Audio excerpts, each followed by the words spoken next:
Leo Plov was no ordinary child. Beneath that young body lived the soul of a legendary hero reborn. A man who had walked the world 5,000 years earlier and fought beside the greatest heroes humanity had ever known. His new life began as a baby, listening while his mother read a tale about those ancient champions who once saved the world. Yet the moment he heard their names, his expression darkened. The story praised every hero except one. His former self, Kyle, had been completely erased from history. The realization hit him like a blade to the chest. How could someone who had accomplished so much simply vanish from every record? Unable to accept it, he made up his mind to uncover the truth behind his disappearance. Years passed, and Leo eventually enrolled in a royal school designed to prepare future heroes before entering the prestigious Magic Academy. Unfortunately, nothing there could hold his interest. The lessons felt painfully basic, and the students around him seemed far weaker than they should have been. Only after returning home did the part he truly cared about begin. The moment he stepped outside, a woman came flying toward him with terrifying force. The attack was sudden enough to catch him off guard,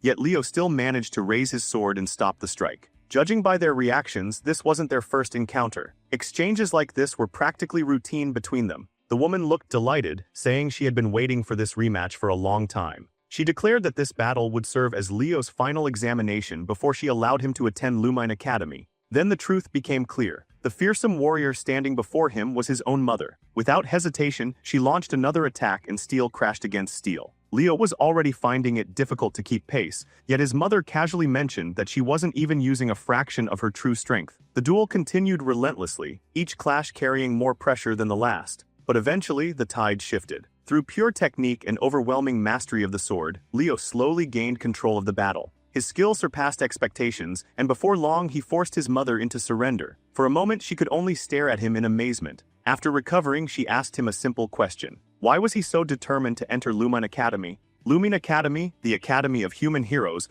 was one of 4 prestigious institutions belonging to the world's major races. Each safeguarded pieces of the hero record, invaluable remnants of history. For Leo, that made the academy far more than a school. Among all possible locations, he believed Lumine Academy was the place most likely to contain traces of Kyle's forgotten past. With a goal like that, there was no chance he would back down. His mother then informed him that members of the Zeringer clan had arrived in Dawn and would be staying at the Plov mansion. While she wasn't exactly thrilled about hosting them, she had a plan. She intended to speak with Zeiss Zeringer, the clan's vice-patriarch, and ask whether he would teach Leo the famous Zeringer aura technique. In her eyes, mastering that technique would give him enough strength to enter Lumine Academy next year. The problem was that Leo had no intention of waiting another year. He wanted in now. Some time later, attention shifts to the Plov mansion, where a young woman named Celia Zeringer arrives. Stepping from her carriage, she immediately questions why her uncle chose to stay somewhere like this. With the resources of the Zeringer clan, he could have rented an entire hotel without effort.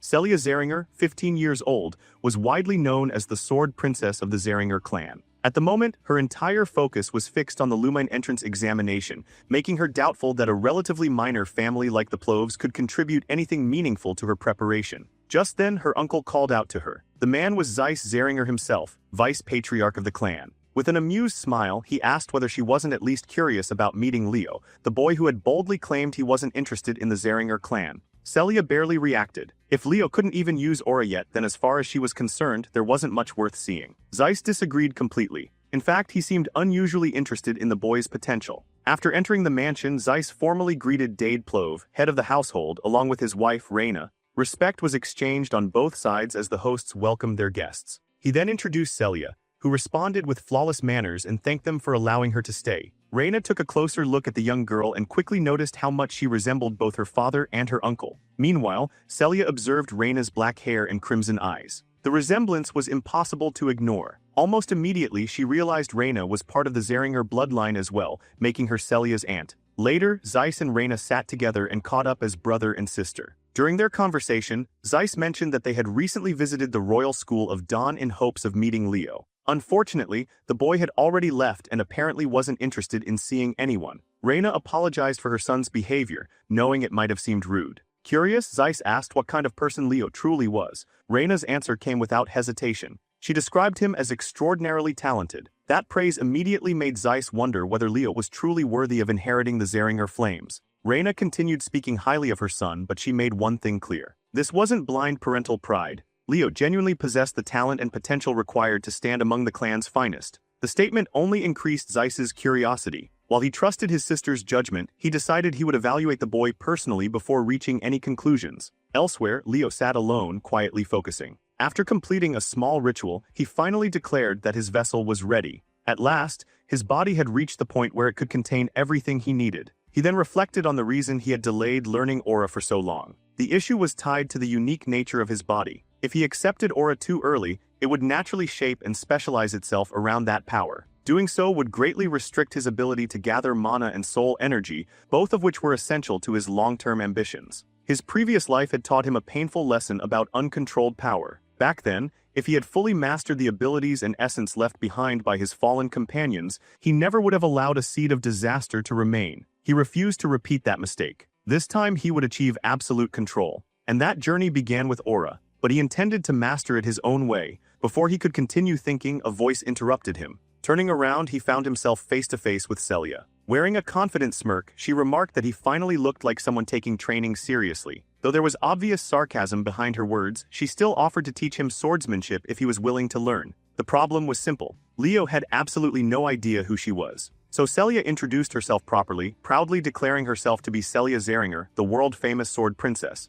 With introductions complete, Leo wasted no time. While he appreciated the attention, he had no interest in receiving lessons from someone he considered less skilled than himself. The statement instantly irritated her. To Celia, it sounded like he was claiming superiority. Leo calmly clarified his position. In a real fight to the death, she would probably win because he couldn't use aura. But if the contest was limited to pure swordsmanship, he was completely confident he could handle her without much difficulty. That answer struck a nerve. Feeling challenged, Celia grabbed a sword from the nearby training weapons. She intended to prove that Leo's confidence was nothing more than arrogance. Even if he learned aura someday, she couldn't imagine him surpassing her. This duel would teach him reality. Then she raised the stakes. If she won during her week-long stay, Leo would become her servant. The threat barely earned a reaction. Instead, he simply asked what happened if he won. Celia answered immediately. If he emerged victorious, then she would become his servant instead. With the wager established, Leo picked up a practice sword and entered the duel. His opening attack came far faster than Celia expected. Although she evaded it with ease, the speed alone caught her attention.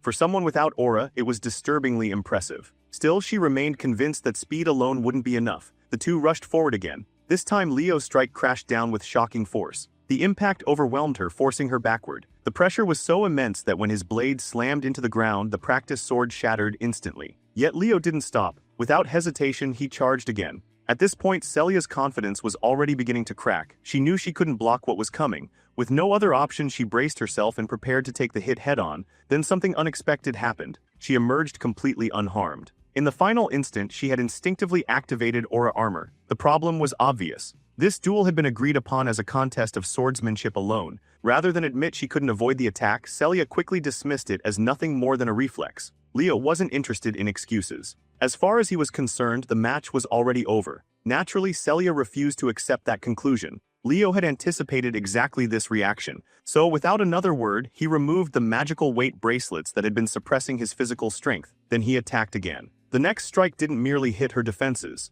It completely shattered her aura barrier, leaving the sword princess utterly stunned and unable to believe what had just happened. Leo didn't stop after breaking her defenses. Instead, he pressed the advantage without the slightest bit of mercy, forcing Celia to experience the overwhelming difference in their abilities firsthand. Later, while wandering through the courtyard, Leo came across his mother. Standing beside her was a man she immediately introduced as his uncle Zeiss. Leo respectfully lowered his head in greeting, and Zeiss returned the courtesy before introducing himself. The two exchanged a firm handshake, marking their first official meeting. His mother then casually asked whether he had already met Celia. The question instantly reminded Leo of how the proud sword princess had collapsed after their duel, overwhelmed by the shock and fear of what had happened. Before he could explain the situation, a knight arrived and delivered a report regarding Celia's condition. The update caught Zeiss's attention immediately. Learning that Leo had defeated Celia despite not possessing aura left him genuinely impressed. He openly praised the achievement, calling it remarkable. Leo, however, brushed aside the compliment, insisting that Celia had simply underestimated him. Curious, Zeiss then asked what exactly had been wagered in their duel. Leo answered without hesitation.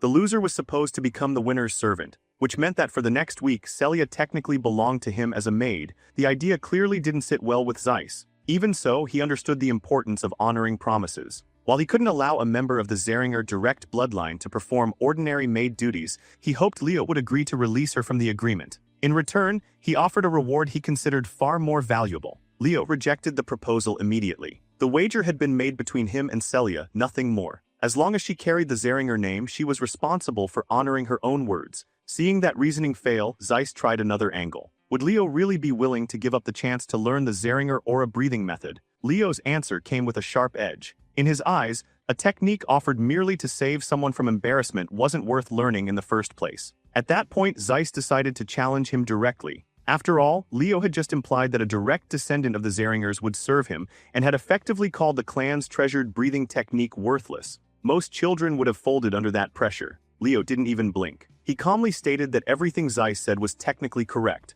Surprisingly, the vice-patriarch's attitude softened. Rather than becoming angry, he politely asked whether Leo understood how arrogant and disrespectful those words might sound. Once again, Leo made his position clear. He had never intended to insult the Zeringers. If the aura breathing method had been presented as a reward for defeating Celia, he would have accepted it without hesitation. What he refused to accept was a bribe designed to erase the consequences of her loss. From Leo's perspective, refusing to acknowledge Celia's defeat implied that everyone believed she was superior and had only lost due to bad luck. He rejected that idea completely. Even if Celia had fought him seriously from the beginning, the outcome would have remained exactly the same. Hearing such confidence only made his mother prouder. As for Zeiss, the more he listened, the more fascinated he became. The boy's refusal wasn't driven by greed or ambition. He simply disliked the reasoning behind the offer. To Zeiss, that level of conviction was extraordinary. For a brief moment, he couldn't help wishing a child like Leo had been born into the Zeringer family. Finally, he turned toward his knights and instructed them to move Celia into the maid quarters.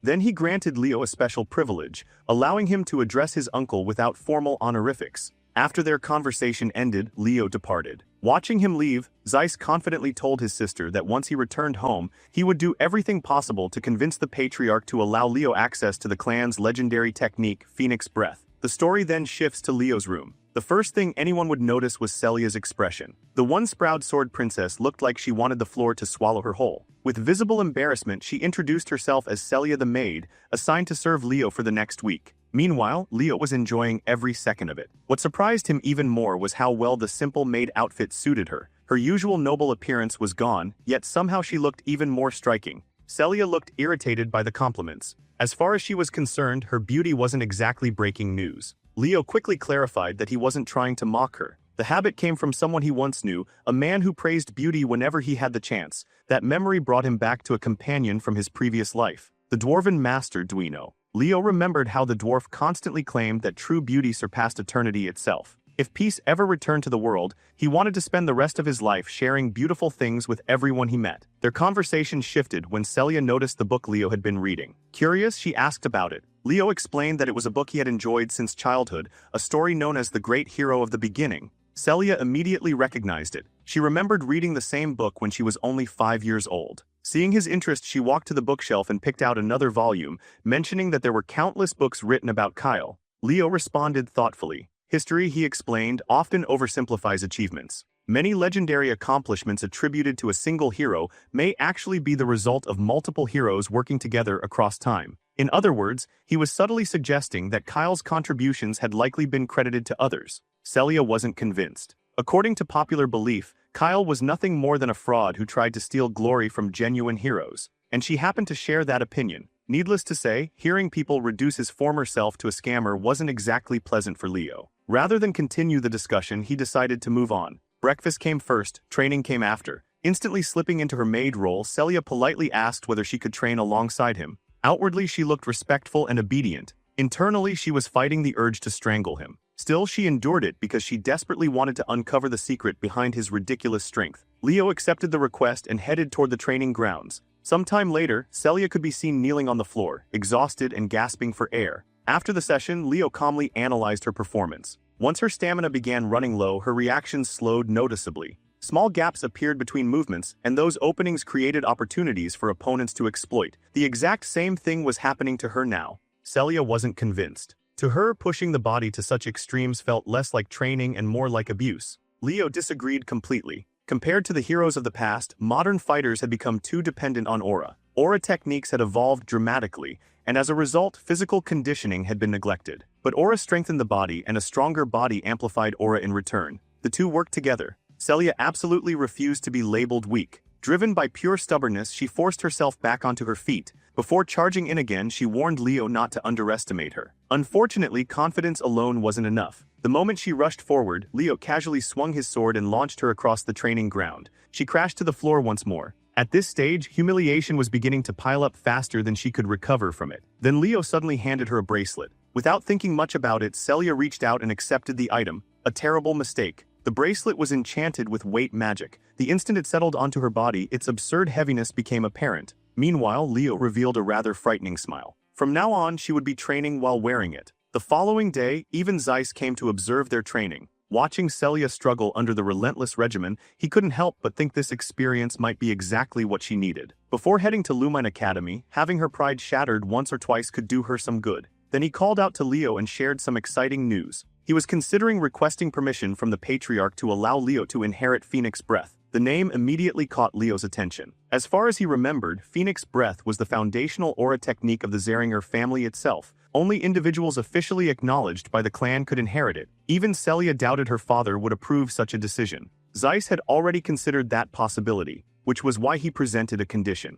If Leo successfully passed the Lumine entrance examination, he would be granted the opportunity to learn Phoenix Breath. The proposal instantly bothered Celia. In her eyes, Leo was still someone who couldn't even use aura. The entrance examination involved real combat. It wasn't a place for amateurs. Leo casually admitted that he lacked actual battle experience. Of course, that statement ignored an entire previous lifetime spent fighting wars and monsters. Zeiss waited for his answer. Leo agreed almost immediately, provided his parents approved. Time moved quickly. Before long, a full week had passed, and the day of the Lumine entrance examination finally arrived. The moment participants noticed Celia Zeringer among the applicants, excitement spread through the crowd. The famous sword princess had appeared in person. Meanwhile, Celia glanced toward Leo and asked whether he was nervous. Ironically, after spending an entire week acting as his maid, she was still calling him master out of pure habit. As they stood waiting, a familiar voice suddenly echoed nearby. Gullivan had arrived. His original goal was to meet Celia, but the moment he noticed Leo standing beside her, surprise flashed across his face. Naturally, he couldn't resist throwing a few insults. In his opinion, someone who couldn't even use aura had no business participating in the examination. At the same time, he attempted to greet Celia with polite enthusiasm. The result was devastating. Neither Leo nor Celia acknowledged his existence. Together, they ignored him so thoroughly that it was as if he wasn't even standing there. The poor guy awkwardly tried to recover the situation, reminding Celia that he was Gullivan Tratton and that they had already met before. Unfortunately for him, that only made things worse. Celia couldn't even remember his name. Before he could embarrass himself any further, she casually grabbed Leo's hand and started walking away, leaving Gullivan standing there in complete disbelief. Before they could get far, another voice called out to them. This time, it was a pair of siblings. The older of the two was Abad Llewellyn, 16 years old and a proud representative of the prestigious Llewellyn family. Beside him stood his younger sister, Chelsea Llewellyn, only 14, but carrying herself with the same confidence. Unlike Leo, Celia immediately recognized them. Seeing his confusion, she explained that the two belonged to the Llewellyn family, one of the heroic bloodlines of the Lordran Empire. And judging by her reaction, she clearly wasn't happy to see them. She quickly warned Leo that the siblings would be taking the examination as well, meaning they were direct competitors. Under no circumstances could they afford to lose to them. The thought of the Zeringer clan falling behind the Llewellyn family irritated her far more than it probably should have. Leo, meanwhile, couldn't care less. As far as he was concerned, that rivalry had nothing to do with him. He belonged to the Plove family, not the Zeringers. Even so, when the siblings greeted Celia, she politely returned the gesture. She also introduced Leo as a member of House Plove, a noble family from the Kingdom of Dawn. The moment Abad heard that Leo lacked any particularly prestigious title, his interest vanished. To him, Leo was insignificant. Without another word, the siblings turned around and walked away, confidently declaring that the top position in the examination would belong to them. Needless to say, Celia was already imagining the satisfaction of crushing them later. Just then, the atmosphere shifted. A figure stepped onto the examination platform, instantly drawing everyone's attention. The man introduced himself as Ali Ziron, a professor from Lumine Academy. The reaction was immediate. Celia's eyes widened in shock the moment she saw him. Leo, on the other hand, looked completely unimpressed. Mostly because he had absolutely no idea who the man was. That ignorance visibly irritated Celia. She quickly explained that Ali Ziron was one of the individuals whose name had been recorded within the hero record itself, a list reserved for the recognized heroes of the current age. As Leo studied the professor more carefully, he noticed something unusual. An enormous amount of mana was concentrated within the man's left eye. Moments later, Professor Zeron began explaining the entrance examination. According to him, the test normally consisted of two major categories, one-on-one combat and monster subjugation. Traditionally, applicants completed them separately. Ali immediately made it clear that he hated that format. To prove his point, he casually burned the paper containing the official examination structure. The conventional rules were gone in an instant. Then he produced a thick ancient book. Opening it slowly, he revealed the first chapter. Prologue, The Wild Forest. The moment those words appeared, a massive magic circle erupted beneath every student present. No one understood what was happening, but everyone quickly realized one thing. Ali Zeron had no patience for inefficiency. Rather than conduct multiple separate tests, he intended to merge everything into a single challenge and evaluate everyone at once.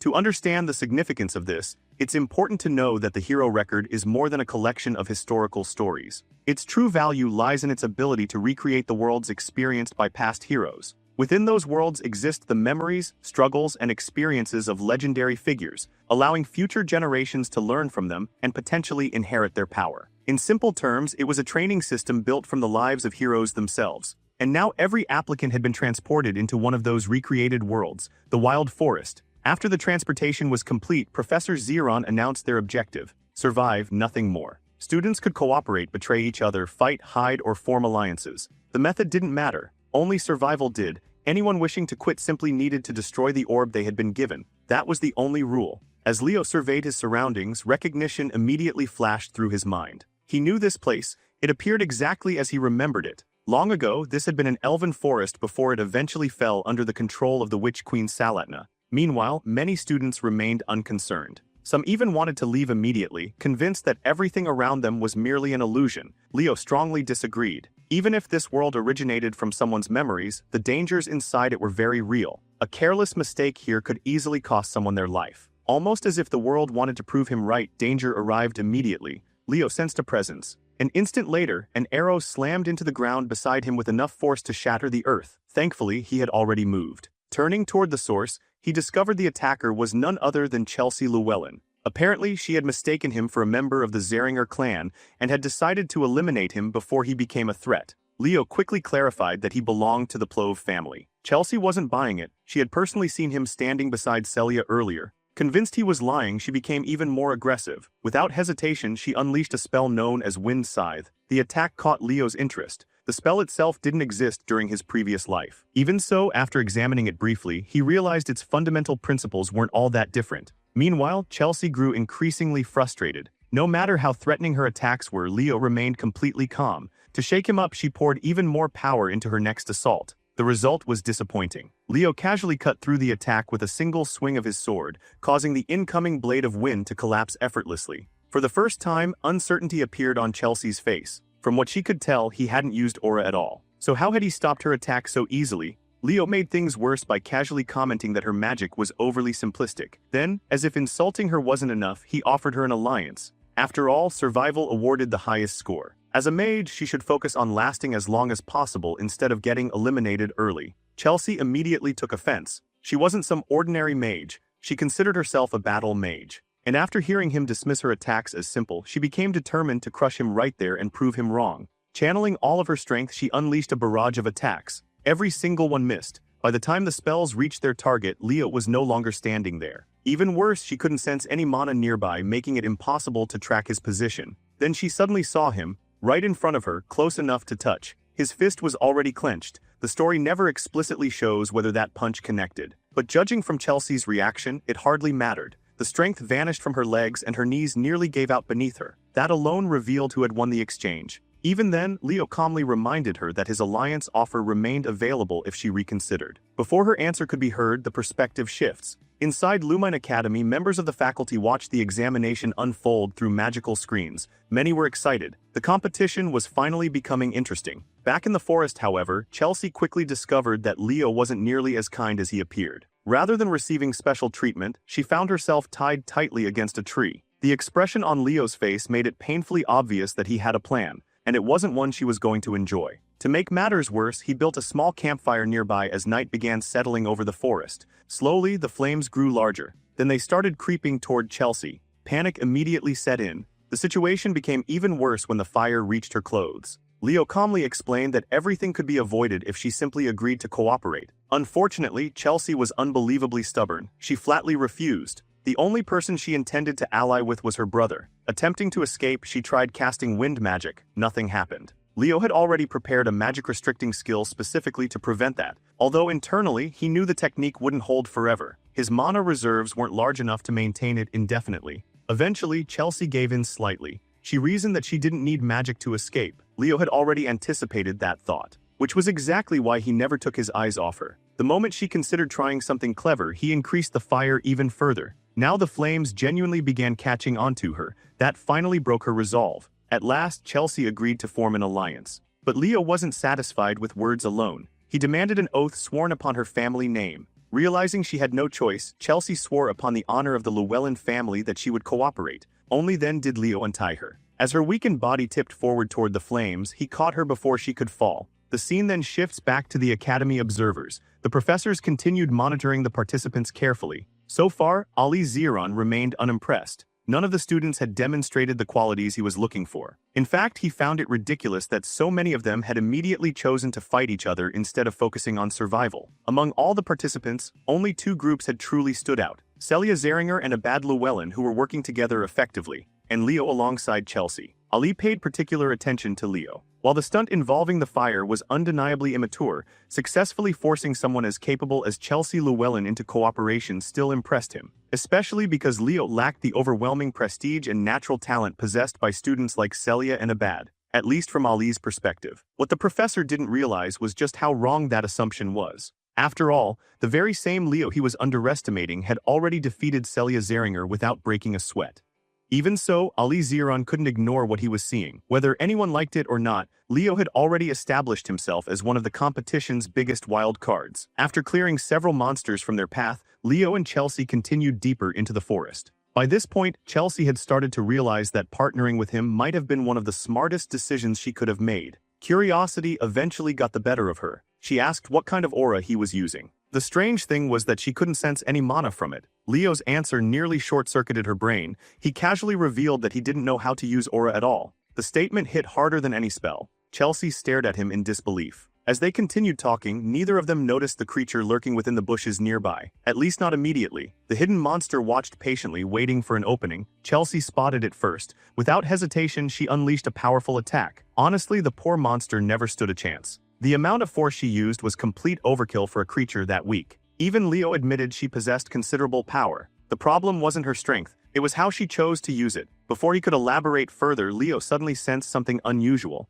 His expression changed. Immediately, he ordered Chelsea to stop moving. The ground beneath them felt wrong. Kneeling down, he inspected the area more carefully and discovered dried earth mixed with decaying corpses. That was all the confirmation he needed. A split second later, an explosion erupted. The trap had been triggered. Thankfully, Leo reacted instantly, grabbing Chelsea and leaping away before the blast could consume them. The people responsible for the ambush finally revealed themselves. None other than Gullivan and his companions. Considering Gullivan's grudge against Leo, the attack wasn't exactly surprising. Without wasting time, Gullivan ordered one of his lackeys to charge. The unfortunate volunteer obeyed immediately. It was a terrible decision. The moment he approached, Leo greeted him with a devastating punch that nearly shattered his jaw, sending him crashing to the ground in an instant. Leo stood there completely unfazed, radiating confidence while calmly telling Chelsea to watch his back. For a brief moment, she froze. After all, this was the second time in a row he had saved her without breaking a sweat. Still, she quickly regained focus and moved into position behind him, preparing to confront the remaining attackers. As for Gullivan, the moment things stopped going his way, he did what he did best. He ran. Without a shred of loyalty, he abandoned his teammates and fled into the forest as fast as his legs could carry him. The only thing on his mind was finding someone strong enough to protect him. By pure coincidence, Celia happened to spot him from afar. Rather than pursuing him, she calmly continued walking in the direction he had come from. Eventually, both groups arrived at the same location. The sight waiting for them was unbelievable. Monster corpses littered the area. So did unconscious students who had failed to overcome them. Naturally, Chelsea immediately brightened upon reuniting with her brother. Meanwhile, Celia's attention shifted elsewhere, specifically toward Leo. With obvious suspicion, she demanded an explanation for why he was standing beside Chelsea. Leo answered proudly. Forming an alliance with her had been entirely his idea. Celia found that explanation harder to believe than a fairy tale. Honestly, she would have found it more believable if someone told her a cockroach was performing acrobatics. The idea of stubborn Chelsea willingly cooperating with anyone seemed impossible. Leo merely responded with a mysterious smile, claiming he had simply persuaded her. That grin alone made Celia uncomfortable. The less she knew about how he accomplished that persuasion, the better. Afterward, Leo began helping the defeated students back onto their feet. The action immediately caught Abad's attention. He couldn't understand why Leo was helping potential rivals. Leo quickly explained his reasoning. Fighting each other was pointless. The real threat wasn't the other students, it was the world around them. Working together offered far greater odds of success than selfish competition ever could. Abad and the others looked confused. What challenge was he even talking about? In response, Leo directed their attention toward the nearby corpses. The dried remains immediately raised concerns. One student noted that the bodies appeared completely drained of moisture. Leo agreed but pointed out that the corpses weren't the only strange detail. Something else felt wrong. The forest had become unnaturally quiet. There were almost no monsters nearby. It was as though every creature in the area had fled from something far more terrifying. Something powerful enough to dominate the entire ecosystem. The moment he said it, realization dawned on Abad. According to the stories, one of Hero Ali Ziran's greatest accomplishments involved defeating a high-ranking monster. Then it happened. A deafening roar echoed through the forest. The sound rolled through the trees like thunder. Something massive had awakened, and it was close. The creature had finally made its presence known. Elsewhere, Gullivan stumbled through the darkness alone. A torch trembled in his hand as fear consumed him. Despite his miserable situation, his obsession with revenge still occupied more of his thoughts than survival. Then he noticed a corpse lying nearby. Moments later, something hidden within the darkness caused him to trip. When he looked up, his blood turned cold. A giant spider stood before him, and it looked hungry. At that moment, Gullivan's fate was practically sealed. Back outside the simulation, Professor Ali and the faculty continued observing the examination. The numbers were shocking. Over 500 students had already failed. The bigger problem was that the academy normally required at least 100 successful candidates. Only 50 remained. Most instructors would have lowered their standards. Ali had no intention of doing that. If fewer students qualified, then fewer students would pass. Simple. The headmaster had placed him in charge specifically because he was willing to prioritize quality over quantity.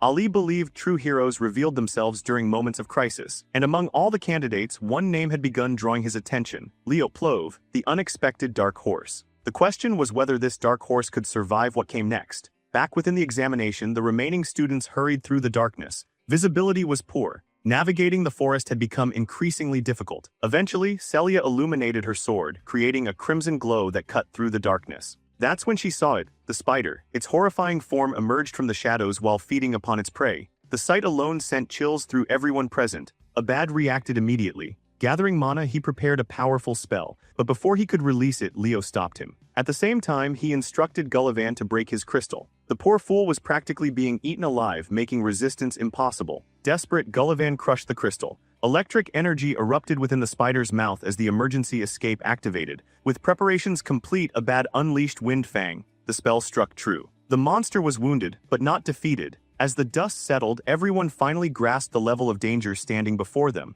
This wasn't an ordinary creature. It was the spider Princess Tarantula, and she was an absolute nightmare. One reckless student charged forward, believing a direct attack would make a difference. He was humbled instantly. A single strike sent him flying across the battlefield. Next came Celia. Confident as ever, she launched a powerful crimson attack capable of piercing through most opponents. The beam struck the spider directly, causing visible damage and forcing it to recoil. For a brief moment, it seemed effective. Then the creature regenerated. Almost immediately, the wound disappeared as though it had never existed. Celia's attack had accomplished virtually nothing. Abad used the opportunity to point out the difference between a knight's power and a mage's destructive potential. Then he unleashed Raphil. A violent spiral of wind tore into the spider from every direction. The attack looked devastating, yet when it finally ended, the monster remained standing, completely alive, and staring directly at him. For the first time, genuine fear crossed Abad's face. Chelsea immediately intervened. Using Windbreaker, she shielded her brother from the incoming counterattack.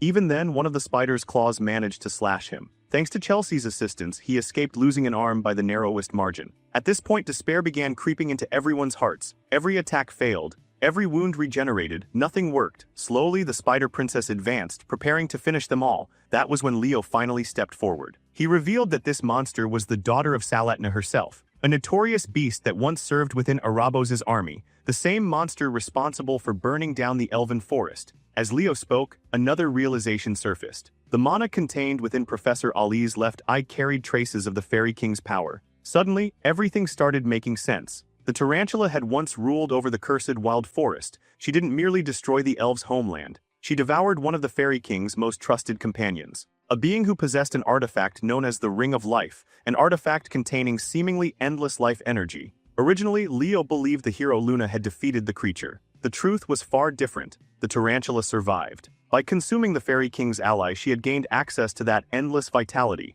which explained her terrifying regeneration. Unfortunately, Abad remained stubborn. Since this monster was part of the examination, he believed it was his responsibility to defeat it personally. Celia felt exactly the same. Together, they launched attack after attack, trying to overwhelm the creature through sheer force. Leo could already see the outcome. It was pointless. The spider would continue regenerating endlessly. Meanwhile, they would eventually exhaust their mana, not the other way around. Finally realizing brute force wasn't working, Celia turned toward Leo and asked for his opinion. How were they supposed to kill this thing? Leo answered immediately. The solution required two people working together. The suggestion was met with immediate resistance. Abad still wanted the glory for himself. Celia wasn't much better. Both of them remained obsessed with proving their superiority. Watching their stubbornness, Leo finally lost patience. He bluntly pointed out the reality of their situation. If they continued acting like children instead of cooperating, every single one of them would fail. Those words finally landed. Abad reluctantly acknowledged that teamwork might actually be necessary. The problem was timing.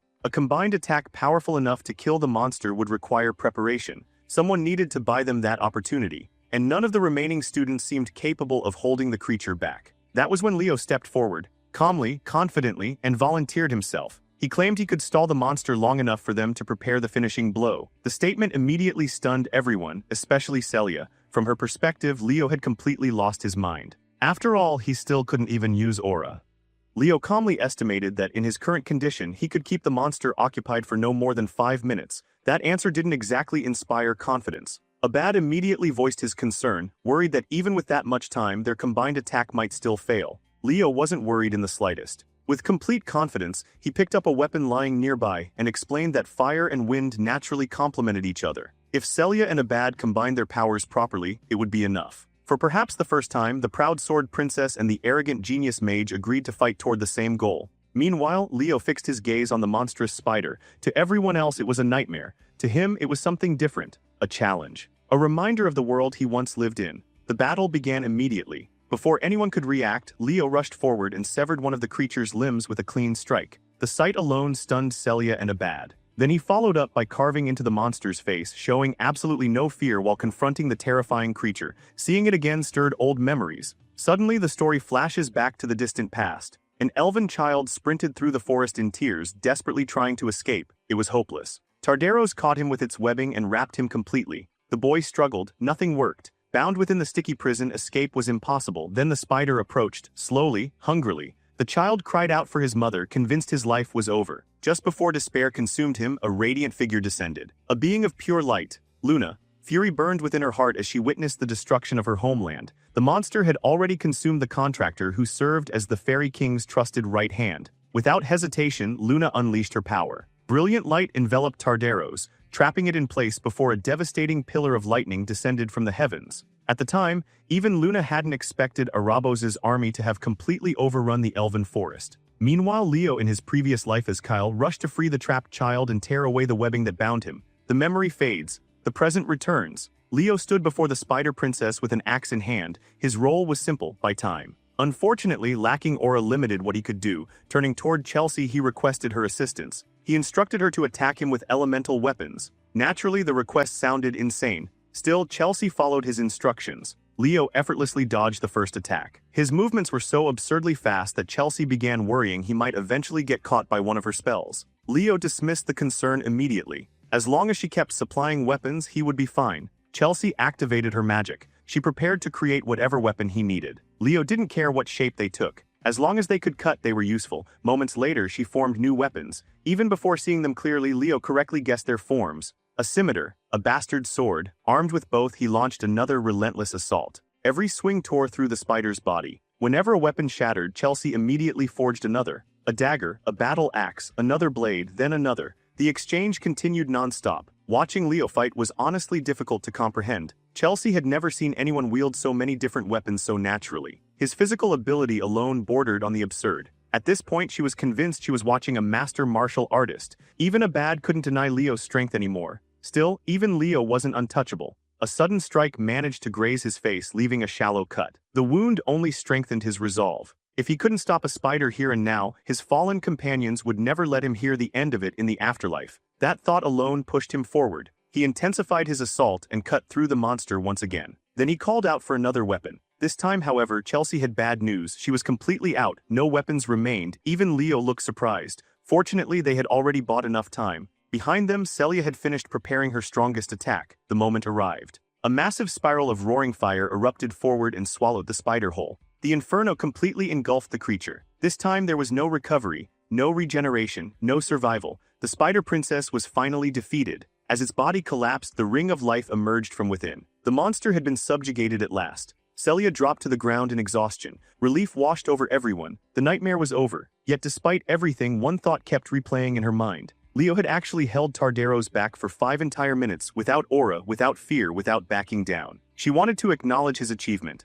Unfortunately for her, Chelsea was faster. The young mage had already become Leo's biggest supporter. In her eyes, what he had just accomplished belonged in the same category as the legendary heroes of old. Leo brushed off the praise as if it were nothing. Chelsea absolutely did not. The girl practically exploded with admiration. As someone aspiring to become a battle mage, she desperately wanted to learn from him. Ironically, Celia quietly supported the idea, mostly because she thought Chelsea deserved to experience the same brutal training she had suffered through. While they argued, Leo approached the Ring of Life. The artifact reacted immediately. A fairy materialized before him, Princed. Simply speaking, the fairy's name restored fragments of its lost memory. Afterward, the fairy returned to the ring and formally acknowledged Silly as the Fairy King. This unexpected outcome was only possible because Professor Ali had discovered the Eye of Mana. Soon afterward, a countdown echoed throughout the testing grounds. The stage had been cleared. Their reward was officially recognized as the Fairy King's pledge. As the transfer process began, Leo caught sight of someone connected to his previous life. The moment passed quickly.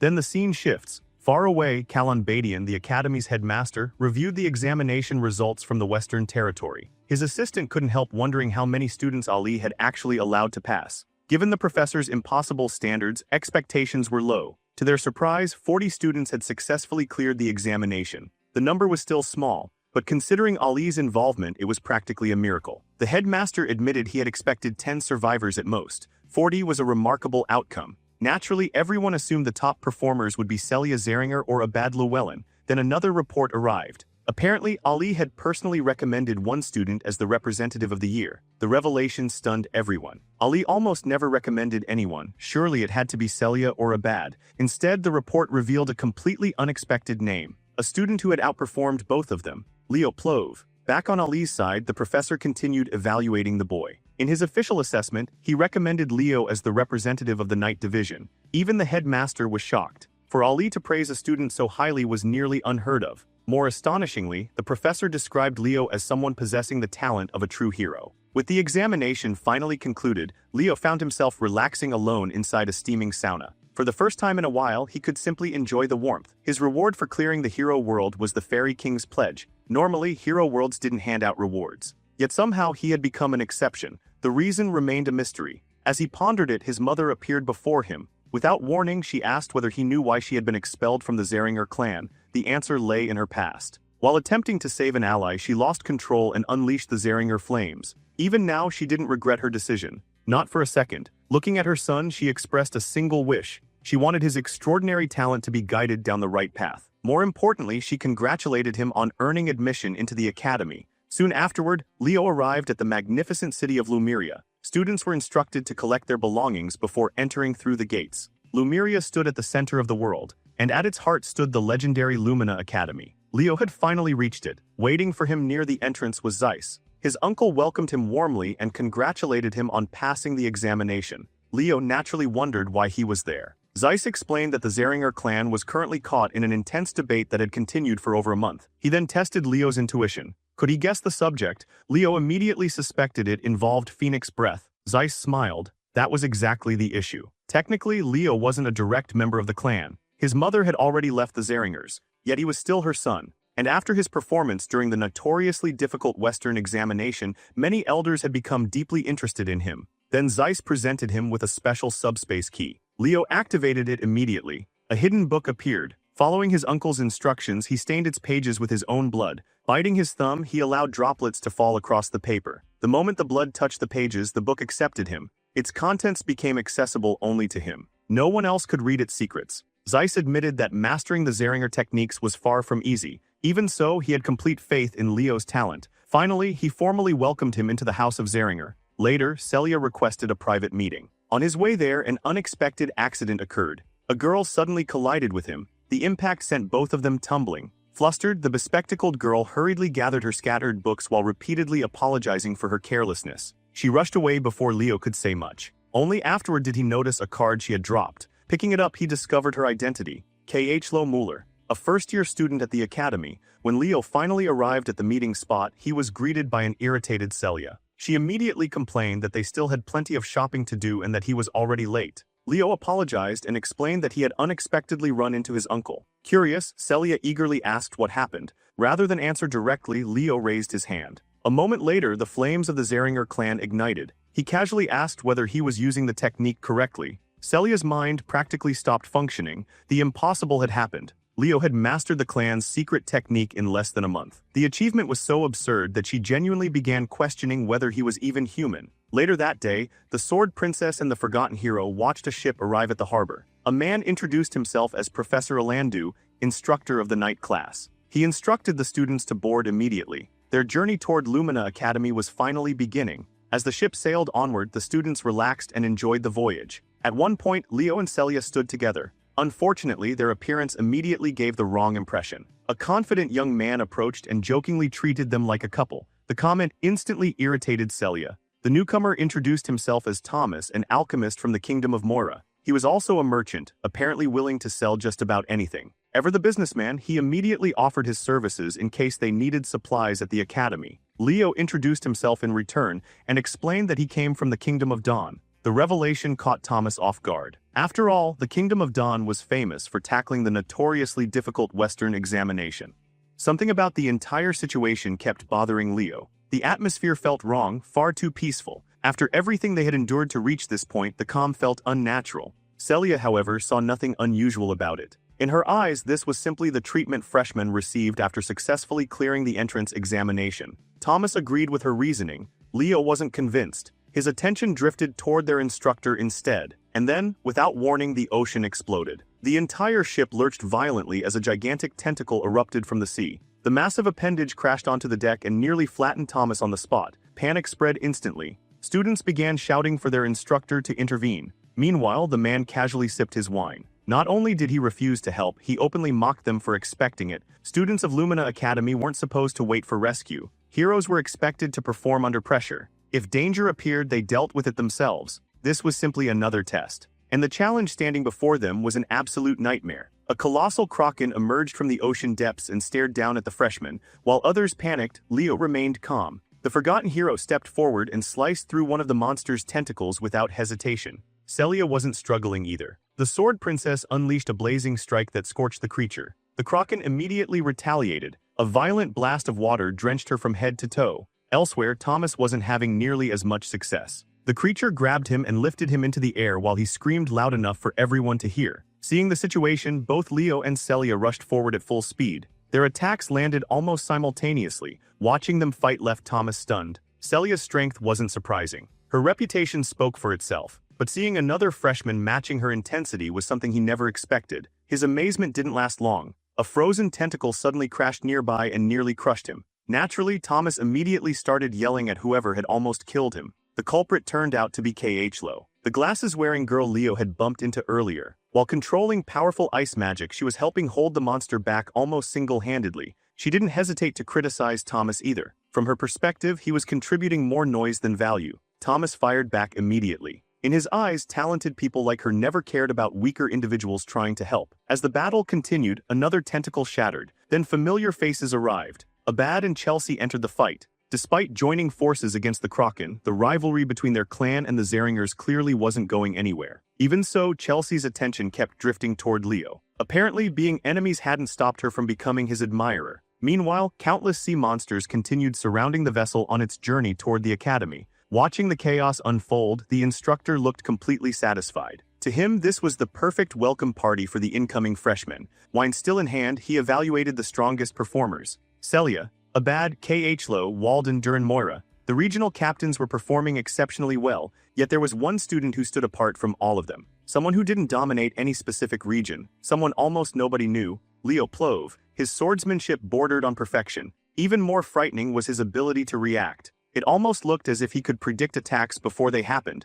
The instructor couldn't help smiling. Teaching a student like that was going to be interesting. Eventually, even Thomas exhausted his stockpile of potions. Thankfully, the academy finally came into view. The moment they disembarked, their instructor offered one final piece of advice. They should get used to fighting monsters. At Lumina Academy, encounters like this were only the beginning. Soon afterward, the freshmen entered the academy's grand entrance hall. The scale was breathtaking. The training grounds alone were unlike anything most of them had ever seen. Crowds gathered nearby, eager to see what this year's freshmen could offer. The entrance ceremony was about to begin. Students of the Night Division assembled under their instructor's guidance. Regional captains were ordered to stand at the front. Then the academy's headmaster took the stage. Callan addressed the incoming students with the authority expected of one of the world's greatest heroes. He reminded them that becoming strong required sacrifice. Heroes constantly risked their lives. Heroes surpassed their limits. Heroes pushed forward when others gave up. Slamming his fist into the ground, he bluntly declared that anyone unwilling to do those things had no place at Lumina Academy. The speech was intimidating enough to silence the entire crowd. Then almost immediately the terrifying atmosphere vanished. The headmaster suddenly transformed into a friendly old man, acting as though he hadn't scared everyone half to death moments earlier. Completely oblivious, he wondered why everyone had become so quiet. Bit by bit, his image as the legendary swordmaster continued to crumble. The next segment of the ceremony involved introducing the freshman representative. Excitement spread through the crowd. Many expected Celia, others assumed Abad, some even considered Khlo. Then the announcement came, Leo Plove. The name echoed across the venue. Even Leo looked surprised. Turning toward his professor, he quickly realized who was responsible. Ali had clearly recommended him. With no choice but to accept, Leo stepped onto the podium and addressed the professors, seniors, and fellow students. Throughout the audience, whispers immediately spread. Most students had never heard of him. Nobody understood why an unknown freshman had been chosen over the academy's most famous candidates. Eventually, the speech reached its conclusion. Then came the question. As this year's representative, what goal did he have? Leo immediately understood the trap. The purpose wasn't to hear his aspirations. It was to provoke everyone standing behind him. At first, his response sounded perfectly polite and professional. Several instructors even nodded in approval. Everything appeared headed toward a peaceful conclusion. Then Leo detonated a bombshell. Without hesitation, he openly declared that he welcomed any challenger who wanted his position. Anyone, at any time. The announcement instantly ignited the crowd. Students who had been quietly enduring the ceremony suddenly felt challenged. Some were furious. Others were excited. Leo couldn't have cared less. If someone wanted his spot, they were free to try taking it. After the ceremony ended, students headed toward their dormitories. Starting tomorrow, they would enter a one-week exploratory period. During that time, freshmen could freely attend different classes before deciding which 3 subjects they wished to specialize in. The academy encouraged everyone to rest well. Nobody wanted to be late on the very first day. By coincidence, Leo's room ended up next to Thomas's. The alchemist excitedly talked about tomorrow's classes before eventually wishing him good night. Leo returned the greeting and collapsed onto his bed. As sleep approached, his thoughts wandered. He had finally entered the greatest academy in the world. Now came the real challenge, finding traces of his lost hero record. The following morning, Leo sat quietly in the cafeteria enjoying breakfast. Thomas immediately requested permission to sit with him. Leo didn't care enough to refuse. Unfortunately, peace wasn't on the menu. An irritated student soon approached their table. Leo didn't recognize him. The newcomer introduced himself as Duran, captain of the Central Region. He had come for one reason: to confirm whether Leo truly meant the challenge he issued during the ceremony. Leo calmly acknowledged that his speech had been intentionally provocative. After all, he had practically invited strangers to challenge him. Duran didn't appreciate the casual attitude. Convinced of his own superiority, he expected respect. Instead, Leo continued drinking fruit juice as if nothing important was happening. That reaction pushed Duran over the edge. In a burst of anger, he launched a powerful kick that sent the table flying. What happened next left everyone speechless. Before the food could hit the floor, Leo moved. His speed was absurd. By the time everything settled, he had already reorganized the ingredients and reconstructed his cheeseburger perfectly. The man literally salvaged lunch in the middle of an attack. Leo casually commented that he simply couldn't allow perfectly good food to go to waste. Duran looked ready to commit murder. Every word coming out of Leo's mouth only made things worse.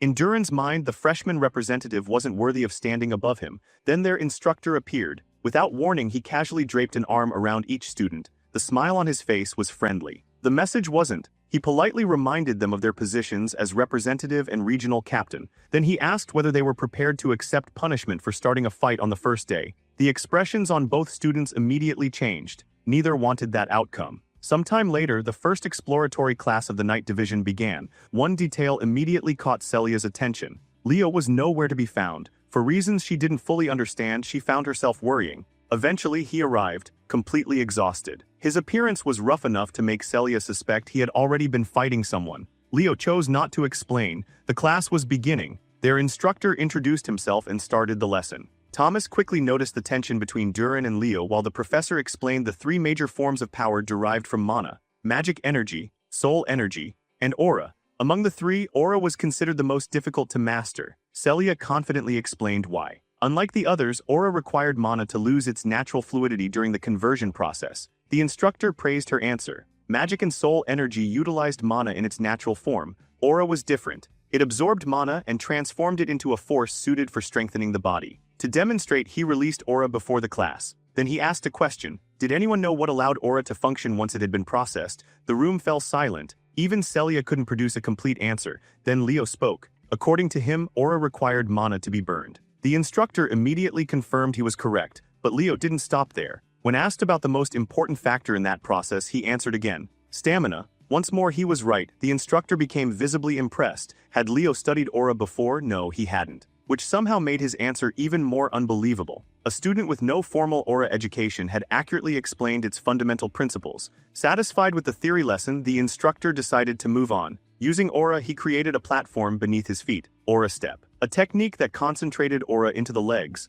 Descending back to the ground, he explained that aura's applications were practically limitless. Around the training area, students began experimenting with the concept. Some practiced, others sparred. Meanwhile, Celia seized the opportunity to tease Leo. She generously offered to teach him aura step herself. There was only one condition: he had to call her sister. Leo wasn't interested. Understanding the principles was enough for him. The instructor then shifted attention toward Duran, specifically the cafeteria incident. Many students, including Chelsea, had no idea what had happened. Thomas eagerly made sure everyone became curious. Soon, both Leo and Duran were called forward. The instructor first asked Duran what had angered him so much. After hearing the answer, he came up with a solution, a simple one. The captain of the central region, the freshman representative, the two would settle things through a race, and the winner would earn the right to lead the class.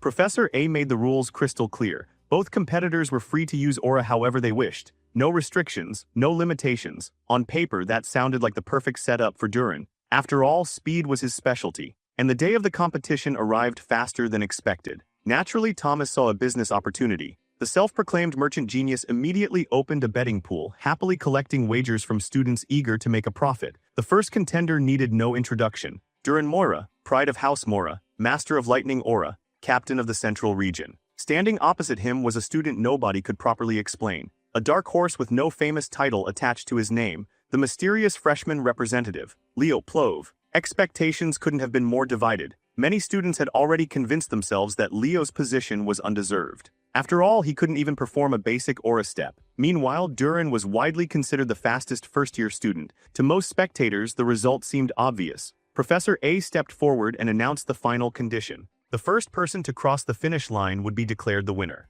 and the loser would be required to accept the outcome without complaint. The atmosphere tightened. The race was about to begin. Even Celia had her doubts. Duran specialized in speed. His lightning aura was notorious for a reason. Under normal circumstances, beating him in a race sounded impossible. Yet despite every logical argument, a small part of her still expected Leo to do something ridiculous, something only Leo would attempt. The signal was given. The race began. The moment Professor A shouted the start, Duran exploded forward. Lightning aura wrapped around his body as he accelerated with terrifying speed. The gap appeared instantly. Meanwhile, Leo remained calm. The trash talk coming from the crowd didn't even earn a reaction. As expected, Duran surged ahead. The captain of the central region looked completely untouchable. Leo, on the other hand, seemed to be falling behind. At first. Then he began channeling a small amount of aura into his feet. The audience immediately started talking. Some openly accused him of somehow cheating his way into becoming representative. Others mocked him outright. Among a sea of criticism, only one voice stood out: Chelsea. The battle maid shouted encouragement at the top of her lungs, completely unbothered by everyone else's opinion. Ahead of them, Duran continued proving why his family was feared. he really was as fast as lightning. Watching him reach the halfway point in an absurd amount of time left Carr growing increasingly nervous. If things continued like this, Leo was going to lose. Then Leo did something nobody expected. Instead of speeding up, he slowed down. The crowd blinked had he given up. His momentum vanished completely. Then things got even weirder. Leo left the track completely. He ran toward the edge and started heading for the surrounding structures. Even Celia couldn't make sense of it. She believed in him, but this looked insane. To everyone watching, he had officially lost his mind. Meanwhile, Leo focused entirely on one thing, increasing the density of the aura concentrated in his feet. His body launched into a series of impossible jumps. He crossed the grass, vaulted over obstacles, then leaped directly into the spectator stands. The audience stared in complete confusion. Leo calmly turned and watched Duran continue racing ahead. The distance between them grew larger, but Leo wasn't worried. The aura beneath his feet continued compressing, growing denser, heavier, hotter, until finally the pressure reached its limit. The stands beneath him cracked, then Leo jumped, one explosive leap. That was all it took. The force was so overwhelming that a miniature explosion erupted where he had been standing. The blast alone distracted Duran, then something shot out of the smoke. A blazing red streak, a meteor. Leo launched across the track with absurd momentum, cutting through the remaining distance in an instant. As he flew past Duran, he couldn't resist taking a jab. The forgotten hero casually mocked the speed specialist by calling him slow, then he vanished ahead. Moments later, Leo crossed the finish line. His landing was smooth, effortless, almost elegant. Several meters behind him, Duran could only stare. His lightning aura had already faded. The result was undeniable. He had lost. Leo simply looked back and smiled. Victory secured. Granted, part of the arena was now damaged beyond recognition. But from his perspective, it was absolutely worth it. The crowd stood frozen. Only seconds earlier they had been criticizing him, now they didn't know what to think. Everyone knew Duran was considered the fastest among the freshmen, yet he had been beaten, not by another aura prodigy, not by some noble genius, but by a boy who technically hadn't even mastered aura yet. Among all the spectators, only a handful truly understood what had happened. Celia was one of them. That wasn't an aura step. What Leo had displayed was something far more advanced. The Phoenix Step. Back near the finish line, Carr and Chelsea nearly exploded with excitement. Their friend had actually done it. Professor A, meanwhile, quietly analyzed the race. Duran had used lightning aura exactly as expected. His speed increase was impressive, but Leo had approached the challenge differently. Instead of improving his overall speed, he focused every ounce of fire aura into a single movement. One perfect step, one flawless application. A simple concept executed at an absurd level. After catching his breath, Leo walked over to Duran and extended his hand. He congratulated him on the race and even admitted that a longer course might have produced a different result. Duran wasn't interested. Still bitter over the loss, he ignored the handshake and brushed past him. Professor A watched the interaction carefully. For the first time in a long while, he felt genuine excitement. Among this generation, a hero worthy of the title might actually emerge. The moment Leo returned to his friends, Chelsea bombarded him with praise. According to her, he was the coolest person alive. She immediately demanded more training. Carr couldn't help asking why Chelsea seemed completely obsessed with Leo instead of appreciating him. The answer was painfully obvious to everyone else. Once class ended, Carr invited everyone to a cafe and even offered to pay. Leo declined. Without another word, he quietly separated from the group. Naturally, they wanted to know where he was going. His answer confused all of them. A summoning class. The reaction was immediate. Why would a Night Division student attend a summoning lecture? As always, Leo had his reasons. Research. There was still one mystery he hadn't solved. The Fairy King's Pledge. As far as he understood, rewards from a hero world were always connected to the world owner's power. That was the problem. Ali Ziran was a pure magician, not a summoner. If the reward followed the normal rules, Leo should have received something related to magic. Instead, the reward seemed deeply connected to summoning. Even stranger, interacting with fairies normally required access to fairyland. At the moment, the reward felt almost unusable. While waiting outside the summoning class, a familiar voice approached him. The speaker turned out to be Chen Zia, captain of the Eastern region, top scorer of her territory. Unlike certain regional captains, she was surprisingly approachable, polite, friendly, easy to talk to. After exchanging greetings, she insisted he call her Zia. Since she already knew he belonged to the Night Division, finding him outside a summoning class was unexpected. Leo explained that his interest was more closely related to spiritualism. That answer immediately brightened her mood. If that was the case, they would probably encounter each other in many future classes. The conversation naturally shifted towards spirit contracts. When asked about her spirit, Zia summoned a beautiful water sprite. The creature appeared effortlessly at her side. Leo admitted he hadn't formed a contract with any spirit yet. As kind as ever, Zia immediately offered her help. If he ever needed assistance learning spirit summoning, she would gladly support him. Leo had no intention of refusing useful connections. Then he made a dangerous mistake. He asked her age. Zia smiled, 17. She also pointed out that Leo was only 15. Internally, Leo couldn't help thinking she looked much younger. Honestly, she appeared younger than Chelsea. The brief pause didn't escape Zia's notice. Immediately she asked whether he was thinking something rude. Leo denied everything. A survival instinct every man understands. Eventually, Zia revealed the real reason she approached him. She had watched the race against Duran. The image of Leo streaking across the arena like a blazing comet had remained stuck in her mind ever since. Inspired by what she saw, she challenged him. One day, somewhere, the two of them would compete. Leo found the request amusing. Naturally, he accepted. After dealing with so many eccentric personalities, meeting someone relatively normal was refreshing. Soon afterward, the exploratory summoning class officially began, and right away, things felt different. For starters, there wasn't even a classroom. The students were gathered outside in an open field. Several notable figures were already present. Leo scanned the area and immediately noticed how few students had attended. Honestly, it wasn't surprising. Summoning had never been a popular field. As he wondered why the lesson was being held outdoors, the answer arrived from above. A massive shadow swallowed the sunlight. Students looked up, then panic spread. A gigantic winged creature flew overhead. Its scaled body blocked out the sky.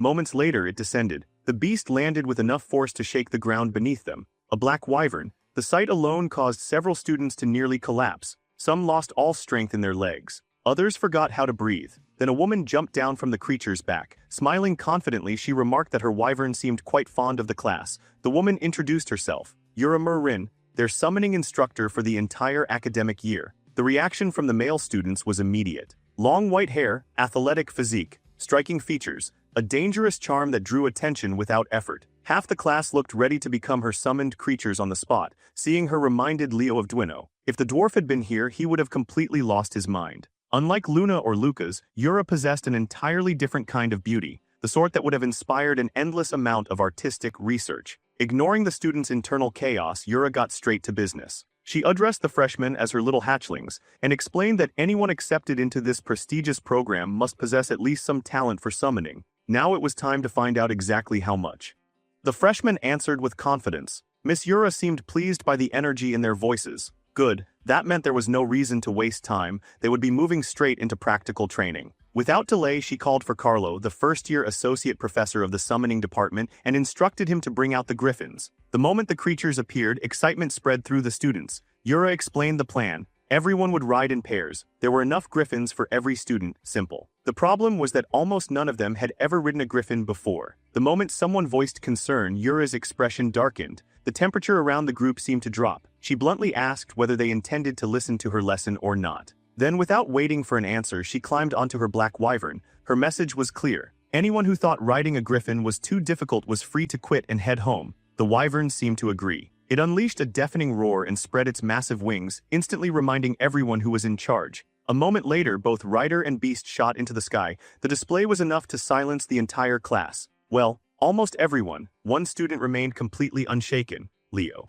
Associate Professor Carlo chuckled and encouraged the students to hurry after their instructor. Eventually, fear gave way to action. As students mounted the griffins, most quickly discovered that the creatures were far gentler than expected. Of course, not every griffin was cooperative. Some had personalities that could only be described as troublesome. Getting paired with one of those was simply bad luck. For the exercise, Leo partnered with Zia. She politely asked if she could handle the reins. Leo had no objection and left the task to her. Soon, pairs of students began taking to the skies. One after another, the griffins lifted off. Those who adapted quickly managed to keep pace with the instructors as they soared over the sea. For many students, the experience was surreal. They hadn't expected to ride griffins on the very first day. As expected from Lumina Academy, the training methods were on a completely different level. Before long, most of the students had forgotten their earlier worries. Some were even arguing over who deserved to control the reins. Meanwhile, Zia guided their griffins smoothly through the air. She remained cautious despite their good progress. Fortunately, the griffin they received was unusually gentle.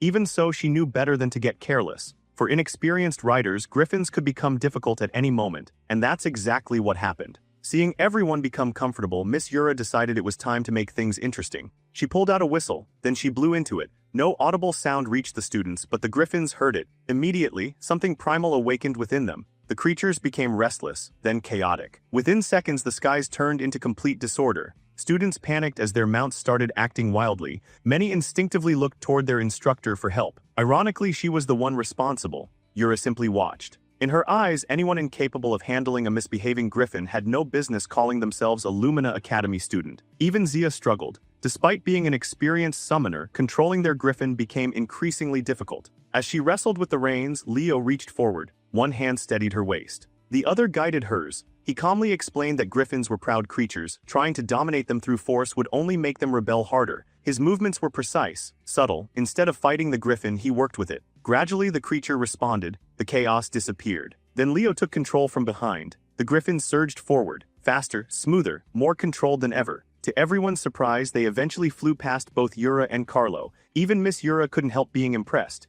She immediately asked Carlo whether the freshman representative belonged to the night division. The records confirmed it. That only made Leo more interesting. His handling of the griffin was so natural that she almost assumed he had grown up riding one. Yet according to the records, he wasn't from a wealthy household capable of owning such a creature, which meant only one thing. Talent, pure talent. The class had barely begun, yet Yura was already convinced she had discovered a hidden gem. Eventually, all the students reached their destination. The island of summons, the primary training grounds for summoners. The landing wasn't graceful. Many students staggered off their griffins and immediately started throwing up on the beach. The flight had been far rougher than expected. Leo, meanwhile, was doing something entirely different. He wandered along the shoreline searching for a specific fruit. Eventually, he found one with the perfect size and ripeness. As he reached for it, something else caught his attention. A burnt feather. The sight immediately triggered a chain of thoughts, but for now he kept them to himself. After picking the fruit, he offered it to the griffin as thanks for carrying them safely. Only then did he return to the others. Once everyone had gathered, Miss Yura revealed the next surprise, an examination.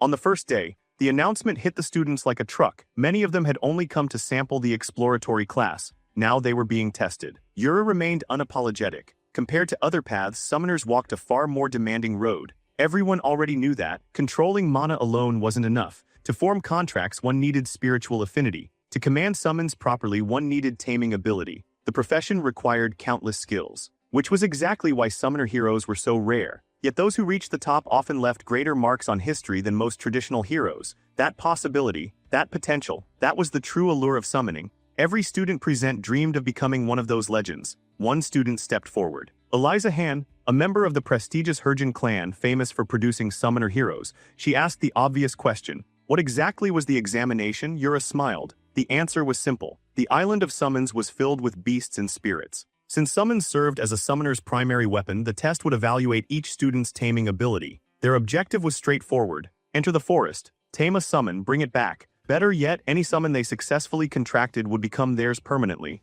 The students practically exploded with excitement. Opportunities like this didn't come often. Within moments, most of them charged into the forest, eager to find their future companions. Leo was one of the few who entered calmly. Interestingly enough, Eliza followed him. Word of his victory over Durin had already spread throughout the academy. Seeing him in a summoning class piqued her curiosity. She struck up a conversation. Other talented students immediately noticed the interaction. Leo, however, responded casually and brushed off her compliments. He claimed he was simply doing his best. The dismissal irritated Eliza more than she expected. Most people would have been thrilled to receive attention from someone like her. Observing from afar, Miss Yura quietly noted the students who stood out. The future leaders of her class were already revealing themselves. As time passed, many students successfully began taming creatures. Yet none of those summons interested Leo, not even slightly. Some students eventually noticed something unusual. The freshman representative kept moving deeper into the forest, far deeper than anyone else. Predictably, a few people started hoping for his failure. Maybe he wouldn't find a summon, maybe he'd receive a 0. Maybe he'd run back to the night division where he belonged.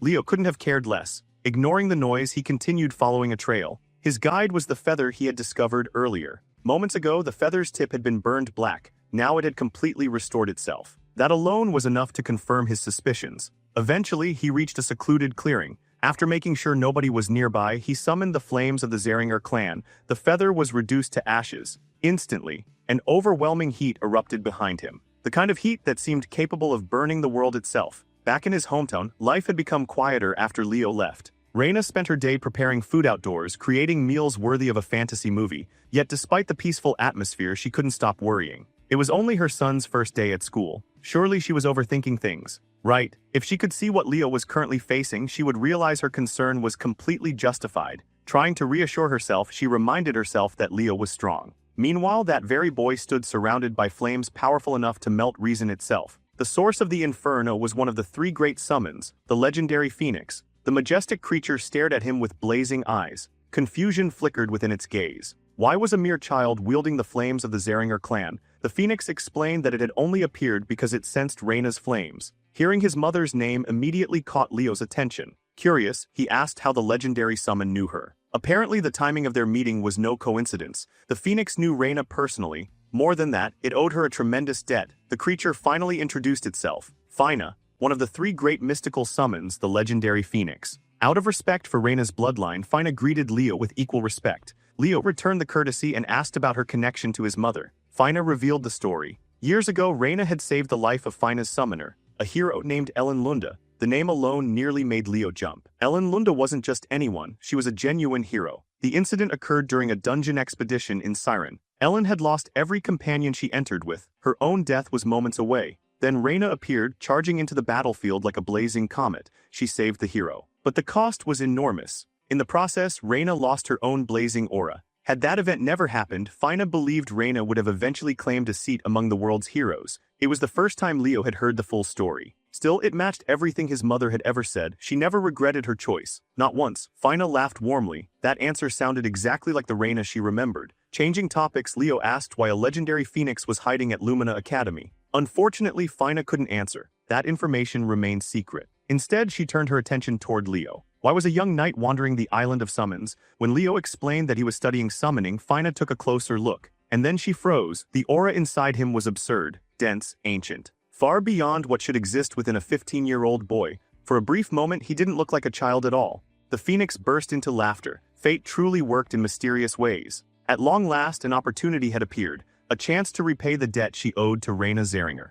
Fina gently urged Leo to extend his hand and accept her flame. The fire drifted toward his palm, dancing across his skin before slowly condensing into the shape of an egg. Inside rested the offspring of a phoenix. The legendary summon explained her wish. One day when Leo became a true summoner worthy of standing among legends, she hoped he would form a contract with her child. Technically, the egg had been intended for another summoner, but Fina had made up her mind. She wanted Leo. Naturally, Leo asked the obvious question, why wait? If the egg was here now, couldn't he hatch and tame it immediately? The moment those words left his mouth, Fina nearly collapsed from shock. Before she could stop him, flames had already begun gathering around his body. Alarm flashed across her face. This wasn't something a novice should even attempt. If the process failed, death was a very real possibility, but Leo had already crossed the point of no return. Watching him move forward without hesitation reminded Fina of someone. Reina. That reckless determination clearly ran in the family. At that point, all she could do was wish him luck. As the hatching ritual began, the outside world faded away.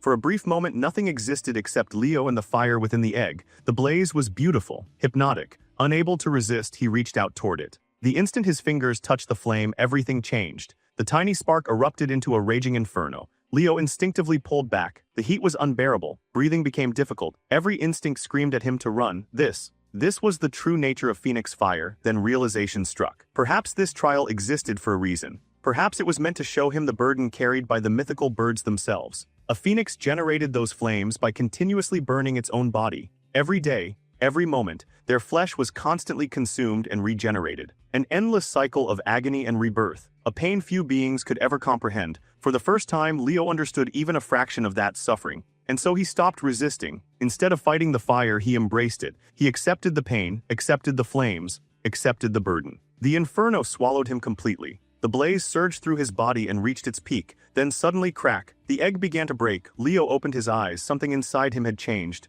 A new understanding, a new acceptance. The agony had left its mark upon his soul. The flames that had consumed him slowly gathered around the egg. The hatching accelerated. Fina watched nervously. Then she asked the question, had he succeeded? Leo answered without hesitation. Yes. The phoenix stared for a moment before laughing in disbelief. What he had just accomplished was completely insane, even by her standards. At that moment, she genuinely believed he might one day become the greatest summoner in the world. Before the hatching was even finished, she was already congratulating him on the successful contract. The eggshell finally burned away. From the ashes emerged a tiny red chick, Fiora, the newborn phoenix. Fina was so excited that she immediately transformed into her human form. With complete trust, she entrusted her child to Leo. Ironically, the legendary offspring of one of the three great summons looked less like a divine beast and more like an adorable little chicken. An extremely cute little chicken. By midday, most students had already returned to the beach. The majority came back with relatively harmless summons found near the outskirts of the forest. Miss Yura glanced toward Carlo and asked how much time remained.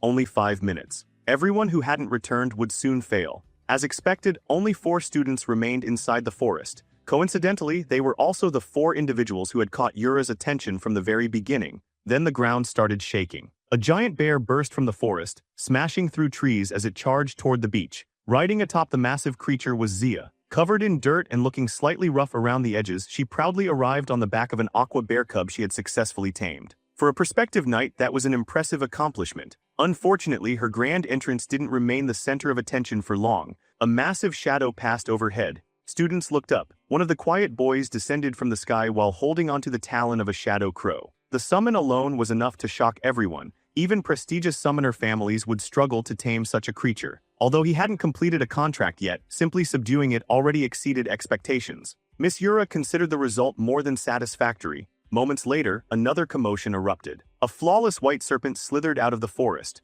Riding atop it like a queen was Eliza. With obvious pride, she revealed that she had contracted a gorgon snake simply because her family didn't already possess one. In other words, she had expanded the family collection. At that point, Carlo officially called time. The examination was over. Just as the announcement echoed across the beach, the final student emerged. Leo. Compared to everyone else's dramatic entrances, his arrival couldn't have been more casual. He simply walked out of the forest. No giant beast, no legendary display. Just a tiny chick resting comfortably on his head. While the others inspired awe and intimidation, Leo radiated pure cuteness. Naturally, some of his less intelligent classmates burst into laughter. They assumed he had failed. Apparently, his summon looked more like a farm animal than a magical beast. The mockery spread quickly. Miss Yura wasn't laughing, not even close. A chill ran down her spine, because unlike the others, she knew exactly what she was looking at. This lunatic had somehow brought back a phoenix. For the first exam, a phoenix. By sunset, the summoning class officially concluded and the students returned to the academy. For most of them, the day was over.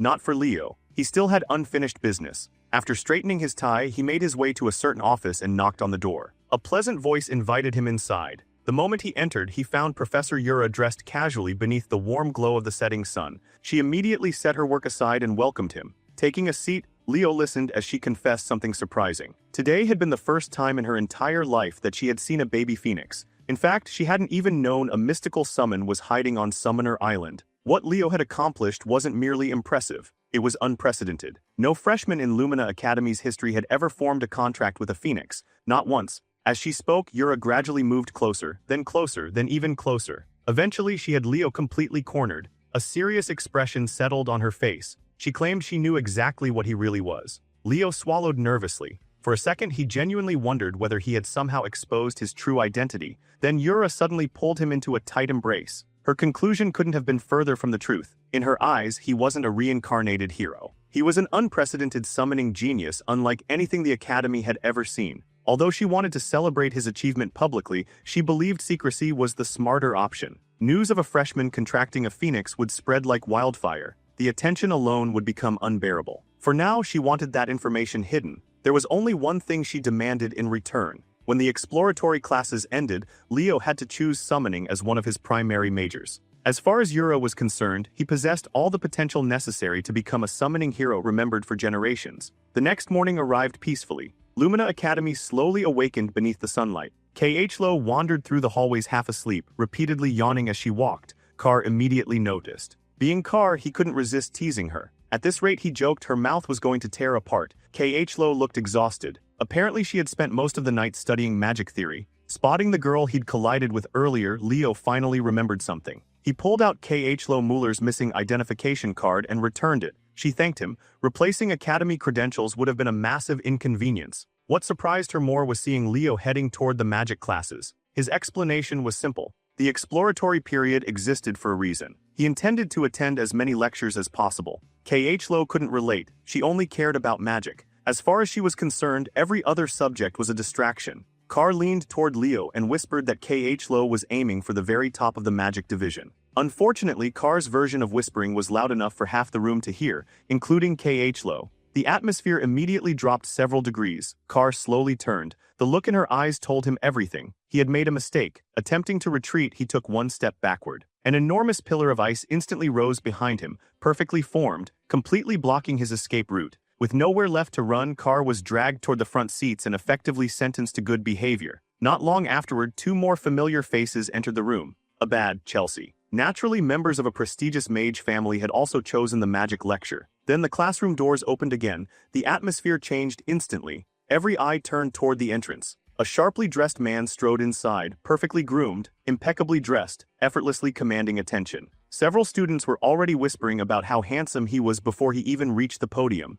The man introduced himself, Len Horses, first-year professor of the magic division. Without wasting time, he placed a thick stack of papers on his desk. Then he flicked a finger. The papers scattered across the room before neatly landing on every student's desk. His first lesson was simple, an examination, before any lecture, before any teaching, before anything else. Everyone would take a magic theory test. The classroom erupted in confusion. Professor Len remained completely unmoved. Any student unable to meet his standards would be removed from his class. Simple. If they were students of Lumina Academy, this level of difficulty should be considered normal. Once finished, they were instructed to submit their papers to his assistant, Anna. Fortunately, Anna's personality balanced out the professor's intensity. Where Len felt intimidating, Anna felt like pure sunshine. Unfortunately for Leo, none of that solved his problem. The moment he looked at the first question, he knew disaster had arrived. He was completely cooked. Modern magical theory might as well have been written in another language. The formulas were complex, the concepts unfamiliar, the questions increasingly impossible. As the hourglass slowly emptied, students squeezed every last drop of knowledge from their minds. Tension filled the room. For aspiring magic heroes, this test carried enormous weight. Eventually, time ran out. As students handed in their papers, many discussed how surprisingly manageable the exam had been. Even so, none of the top students managed to solve the final question. Compared to them, Leo looked significantly more troubled, because unlike everyone else, he wasn't worried about the last question. He was worried about almost all of them.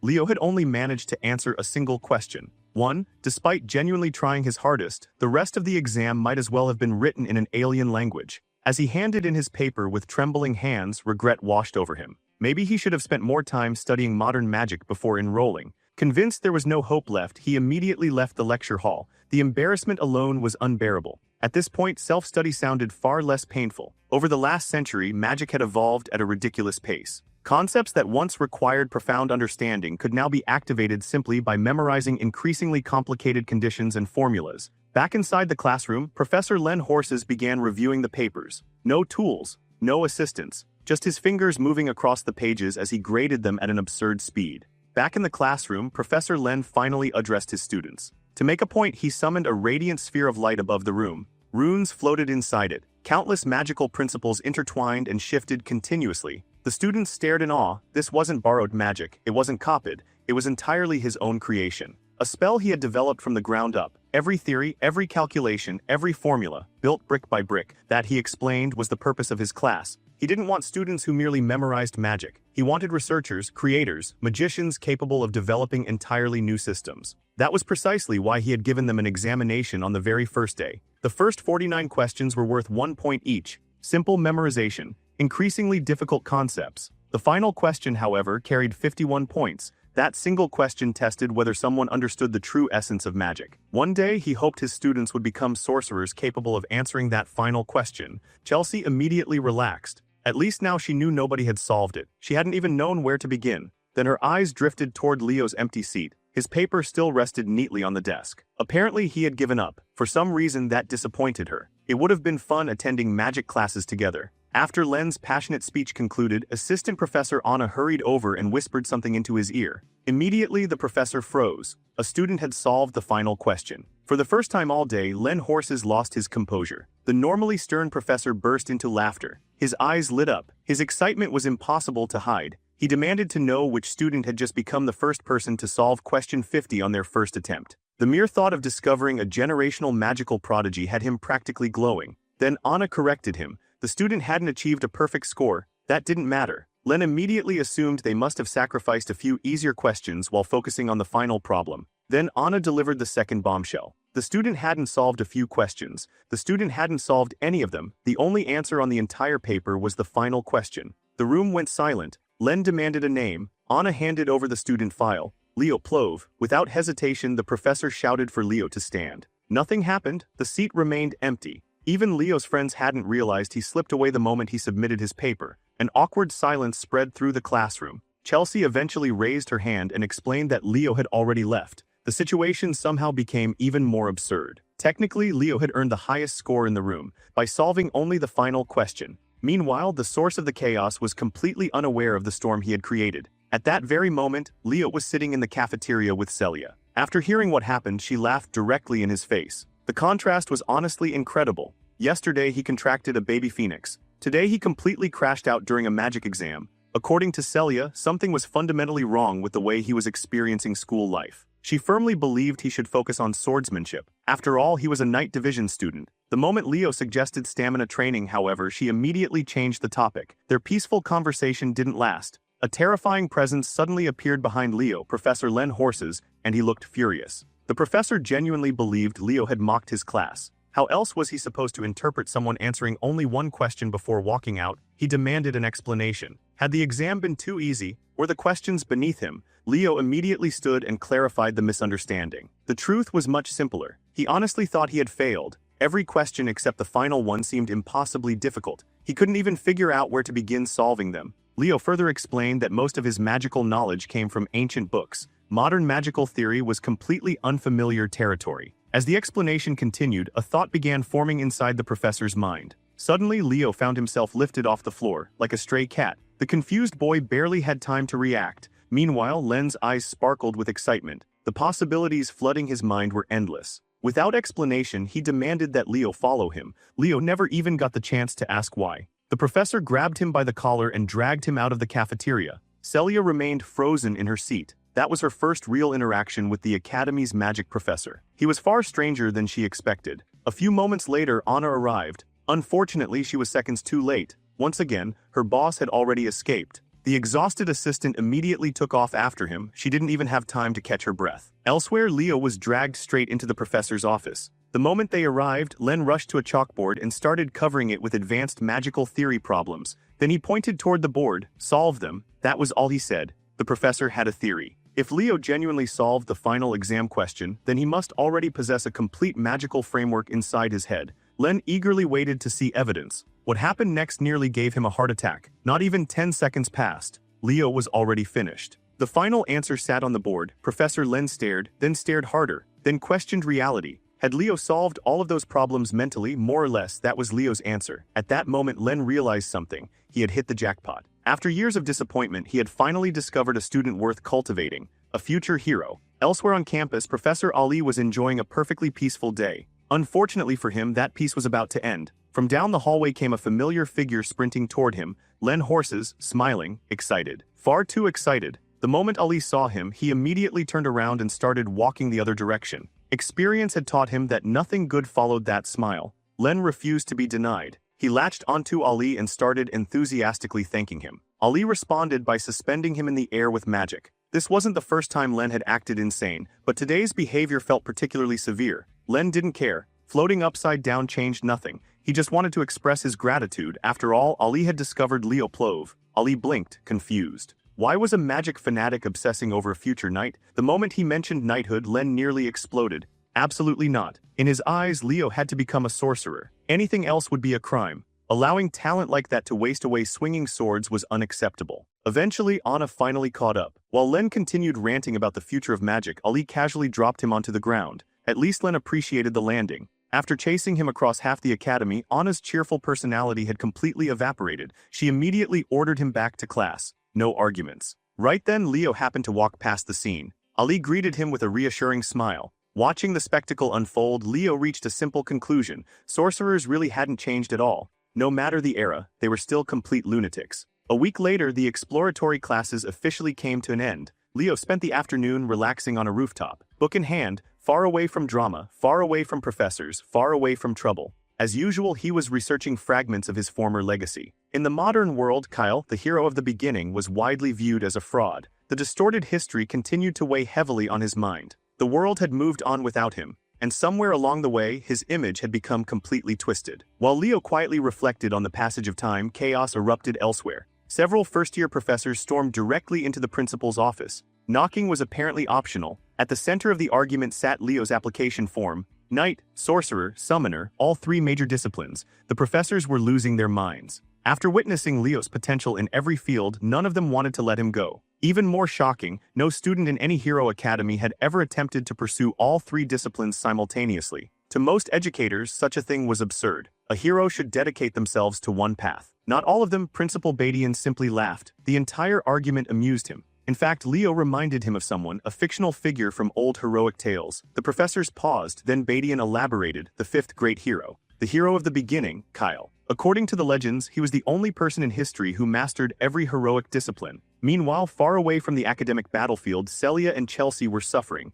The two girls ran lap after lap around the training grounds, sweating, panting, questioning their life choices. Carr happened to spot Leo relaxing comfortably beneath a tree and immediately demanded answers. Why were those two training so hard on a weekend? Apparently, Chelsea had asked Leo to train her, and Leo agreed. That still didn't explain why they were running endless circles. Leo answered as if the conclusion were obvious. Above weapons, above techniques, above talent itself, the most important quality a hero could possess was limitless stamina. According to Leo, all that endless running served a purpose. Stamina was the foundation of everything. Without it, techniques failed. Without it, magic weakened. Without it, even the strongest warriors eventually collapsed. Chelsea had completely bought into the philosophy. At this point, she genuinely believed stamina was the most important weapon a battle mage could possess. When they finally took a break, both girls immediately gathered around Leo. He handed them water bottles while they recovered. Surprisingly, Chelsea seemed to enjoy the brutal training. In fact, she enthusiastically declared that she wanted to go running with Leo again. The moment those words reached Celia's ears, she nearly sprayed water everywhere. Painful memories resurfaced instantly. Nobody who had survived Leo's training regimen could say something like that with a straight face. Since Leo planned on running anyway, he figured he might as well supervise them. Celia, however, had already made a lifelong vow. She was never running with him again. Watching the strange interaction, Carr finally asked the question everyone had been wondering. Why did Leo and Celia seem so close? At one point, he had genuinely assumed they were dating.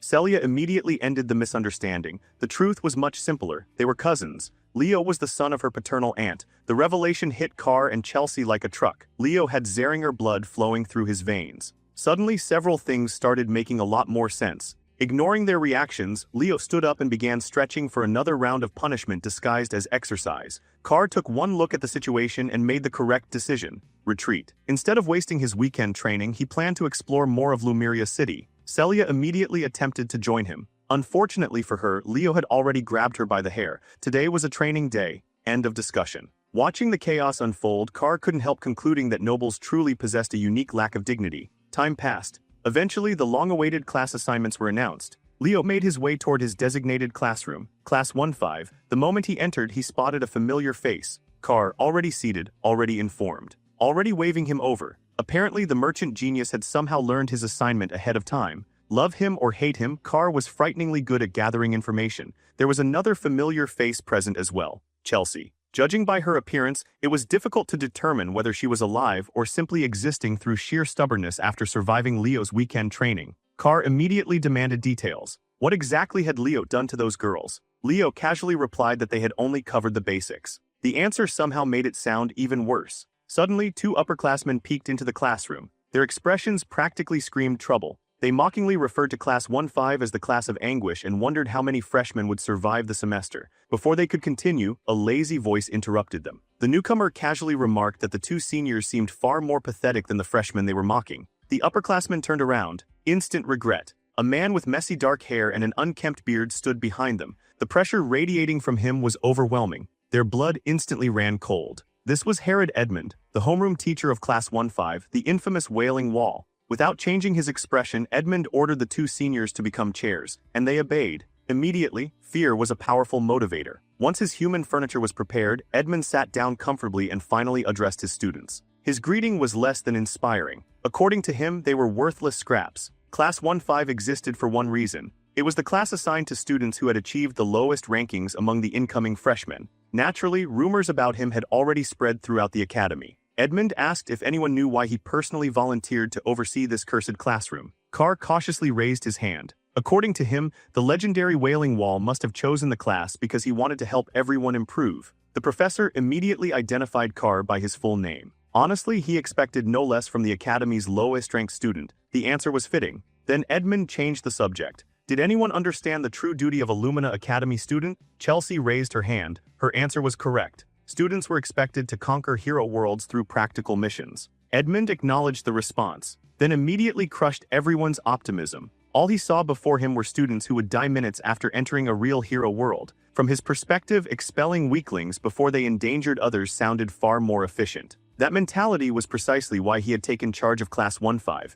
and exactly why everyone called him the Wailing Wall. While the rest of the class looked increasingly terrified, one student remained completely unfazed. Leo. Edmund quietly observed him. Unlike the others, this kid could probably survive a hero world right now. Without further discussion, he ordered everyone to change into training clothes and report to the practice grounds. It was the first day of real classes. Time for combat studies. The students quickly obeyed. Soon, Class 1-5 assembled on the training field beneath the scorching sun. Meanwhile, Edmund set up a massive umbrella, a comfortable chair, and several refreshing drinks. Apparently, suffering was reserved exclusively for students. The professor lounged comfortably while preparing to fix what he considered the rotten mindset of academy freshmen. Then he posed another question. When life truly hung by a thread, what would save them? A timid student named Nella Carvin cautiously raised her hand. She possessed the rare healing aura attribute. Softly, she answered that comrades would save one another. Wrong. Edmund immediately shut the idea down. The only thing capable of saving them was their own ability. Only those strong enough to survive danger themselves could ever hope to protect others. Then came another question. Was anyone confident in their ability to protect their comrades? A cheerful voice immediately responded. Confident, energetic, full of fire. The owner of that voice was Leliana Layden, a dual-class magical knight. To test her confidence, Edmund asked her to create a fireball. Leliana complied. A blazing sphere appeared above her hand. The professor looked unimpressed. According to him, it wasn't even strong enough to kill an ant. Naturally, the challenge provoked her. She poured additional mana into the spell. One fireball became two. The surrounding air heated dramatically. The flames doubled in size. The display was undeniably impressive. Edmund slowly sipped his juice, then sarcastically congratulated her. Afterward, he summoned a tiny orb of wind. His challenge was simple: hit it. The orb immediately transformed into a wind spirit. The mischievous creature zipped through the air freely. It danced around Leliana, mocked her, even flew close enough to tap her nose. The energetic girl immediately lost her composure. Fireballs exploded everywhere, one after another. The spirit avoided every single attack. After she wasted a mountain of mana accomplishing absolutely nothing, Edmund finally intervened. What was the point of creating larger attacks if they never hit the target? That was the lesson.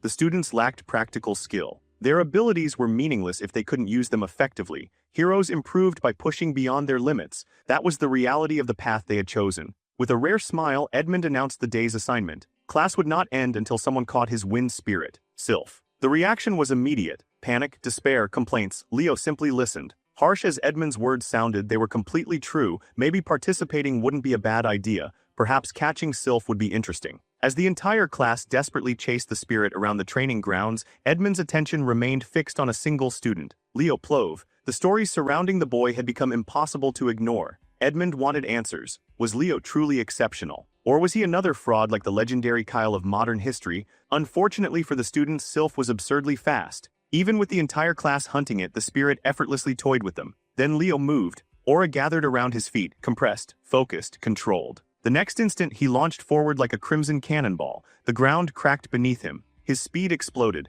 Every ounce of his concentration focused on a single objective. For a moment, Edmund wondered whether he was witnessing the birth of the first genuine all-class hero in generations. Meanwhile, Carr and Chelsea had already reached their limits. Trying to catch Sylph had completely exhausted them. Leo was different. Flames wrapped around his body. Utilizing a refined version of Aura Step, he launched himself into the sky, straight into the spirit's blind spot. Gravity accelerated his descent. Momentum sharpened the attack. Sylph had almost no room to react, almost. The first attempt missed by the smallest margin imaginable. To everyone else it looked like failure. Leo smiled because he hadn't missed, not really. During the attack, he had secretly manipulated his aura. A thin thread remained attached to Sylph's foot. Invisible, precise. The spirit's movements became restricted. For the first time all day, it couldn't freely escape. Unfortunately, Leo wasn't the one who capitalized on the opportunity. A flash of lightning shot across the field. Durin, the speed specialist, snatched Sylph first. As expected, his speed remained exceptional. Still, everyone with functioning eyes knew the truth. Without Leo's aura thread, the capture would have never happened. That didn't stop Durin from looking unbearably smug.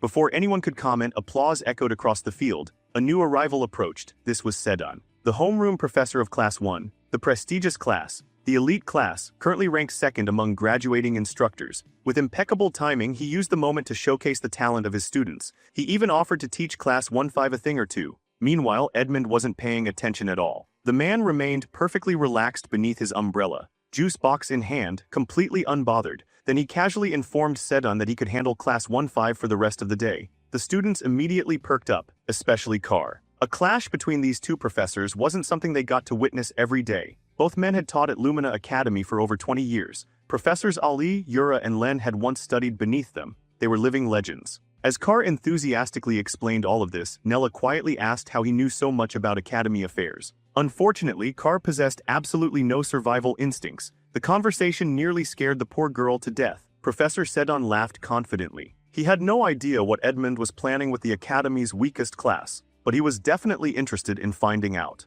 To everyone's surprise, Sedon proposed a showdown between Class 1 and Class 5. As for the event, he chose one of Lumina Academy's oldest and most celebrated sports, Basta. The moment the suggestion left his mouth, Professor Edmund practically sprang from his chair. For the first time all day, the man looked genuinely interested. He enthusiastically grabbed Sedon's hand, praised him as a genius, and declared that practical experience was the best teacher. Then, just as quickly, he collapsed back into his comfortable seat and dumped all responsibility for organizing and officiating the match onto Sedon. Watching this happen, Sedon couldn't understand how this lazy man kept beating him in the instructor popularity rankings year after year. Even Edmund's own students looked embarrassed on his behalf. Still, before completely checking out, the Wailing Wall addressed Class 5 one final time. This match, he explained, was a chance for them to sharpen their abilities through real combat experience. Then he casually added one tiny detail. If they lost, every student in Class 5 would be expelled. Silence, pure disbelief. It was literally their first official class under him, and their opponents weren't just any class. This was Class 1, the Academy's elite, a team that included 3 regional captains. The students immediately protested. Edmund couldn't have cared less. If the challenge seemed impossible, then they should simply try harder. Besides, they had Leo Plove, the freshman representative himself. What exactly were they worried about? Then he ordered Leo to choose 6 participants for the match. As Leo considered the request, something became clear. This wasn't cruelty, at least not entirely. After only a single week at Lumina Academy, most of Class 5 had already given up on themselves. Their confidence was shattered, their ambition had faded. Edmund wasn't testing their strength, he was testing their spirit. And Leo had been placed in the center of that challenge. Meanwhile, Sedon used magic to construct a massive Basta arena. As the battlefield took shape, Leo searched for a solution. There had to be a way to drag his classmates out of the pit of despair they had fallen into. Soon, the match was ready. The strongest students in the academy stood opposite Class 5. Even Chelsea looked nervous. Sweat ran down her face as she hurriedly explained the rules to Leo, since he had never played Basta before. According to her, Basta was a traditional combat sport that had existed at Lumina Academy for generations. At first glance, it sounded like little more than a ball game. Thomas immediately corrected that misconception. This wasn't some harmless sport, it was practically warfare disguised as recreation. Nearby, Celia noticed Chelsea's nervous expression and wasted no time provoking her. The taunt worked perfectly. Chelsea immediately snapped back, refusing to lose to any Zeringer. Leo, meanwhile, remained absurdly calm. According to him, there was no reason to panic. They weren't losing today. That confidence only irritated Celia further. She couldn't wait to show him the results of her recent training. Lo wasn't any friendlier. She was still obsessed with settling the score against the freshman representative. Eventually, Sedon called both teams forward. Leo asked who wanted to participate. Chelsea stepped forward, then Aleliana. The threat of expulsion was very real and both girls were determined to fight. Thomas and several others quickly followed. Once everyone was ready, Leo signaled the professor. The match could begin. Sedon tossed the ball high into the air. Every eye followed it. The game started instantly. Duran and Leo lunged for possession. Lightning proved faster. By the narrowest margin, Duran secured the ball and claimed the initiative. Ironically, the moment the game began was also the moment Leo decided to learn the rules. Fortunately, they were simple. Players infused the ball with aura and launched it toward the opposing goal. Direct physical contact wasn't allowed. The first team to score 11 points would win. Duran wasted no time. Lightning aura erupted around him as he launched the ball at terrifying speed. Leo barely avoided it. Thomas couldn't even track it with his eyes. The ball blasted through the field and scored immediately. Class 1 took the first point.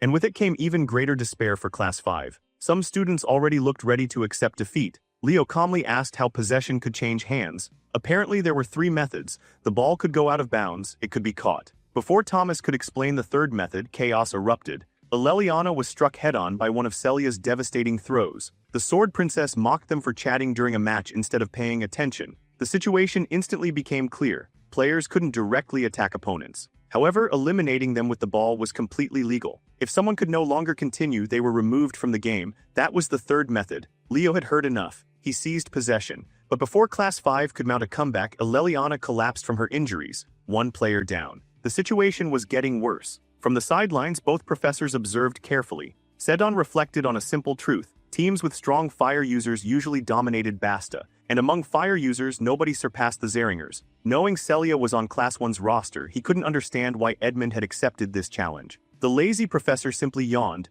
then he casually recalled an old memory. Years ago, his greatest student had come from House Zeringer, a terrifying player known as the Empress of Basta, an absolute monster. What truly shocked Sedon was the next part. Her son was currently playing for Class 5. The realization hit him instantly. Back on the field, morale was collapsing. Many students had already convinced themselves they were doomed. Celia noticed flames gathering around Leo. Finally, he was getting serious. An enormous fire-infused shot formed around the ball, then he launched it. The projectile tore through the arena like a blazing comet. Lo immediately responded. A massive mountain of ice erupted to intercept it. For a brief moment she believed she had stopped the attack. Then Leo appeared beside her, exactly where she least expected him. He had already predicted her move. With complete confidence, he declared that the goal was inevitable. Leaping into the air, he punched the ball with overwhelming force. Lo's barrier shattered instantly. The ice split apart like paper. Even Sedon couldn't hide his admiration. That level of battlefield awareness was exceptional. Class 5 erupted in cheers. For the first time all match, hope returned. Meanwhile, Class 1's instructor realized something important. The real game had only just begun. The score rapidly climbed. Goals flew back and forth. Players fell. Mana reserves vanished. Eventually, the board displayed 10-9. One final point would decide everything. Durin moved first. Lightning aura exploded around him as he launched a decisive shot. He intended to end the match right there. Then Thomas stepped forward. The merchant put everything on the line: body, mind, spirit. At the very edge of exhaustion, he caught the ball. The impact nearly destroyed him. Moments later, he collapsed, but he had succeeded. The score remained tied. The field changed completely. Class 5 now had only Leo remaining. Class 1 still possessed all three captains. Numerically, the difference was overwhelming.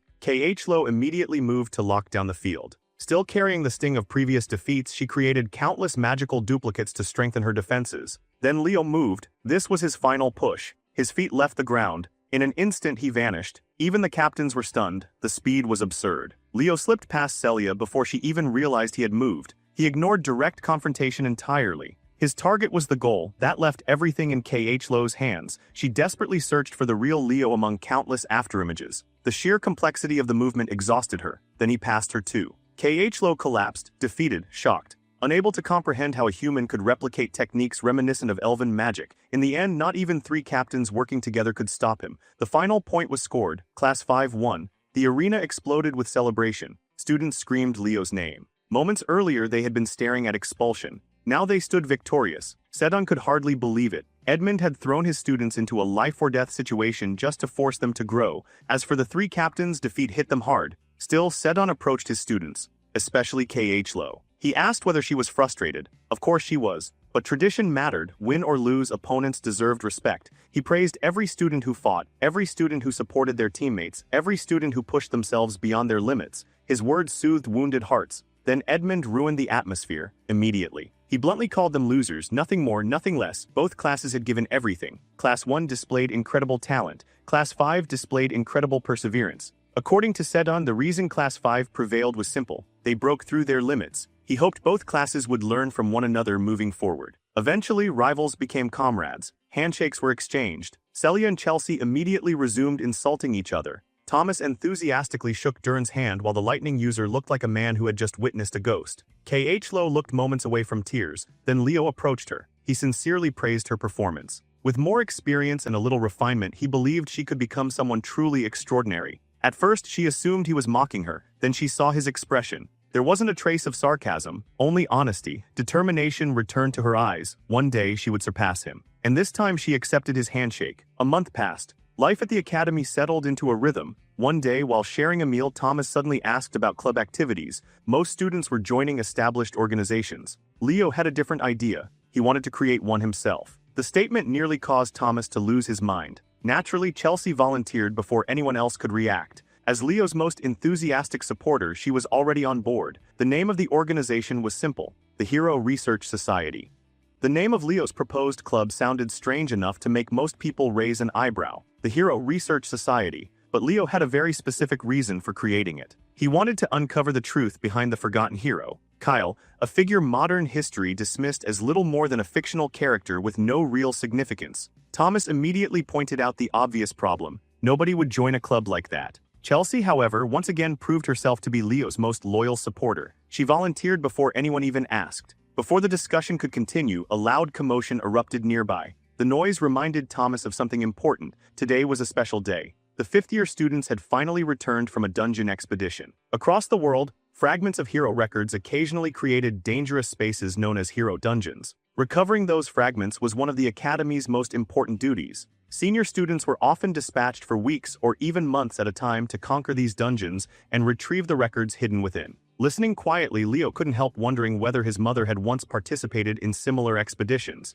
Chelsea's attention shifted toward the returning seniors. These weren't ordinary students, they were the Academy's elite, the best of the best. Among them stood the muscular Easter, beside him was the beautiful southerner Toru Yan, and nearby lounged Ulta, whose relaxed clothing made it look as if he had wandered in from a vacation. Yet one person was conspicuously absent, the strongest student in Lumina Academy, the student council president, Ri. Thomas was about to explain more when Leo suddenly disappeared. For a brief moment, it almost looked as though someone had arrested him for being too overpowered. The truth was much simpler. Celia had dragged him away in a hurry. Apparently, the council president himself had requested a private meeting. Leo was completely confused. Why would someone like Ri want to meet him? Celia stared at him like he was hopeless. In her opinion, Leo understood absolutely nothing about Academy politics. She assured him that everything would make sense once he arrived. Eventually, they reached an unusual location. And then something completely unexpected happened. The Sword Princess launched herself forward and hugged Ri, because the Academy's strongest student wasn't just the council president, he was also Celia's older brother. Ri welcomed Leo warmly,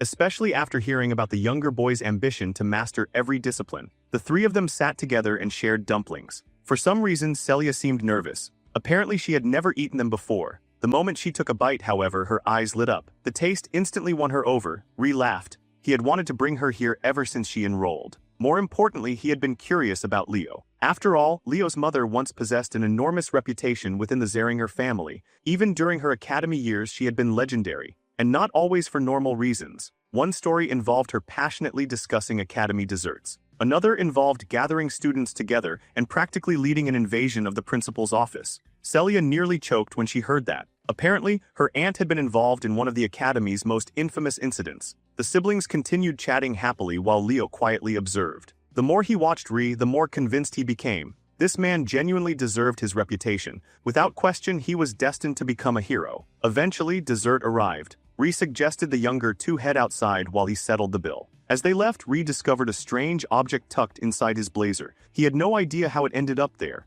Elsewhere, Class 5 was enduring another day under Herod Edmund. Leliana finally gathered enough courage to ask him a question. Before she could even speak, Edmund informed her that it was probably stupid. The man truly had no filter. Ignoring the insult, she asked why Class 5 still hadn't selected a class representative while every other class already had one. Edmund blinked, then casually admitted he had forgotten. His solution was simple. Leo could do it. Problem solved. Leliana and Tai quickly reminded him that representatives were usually chosen through a democratic process. Unfortunately, that only encouraged Edmund to explain his reasoning. The representative would be responsible for paperwork and administrative tasks. In other words, whoever got selected would save him from doing extra work. Suddenly, a magical transmission echoed through the academy. All first-year students were ordered to report immediately for a joint hero studies session. Leo asked if they should leave now. Edmund approved without hesitation. Soon the students arrived at the auditorium. There Leo and Thomas encountered a familiar sight. Khlo, or rather what remained of Khlo. The girl looked like a walking corpse.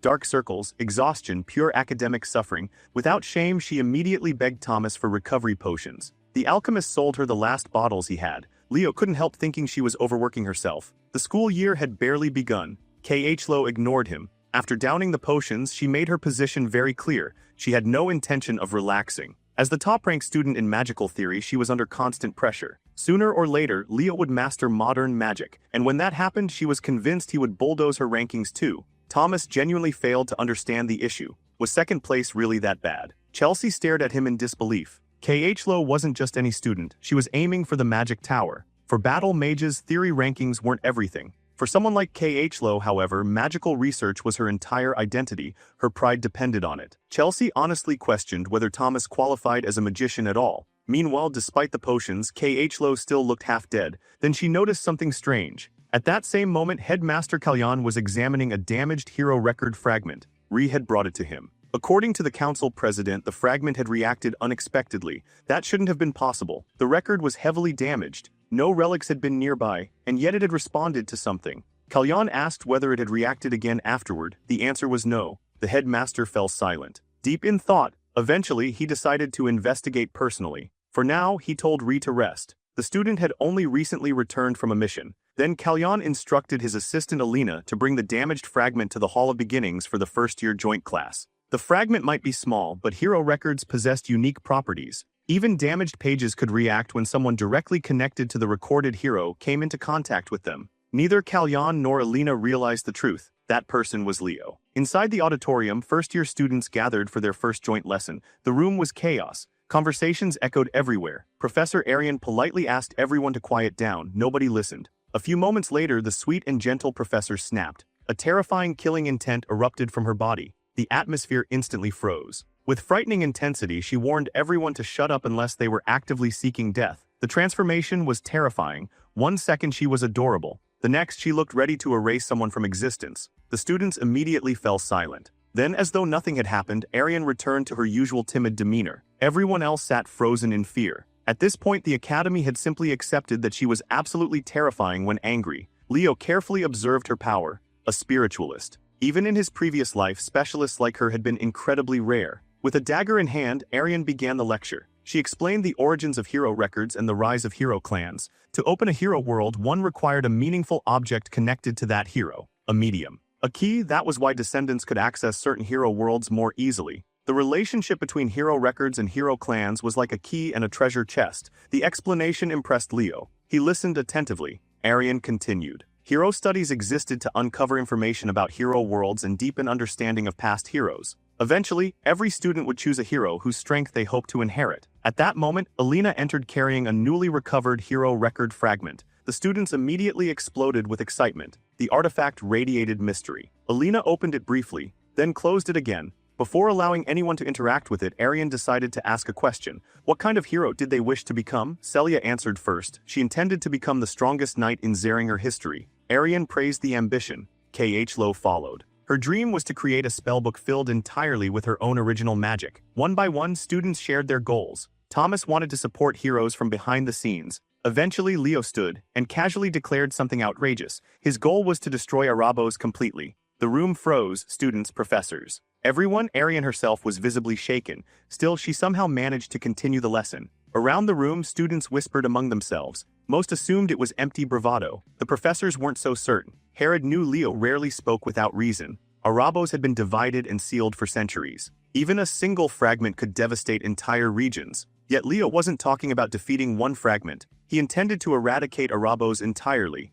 An impossible dream, or perhaps something even more dangerous. Pushing forward, Arian finally moved to the practical portion of the lesson. The students would examine a hero record fragment and attempt to identify its owner. She reminded everyone that professors would be monitoring the process closely. No reckless behavior, no unnecessary risks. The excitement in the room became impossible to contain. At last, they would experience a hero record firsthand. Arian called forward the representatives of each class. Celia, Leo, Abad, Chen. 2 fragments had actually been recovered from the dungeon. One was significantly smaller than the other. For today's lesson, however, they would focus on the larger piece. The smaller fragment was displayed merely to demonstrate the variety of hero record forms. Then Arian invited Leo to step forward first. Leo approached the fragment. The moment his hand touched it, the hero record opened.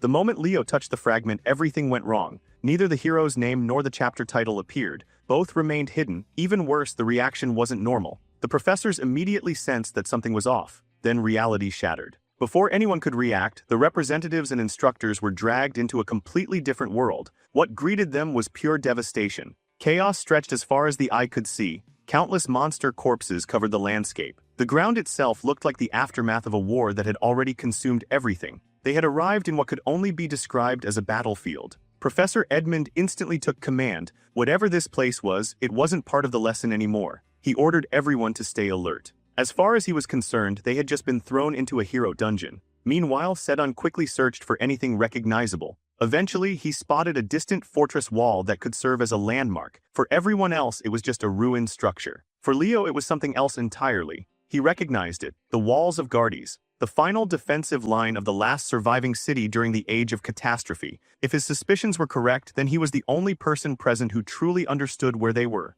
Then he heard it. A voice that hadn't existed for thousands of years. It called him by a name nobody in this era should know. Kyle. The voice gently apologized, admitting that her final wish had been foolish. Leo's heart nearly stopped. Because that voice belonged to someone history revered as a legend. One of the original heroes. One of his comrades, Lena's. Back then she had stubbornly believed they would save the world, even when hope was almost gone, even when everything seemed impossible, and somehow, they did. Seeing a friend from 5,000 years ago standing before him on that ruined battlefield stirred emotions Leo couldn't put into words. This reunion existed beyond anything he could have imagined. Lena smiled, and that smile alone seemed to illuminate the entire hero dungeon. Then reality broke apart. The world shattered. Everyone was violently thrown back into the real world. The bizarre incident ended as abruptly as it began. The cause? Leo had unknowingly grabbed the small hero record fragment that was only meant to be displayed. Chaos immediately erupted in the auditorium. Chelsea nervously demanded answers from the professors. Unfortunately, they were just as confused as the students. Even Edmund looked exhausted. With no explanation available, he immediately suspended all classes. Everyone was instructed to leave the auditorium calmly and return to their dormitories. As the crowd dispersed, Leo remained behind. Still standing at the podium, still holding the tiny torn fragment. Deep down, he already knew the truth. That fragment belonged to him. It was a piece of Kyle's hero record, the single most important clue he had discovered since arriving at the academy. From the sidelines, Edmund quietly watched Leo. The depth of thought on the boy's face intrigued him. Once the commotion finally died down, students scattered across campus to waste the unexpected free time. In one empty classroom, Leo explained what he had seen. The legendary Lena's, the king of wisdom. Chelsea's eyes practically sparkled. If the academy had truly uncovered Lena's hero record, then this was a historic discovery. Aleliana immediately regretted every life decision that had led her away from becoming class representative. Had she won the position, she would have witnessed everything firsthand.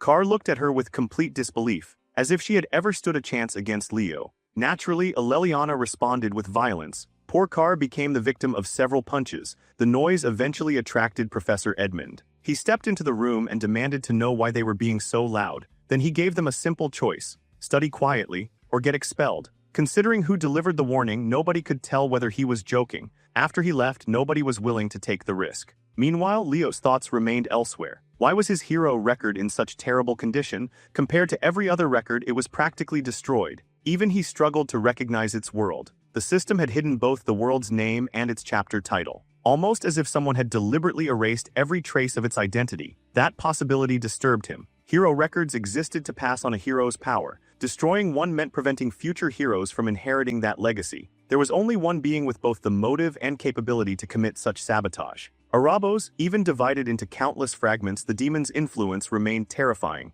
The incident only strengthened Leo's resolve. He needed answers, and he needed them soon. After that strange event, academy life settled down for roughly a month. Eventually, attention shifted toward the magic department. Professor Len Horse arrived as stylish as ever and immediately introduced the upcoming midterm practical exam. The assignment was simple. Every student had to create an original spell. The announcement instantly struck fear into the hearts of young magicians. Original magic wasn't ordinary. It represented a magician's individuality, creativity, and mastery. Modern magic relied heavily on activation formulas and established systems. Very few mages still attempted to create something entirely their own. Yet original spells often became a magician's greatest trump card. To illustrate the concept, Len Horse referenced star magic. Every elf learned a version of it. However, even star magic was merely an imitation. Only one person in history had ever wielded the complete form: its creator, the founder of Nebula, one of the original heroes, Luna. The professor's passionate explanation immediately put Khlo into full concentration mode. She was determined to dominate the exam. While listening, Leo noticed something unusual on her desk. A book. Just being near it made his instincts scream. The object radiated a strangely familiar darkness. The moment she noticed him looking, Khlo quickly hid it inside her bag. Leo's suspicion immediately grew. If he wasn't mistaken, that had been a grimoire. As though the timing had been planned, Professor Horse dismissed the class and wished everyone luck. Students slowly began leaving. Leo immediately followed Khlo, then casually grabbed her hand. The Ice Queen spun around and shot him an offended glare. Leo simply smiled and invited her to lunch. Officially, it was a friendly invitation. Unofficially, he wanted answers about that grimoire. Kh instantly smacked his hand away. She had no time for distractions. Her focus was entirely devoted to defeating Leo in the practical exam. Thankfully, Car arrived before the conversation could become even more awkward. The cheerful alchemist jokingly accused Leo of trying to challenge the Queen of Magical Studies herself. Kh still hadn't forgotten losing to him before. When it came to pure magic, however, she refused to surrender first place.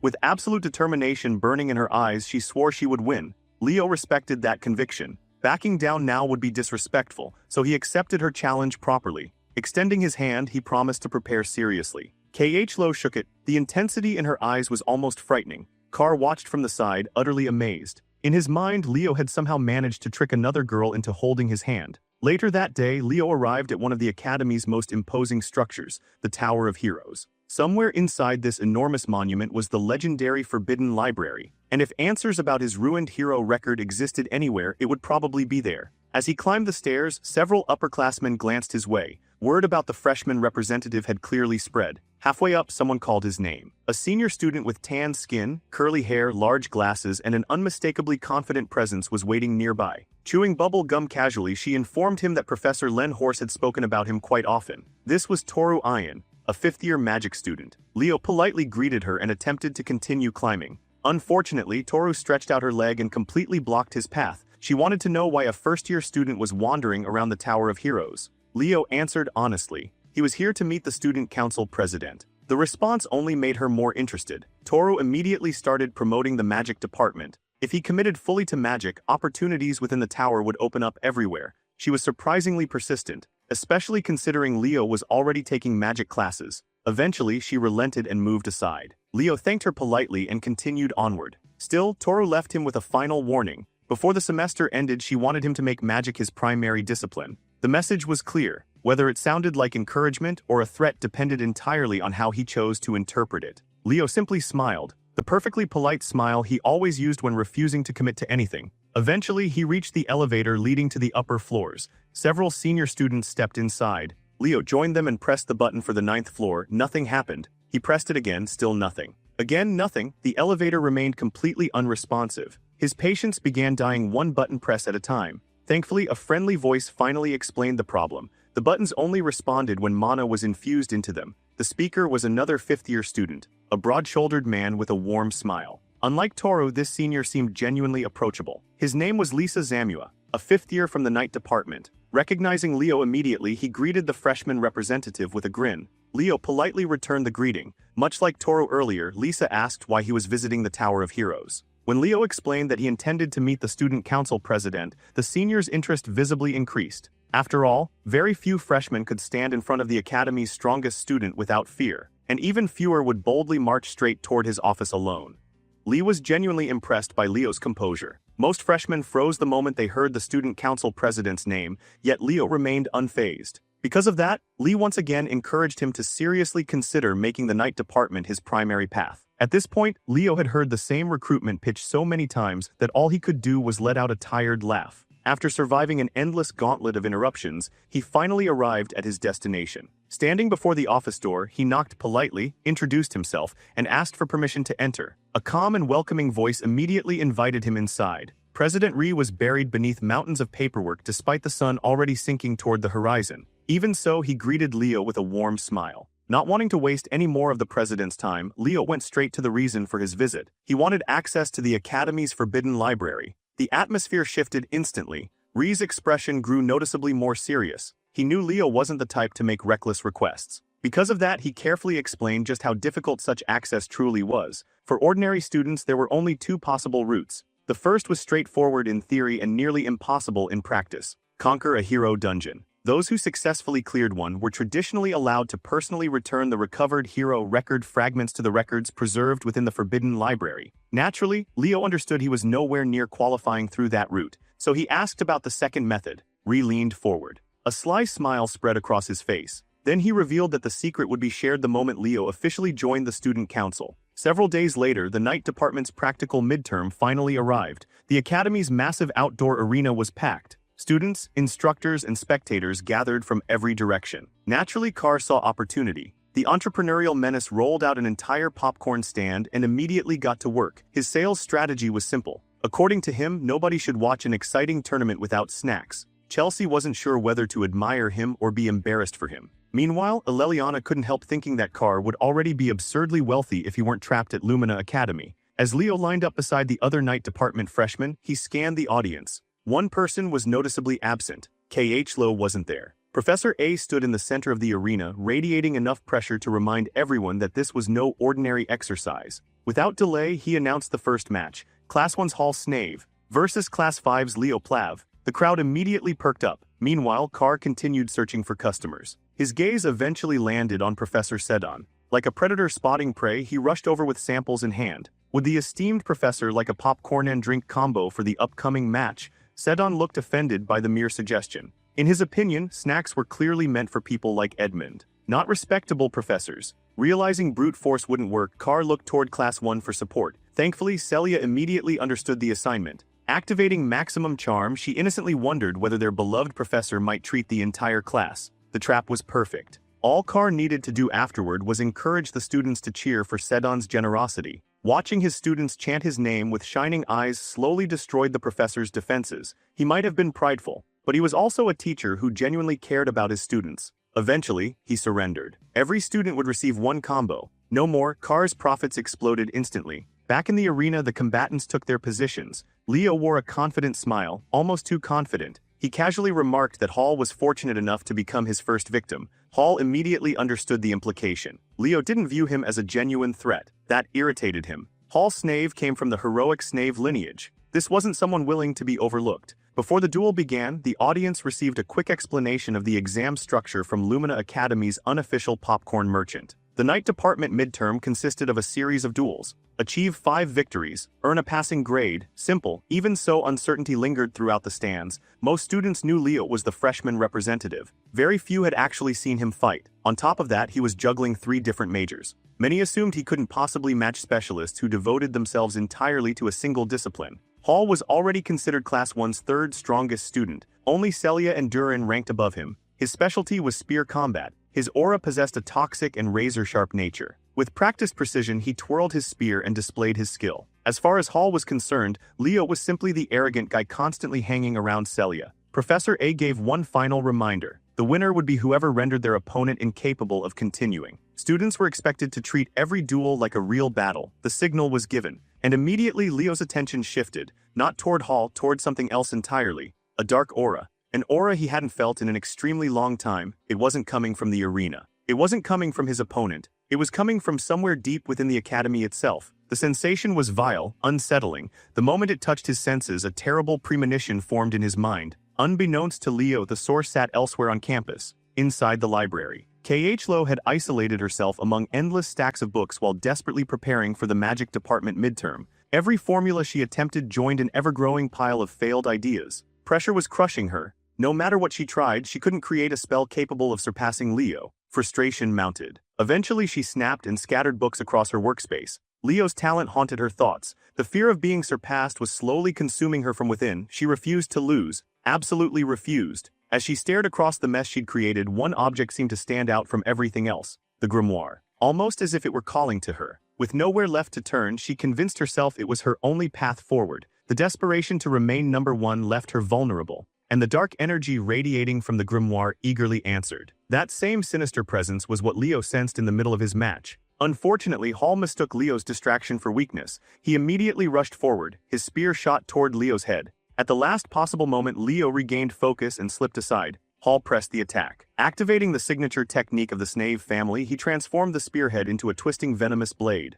The weapon moved unpredictably, like a living serpent. Each strike crept closer to Leo's chest. Then Leo calmly reached out and caught the spear bare-handed. Hall froze. Stopping that attack should have required ridiculous strength. The brief moment of shock became a fatal mistake. Leo yanked the spear away. Hall instinctively held on. The result was humiliating. He got dragged along behind his own weapon-like luggage. Before he could recover, Leo closed the distance and planted a devastating fist directly into his face. The impact launched Hall across the arena like a ragdoll. The crowd erupted. Leo might have been distracted earlier, but a veteran like him never stayed distracted for long. Humiliated by the exchange, Hall pushed his aura to the limit. Thick poisonous mist flooded the battlefield. The arena slowly turned green. He warned Leo to stop showing off. The real duel was only beginning. Venomous aura poured endlessly from Hall's body. This was his advantage. People already claimed Leo lacked proper aura mastery. Hall intended to exploit that weakness completely. Physical strength alone couldn't overcome such a gap, or so he thought. Leo watched the spreading poison with genuine interest. Poison auras were surprisingly rare, then crimson flames ignited around him. The moment the toxic mist entered his range, it burned away instantly. Hall continued increasing his output. His confidence remained intact. Unless Leo's flames rivaled Celia's, victory should still belong to him. At least that was the story he kept telling himself. Unfortunately, while Hall was busy admiring his own superiority, Leo had already crossed the battlefield, completely unharmed. The remaining distance disappeared. Leo advanced through the poison like an unstoppable force. His fire devoured everything in its path. The contrast between the two auras was so dramatic that the audience couldn't look away. Popcorn disappeared by the handful. In Class 1 section, Duran watched with his usual murderous expression. Chelsea cheered louder than anyone. To her, everything Leo did looked incredible. Meanwhile, Celia sat frozen. She had known Leo was improving. What she hadn't realized was just how terrifyingly powerful his flame aura had already become. Halsnave was the first to truly feel how terrifying Leo's flames had become. The closer he got, the more unbelievable it seemed. By Hall's own judgment, Leo's fire had already reached the same level as Celia's, the strongest knight among the first years. That realization hit hard. Who would have imagined that a guy splitting his time between every major in the academy could stand shoulder to shoulder with elite pure knights? Even so, Hall refused to crumble. He had one card left. A technique he had secretly developed with a single goal in mind, surpassing Celia one day. Never in his wildest dreams did he think he would be forced to reveal it during the very first match of the midterms. His aura twisted and condensed. A massive venomous serpent took shape. Then the creature lunged forward, forming a prison of poison around Leo. Instead of resisting, Leo allowed himself to be trapped. He simply stood there, studying the structure of the technique with genuine curiosity. Meanwhile, Hall was already enjoying his moment. He even glanced toward the stands where Celia sat watching. The poor guy's cheeks turned slightly red. After all, he'd spent countless hours refining this technique specifically to catch up to her. This was supposed to be his big debut. Unfortunately for him, Celia's response was less than inspiring. With a sigh, she quietly pointed toward the opposite side of the arena. Hall turned his head and immediately realized his mistake. Inside the serpent prison, Leo's flames had already begun cooking the construct alive. The giant snake bubbled, cracked, sizzled, then vanished completely beneath overwhelming heat. Hall's eyes widened. The technique he'd worked so hard to create had been erased as casually as garbage. Frustration took over. Abandoning aura entirely, he charged forward with his spear. Throughout the entire fight, Leo hadn't even bothered drawing his sword. Now he finally did. One clean movement, one precise parry. The spear flew from Hall's hands. Before the stunned boy could react, Leo's blade rested against his neck. Calmly, he offered a lesson. Anyone foolish enough to look away from a flame deserved to get burned. Hall's knees gave out. Professor A immediately declared the result. The opening match belonged to Leo Plav, and it wasn't particularly close. Chelsea practically exploded with excitement from the stands. Carr, who never doubted his friend for a second, acted as if the outcome had been obvious all along. Meanwhile, Hall returned to his side of the arena nursing both his pride and his bruises. At least now he understood. Leo wasn't merely talented, he was built differently. No wonder someone like Celia acknowledged him. Then something unexpected happened. A familiar voice praised him. Hall looked up. There was Celia, smiling. She complimented the technique he had used during the fight. For a moment, Hall forgot he'd lost. The girl he'd admired for so long had praised him personally. Suddenly, the defeat didn't seem nearly as painful. That compliment would probably stay with him for years. The tournament continued. Professor A called Class 5's Leliana led into the arena. The energetic girl rushed forward like she had been waiting all day. Immediately, she demanded to know who her opponent would be. The answer crushed her enthusiasm. Chen Zia of Class 10. Just like that, her confidence deflated. Out of everyone she could have drawn, she ended up facing one of the night department's strongest students. The two girls took their positions. Chen Zia offered a graceful bow and wished her opponent good luck. Even her politeness carried pressure. Still, Leliana wasn't the type to back down. She returned the greeting with determination burning in her eyes. The match began. Chen Zia gently summoned her water aura. Flowing currents surrounded her body like a calm ocean. Across from her, Leliana's fiery spirit erupted into wild flames as she gripped her rapier. Trusting her speed, she launched herself forward. One decisive thrust, one decisive finish, or so she thought. Chen Zia calmly formed a sphere of water around herself. Watching from the stands, Leo immediately understood the problem. Getting stabbed would hurt. Running headfirst into a condensed wall of water aura would hurt just as much. Leliana committed too early. She gambled everything on a single strike and paid for it. The water sphere wasn't merely defensive, it counterattacked. Hard, within moments the match was over. Chen Zia secured a clean victory. Leliana eventually stood back up and brushed herself off. The loss was embarrassing, but she convinced herself she hadn't done terribly. Leo had already predicted the outcome. The matchup heavily favored Chen Zia from the beginning. Still, with a cooler head and better decision-making, Aleliana could have lasted much longer. Then came the match everyone wanted to see. Professor A called forth Celia Zeringer, her opponent, Duran Moira. The arena erupted. Nobody expected the biggest showdown of the tournament this early. Celia smiled the moment she saw her rival. This was going to be fun. Duran looked the exact opposite. His expression screamed absolute seriousness. In the stands, Carr had somehow acquired a pair of ridiculous viewing glasses and was already treating the fight like the event of the year. He shoved a bucket of popcorn toward Leo. Neither student took their eyes off the arena. The atmosphere alone was electric. Fire and lightning began filling the battlefield. Both fighters drew their weapons. The clash for the unofficial title of strongest first year was about to begin. The signal sounded. Duran moved first, a blur of lightning. His body and sword seemed to merge into a single streak of thunder, but Celia wasn't the Academy's top knight by accident. Her reactions were absurd. She intercepted the first few attacks without issue. For many first years, this was their first glimpse of true elite-level combat. Completely absorbed in the fight, Carr asked Leo who he thought would win. Without taking his eyes off the arena, Leo casually answered. If things continued at this pace, Celia would lose. Carr nearly choked on his popcorn. Even so, he wasn't ready to count her out. The look in Celia's eyes remained calm, focused, dangerously calm. Leo agreed she was waiting for something. The trap simply hadn't been sprung yet. Meanwhile, Duran accelerated again. Faster, sharper, more relentless. One strike nearly grazed Celia's neck. Only pure instinct saved her. Sensing momentum shifting in his favor, Duran pressed harder and entered a close-range exchange. That decision sealed his fate. Celia raised her blade, then unleashed a blaze unlike anything seen throughout the tournament. The entire arena exploded with fire. Even the protective barriers flickered under the pressure. Freshmen stared in disbelief. Many had never witnessed power on this level. Leo couldn't help praising the timing. Carr looked confused, so he explained. The arena was relatively small. Since matching Duran's raw speed directly wasn't realistic, Celia had transformed the entire battlefield into her weapon. By flooding the arena with flames, she forced Duran to fight inside her territory. Every movement now carried risk. Every step could lead into fire. The heat distorted vision. The battlefield itself had turned against him. Celia wasn't just stronger, she had become smarter. This was strategy. This was control. This was her domain. As Duran struggled against the oppressive heat, tiny openings began appearing in his defense. Celia seized them instantly. At one point, she seemed to vanish entirely before reappearing behind him. Her blazing slash nearly ended everything. Only Duran's monstrous reflexes kept him alive. Desperate, he swung back. But desperation was poison against an opponent like Celia. She completely neutralized his attack. Then came the most ridiculous part. Instead of finishing him with her sword, fist, or kick, she headbutted him, straight into unconsciousness. The crowd exploded. As the flames faded, Celia Zeringer stood victorious. Dusting off her uniform, she casually suggested that Duran spend more time building strength instead of relying exclusively on speed. When Duran finally regained consciousness, he accepted the hand she offered and stood back up. Around them, spectators lost their minds. The Academy's gossip circles and dedicated shippers had just been fed for months. From the stands, Leo quietly smiled. All that brutal training had clearly paid off. Then, as if summoned from nowhere, Professor Edmund suddenly appeared behind the boys, snack in hand. Apparently, he'd been listening to Leo's commentary the entire time. To his surprise, the professor found those observations genuinely insightful. By the time the practical exam concluded, the day had produced plenty of excitement. Celia finished with 4 victories and 1 loss.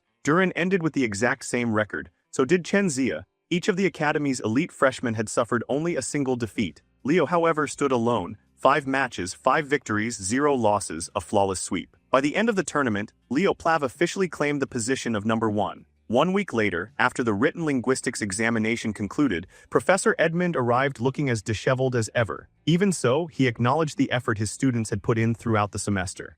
As Professor Edmund waved the class goodbye and headed for the exit, he casually dropped one final warning. Just because the semester was ending didn't mean everyone was safe. A few unlucky souls could still be thrown out by poor exam scores. The moment the door closed, Class 5 exploded into chaos. Aleliana immediately started panicking about her chances of surviving the academic massacre. Meanwhile, the classroom nerds swarmed Chelsea like hungry wolves, all desperate to see her answer sheet and compare scores. The competition to inspect the prized paper almost turned into a battle of its own. In the middle of all that noise, their class representative was doing something far more productive: sleeping. Nelia, seated nearby, gently woke Leo and asked how he thought he performed on the written exam. Leo claimed he hadn't done too badly. His face, however, told a completely different story. Nelia couldn't help laughing. It was strangely comforting seeing the seemingly invincible class representative struggle like a normal student. She kindly reminded him that if he ever got injured or exhausted, she was always available to patch him up with her healing magic. Carr immediately overheard the offer. Suddenly his shoulders hurt, his back hurt too, maybe his entire body needed urgent treatment. Before he could scam his way into free healing, Chelsea delivered some very real pain directly to his spine. After eliminating the distraction, she turned back toward Leo. She had heard from Tide that Leo rarely appeared at the summoning grounds. That part was technically true. The only detail everyone missed was that Leo had been practicing in private. Honestly, that sounded exactly like something he'd do. Curious, Chelsea asked what ranking he was aiming for in the upcoming summoning practical. The question itself felt ridiculous. If the person in question was Leo Plav, then first place was the only answer worth considering. Soon enough, the day of the summoning department's practical exam arrived. Faculty members, upperclassmen, and spectators packed the venue. This wasn't just another test. It was the most anticipated summoning event of the first semester, the Summoned Creature Race. Serving as commentator for the festivities was Rumbetes, a third-year student from the summoning division. Looking around at the massive crowd, Celia questioned whether this was really an exam. Ree's older brother explained that the race had become a treasured tradition within the summoning department. It was even featured during interdepartmental exchanges, making it one of the Academy's most celebrated events. Naturally, Carr smelled profit before anyone else smelled excitement. Within minutes, his popcorn and cola stand was fully operational. The race hadn't even started yet and business was booming. The audience buzzed with excitement, laughter, conversation, anticipation. In complete contrast, the competitors gathered on the stage stood in tense silence. The freshmen already felt enough pressure. The roaring crowd only made things worse. Among the participants, the names drawing the most attention were obvious. Leo, Chenzia, Walden, and Eliza Hergen. Eliza, the white-haired heiress of the renowned Northern Summoner lineage, approached Leo first. She praised his performance during the night department practicals. Then she questioned his preparation for today's race. After all, despite claiming confidence, she had never once seen him participate in group training. The moment she pointed that out, others immediately piled on. Several students openly questioned whether Leo was taking summoning studies seriously. Some even demanded he step aside if he wasn't committed. Most of them had never seen him properly bond with a summon.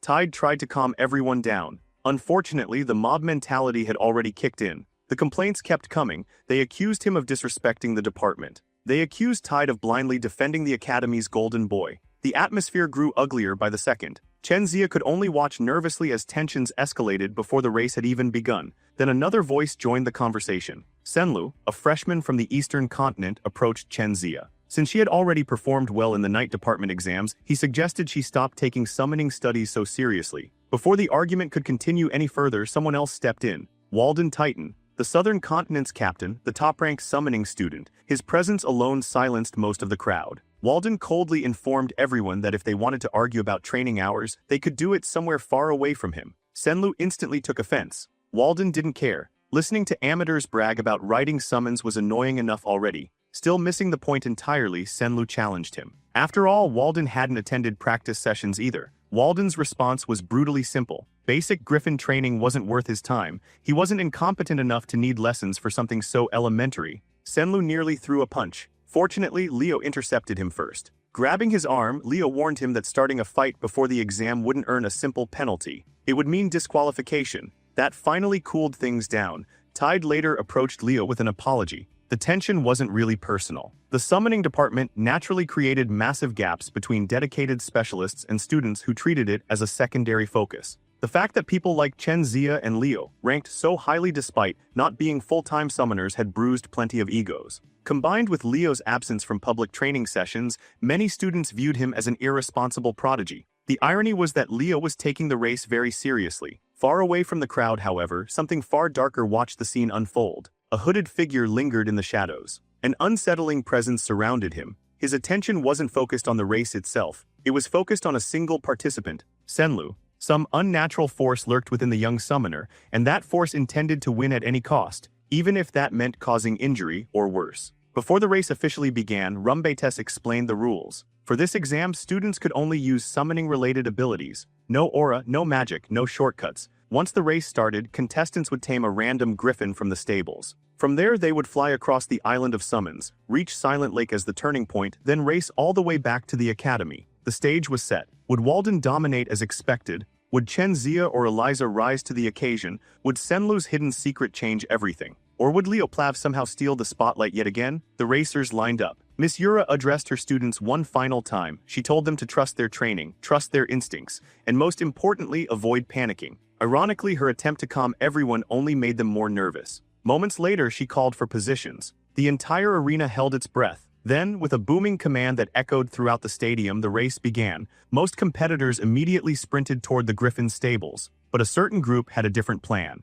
Without warning, several students unleashed summoning techniques directly at Walden and Leo. The commentator nearly choked in disbelief. The race had barely begun and the favorites were already under attack. Leo immediately shouted at Tide to stop worrying about him and focus on the exam. Trusting those words, Tide mounted his Griffin and pushed forward. The crowd reacted instantly. Boos erupted from every direction. To most spectators, openly targeting the favorites felt unfair. Leo knew plenty of students disliked him. Still, even he hadn't expected them to go this far. Rumbetes pointed out that while the audience hated it, the tactic technically remained legal. Meanwhile, Walden solved the problem in the simplest way possible: brute force. Within seconds, he shattered the elemental restraints surrounding him. Residual energy still crackled around his body as he calmly walked to the stables. He tamed a griffin almost effortlessly, mounted it, then casually offered Leo assistance. Leo refused. This level of interference wasn't worth worrying about. Without another word, Walden launched into the sky and quickly disappeared ahead of the pack. That left Leo standing alone on the starting field, still trapped. Still grounded, Chelsea watched anxiously from the stands. Miss Yura frowned. The division among the freshmen was worse than she'd imagined. As far as she knew, Leo's specialty lay in summons rather than spirits. Escaping those restraints should have been difficult. She was completely wrong. A brilliant light suddenly erupted across the arena. Every eye turned toward Leo. Closing his eyes, he calmly began reciting an ancient chant. The words flowed naturally, rhythmically, beautifully. He called upon elemental spirits to break his shackles and clear a path, and they answered immediately. Spirits of multiple elemental affinities gathered around him. Most modern summoners struggled to speak even a few words of the ancient spirit language. Leo recited an entire invocation flawlessly. Once again, the Academy's greatest mystery delivered another unbelievable surprise. Watching the scene unfold, Miss Yura finally relaxed. She'd underestimated him. Again, one thought dominated her mind. No matter what happened, she absolutely had to secure Leo for the summoning department. By this point, the other competitors had already covered considerable distance. Far ahead, the students responsible for the ambush laughed among themselves. They mocked Walden, mocked Leo, and confidently predicted the Southern captain would finish dead last. When they asked Eliza for her opinion, her answer was immediate. She didn't need cheap tricks. If she wanted to defeat Leo Plav and Walden Titan, she'd rather do it fairly. Eliza wasn't just worried about the race anymore. She was worried about the reputation of the entire summoning department. Meanwhile, the idiots responsible for the ambush were feeling pretty pleased with themselves. All they wanted was to see the Academy's geniuses stumble for once and taste a little humiliation. Having heard enough of their nonsense, Eliza accelerated forward and coldly warned them to think before pulling something so stupid again. Senlu heard every word. The self-righteous tone only made the irritation simmering inside him grow stronger. At the current pace, finishing second behind Eliza seemed completely achievable for him. When it came to handling flying summons, he genuinely believed he stood above everyone else except her. Lost in those thoughts, he suddenly watched a griffin slice through the formation of troublemakers like a blade through paper. Standing atop the saddle was Chen Zia. Actually, standing wasn't even the right word. She looked more like she was surfing through the sky. Whatever technique she was using, it worked. Her speed was absurd. Even without enhancing her mount through soul energy, she was leaving everyone behind. The moment the goons noticed her gaining ground, they switched targets. Led by Senlu, they aimed their attacks at the Eastern representative. A female student summoned a spirit of light and launched it toward Chen Zia. The instant the attack approached, Chen Zia shifted her position and stepped onto one of the griffin's wings. When the spirit closed in, she launched herself into the air and executed a graceful flip across the sky. The attackers could only stare in disbelief. She had literally parkoured around the attack. Landing perfectly, Chen Zia bent her leg like a drawn bow, then she exploded forward. Her target was the student who launched the light spirit. Using nothing but momentum, body control, and pure martial skill, she delivered a devastating kick. The unfortunate girl was blasted off her griffin. As she plummeted, she desperately accused Chen Zia of cheating. The accusation was laughable. Chen Zia hadn't used a single trace of aura. It was nothing more than raw combat ability. After solving that problem, she immediately refocused on the race and accelerated again. As she passed Senlu, she greeted him casually. The two came from the same region and knew each other well enough. His response was far less friendly. With hostility dripping from every word, he warned her that making an enemy out of him would prove to be a mistake. Chen Zia wasn't particularly concerned. Even if aerial combat wasn't her greatest strength, she could already sense that someone far angrier was rapidly approaching. Then the sky exploded. A colossal burst of fire painted the heavens crimson. Walden had arrived. and he had apparently decided to start cooking griffins midair. His spirit manipulation was terrifying. The students who targeted him at the starting line quickly learned an important lesson. Walden believed in revenge with interest. One by one, the students who participated in the ambush found themselves blasted from the sky. This wasn't retaliation. This was an aerial execution. The clouds themselves seemed to burn as Walden relentlessly hunted every participant involved. Panic spread instantly. The surviving students scattered in every direction. Walden simply continued firing. Every spell claimed another griffin. Every griffin meant another racer disqualified. The massacre continued. Back at the starting grounds, the commentator shifted attention toward Leo. The freshman representative still had an enormous deficit to overcome. Even after breaking free, he risked finishing the race with a disastrous placement. Now all that remained in the stables was a single griffin.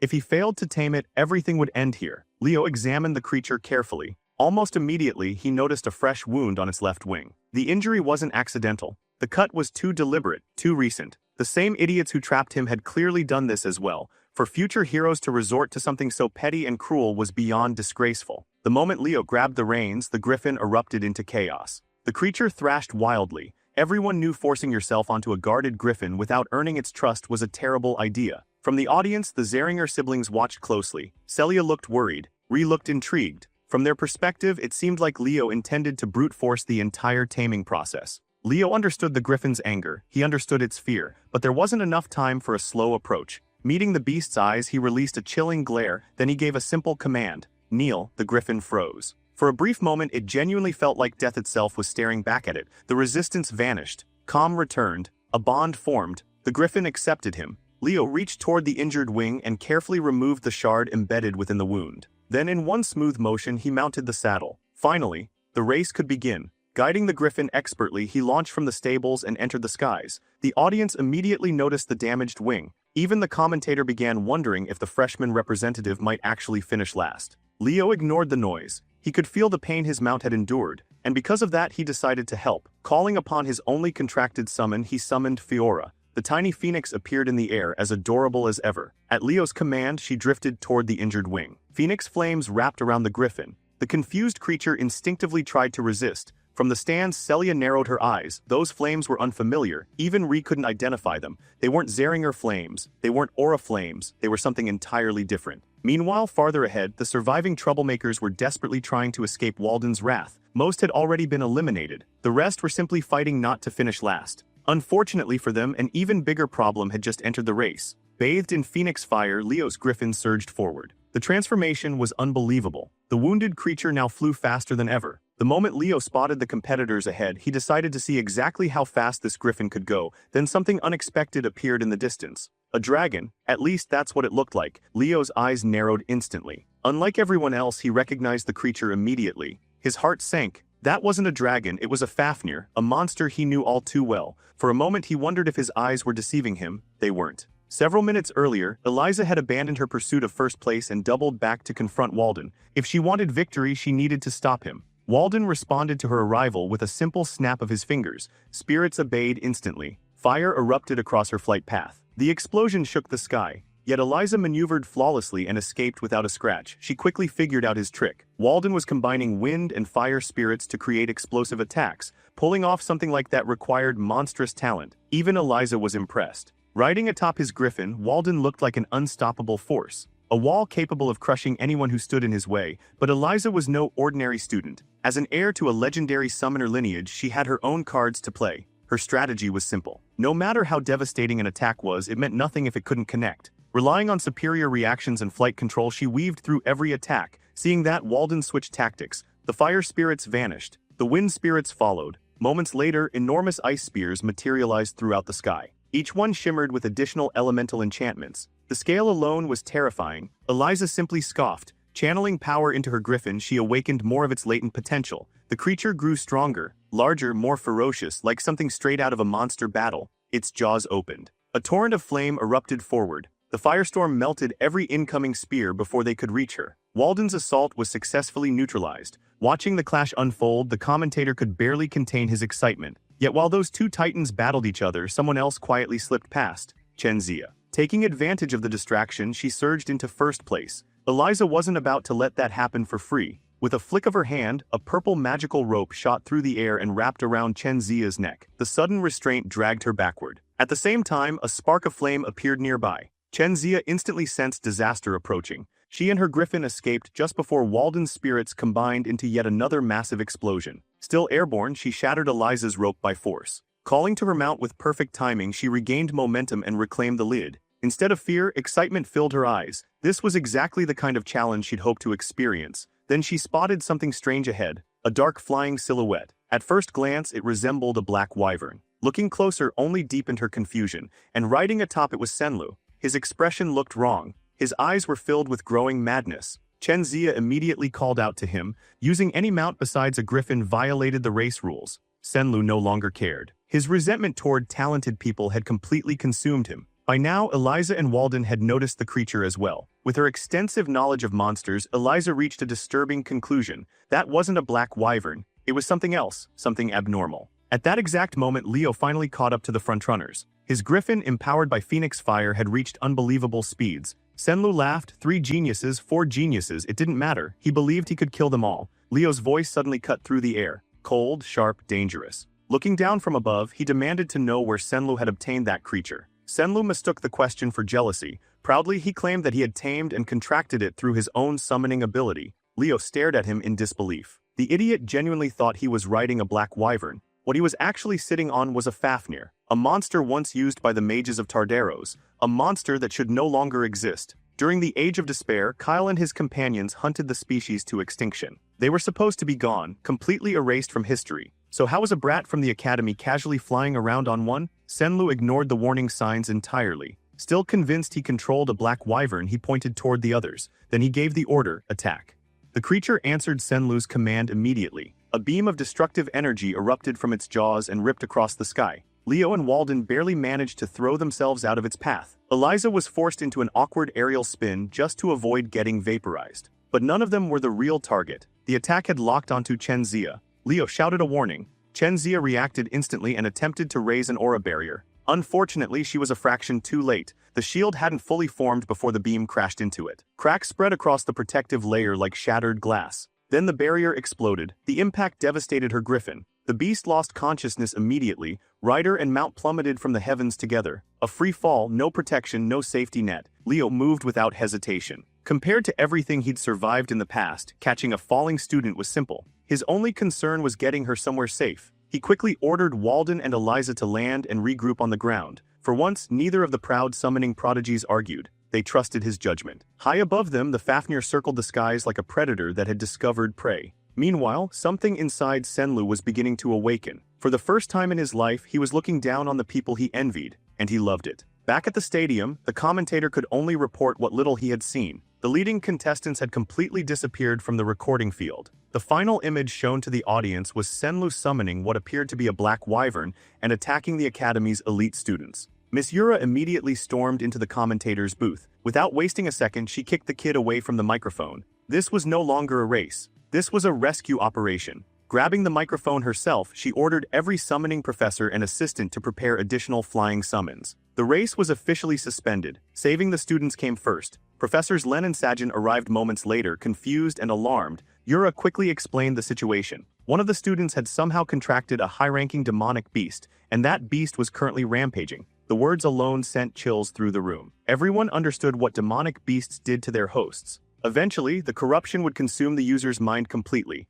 Then Professor Edmund stepped in. Unlike the others, he wasn't convinced the beast was acting alone. There was a possibility that something far worse was controlling it from behind the scenes. Taking command, the usually disheveled professor issued orders immediately. Yura would focus on capturing or stopping Senlu. The remaining professors would spread out and protect the students. Even Professor Sedon put aside his rivalry with Edmund. When students were in danger, personal grudges meant nothing. The Academy's 2 strongest pillars stood united, and that was a terrifying sight. Elsewhere, Leo found a secluded area and carefully laid the unconscious Chen Zia on the ground. He quickly checked her injuries. Not long afterward, Walden and Eliza landed nearby. Their moment of peace lasted only seconds. The Fafnir had already found them. The monstrous beast descended from the sky and stared at the group like a starving predator. Senlu laughed. In his warped mind, Leo's retreat looked like fear. Leo ignored the taunt. Instead, he tried explaining the truth. That creature wasn't a black wyvern. It wasn't even a summon, it was a demonic beast. A Fafnir. The The revelation immediately changed the atmosphere.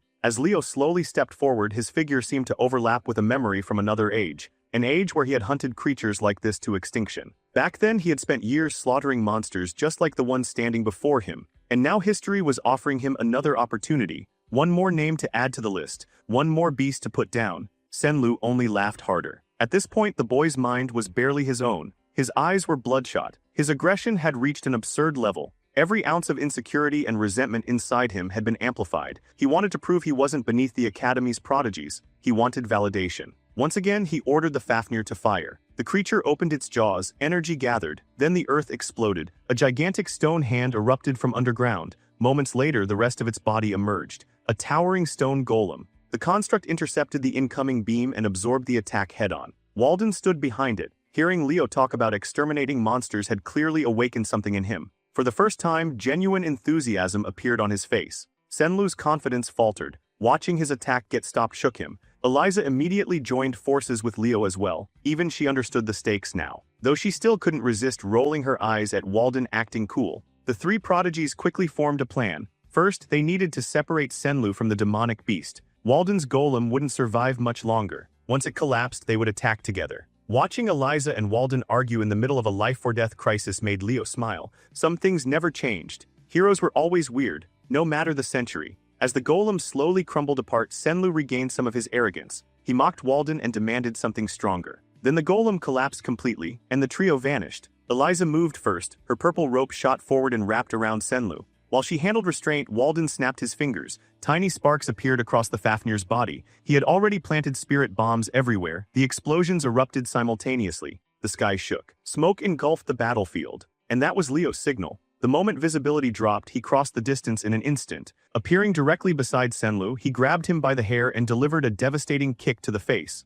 The impact nearly launched the boy from the Fafnir's back. But something felt wrong, very wrong. A different voice emerged from Senlu's mouth. Calm, collected, ancient. The entity actually praised Leo's strategy. Removing the host from the beast was the correct move. Unfortunately, it was already too late. The vessel had been fully possessed. Danger spiked instantly. Before Leo could react, the Fafnir carried him into the sky. Walden and Eliza were left behind. The thing controlling Senlu asked whether Leo was finally afraid. Leo answered by punching him in the face. Hard, the blow revealed the truth. A demonic beast handler from Tardaros had possessed Senlu. The handler froze. Nobody should have been able to identify him so quickly. Leo's calmness under pressure reminded him of a nightmare from history. The heroes, which meant one thing: Leo couldn't be allowed to live. Using a refined spirit technique, the handler blasted Leo away. Without footing, he began falling from the sky, yet he remained perfectly calm. Fiora answered his call. Phoenix flames spread across the heavens. As Leo manipulated a sphere of fire, old memories surfaced. Back when he was Kyle, the hero of the beginning, he had always been competent at everything, but never the absolute best in any one field. Eren and Duno surpassed him in aura. Luna eclipsed him in magic. Lucas stood above him in summoning, yet being a jack of all trades had its own advantage. It allowed him to combine disciplines in ways nobody else could imagine, drawing on aura, magic, soul energy, his bond with Fiora, and every bit of knowledge he possessed. Leo created something extraordinary. The three paths were meant to be separate, but when combined properly they produced terrifying results. Fiora disappeared. In her place emerged an adolescent phoenix, majestic, radiant, magnificent. Crimson feathers illuminated the world. The transformed phoenix caught Leo effortlessly. The Fafnir immediately reacted. Its agitation was obvious. Even the handler became visibly cautious. For the first time, he demanded to know who Leo truly was. Leo simply smiled. If they were exchanging questions, he wanted answers too. Specifically where the Fafnir came from, the handler's expression darkened. This student knew far too much about the Age of Despair. Far more than any academy student should. That knowledge alone made him dangerous. The Fafnir attacked. Leo was already prepared. Drawing his blade, he gathered phoenix flames around its edge. Fortunately, the Zeringer sword style had always been designed around phoenix power, and that elevated his secret technique to an entirely new level: prominence. The Fafnir's devastating beam collided head-on with Leo's blazing strike. The sky became a battlefield of pure destruction, like two legends clashing. Neither side yielded. Leo poured everything into the attack. Below, Senlu looked completely broken. His mind had been shredded by possession. The Fafnir finally faltered. Pain coursed through the monster. The handler lost his balance. And Leo seized the opportunity instantly. The beast's soul energy was weakening. Now was the time to finish it. Roaring with everything he had left, Leo pushed harder. The handler could only curse him. Phoenix flames invaded the Fafnir's body. The fire spread through every inch of the demon. burning it from the inside out. Flames burst from every opening. The monster was destroyed in a horrifying explosion. Victory belonged to Leo. Breathing heavily, he praised Fiora for saving the day once again. Now all that remained was returning safely. Unfortunately, there was a problem. The transformation had reached its limit. Leo's expression changed. He had miscalculated badly. The phoenix form vanished, and suddenly he was falling thousands of feet straight down. His scream echoed across the sky. Far away, hidden deep within the forest, the true body of the Tardaro's beast handler continued his ritual. Before he could make another move, brilliant light flooded the woods. A crushing pressure descended. The handler dropped to his knees. Two figures emerged, Professor Sedon and Professor Edmund. Sedon's radiant power had completely sealed the area. Beside him stood Edmund, darkness swirling around his body. The handler recognized them immediately. The two pillars of Lumina Academy. Fighting both at once was suicide. Without hesitation, he tore open a spatial rift. Knowing the battle was lost, he abandoned the area and disappeared into the void. The handler's escape left a bitter taste behind. He had failed today, but only temporarily. There would be another chance to spread chaos. Another opportunity to strike. As the spatial rift remained open, something horrifying crawled out from the darkness beyond. A mass of living smoke burst through the opening. Countless eyes blinked across its body. Rows of jagged teeth stretched from dozens of mouths. The nightmare creature turned toward the wounded handler and slammed its impossibly heavy form into him. A moment later, the smoke dispersed. The rift vanished. The handler vanished. Only scattered stones and lingering clouds of foul-smelling smoke remained behind. Sedon and Edmund exchanged grim looks. The darkness was no longer hiding. It was moving openly now. Sedon collected several remnants for investigation. More than anyone else, the Academy's two pillars understood the implication. Lumen Academy might no longer be the safe sanctuary everyone believed it to be. Meanwhile, Leo was still falling, very rapidly. Clutching the tiny phoenix, he told Fiora to return to the Summon Realm instead of sharing his imminent crash landing. Thankfully, fate had other plans. A massive winged shadow swept beneath him. Moments later, Leo found himself dangling safely above the ground. Miss Yura had arrived. Seated atop her black wyvern, she wore a look of overwhelming relief. For once, the strict professor openly thanked the heavens for her timing. The wyvern gently lowered Leo onto a prairie while still carrying him like an overgrown cub. Far away from the academy, the beast handler retreated to a hidden cave. Deep within his secret base, surrounded by twisted experiments and forbidden research, he knelt before his superior. The man looking down at him seemed disgusted, humiliated. A mission had failed because of a mere hero candidate. The injured handler protested immediately. The opponent he faced was anything but ordinary. Mentioning Leo's Phoenix contract caught his superior's attention. But hearing that the boy recognized a Fafnir for what it truly was changed curiosity into caution. A dangerous smile slowly spread across the superior's face. This hero candidate had become interesting, very interesting. Back at Lumen, the summoning practical exam was officially cancelled due to the incident. Senlu's mind had been damaged beyond recovery. The unfortunate student eventually lost his life. For many freshmen, this became their first real lesson. Lumen Academy wasn't just a prestigious school. It was a place where people could genuinely die. Naturally, rumors exploded everywhere. Everyone wanted answers regarding Senlu. At Miss Yura's request, however, the students involved maintained a unified story. According to the official version, a rogue black wyvern had caused the incident. Nothing more, nothing less. For the moment, Leo had to set aside demons, conspiracies, and ancient enemies. The magic department practical exam had arrived. Professor Len stood at the front of the lecture hall waiting for the final students to enter. Carr and Chelsea were already seated. Soon, K.H. Lo walked through the doorway. She looked terrible. Her hair was messy. Dark circles hung beneath her eyes. It looked as though sleep had abandoned her for days. Leo entered shortly afterward and immediately noticed her condition. After everyone settled down, Professor Len finally began. The atmosphere changed instantly. This would not be a simple classroom exercise. Every student was expected to present an original spell that reflected their individuality and magical philosophy. Len believed it would be wasteful if only he witnessed the next generation's talents, so he had invited guests. 3 former graduates from the magic department entered the room. Each had already established a reputation in the magical world: the sharp-minded Rilda, the sturdy and dependable Edmund Slack, and the cheerful Shan Hodge. Today they would serve as judges. The seniors greeted the class warmly, easing some of the tension. Carr immediately convinced himself they looked generous enough to hand out easy grades. Poor Guy was about to learn otherwise. The first student called forward was a Leliana Layden. She practically bounced onto the stage. Her smile sparkled. Her posture screamed noble elegance. Her introduction was so overly refined that Carr nearly gagged. He knew she was acting. When the demonstration began, brilliant lights illuminated the room. Leliana's rare affinity for light magic allowed her to create an impressive spectacle. But that was only the beginning. She introduced fire into the equation. Light and flame merged. Scorching rays twisted around her body in dazzling patterns. The resulting thermal ray magic looked powerful and beautiful. Shan Hodge admired the display, then casually pointed out that the spell was essentially a variation of standard laser magic, a spell anyone could learn. Aleliana's confidence visibly cracked. Meanwhile, the judges were already writing scores. After a brief discussion, the verdict arrived. 2 judges awarded a C-.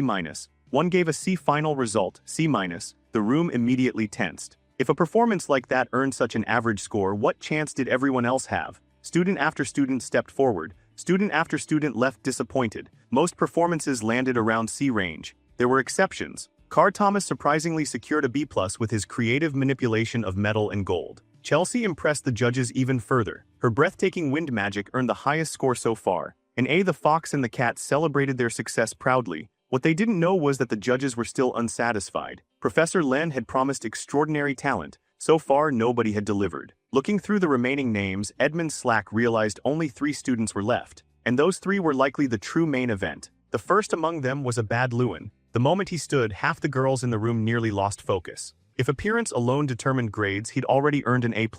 Unlike everyone before him, Abad didn't begin with flashy effects. Instead, he carefully explained the theory behind his spell. The framework, the formulas, the concept. Only after laying everything out did he reveal its name, Tempest. Professor Len immediately leaned forward. The judges listened intently. Abad explained that the completed version would eventually reach top-class magic, and unlike most students, he had spent months refining it. Back in his family's territory, he conducted countless experiments. Protective barriers were erected by senior family magicians. Even then, the spell repeatedly pushed those defenses to their limits. Floating above the ground, Abad had unleashed the early form of Tempest. Violent winds gathered around him. They twisted into a storm powerful enough to erase everything in its path. The force became so overwhelming that even 4 magicians struggled to contain it. Then disaster nearly struck. An innocent animal was caught in the storm. Seeing that creature helplessly lifted into the sky pushed Abad beyond his limits. His determination to save it granted him complete mastery over the spell. Back in the lecture hall, he demonstrated a compressed version. The full spell would probably demolish part of the academy. The judges immediately recognized the sophistication behind the magic. Its simple appearance concealed an incredibly advanced system. The verdict was unanimous. A+, the first one of the day. Then came the student Professor Len had been waiting for, Leo Plav. The professor's face practically lit up. Leo stepped forward calmly and addressed the judges. The magic he intended to present belonged to a no-attribute high sorcery system. Though he kept it to himself, it was the same foundation he had used during his former life as the hero of the beginning. The judges blinked. No-attribute magic. None of them had ever heard of such a concept. Naturally, they demanded an explanation. Leo gladly provided one. Every known spell possessed an elemental foundation. That was accepted as absolute truth. His theory challenged that assumption. Instead of building magic around attributes, he had designed an entirely new high sorcery framework capable of streamlining spellcasting itself. The room fell silent. Some judges looked fascinated, others looked skeptical. Creating a new spell was one thing, creating a completely new magical system was another matter entirely. They asked if he truly meant what he was saying. Was he seriously proposing an entirely new method of magic? The senior judges struggled to believe it. Professor Len, however, looked like he had just discovered buried treasure. His eyes sparkled, his smile widened. The desire to recruit Leo into the magic department permanently had never been stronger. Edmund Slack, meanwhile, was already convinced the kid was talking nonsense, and his disappointment showed. The judges had come here expecting solid magical theory and practical innovation, not grand tales that sounded like legends pulled from a dusty storybook. Edmund Slack was especially unconvinced. To him, Leo's proposal sounded more like fantasy than scholarship. Professor Len, however, was the complete opposite. His excitement was impossible to contain. Practically leaning out of his seat, he urged Leo to write everything down and explain the system in full. Since the professor himself was treating the idea seriously, the judges reluctantly agreed to hear him out. Leo stepped toward the board, picked up a piece of chalk, and began writing. For several long moments, the lecture hall fell completely silent. Only the scratch of chalk against stone echoed through the room. Rilda eventually pointed out that throughout history, only a single magician had successfully created an entirely different casting system as a form of high sorcery. Leo casually acknowledged that fact. Of course he knew. After all, only one person had truly accomplished such a feat, the poet of the stars. Luna herself. Shan Hodge wasn't particularly pleased by the implication. To her ears, it almost sounded like this freshman intended to stand shoulder to shoulder with one of history's greatest heroes. Leo immediately dismissed that notion. Comparing himself to Luna would be absurd. When it came to magic, he admitted that he could never reach her level. Still, creating a new casting framework didn't necessarily require a once-in-a-millennium genius. All they needed to do was examine what he had written. The answers were already on the board. One by one, the judges began reading, and the more they read, the quieter they became. Every formula connected cleanly. Every theoretical pathway held together. Nothing felt improvised, nothing felt fake. The kid wasn't bluffing. According to the structure he had developed, the system could theoretically utilize any magical attribute without suffering the limitations normally associated with elemental compatibility. Chelsea, who was usually confident in her understanding of magical theory, couldn't make sense of half of what she was seeing. Carr had surrendered after the first line. His eyes simply glazed over. Meanwhile, K.H. Lowe never looked away. Despite her exhaustion, her attention remained locked entirely on Leo. Now intrigued rather than skeptical, the judges asked him the reason behind creating such a system in the first place. Leo's answer was surprisingly simple. He wanted the freedom to use any magic that existed,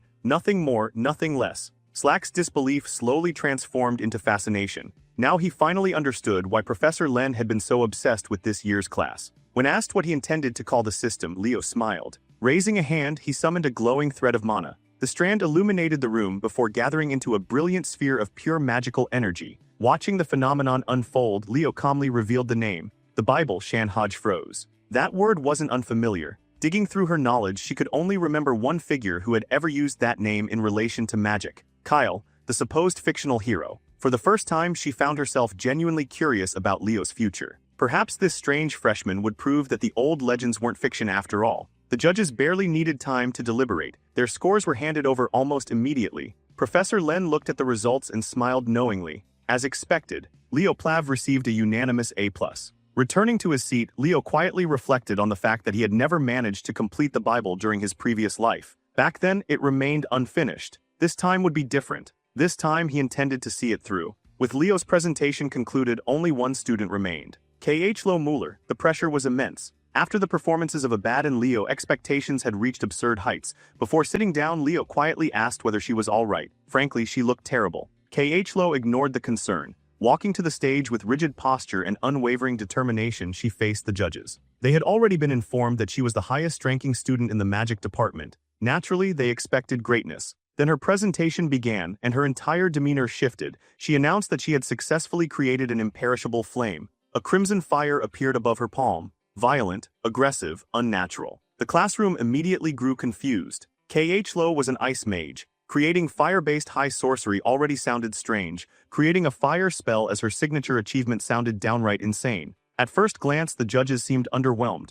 Compared to Tempest and the Bible, the flame appeared ordinary. If that was all there was to show, her score would suffer tremendously. Then she revealed the real demonstration. Water rose into the air. With a simple gesture, she brought it crashing down toward the flame like a waterfall. Any normal fire would have disappeared instantly. This one didn't. Not even slightly. Abad's eyes widened. Leo felt a chill run down his spine. Something wasn't right. There was a darkness hidden behind K.H. Lowe's gaze as she calmly explained her creation. The fire would continue burning indefinitely. Unless she personally extinguished it, it would never disappear. Finally, she canceled the spell herself. The impossible flame vanished. Then she approached the board and began explaining the theory. According to every known law of magic, a spell required mana support. Without mana, it faded. That was one of the oldest truths in existence. K.H. Lowe had created something that violated that law entirely. The room sat in stunned silence. Students couldn't process it. Even the judges struggled to comprehend what they were hearing. When she finally revealed the spell's name, her voice never wavered.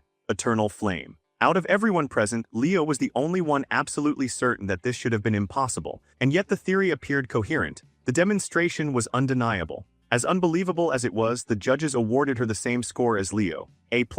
Still, Leo wasn't convinced. Something about the spell felt deeply wrong. Creating an eternal flame was a mystery even Luna had failed to solve. As far as he knew, only a single being had ever wielded such a power. Arabos, the Cataclysm. The moment the exam ended, Leo tried to find K.H. Lowe. Too late. She had already returned to her dormitory. After days without proper sleep, she had collapsed into much-needed rest. For now, Leo kept his suspicions to himself. Celia approached him shortly afterward with concerns of her own. Recently, K.H. Lowe had become increasingly unstable. She had argued with classmates, lost her temper repeatedly. Rumors even suggested she had begun associating with problematic students from the magic division. Those details only deepened Leo's worries. Later, he returned to the now-empty lecture hall. Calling forth Fiora for the first time since the race, he was greeted by the tiny phoenix in her chick form. The reunion warmed both their hearts, but Fiora wasn't the only one he intended to summon. A swirling storm of flames erupted in the room. From its center emerged a breathtaking woman who embodied fire itself. Fina, the legendary phoenix, Fiora's mother. Settling down gracefully, she immediately asked why she had been called.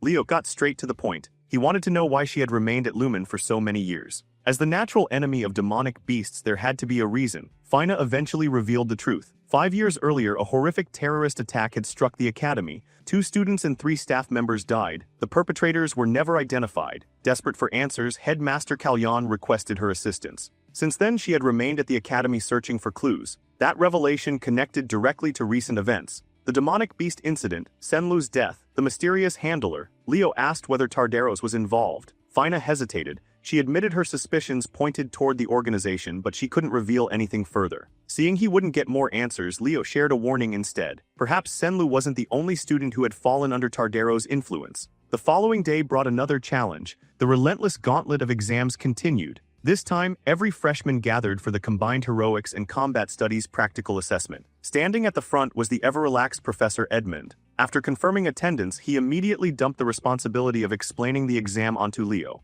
Naturally, Leo stepped forward without complaint. Today's test involved team formation and entry into a hero world. Specifically, they would be tackling the infamous Chedmer incident. The moment that name was spoken, anxiety swept through the crowd. Almost everyone recognized it. Almost everyone except Aleliana. Despite the topic appearing on the written exam, she somehow remained clueless. As students began talking among themselves, Professor Edmund's booming voice silenced the entire auditorium. He demanded that everyone pay attention. Leo continued. The hero world recreated an event from 30 years ago. A group of first-year Lumen students had been conducting a mission in central Chedmer Forest when they were suddenly attacked by Tardaros. At the time, a second-year student named Albi, later known as the Sorcerer of the Magic Eye, had led the rescue operation. His intervention prevented complete disaster. For this exam, students would support the historical version of Albi. Their objectives were simple: rescue the injured, eliminate hostile demonic beasts, ensure the mission's success. Then Edmund added one final detail. This was no ordinary exam. Students would be evaluated continuously. Awareness, judgment, heroic potential, everything mattered. Anyone deemed unfit to become a hero would be expelled immediately. The announcement sent a wave of panic through the freshmen. Even confident students felt uneasy. Then, surprisingly, Edmund softened his tone. Looking at the anxious faces before him, he reminded them how far they had already come. They were stronger than they realized. For now, all they needed to do was trust themselves. For all his lazy habits and disheveled appearance, Professor Edmund knew exactly when to swing the stick and when to offer the carrot. With the briefing finished, the next step was organizing teams. One by one, the students were called forward to draw lots, beginning with Class 1. It quickly became clear that nobody would be choosing their own teammates. Fate would decide everything. A lucky draw could place someone in a powerhouse squad. A bad one could doom them before the exam even started. When Leo's turn finally arrived, he reached into the container and pulled out the number 11, the final team, the last squad participating in the examination. Once every group had been assembled and introductions exchanged, Team 1 was summoned to the portal. Leading the squad were none other than Celia Zeringer and Chelsea Lewin. At first glance, their team looked nearly perfect. Balanced, talented, dangerously efficient. The type of lineup that screamed victory before the challenge even began. Making the entire examination possible was Professor Albi himself. With a wave of his hand, his grimoire opened. Magic surged, a portal unfolded. Albi's World, Prologue Chapter. The Chedmer Incident. A torrent of radiant light swallowed Team 1 whole and hurled them into a recreation of the past. Nearby, an enormous magical display activated. Every movement inside the hero world would be broadcast for the audience to observe. The crowd was immediately impressed. Team 1 had barely entered before they began tearing through objectives at a frightening pace. Chelsea's precision magic paired perfectly with Celia's relentless swordsmanship. They weren't completing the exam. They were speedrunning it. Students born into legendary hero lineages truly operated on a different level. Watching from the sidelines, Professor Sedon naturally praised Celia as the team's greatest asset. Professor Edmund immediately disagreed. In his opinion, Chelsea's decisions were carrying just as much weight. As usual, the Academy's 2 pillars found a way to compete even while sitting down. Their argument was interrupted by the arrival of the headmaster. Kalyan stepped forward while complimenting Team 1's performance. They were exactly what rising stars should look like. Knowing full well the professors would eventually start bickering again, the old man calmly placed a chair between them. He had come to witness the growth of the first years for himself. Turning toward Albi, he offered a quiet apology. Every year, this exam forced the professor to relive one of the worst incidents of his life. Albei simply shook his head. If anything, he believed he should be thanking the headmaster. He had sworn never to forget what happened during the Chedmer incident. This yearly reminder ensured he never would. Before long, Team 1 completed the scenario. A coordinated assault from Chelsea and Celia brought down the final beast and ended their raid. The headmaster noted how impressive the two girls were. Despite constantly clashing outside the battlefield, they worked together flawlessly when it mattered. They truly embodied the pride of their homeland. Team 2 performed adequately, nothing extraordinary. Team 3, however, stormed through the hero world with overwhelming efficiency. Abad and Duran took the front line while their teammates focused entirely on support. Simple, clean, effective. The headmaster approved of the strategy immediately. Team 4 also surprised everyone. Nella Carvin's healing aura proved invaluable, but what truly elevated the team was Chen Zia's absurd mobility. The headmaster quietly made note of the Eastern prodigy. Then Team 7 entered. Led by two of the most promising summoners in the freshman class, they cleared their objectives with remarkable speed. As the performances continued, the professors and headmaster remained glued to the magical screen. Many students had exceeded expectations. Many had showcased tremendous potential, yet everyone knew the most anticipated participant still hadn't entered the field. At last, Team 11 was called forward, the final team, the final run, and among its members stood two names everyone recognized: Leo Plav, K.H. Lo Mueller. The headmaster watched quietly. Something about Leo reminded him of his younger days. Back when he still charged into danger alongside companions like Farina. Back when he was the hero rather than the administrator. Standing atop the summoning circle, Leo and K.H. Lo exchanged glances. Professor Albei opened his grimoire once more. For the 11th and final time, Albei's World, Prologue Chapter, the Chedmer Incident, initiating. Unnoticed by everyone present, a tiny trace of darkness slipped onto the summoning circle. It spread through the magical inscriptions like poison. As the light consumed Team 11, Leo immediately sensed something was wrong. The energy felt different, more violent, more aggressive. Then the impossible happened. When the light faded, only two students had disappeared, Leo and K.H. Lo. The rest of Team 11 remained standing exactly where they were. Confusion exploded across the arena. Professor Sedon shot to his feet. The headmaster immediately turned toward Albei for answers. Albei's expression had already changed. Fear crept into his voice as he demanded the examinations be stopped immediately. Something had corrupted the hero record. Something foreign had invaded the page. What happened next should have been impossible, an unsanctioned hero dungeon manifestation. Inside the dungeon, Leo found himself staring at a completely unfamiliar notification screen. This wasn't a normal hero world, it was a hero dungeon. K.H. Lo was equally stunned. There were no missing pages, no known precedent. Hero records weren't supposed to malfunction like this. Leo attempted to contact the professors. Nothing, no response. K.H. Lo's composure immediately began cracking. She desperately hoped the academy would intervene and rescue them. Leo quickly brought her back to reality. If the professors could have reached them, they already would have. The truth was simple, they were on their own. The hero dungeon had called them, and now they had no choice but to answer. K.H. Lo trembled. The last known victims of a hero dungeon had barely survived. And now they were willingly walking into what could very well be a Tardaro's trap. Her knees weakened. Her remaining hope began crumbling.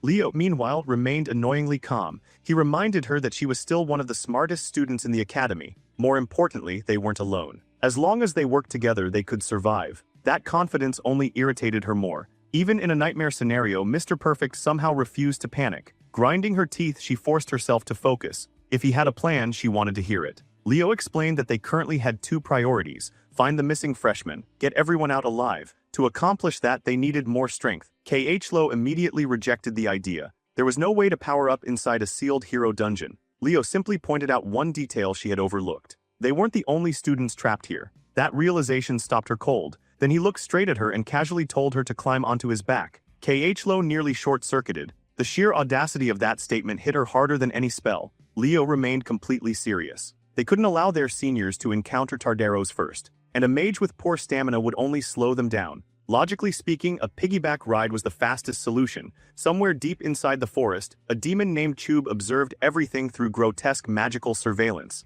Initially, he wasn't worried. Only two rescuers had arrived. 2 children, 2 future corpses. Then he noticed Leo. The smile vanished from his face, an all-class candidate. Suddenly, the party of 4 students no longer interested him. His attention locked entirely onto the boy carrying a mage through the forest. Meanwhile, Leo noticed his vision gradually dulling as they advanced deeper into enemy territory, so he activated Aaron's aura technique. Aura wrapped around his body. His senses sharpened, his instincts expanded. Every sound, every scent, every movement, nothing escaped him. Moments later, he warned Khlo about a nearby group of orcs. She reacted instantly. A volley of icy projectiles exploded forward. Most of the monsters dropped immediately. One survived. The creature pulled out a horn to call reinforcements. Before Khlo could react, Leo flashed forward and cut it down. Watching the effortless execution left her speechless. The gap between them felt impossibly large. For a moment she wondered if she'd ever surpass him. Their journey soon led them to another discovery. A group of demons had surrounded 4 trapped students. Without hesitation, Leo charged directly into the danger zone. He instructed Khlo to provide support and dove into battle. One female student desperately attempted to complete a spell. Unfortunately, a powerful demon reached her first. Its claws were seconds away from tearing her apart. Then Leo appeared, one clean slash. The demon died instantly. The battlefield froze. The surviving demons hesitated. The rescued students stared. Even the girl herself couldn't process what had happened. Leo simply turned and confirmed that yes, he was there to save them. Before anyone could say more, another demon began casting a large-scale spell. Screaming about revenge, it prepared its strongest attack. Then the sky erupted. A swarm of disgusting parasite demons rained downward. Leo didn't even flinch. He turned, ignited his blade, and transformed the incoming monsters into flaming skewers. The student stood frozen. The guy was absurd. Cool didn't even begin to describe it. Leo wasted no time celebrating. He immediately ordered the rescued girl to unleash the spell she had been preparing. She responded instantly. Arc Ray. The beam erupted forward and erased the demon completely. Nothing remained, not even a trace. Khlo immediately recognized the magic. There was only one person it could belong to. As evening approached, the rescued girl repeatedly thanked Leo for saving them. Khlo couldn't care less. Instead, she pulled Leo aside and whispered something important. The girl they had rescued was Aaliyah Zeron, Professor Albai Zeron's younger sister. The same Aaliyah who died during the original Chedmer incident 3 decades ago. And that was the truly terrifying part. Because if this hero dungeon followed history, Aaliyah's group was fated to die. Khlo explained that 30 years ago, a high-ranking demon named Chub orchestrated the attack for Tardaros, and Aaliyah's party had been the first victims to fall. After all, the entire operation had been built around a single objective: eliminating Aaliyah, one of the brightest hero candidates of her generation. Her death became so significant that her name was permanently engraved into the hero records. Khlo insisted that survival should be their only concern now. In her eyes, the smartest option was abandoning Aaliyah's group and clearing the dungeon alongside another party. Leo immediately questioned whether she truly intended to leave them behind. Khlo snapped back without hesitation. This was a hero dungeon. No matter how tragic the circumstances were, the dead stayed dead. History couldn't simply be rewritten through wishful thinking. But Leo refused to bend. He calmly declared that he had no intention of abandoning anyone. That answer instantly lit a fuse. Khlo exploded. Her frustration boiled over as she shouted at him with enough force to silence everyone nearby. Even Aaliyah's group froze awkwardly, looking like innocent bystanders caught in the middle of a family argument. Fighting back tears, Khlo accused him of treating everything like some grand heroic fantasy. Sure, he was talented. Sure, he was powerful. But this wasn't the time for reckless heroics.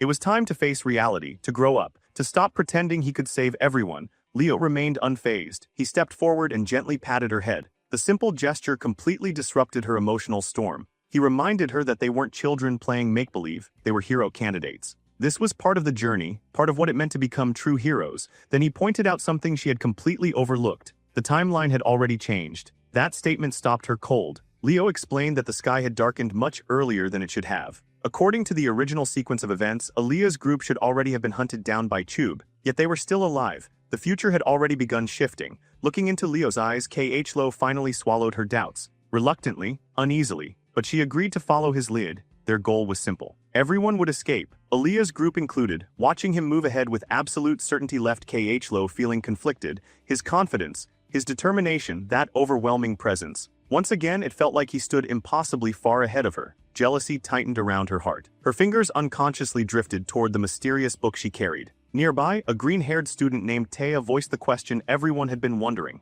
Why had only 2 rescuers been sent? Dina and Belak immediately grew suspicious, joking that Leo might secretly be a Tardaros spy. Aaliyah shut that nonsense down immediately. The guy had literally saved their lives moments ago. Besides, she admitted something far more embarrassing. She thought he was ridiculously handsome, and exactly her type. The confession earned some very judgmental looks. Aaliyah genuinely didn't understand why everyone seemed shocked. Dina patiently explained that she always assumed only Albai could ever meet Aaliyah's absurdly high standards. Cutting through the conversation, Leo redirected everyone's attention. They needed to move. Immediately, Taya didn't understand the urgency. Backup had arrived. Shouldn't things be safer now? Leo shattered that illusion instantly. A night rank demon was operating nearby. The atmosphere changed immediately. One such monster could wipe out an entire army. Suddenly, running sounded like a fantastic idea. Leo stressed that survival came first. Fighting was not the objective, avoiding the demon was. As Aaliyah listened, she couldn't help noticing how much he reminded her of her brother. Without further delay, the group sprinted deeper through the forest.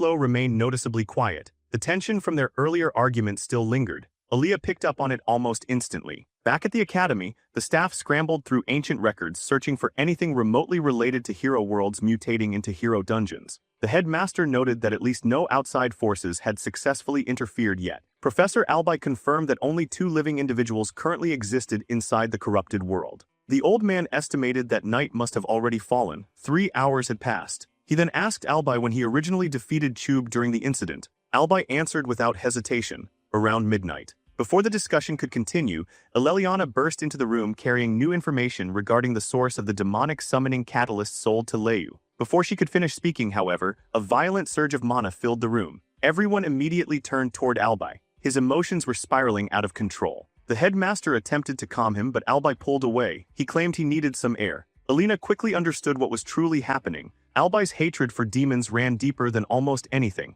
After all, his sister had died during that incident. Her body was never recovered. Not even a trace remained. The headmaster instructed Alina to continue. She explained that the black market merchant who sold the catalyst had been operating in the city for quite some time. Many freshmen had purchased goods from him. Initially, the headmaster suspected a direct Tardaros infiltrator, but Alina clarified that the seller wasn't knowingly affiliated. Tardaros had simply used him as an intermediary, a convenient middleman. The old hero stroked his beard thoughtfully. What exactly were they trying to accomplish? Then his eyes widened. One name had appeared on the purchase list, Lo Mueller. Next to her name sat another entry, a black book. Without hesitation, the headmaster ordered Alina to summon Professor Len immediately. As she hurried away, a terrible feeling settled in his chest. The kind of instinct forged through countless life-or-death battles. Something disastrous was approaching. Back inside the hero dungeon, Leo's group eventually arrived at the base of a towering structure. Leo continued cutting down monsters to keep the path clear, but even he was beginning to feel the strain. Aaron's enhanced sensory technique had remained active far longer than intended. The constant burden was wearing him down. Meanwhile, Aaliyah's group and even Lo looked completely exhausted. Realizing everyone was nearing their limit, Leo called for a short rest. Taer and Belak stared at him in disbelief. The guy looked fresh enough to have spent the afternoon relaxing at a resort instead of fighting through endless monsters. During the break, Lo sat alone studying information about Chube. Aaliyah casually wandered over and immediately asked the question she'd been holding back. What exactly was her relationship with Leo? Then she went even further. Did she have a crush on him?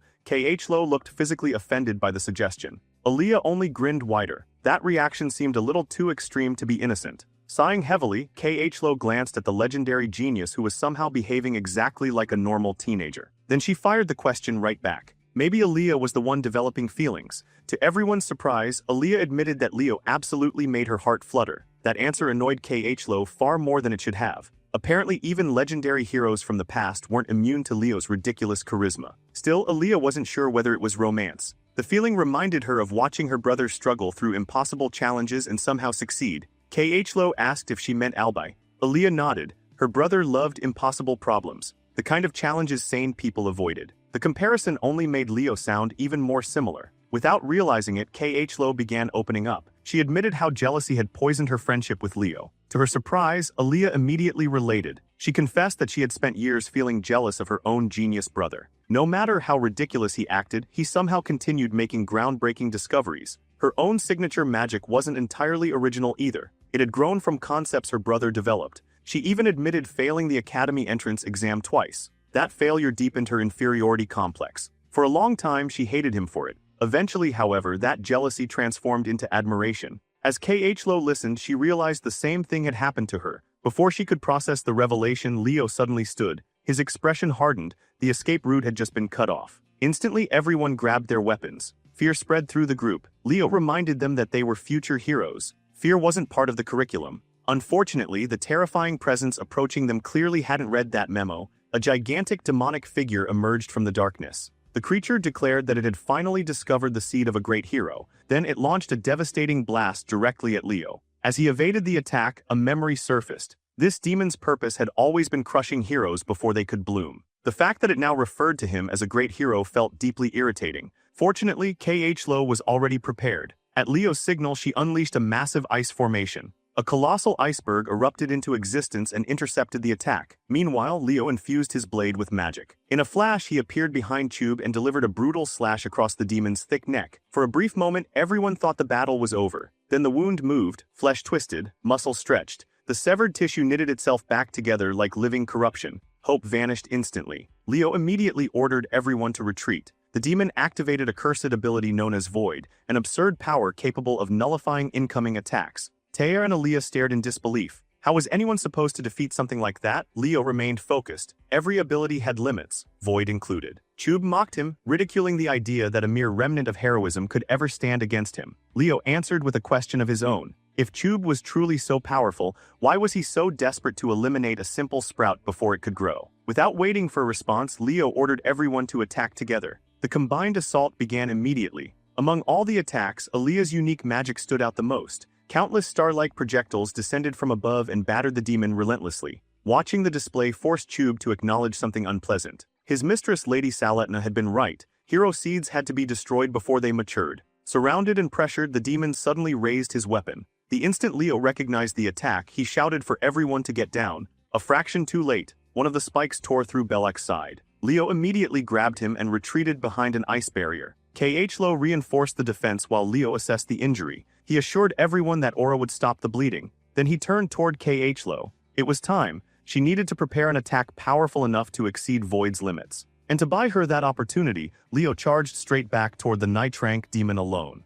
K.H. Lo finally opened the black book she had been clinging to all this time. As her eyes raced across its pages, she found exactly what she was looking for. A spell. A terrifying spell. One powerful enough to reduce that monstrous demon to ash and erase him from existence. Meanwhile, the freshmen could barely process what they were witnessing. Leo was moving so fast that his body left countless afterimages behind. One moment he appeared on Tube's left. The next he was behind him, then above him, then somewhere else entirely. The Nitrank demon kept striking shadows, only to get hammered from another angle moments later. Watching the spectacle, Taya couldn't hide his amazement. He wondered if he would ever become cool enough to pull off something like that. Dina immediately crushed that dream without mercy. Nearby, Aaliyah stood frozen between admiration and confusion. The magic Leo was using resembled star magic. That alone proved he wasn't some ordinary student. The guy was clearly hiding far more than he revealed. Before anyone could dwell on that mystery, K.H. Lo stole the spotlight. She slowly rose into the air. A sinister black magic circle unfolded beneath her feet. The atmosphere instantly changed. A dangerous smile stretched across her face. For a brief moment, everyone questioned whether the demon or the blonde mage was the scarier one. She calmly declared that Tube was about to disappear from existence. Aaliyah immediately sensed disaster. She shouted for Leo to get away from the target area. Nothing good was about to emerge from whatever K.H. Lo was preparing. K.H. Lo casually warned everyone that she would not be responsible for any collateral damage. Then she unleashed it. A blazing beam of destruction erupted forward. The moment Leo saw it, alarm bells exploded inside his head. Something was wrong. Very wrong. K.H. Lo was an ice mage, not a fire fanatic. The beam swallowed Tube completely. Watching the demon burn, K.H. Lo laughed wildly. She boasted about her eternal flames and declared that demons deserved to burn forever. Then the fire changed. The crimson blaze darkened, twisted, corrupted. Black flames consumed everything. The sight immediately sent chills through Leo. He shouted for her to stop, to cancel the spell. Before things spiraled further, K.H. Lo refused. In her eyes, Tube deserved suffering.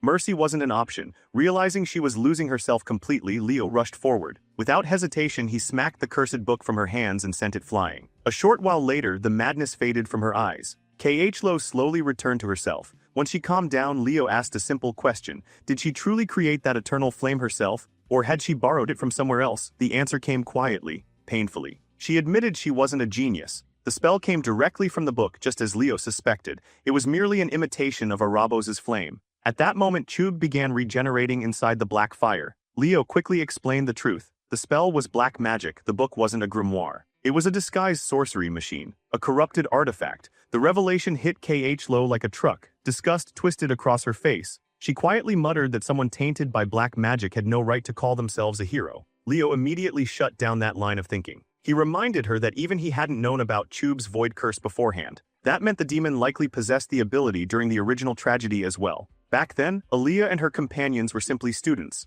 Students thrown into an impossible battle, yet they still chose to fight. Leo reminded K.H. Lo of the Academy's core philosophy. Heroes keep pushing forward, no matter how impossible things seem, and finally something clicked inside her. The truth she'd been avoiding: she didn't hate Leo because he was better, she admired him, always had. The realization struck harder than any spell. Then Aaliyah stepped forward. Without hesitation, she told Lo she believed in her. Those simple words became the final push she needed. With Void no longer protecting the demon, the battle entered its final stage. Just then, Leo sensed an overwhelming surge of mana. It came from Lo. Something inside her had broken through. For the first time, she wasn't chasing Leo's shadow, she was standing beside him. As an equal, watching her newfound power awaken stirred old memories within Leo. The magic reminded him of comrades from another life, heroes he once fought beside. That familiar feeling filled him with renewed determination. Chub suddenly launched forward. His attack slammed into Leo with tremendous force. Leo blocked the first strike. The second one slipped through, his guard shattered. The impact launched him into a nearby tree. As he struggled back to his feet, the demon approached confidently. Chub mocked him. The so-called hero's remnant should stay down. Then a single snowflake drifted through the air. The temperature plummeted. The forest began freezing. Leo slowly stood, his fear disappeared, his eyes sharpened. He calmly informed the demon that creatures like him had never defeated him before, and they certainly weren't about to start now. Chub looked genuinely confused. Behind him, unnoticed, Lo was preparing something extraordinary. Quietly, she thanked Leo. Without his help, she never would have reached this breakthrough. Then she released her original magic, Ice World. A wave of absolute cold swept across the battlefield. The land froze, the air froze, everything froze. Lo floated above the battlefield like an ice queen. Massive crystalline spears manifested overhead, an army of frozen destruction. Yet Chub never even got the chance to react. The demon remained trapped inside a prison of ice. Frozen completely solid like a cursed statue, Leo calmly approached. The moment he touched the frozen body, its soul dissolved into black smoke. Then he spotted the source, the black book. Drawing his sword, he infused it with fire and drove the blade through the artifact. The explosion that followed reduced the cursed object to ashes. Moments later, system notifications appeared. The mission was complete. The freshmen were saved, Chub was defeated. Yet the thing that impressed Leo most wasn't the victory. It was Lo. She had awakened an entirely new branch of magic, field magic. A discipline so absurdly difficult that even Leo had no desire to casually experiment with it. To his surprise, Lo confessed she intended to tell the truth. Everything, even if it resulted in expulsion. Leo immediately reassured her. Someone with her talent wasn't getting expelled. If anything, she was destined to become a remarkable hero. Aaliyah and Dina rushed over and showered the duo with praise. Their rescue had been nothing short of miraculous. Leo returned the compliments, praising their courage in return. Lo handed Aaliyah's staff back and thanked her. The staff had helped her unlock her true potential. Then Aaliyah completely blindsided everyone. She told Lo to keep it, a reward for saving their lives. Meanwhile, Dina handed her sword to Leo as a token of gratitude. Leo accepted without hesitation. Soon after, distant voices echoed through the area. A rescue team, survivors had been found. Then Albi arrived, out of breath, sweating, terrified. Desperate to find his little sister. The sight nearly broke Lo. For a moment, everyone forgot this was merely a recreation of the past. Aaliyah excitedly told her brother about the heroes who saved her. She even claimed one of them was almost as cool as him. As she spoke, the hero dungeon began collapsing. Reality flickered. The world faded. Lo smiled proudly. They had changed fate. They had given these people another chance. Aaliyah turned to introduce her mysterious heroes, but they were already gone. As the dungeon crumbled apart, one final notification appeared before Leo's eyes. A new reward. The last thing he saw before darkness claimed him was a younger Albi crying tears of relief while thanking him for saving his sister. When Leo finally opened his eyes again, he found himself in a hospital room, and sitting nearby was Albi, the real one. With sincere gratitude, the professor thanked him for saving Aaliyah. He also asked Leo to pass the same message to Lo once she woke up. Then, as casually as ever, he left. Moments later, the headmaster entered. The sharp-eyed veteran wasted no time. After checking on Leo's condition, he immediately brought up the black magic book. Leo was slightly surprised. The old man had already figured it out. The headmaster explained that investigators had tracked purchases linked to both Senlu's catalyst and the book Lo acquired. Even he had been shocked. A sorcery machine had somehow entered the academy unnoticed. These devices were crafted from fragments of Arabos himself, tools intended for demons. Anyone else who used them slowly suffered mental corruption. Leo explained everything that happened inside the dungeon. The more the headmaster listened, the more convinced he became that the Black Book had triggered the entire incident. Leo agreed. The corrupted world returned to normal the moment the artifact was destroyed. Right then, another bed shifted.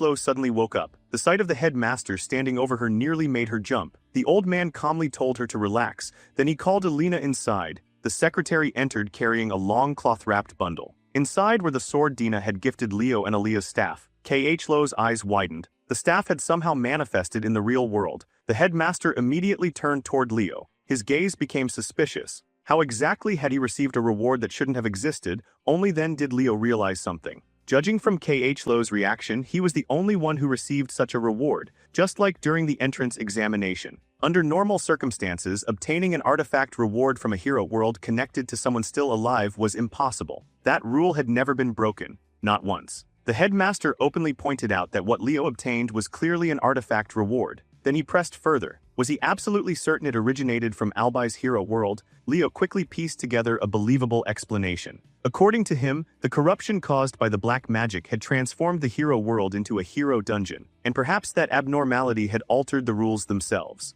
Leo's explanation managed to hold together for about 2 seconds. Then the headmaster followed up with the obvious question. If that theory was correct, why did Leo receive a reward while Khlo got nothing? For a moment, the room fell silent. Khlo suggested that perhaps the system had judged Leo as the key contributor during the dungeon's completion and therefore awarded everything to him alone. The explanation wasn't perfect, but it was reasonable enough. For now, the headmaster accepted it. He announced that a discreet investigation would begin immediately behind the scenes. Until then, the rewards could remain in their possession. Eventually, however, the items would be returned to the families they originally belonged to. The less attention drawn to the existence of the sorcery machine, the better. Khlo blinked in confusion. Part of her couldn't understand why he was helping her at all. The headmaster simply smiled beneath his magnificent mustache. Not every danger threatening the academy came from outside its walls. With that cryptic warning delivered, he instructed the 2 students to focus on recovery and quietly left the room. The second he was gone, Khlo's entire demeanor transformed. Her fingers twisted nervously, her face reddened.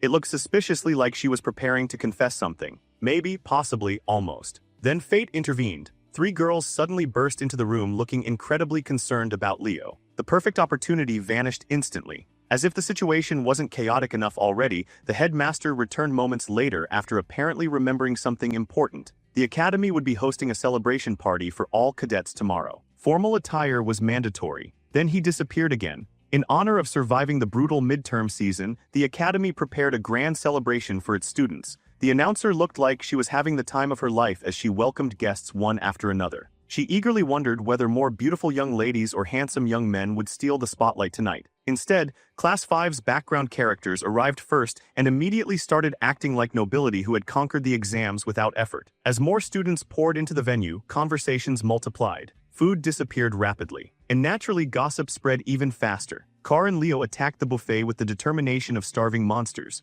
Midway through devouring another plate, Car suddenly paused. Something felt off. Where was the rest of their class? Right on cue, the announcer's voice rang out once again. The next arrivals instantly caught both boys off guard. Nelia and Aleliana stepped into the hall, and the entire room practically froze. Dressed elegantly for the occasion, the 2 girls looked stunning. Several students nearly forgot how breathing worked. Meanwhile, the girls immediately mocked the boys' outfits and wondered whether they had borrowed their suits from their fathers. Soon after, the Lewin siblings made their entrance. Abad and Chelsea looked impossibly polished in formal wear. Within seconds, they were surrounded by admirers. Carr pointed out the obvious. Aleliana simply shrugged. Celebrity status came with consequences. The announcer then teased the arrival of another pair, a pair that immediately ignited rumors. Celia and Leo entered side by side. The atmosphere shifted instantly. Celia looked noticeably uncomfortable walking in together. Leo, meanwhile, greeted the room with a smile bright enough to blind nearby students. Nelia practically jumped from her seat. Carr and Aleliana cheered enthusiastically for their class representative. Somehow, the microphone eventually found its way back into the hands of the spirit-possessed announcer. She cheerfully asked whether everyone was enjoying the party. The moment Carr saw her, his soul nearly left his body. Fortunately, several students shouted back that they were having a great time. That seemed to satisfy her. Then she casually dropped a bombshell. The midterm rankings would be announced tonight. The atmosphere died instantly. Carr quietly declared dinner officially ruined. The announcer explained that only the top 3 students from each major would be revealed publicly. Everyone else would receive their results tomorrow through their homeroom instructors. That news brought a wave of relief. The crowd relaxed. Then the professors began taking the stage. Professor Ain stepped forward first. Aleliana quietly noted that he looked unusually handsome tonight. The sword professor praised the students' hard work before revealing the night studies rankings. A holographic display appeared. Celia claimed first place. Durin secured second. Chinia took third. Celia frowned. She had clearly expected Leo's name at the top. Leo noticed it too. Next came the magic department rankings. Abad stood proudly in first, Chelsea followed, then Emio. Chelsea looked increasingly uneasy. Leo's name still hadn't appeared. Leo reassured her that strange things happen sometimes and there was no reason to panic. Carr found the situation bizarre. Even stranger, K.H. Lo's name was absent as well. For a brief second, K.H. Lo tensed, then she forced a smile. The professor acknowledged that although K.H. Lo technically failed due to relying on a spellbook, her talent and passion had still been exceptional. Professor Sedon immediately rose in support like an overly proud parent. Herod instantly told him to sit down. Nearby, Celia quietly comforted K.H. Lo. Then came the summoning department announcement. Yura took the stage. The simps immediately began volunteering to become her summoned pets. She ignored them and continued. One name after another appeared, still no Leo. Whispers spread throughout the hall. Even Celia was beginning to worry. Then the microphone returned to the chaotic announcer. Once again, she asked whether everyone was enjoying themselves. Before anyone could answer, she revealed the final result, the overall top scorer, the student who would represent the academy next year. She deliberately let the suspense build, then finally announced the name. Leo Plove. The hall exploded. His classmates celebrated instantly. Cheers erupted from every direction. Unfortunately, the celebration didn't last long. A student suddenly raised an objection. Emio questioned the legitimacy of the ranking. How could Leo be the academy's top student without appearing in any departmental top 3? The entire situation seemed suspicious. Leo admitted he was surprised as well. All eyes shifted toward the announcer. She began fumbling over her explanation, then something switched. Her alternate personality took over completely. The sweet announcer vanished. The menace returned. She unleashed a verbal assault powerful enough to earn immediate expulsion under normal circumstances. Apparently she was only explaining this once. Everyone else could stop yapping. Watching from afar, Herod looked thoroughly entertained. Sedon agreed. This was becoming surprisingly fun. The announcer launched into a lengthy explanation. Dual major students weren't included in individual department rankings. Their performance was spread across multiple disciplines. A magical knight, for example, would naturally possess weaker magic than a dedicated mage and weaker aura than a pure knight. Yet when those abilities were combined, the overall result could surpass both. Then she dropped the real bomb. Leo's practical exam scores exceeded everyone else's. Emio still muttered complaints about theoretical grades. She immediately roasted him into silence, then revealed the detail that froze the entire hall. Leo had successfully completed the Hero World mission. Not only that, he had personally exterminated Chube. Silence swept across the room. Complete silence. Meanwhile, Leo sat there calmly continuing his aura training as though none of this involved him. The rest of the students stared, speechless. Carr and Aleliana finally blurted out the question everyone was thinking. How exactly had he cleared a hero dungeon with only one other person? Leo remained completely unfazed. He didn't even answer. By then, the announcer's personality had already reverted again. She awkwardly stumbled through the ending of her speech before declaring her job finished. Everyone should enjoy the party. Immediately, conversations exploded throughout the venue. Elsewhere, Yura sat down beside Len during a short break. Curious, she asked what the rankings would have looked like if dual major students had been included. Len answered instantly. The entire leaderboard would have changed. Everyone's ranking would have dropped by one position. Yura blinked, so Leo would have ranked first. Len confirmed it without hesitation. The same was true for magic. Yura admitted she was shocked. Professor A calmly added that the same thing applied to summoning. Trying to process that information hurt her brain. Professor A casually remarked that Leo's goal of mastering every class no longer seemed impossible. Len immediately interrupted. Regardless of everything else, Leo clearly belonged in sorcery. Yura rejected that statement on the spot. She insisted he belonged in summoning. The glacial knight, who had been quietly listening to their argument, casually stated that Leo looked like a natural swordsman. The professors immediately exploded. Insults flew, arguments intensified. Meanwhile, the assistant professors exchanged deeply concerned looks. The next morning arrived. Carr looked completely destroyed. Apparently 2 liters of orange juice had been enough to end his career. Chelsea admitted she had never seen anyone consume that much liquid voluntarily. Soon afterward, Professor Herod entered the classroom and called everyone to order. A massive world map appeared behind him. The upcoming class trip destination would finally be revealed. At first, excitement exploded across the room. This trip usually allowed students to visit incredible locations throughout the world. Everyone immediately started fantasizing about exotic destinations. Then Herod pointed at the map. Their destination was Elsalia, the land of the elves, specifically the freezing northern region. Every ounce of excitement died instantly. The place was infamous for its brutal cold. Complaints erupted from every direction. Herod silenced them with one sentence. The destination had been selected by the class representative. Every head in the room turned toward Leo. Completely blindsided, Meanwhile, Leo sat there wearing the most innocent expression imaginable. Carr slowly looked toward him, then demanded an explanation for why their class was being sent to a frozen wasteland. Leo's response was simple. Stop complaining, start packing, and buy whatever supplies were still missing. That single statement immediately triggered chaos. Aleliana dramatically declared that she'd need at least 3 pairs of gloves if she wanted to survive. Chelsea, meanwhile, looked genuinely excited at the chance to finally wear all of her winter coats. While his classmates argued over cold weather gear, Leo drifted into thought. Most people viewed El Salvakia as nothing more than a frozen northern territory. They couldn't have been more wrong. Hidden beneath its ordinary reputation was the homeland of the fairies. The thought stirred old memories. Without realizing it, Leo found himself wondering how Silrud had been doing all this time. Upon arriving in the city, Leo split the workload. Nelia would handle the potion purchases. He would take care of food, equipment, and everything else. After enduring a brutal series of negotiations that felt more dangerous than combat, he finally secured a decent deal and left carrying an armful of supplies. The errands nearly drained his soul. Then suddenly something felt wrong. His expression sharpened. A strange presence lingered nearby.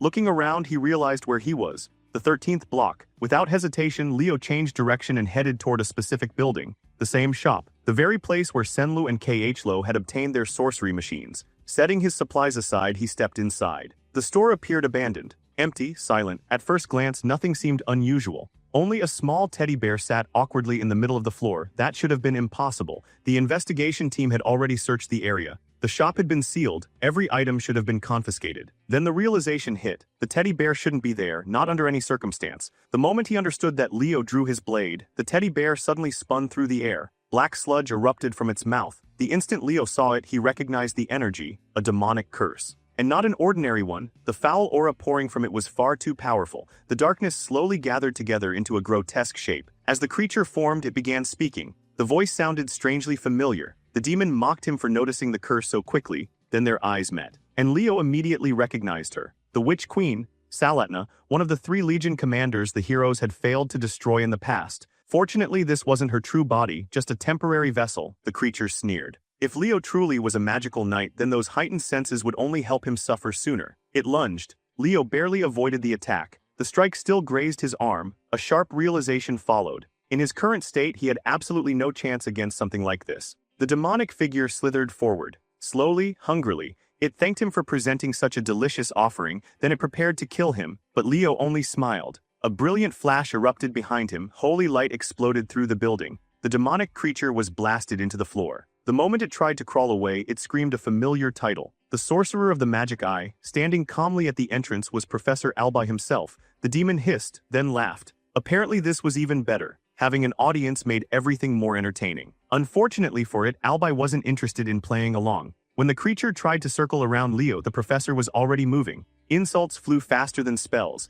He called the thing cursed garbage, worthless trash, a mistake that should have stayed buried. Then a gigantic spell circle bloomed across the room. Massive beams of holy light descended. The demon's head vanished instantly, severed cleanly. The creature shrieked and attempted one last charge toward Leo, ranting about devouring those precious fairy eyes. Albi looked thoroughly disgusted. He called it a pathetic imitation, a cheap knockoff, then ordered it to die. A colossal blast of magic erased the creature completely. Only shredded teddy bear fragments remained. Watching the battle, Leo remembered another title attached to Professor Albi, the Decimator of Tartarus. Rumors claimed he only became a professor at Lumen because it granted him permission to travel beyond national borders and continue hunting demons. For the first time all day, Leo relaxed. This era truly had its own heroes. Unfortunately, relief lasted only a second. Albi immediately turned toward him, then demanded an explanation. Leo quickly summarized everything. The cursed entity had hidden inside the teddy bear. A high-level curse concealed its presence. Albi grabbed the remains and sighed. The investigation department would definitely be hearing about this disaster. He decided to overlook Leo's unauthorized investigation this time. However, next time he wanted backup involved. After all, Leo still hadn't repaid the favor he owed. That statement caught Leo off guard. As he picked up his supplies, a new thought formed. House Xeron was one of the 3 great families. If anyone could help him gain access to the Forbidden Library, Professor Albi might be the key. When he finally returned, Nelia immediately spotted him. Her relief lasted about half a second. Then she noticed the injury. Panic activated instantly. Healing magic followed immediately afterward. As she treated his wound and demanded answers, Leo remained lost in thought. This encounter confirmed something important. Salatna was almost certainly connected to both the Cursed Book and the demonic beast incident. What he still couldn't figure out was why. A week passed. Soon the students gathered before an enormous portal gateway. Leo went through a final checklist, making sure everyone had packed what they needed. Celia wandered over. Curious, she asked why his class had chosen El Salvacia. Leo casually claimed it was the perfect place to escape the summer heat. She laughed, then admitted she hated cold weather. After wishing him luck, she returned to her own group. Leo watched her leave, then turned toward his classmates. It was time. Chelsea looked energized. Carr looked miserable. Apparently the cold was already defeating him. After one final check, Leo stepped through the portal and entered the land of the elves. Far away at Siren Academy, two elven students cornered another boy, mocking, sneering, questioning how someone like him belonged at such a prestigious institution. The word half-blood was thrown around repeatedly. The boy lowered his head in silence. Then another student arrived, a girl. She immediately demanded they stop acting like idiots. The bullies attempted to justify themselves. Surely she wasn't defending someone dressed like that, she exploded. If they hated his clothes so much, they could strip and donate their own. The two elves stared at her in disbelief. They complained that a proper lady shouldn't speak that way. She fired back immediately. Wasn't it more shameful to gang up on a single student? After chasing them off, she turned toward the boy. Apparently someone had stolen his clothes. His name was Luca Ainaries. That only made her angrier. Meanwhile, Luca awkwardly tried returning the scarf she had given him. She refused. Then he noticed how happy she seemed. The reason was simple. Her contractor had finally hatched. Luca brightened instantly and congratulated her. She grinned before rushing away. Rana sprinted directly toward her father's office. The man immediately reminded her not to call him father inside the academy. He was visibly nervous. Yes, the child of Farina had hatched. That part was true. Rana practically exploded with excitement. Then he delivered the bad news. The creature had already formed a contract. The excitement vanished instantly. Her expression died. He claimed he was investigating the matter. That answer wasn't good enough. Rana slammed her hand onto the desk, then demanded to know who had stolen her contractor. Meanwhile, Class 5 successfully arrived at their destination. Almost immediately, complaints erupted about the freezing weather. Leo told everyone to endure it. Professor Herod cut through the noise and ordered them into formation. Then he asked a simple question. Did anyone know the history of this place? Chelsea raised her hand. She explained that the capital city, Velkia, was named after a fairy knight who had once been one of Luna's disciples.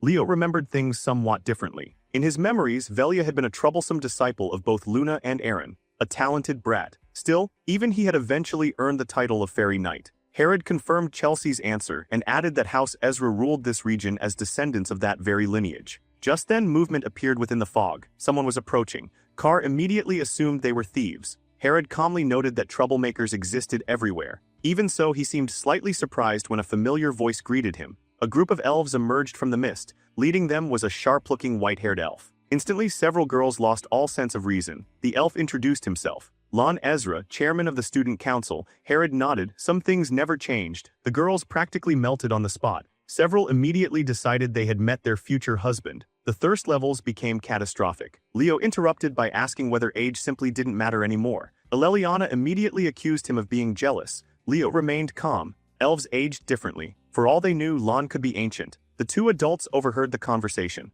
Lon commented that this year's students were lively, much livelier than previous groups. Herod brushed it off as harmless first-year energy. Then Aleliana boldly asked Lon's age directly. He apologized for not introducing himself properly sooner, then casually revealed the answer. 97. Aleliana's dreams died instantly. Carr immediately pushed past her. Trying desperately to recover the conversation, he asked whether Lon would be serving as their guide. Lon offered a handshake. As chairman of the student council, that role fell to him. Carr accepted the handshake while dying internally. Nearby, Herod quietly remarked that they would definitely need a conversation later. Sometime afterward, the students arrived at their accommodations. The building looked ancient, dust covered everything. A mouse immediately sprinted across the floor. The students erupted in outrage. There was no way they were staying here. Surely this had to be a joke. Leo simply shrugged, then offered an alternative. Instantly, everyone began praising their class representative. Aleliana especially turned on the charm. Leo calmly pointed outside. He had already prepared a tent. The students stared.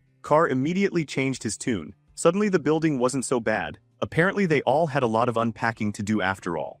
After spending some time cleaning up their temporary lodging, a few of the boys suddenly started sneaking toward the staircase. Carr wore the grin of a man about to make a terrible decision. According to him, the greatest tradition of any school trip was attempting to peek at the girls' side of the building. The operation lasted all of 5 seconds. The moment they reached the top, they froze. Chelsea was already standing there. and judging from her expression, Judgment Day had arrived early. Without wasting a word, she unleashed a burst of wind magic. The unfortunate boys were blown backwards like leaves in a storm, screaming apologies while flying through the air. Watching from below, Leo couldn't help but chuckle. At least everyone seemed to be enjoying themselves. Thinking he might take a look around town as well, he headed for the exit. Before he could leave, a voice called out, "Lord Leo." Turning around, he found an elf in formal attire. The messenger politely informed him that the head of House Ezra wished to speak with him. Not long afterward, Leo arrived at Lon's office. The council chairman barely looked up from the mountain of paperwork, threatening to bury him alive. He welcomed Leo inside, apologized for keeping him waiting, and asked whether he could spare a little more time. Instead of sitting down immediately, Leo asked if he could browse the room. The office seemed filled with interesting relics. Lon happily agreed. Leo wandered toward a wall covered in ancient weapons. Most were old, historic, decorative. Then one particular blade caught his attention, Urquint. The name slipped from his lips without thinking. Immediately, Lon looked up. For the first time all meeting, the elf seemed genuinely surprised. The weapon's history was supposedly known only to the heads of House Ezra. How could Leo possibly recognize it? For a split second, Leo nearly fumbled. Then he smoothly claimed he had read about it in Lumen's ancient archives. Lon accepted the explanation without suspicion. As Leo touched the sword, he sensed traces of stellar mana lingering within it, but only traces. This wasn't the original, just a replica. His mind drifted back centuries, back to another life, back to Kyle. He remembered Luna proudly showing off a newly completed weapon while demanding his opinion. Kyle had taken one look and compared her to a goblin thief who had robbed a treasury. Luna nearly strangled him on the spot. The genuine Urquint had once belonged to Luna herself. Later, she entrusted it to her disciple, Velkia. Eventually, the weapon disappeared before the expedition into Tartarus. Standing beside him, Lon explained that his ancestor had recovered the sword after conquering Velkia's hero world. Unfortunately, items obtained from hero worlds could only be fully wielded by the original conqueror. Everything clicked. No wonder it felt hollow. It was merely a shell. Lon then invited Leo to sit. Herod had informed him that Leo was an all-class student and the representative of the first years. Leo confirmed both. Only then did Lon reveal the true reason for this meeting. He had a request, a strange one. He wanted Leo to meet his granddaughter. Apparently she was one of Siren Academy's most talented students, yet ever since enrolling she'd completely lost motivation. Lon suspected that someone from another race, especially someone like Leo, might be able to reach her. Soon, Leo found himself standing outside her room. He wasn't entirely convinced it was normal for a grandfather to hand over a bedroom key so casually. Still, he knocked before entering, then immediately regretted breathing. The room was an absolute disaster, dust coated everything. Stacks of books towered like mountains. Figures and posters covered every surface. It looked less like a bedroom and more like a shrine. After a closer look, Leo realized the obsession had a theme: heroes, especially one hero, Kyle. He had seen enthusiastic fans before. This was something else entirely. A nearby uniform suggested she attended Siren Academy. Then the owner finally appeared. Assuming her grandfather had entered again, she immediately started complaining about barging into a grown girl's room without permission. Then she saw Leo. Everything stopped. Her face turned bright red, a human in her room. She instantly wrapped herself in a blanket and vanished beneath it. Leo introduced himself and explained that her grandfather wanted them to meet. The blanket remained silent. Receiving no response, he casually grabbed a nearby book. To his surprise, she had collected almost as much material about Kyle as he had. Curious, he started reading. The organization was meticulous. The research was thorough, honestly impressive. Leo even praised her understanding of Kyle's accomplishments. At last, a small face peeked out from the blanket. Softly, she asked whether he liked hero Kyle too. Then came the questions, one after another.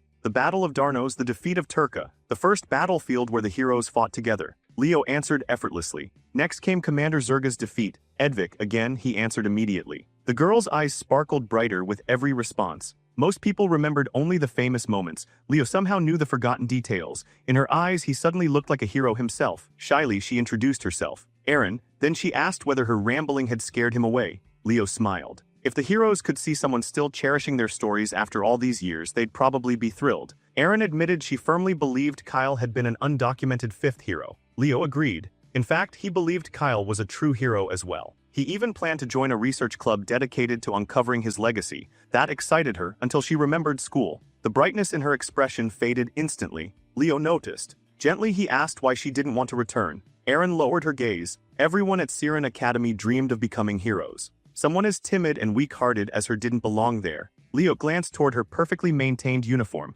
The answer was obvious. She still wanted to go, she just lacked confidence. With a smile, he reminded her that she wasn't the only unusual person in the world. His classmates would probably love hearing her theories. and there were plenty of hero academies filled with students from different races. If she was curious, she should come see for herself. After saying that, Leo took his leave. The moment he stepped outside, Lon appeared out of nowhere. The sudden appearance nearly startled him more than the demons had. The old elf looked emotional, very emotional. Apparently Aaron had held an actual conversation, a full conversation. Lon looked ready to cry. As a reward, he insisted on giving Leo a magical artifact. Rejecting it would have been rude. So Leo accepted. Lon guided him to the treasury and told him to choose anything he wanted. At first glance, nothing stood out. Then he noticed a peculiar jewel. Picking it up, he asked about it. Lon casually dismissed it as a decorative gemstone infused with fairy energy, nothing special. Leo immediately chose it. Lon happily approved. Internally, however, Leo knew better. The fairy sealed inside wasn't a carving, it was alive.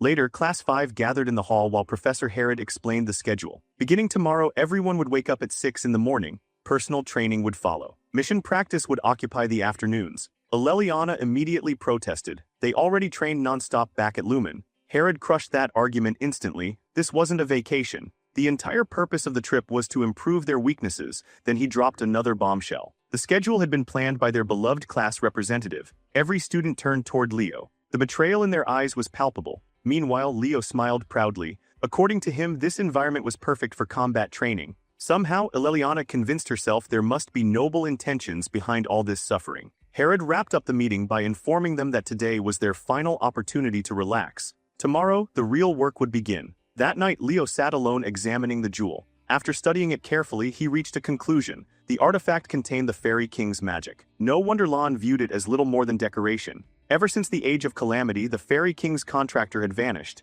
No one had used that power since, but Leo recognized it instantly. It belonged to Silrod. Slowly, he poured mana into the jewel. Light blossomed across its surface. The Fairy King's pledge, the reward he had received long ago, it was finally time. Cracks spread across the gemstone, then it opened. A tiny voice echoed out. The first words were directed toward someone else. The speaker wondered whether Father had finally broken the seal. Then the fairy saw Leo. Confusion immediately followed. Why was some random human standing there? Leo raised an eyebrow and asked the same question. The fairy puffed up indignantly. His name was Kieran, firstborn son of the Fairy King Silrod. The tiny prince launched into a royal rant. Leo listened. Then flicked him directly in the forehead. Kieran froze. His brain visibly stopped working. How dare this human? Leo's expression darkened. Even Silrod had shown him respect. Who exactly did this brat think he was? Kieran exploded with outrage. Racial insults followed. So did more forehead flicks. Again and again. And again. Eventually Kieran learned manners. Staring at Leo in awe, he finally realized this must be the pledged one his father had spoken about. Leo leaned closer.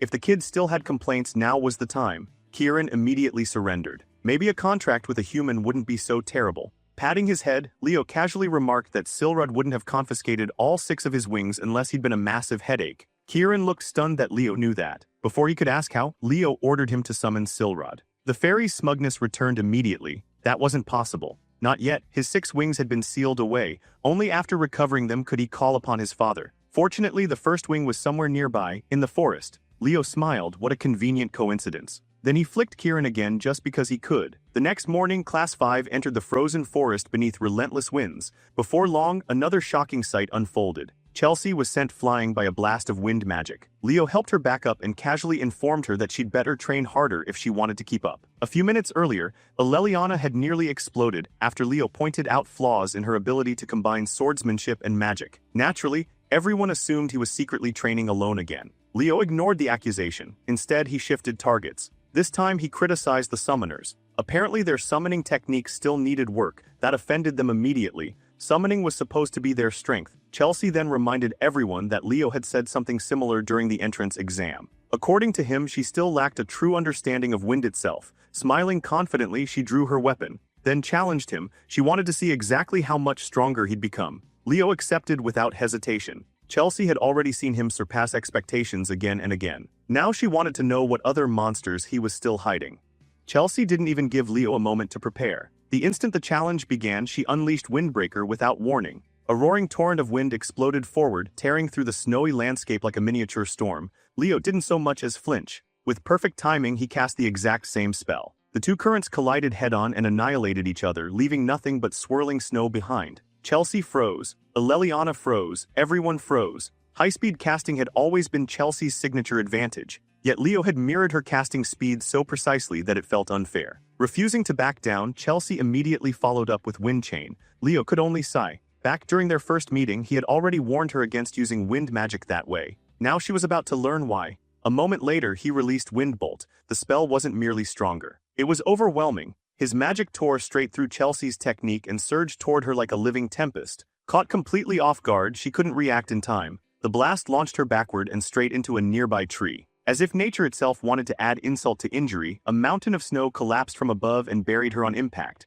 Leo calmly approached and leveled his sword toward her. The result was obvious. The match was over. Still sitting in the snow, Chelsea stared blankly. She could hardly believe that what she had just witnessed was wind magic. Carr admitted he never expected her to lose. Aleliana was even more shaken. At this point, she genuinely couldn't comprehend how their class representative kept getting stronger. Professor Herod finally stepped in. The issue wasn't raw magical output. Chelsea wasn't necessarily weaker in power. The true difference lay elsewhere. Understanding, control, mastery. While Leo casually patted the grumpy cat on the head, Herod explained that students often become obsessed with learning new techniques while neglecting the fundamentals that made those techniques possible in the first place. No matter how high they climbed, the basics still mattered. With that lesson delivered, he ordered everyone to continue training under Leo's supervision. The announcement was immediately met with a chorus of complaints about the freezing weather. Later, while the others recovered from training, Leo wandered alone through the snowy forest on a mission to gather medicinal herbs. Thinking back to how thoroughly everyone had given up and promised to complete their tasks later, he couldn't help smirking.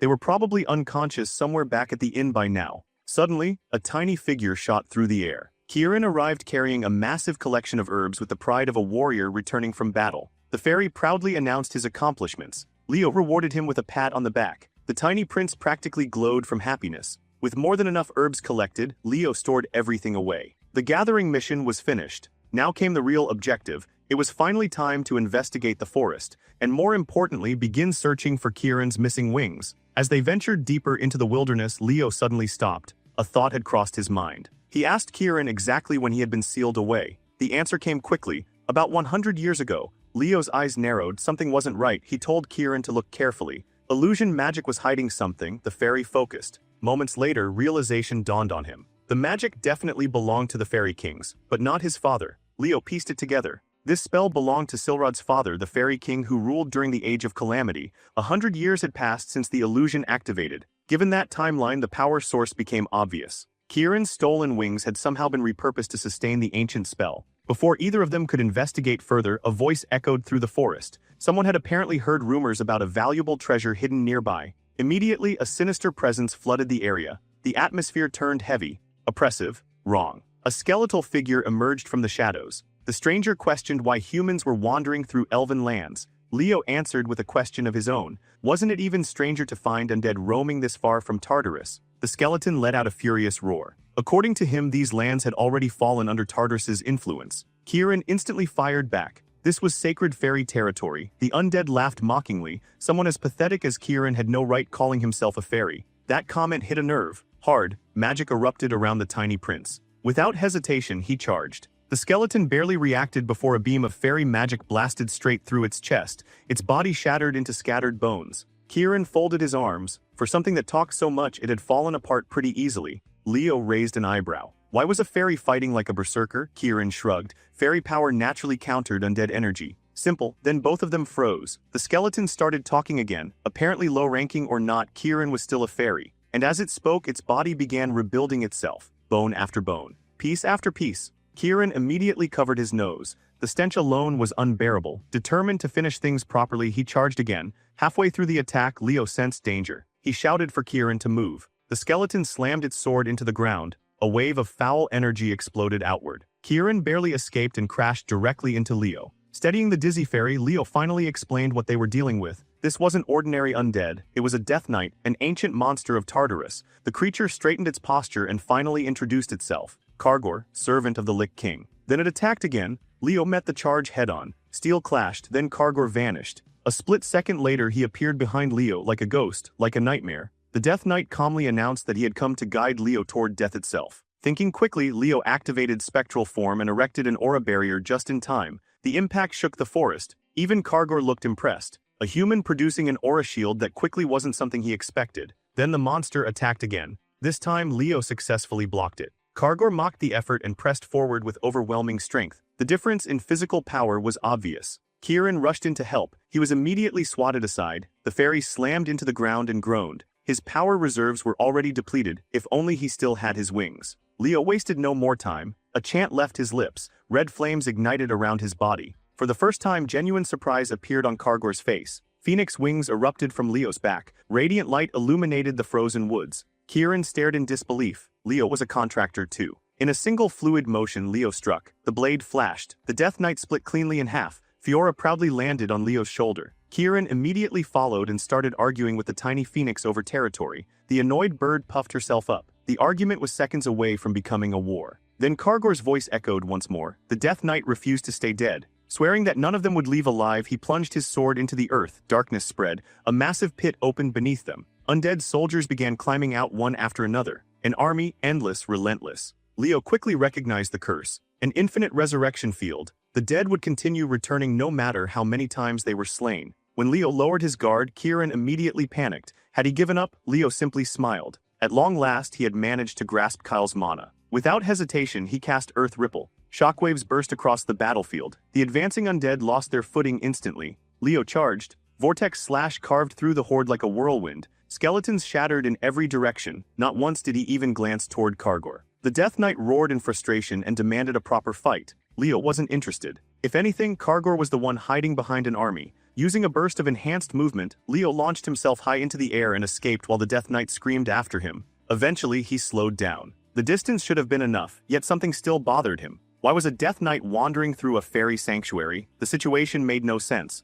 Just then, a skeleton stumbled from the trees. Leo instinctively prepared to strike. Before he could move, the creature was cut apart. An elf emerged from the forest, weapon drawn. The stranger immediately demanded to know whether Leo had summoned the undead. Leo calmly explained that he was merely a Lumen student with absolutely no connection to it. Recognizing the uniform, Leo identified him as a Siren Academy student. The elf wasn't convinced. He attacked anyway. Leo casually stepped aside and knocked him flat using the base of his sword. Before the situation could escalate, another voice interrupted. A red-haired elf hurried over and apologized. She introduced herself as Runia. Unlike the idiot on the ground, she assured Leo that not every Siren student behaved like garbage. Leo accepted the apology. When he asked why they were here, Runia explained that they were conducting field training. Leo replied that his own class was currently on a school trip. After that, he excused himself so he could report the Death Knight incident. Runia watched him leave. Something about her name lingered in his thoughts. It sounded familiar. Meanwhile, she turned around and immediately started yelling at her student for being incompetent.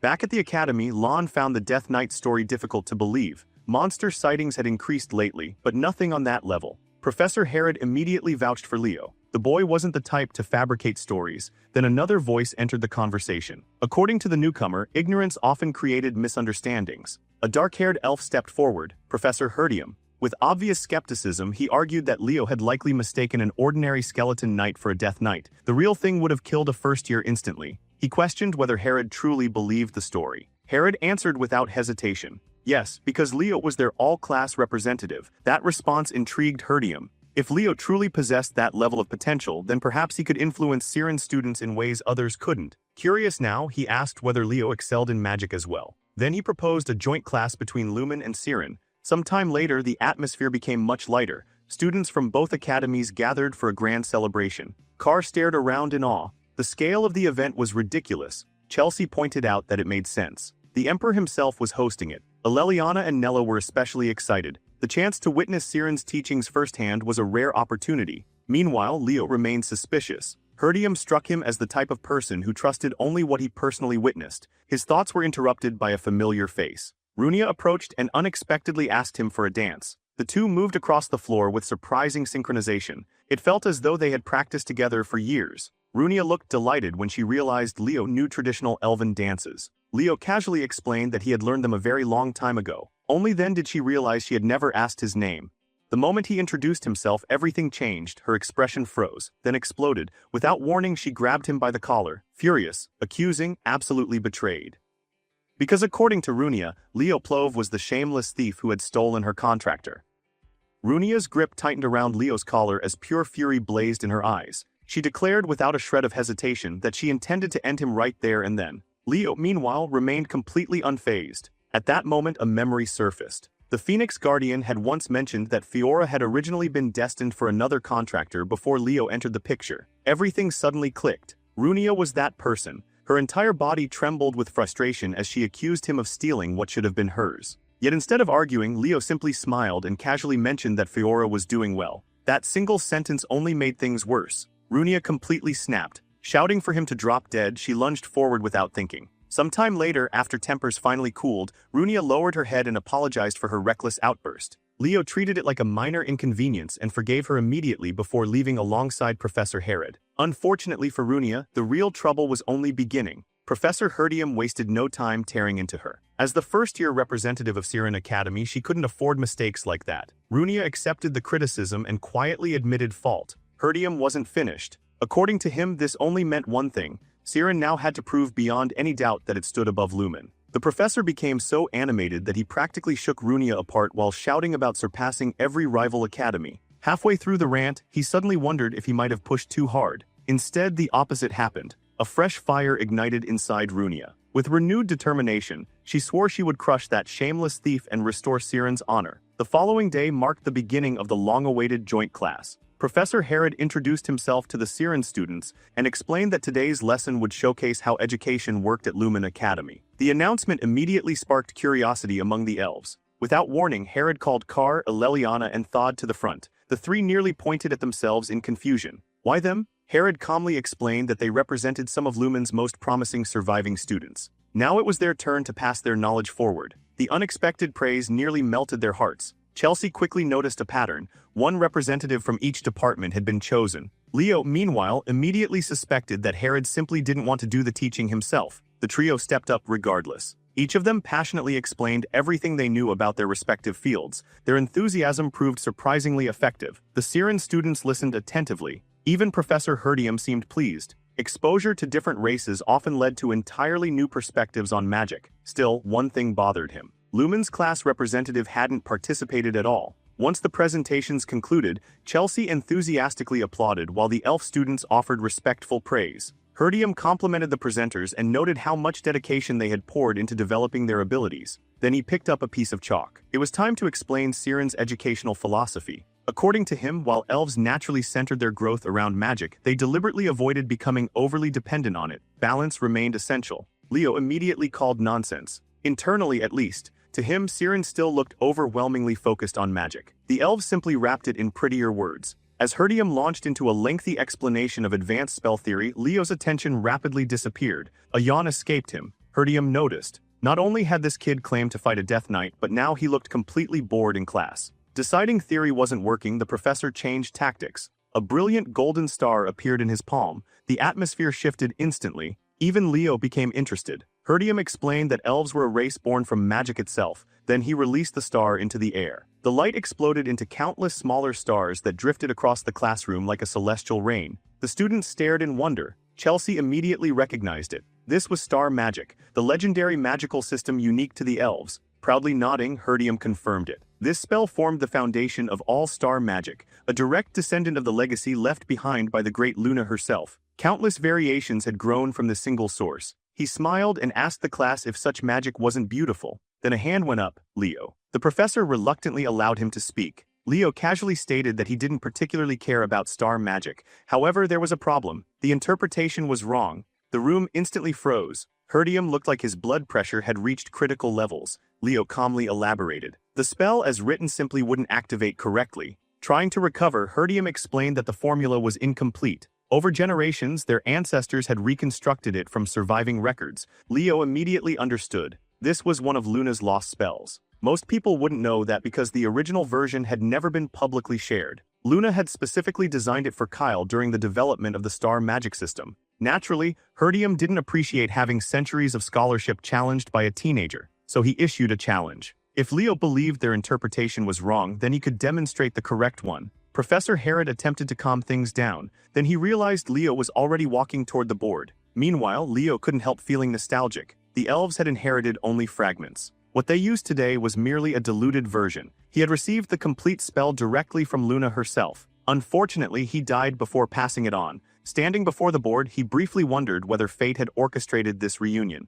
Herod started sweating. Tampering with something tied to the progenitor's legacy could become a disaster. Leo ignored the pressure. Without hesitation, he began rewriting the formula. The elf students watched in complete confusion. Nothing about his method resembled what they knew. Several moments later, Leo stepped back. It was finished. Immediately, the completed formula began radiating light. Herdium stared at the magical structure with trembling eyes. Barely able to contain himself, he asked what kind of spell it was, and whether Leo had ever used it before. The question triggered an old memory. Leo found himself standing beside a cliff from another lifetime. Luna stood nearby with a proud smile. She had finally completed her newest creation. Excitedly, she told Kyle she would teach him this spell. A simple spell. A spell capable of making flowers bloom. Returning to the present, Leo repeated the magic Luna had once shown him. Golden light spread throughout the classroom. Flowers blossomed everywhere. Countless glowing blossoms drifted through the air and transformed the entire hall into a dreamlike landscape. The students erupted with excitement. Aleliana immediately turned toward Nella and wondered whether their class representative had just done something absurd again.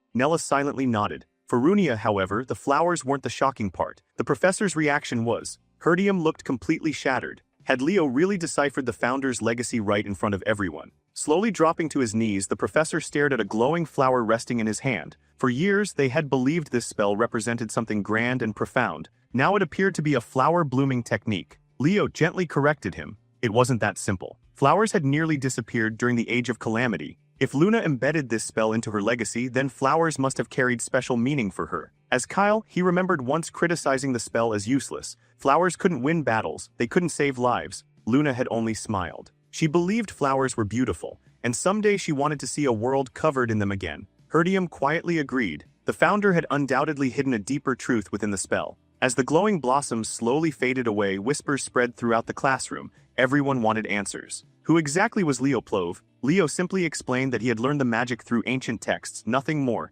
He was merely a dual-class student born with magical talent. No elven blood, no special heritage. Professor Herod quickly stepped in and apologized for any offense caused. Perhaps it would be best to end the joint lesson early. After all, no official conclusions could be drawn yet. Before he finished speaking, Herdium suddenly grabbed both of Herod's hands. Then he asked the most unexpected question of the day. Could Leo transfer to Siren Academy? The entire classroom exploded into chaos. Later that evening, everyone returned to their accommodations. Chelsea proudly unveiled a mysterious soup that looked alarmingly capable of ending lives. Not to be outdone, Aleliana presented a risotto that seemed equally dangerous. The boys immediately began debating which meal would kill them first. Aleliana settled the argument by force-feeding Carr a spoonful. He froze, paused, then immediately spat it back out. Lon arrived just in time to witness the disaster and found the entire situation hilarious. Herod, however, wasn't laughing. He quietly pulled Leo aside for a private conversation. According to Lon, the Grand Assembly had finally reached a decision regarding the Death Knight incident. Meanwhile,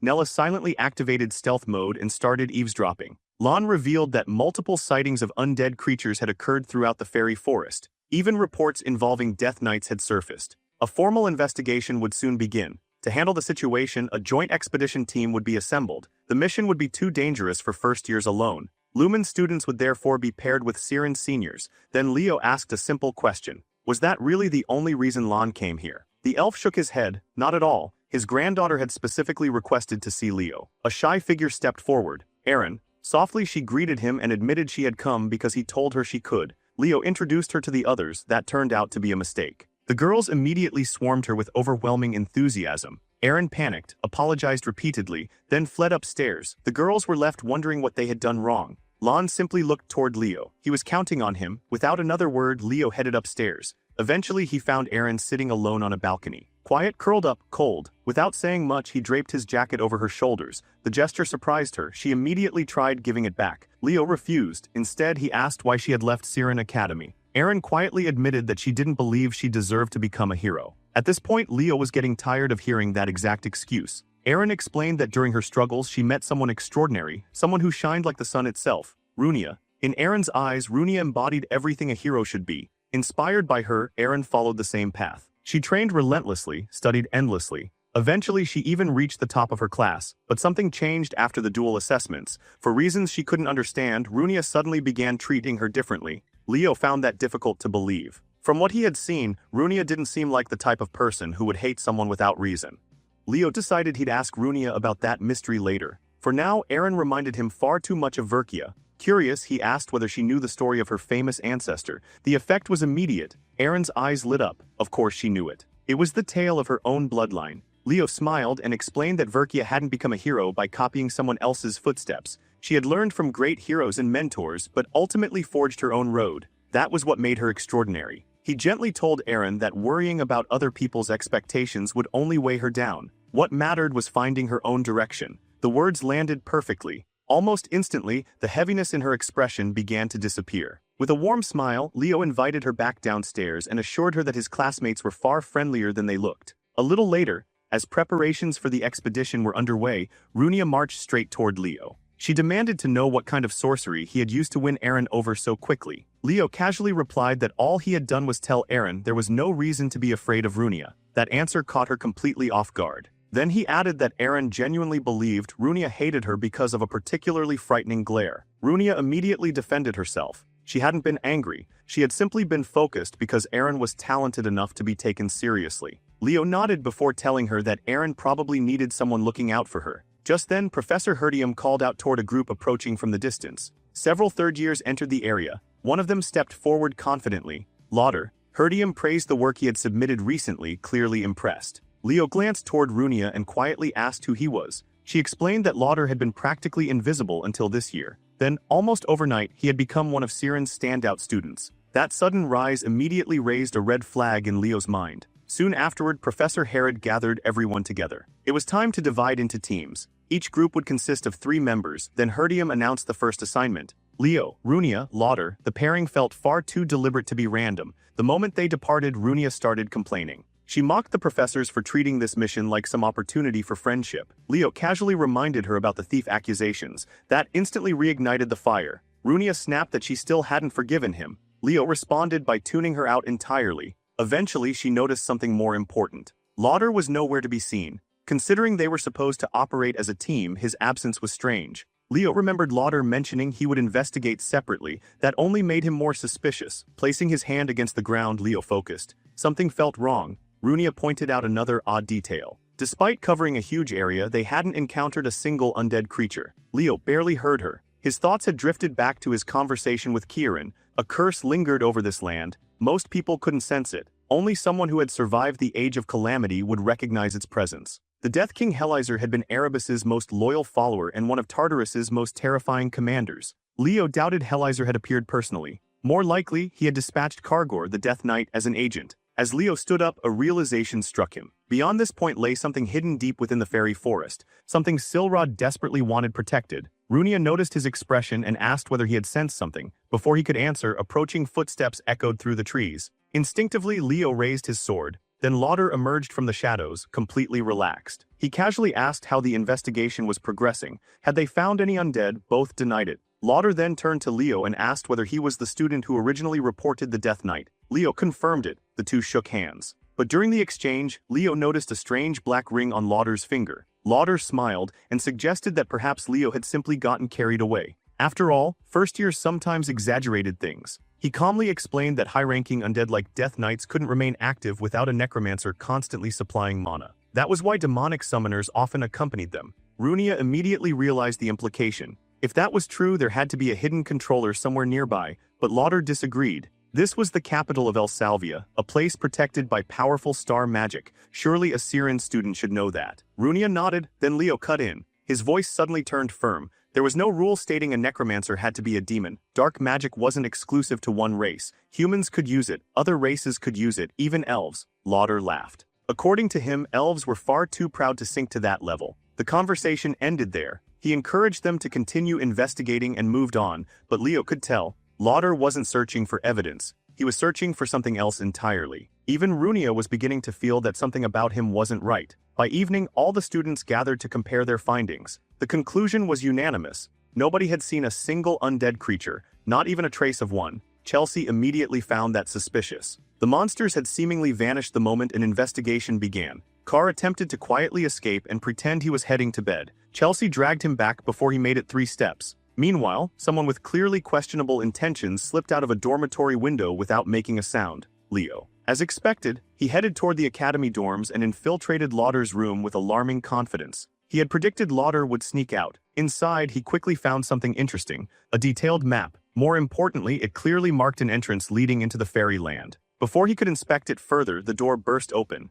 Runia, she immediately demanded to know what he was doing. Leo clamped a hand over her mouth before she alerted the entire building. Once she calmed down, he explained that they were there for exactly the same reason. Unfortunately, Lauder had already left. Before another argument could begin, voices echoed from outside. Someone was checking whether Lauder was asleep. Without warning, Leo grabbed Runia and jumped straight out the window. Elsewhere, Aaron happened to hear the noise. Looking outside, she caught sight of Leo carrying Runia in his arms. Her face instantly turned bright red. The book in her hand slipped away. Her imagination immediately filled in several highly romantic explanations. Meanwhile, Leo and Runia disappeared into the forest. Eventually, Leo asked how long Runia intended to keep following him. She fired back by questioning whether he truly believed Lauder was involved. After all, Lauder had only arrived recently. Leo had encountered the Death Knight days earlier. Before either could continue, another voice joined the conversation. Aaron emerged from the darkness. Apparently, she had been following them the entire time. Runia looked moments away from short-circuiting. She demanded to know how long Aaron had been there.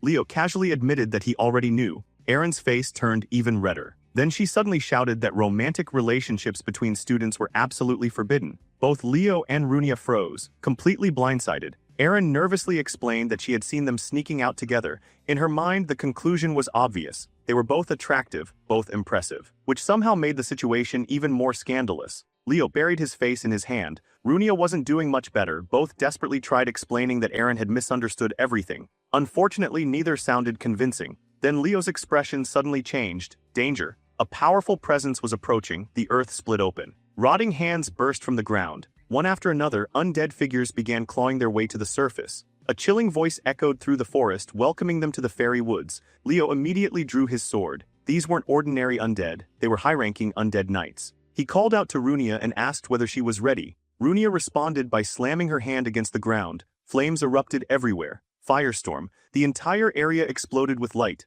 Proud of herself, she grinned and asked how impressive that looked. Unfortunately, she failed to notice the undead knight charging directly toward her. Leo saw it too late. Before either could react, Aaron stepped forward. To everyone's shock, she intercepted the attack head-on. Clad in animus armor, she looked like a completely different person. Without hesitation, she cleaved through the skeleton and introduced it to an extremely severe case of decapitation. Runia immediately began cheering. Aaron blushed furiously. Then Leo casually remarked that she looked exactly like Verkia. That compliment nearly launched Aaron's soul into orbit. Afterward, Aaron suddenly remembered something important. What exactly had Leo and Runia been doing together? Runia awkwardly explained their investigation into the third-year dormitories. Then, becoming flustered all over again, she declared that romance would only distract her from her studies. Leo experienced an immediate bruh moment. Aaron shook her head. In her eyes, Runia would always remain the #1 student, a future hero. That statement hit Runia hard. Memories resurfaced. She remembered their duel. Aaron had barely managed to block her attack with a mana shield.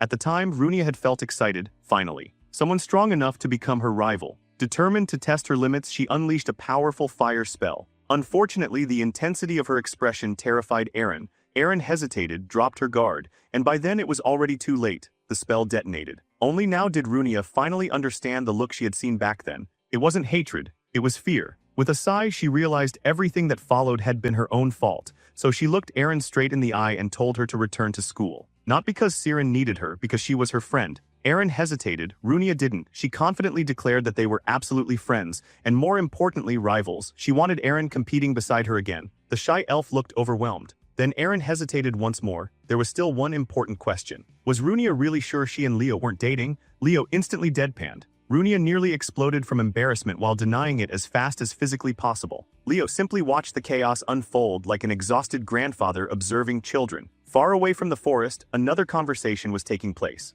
The Death Knight growled in frustration. The mage controlling him was reaching his limits. Too many intruders were interfering. The cloaked mage showed no sympathy whatsoever. That sounded like the knight's problem, not his. The hood fell back. Lauder, the Death Knight, called him an arrogant brat. Annoyed, the undead monster demanded to know why he was being treated like some disposable servant despite serving the great Lich King. Lauder didn't even blink. Instead, he casually raised his hand. The black ring gleamed. With a mocking smile, he reminded the Death Knight that the Lich King had chosen him, not the undead. Turning away, Lauder revealed that the summoning circle was nearly complete. Once it was finished, Tartarus itself would no longer be necessary. Until then, he expected the knight to keep doing his job. The Death Knight laughed. A long, ugly laugh filled with bad intentions. Of course he would obey. Absolutely. And he was definitely not planning to betray Lauder the first chance he got. Back with the unlikely hero squad, Eren still struggled to accept the truth. The idea that their respected senior Lauder had willingly joined hands with demons felt impossible. Runia felt the same. Nothing about it sat right with her. Then Eren rubbed her arms and complained that the air had suddenly become much colder. Even Runia started noticing it. The temperature wasn't normal. Leo remained silent. He had already sensed something far worse. Without hesitation, he summoned several magic circles as smoothly as flipping through pages in a book and warned the girls to prepare themselves before they ventured deeper. Moments later, his trusted spirit companions appeared. The instant Runia spotted the small crimson phoenix, she completely lost her composure. Meanwhile, Eren curiously asked who the newcomers were. Leo briefly introduced Fiora and Kieran. The explanation only impressed them further. Still, he quickly cut the introductions short. There would be time for that later. For now, they needed to reach the heart of the forest. As they entered the darkness, Leo quietly warned them that things were about to get ugly. The deeper they traveled, the more hostile the forest became. The first wave of monsters didn't even slow them down.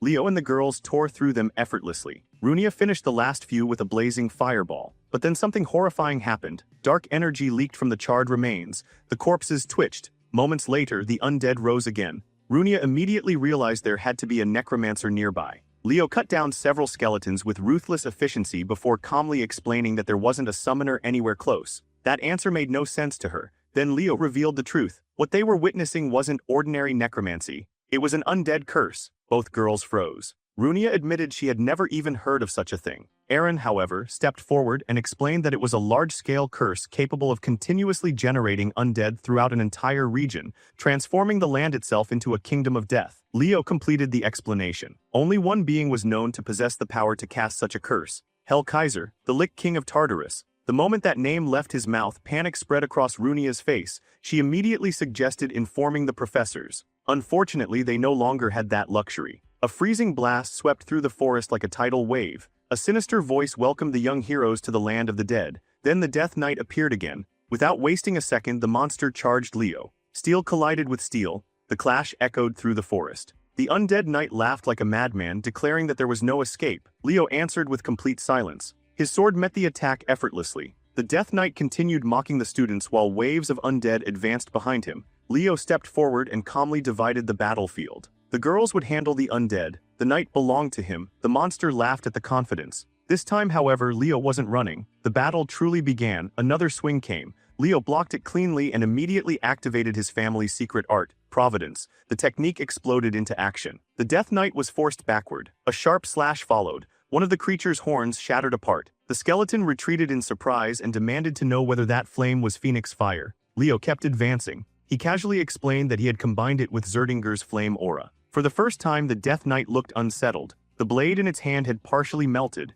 Another strike sent it flying into a crowd of its own undead soldiers. The monster stared at Leo. How could a kid this young possess such power? And why did his eyes resemble those of someone who had already fought countless wars? Before the knight could recover, a massive sphere of fire descended from the heavens. Runia smirked. Blaze. The entire undead formation vanished beneath an ocean of flames. Skeletons disappeared by the dozens. Runia struck a triumphant pose afterward. Eren could only stare in disbelief. The girl had practically roasted half the forest without blinking. Later, as they continued forward, Kieran quietly asked whether Runia was really an elf, because from his perspective she behaved more like an angry berserker. Leo ignored the comment. Something had caught his attention. Tracks, fresh ones. The battle wasn't over. As they traveled through the ruined landscape, the girls struggled beneath the oppressive death aura saturating the forest. Then a voice suddenly called out. Someone demanded to know what they were doing inside a restricted zone. Runia nearly jumped. Senior Ra. According to him, he was investigating reports of undead activity. Runia immediately explained that a powerful curse was responsible. Ra looked unconvinced.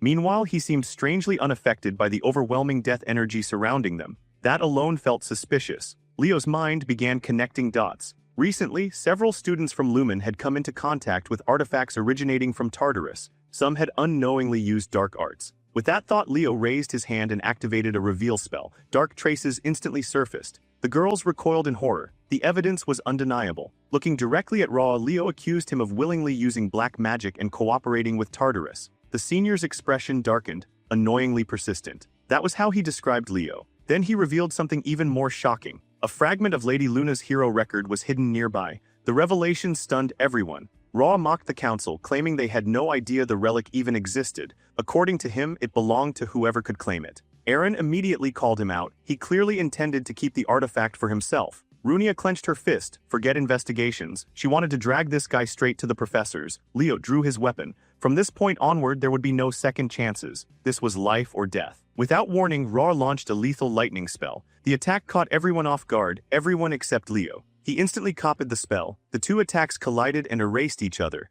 Leo calmly warned the girls. This was what fighting genuine evil looked like. Ra laughed. A human using original elven magic was absurd. He demanded to know who Leo really was. Yet behind the amusement, doubt was beginning to creep in. Not only had Leo seen through his plans, he had countered them flawlessly. Realizing the girls could become a problem, Ra raised a finger. Dark energy exploded outward. Leo sensed danger immediately. He shouted for the girls to get down. The next spell detonated with devastating force. Eren activated her animus armor and shielded Runia. As the blast faded, Eren couldn't believe a supposedly basic spell carried that much destructive power. Then her panic doubled. Leo was lying motionless on the ground, and Ra was approaching him like a predator stalking wounded prey. The girls desperately tried to move, but another obstacle appeared, the Death Knight. The monster blocked their path and coldly informed them that their journey ended here. Rather than frightening Runia, it only fueled her determination. She ordered Eren to hold the knight off while she prepared a spell. Meanwhile, Ra stood above Leo and offered him a chance to state any final wishes.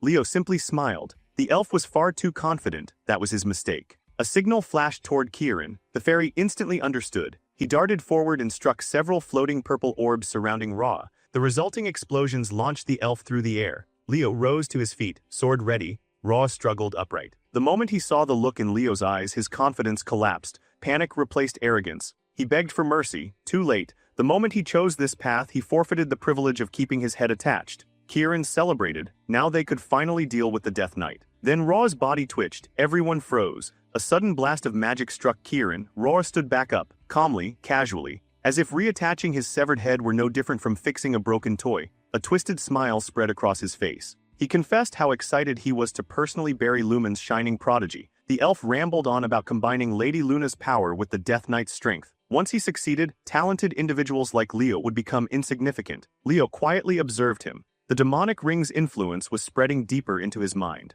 Dark magic erupted again. Leo deflected it effortlessly. The possession wasn't complete. Part of Ra was still resisting. Like lightning, Leo closed the distance. One slash removed the elf's arm. The next strike drove a blade through his shoulder. Leo mocked him openly. People like Ra never bothered improving themselves. They relied entirely on stolen power, borrowed strength. He encouraged the elf to keep regenerating. That way Leo could keep cutting him apart until there was nothing left. The ring whispered into Ra's thoughts, mocking him, humiliating him. Why was he struggling against a mere child? The ring reminded him that Leo wasn't even the true objective. The summoning circle mattered more. While Leo focused on Ra, a severed hand slowly crawled across the ground. Leo briefly checked on the girls. They were holding their own. When he turned back, something finally clicked. The right arm hadn't regenerated. That was wrong, very wrong. His instincts immediately screamed danger. Kieran suddenly pointed at the ground in panic. The severed hand had completed the summoning circle. Ra coughed blood and laughed. It was too late. His body glowed crimson. The girls froze. Even the Death Knight looked back toward the ritual.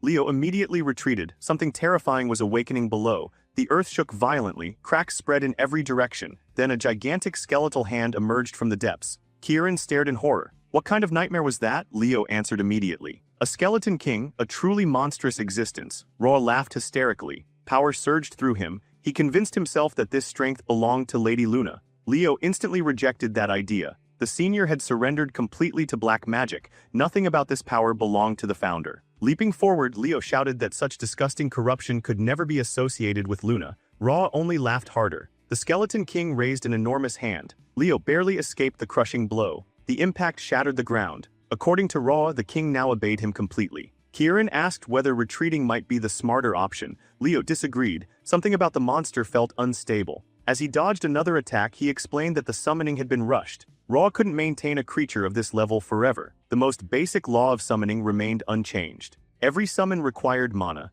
and eventually the supply would run dry. Their goal was simple: survive, stall, wait for the power to burn out. Leo transferred mana into Kieran and ordered him to provide support. The fairy immediately took off, distracting the giant monster. At the same time, Leo unleashed a powerful light spell. The skeleton king barely reacted. Its crimson eyes glowed brighter. Another sword strike came crashing down. Leo evaded once more. The gap between them was enormous, but victory didn't require overpowering it, only enduring. Unfortunately, Ra wasn't finished. Another spell shot toward Leo as he landed. This time, Runia intervened. A blazing wall of fire erupted between them and blocked the attack completely. She declared that she would handle the corrupted senior. Leo could focus entirely on the Skeleton King. He glanced toward Eren. Could she really handle the Death Knight alone? Runia answered immediately. Eren wasn't some fragile little girl, not anymore.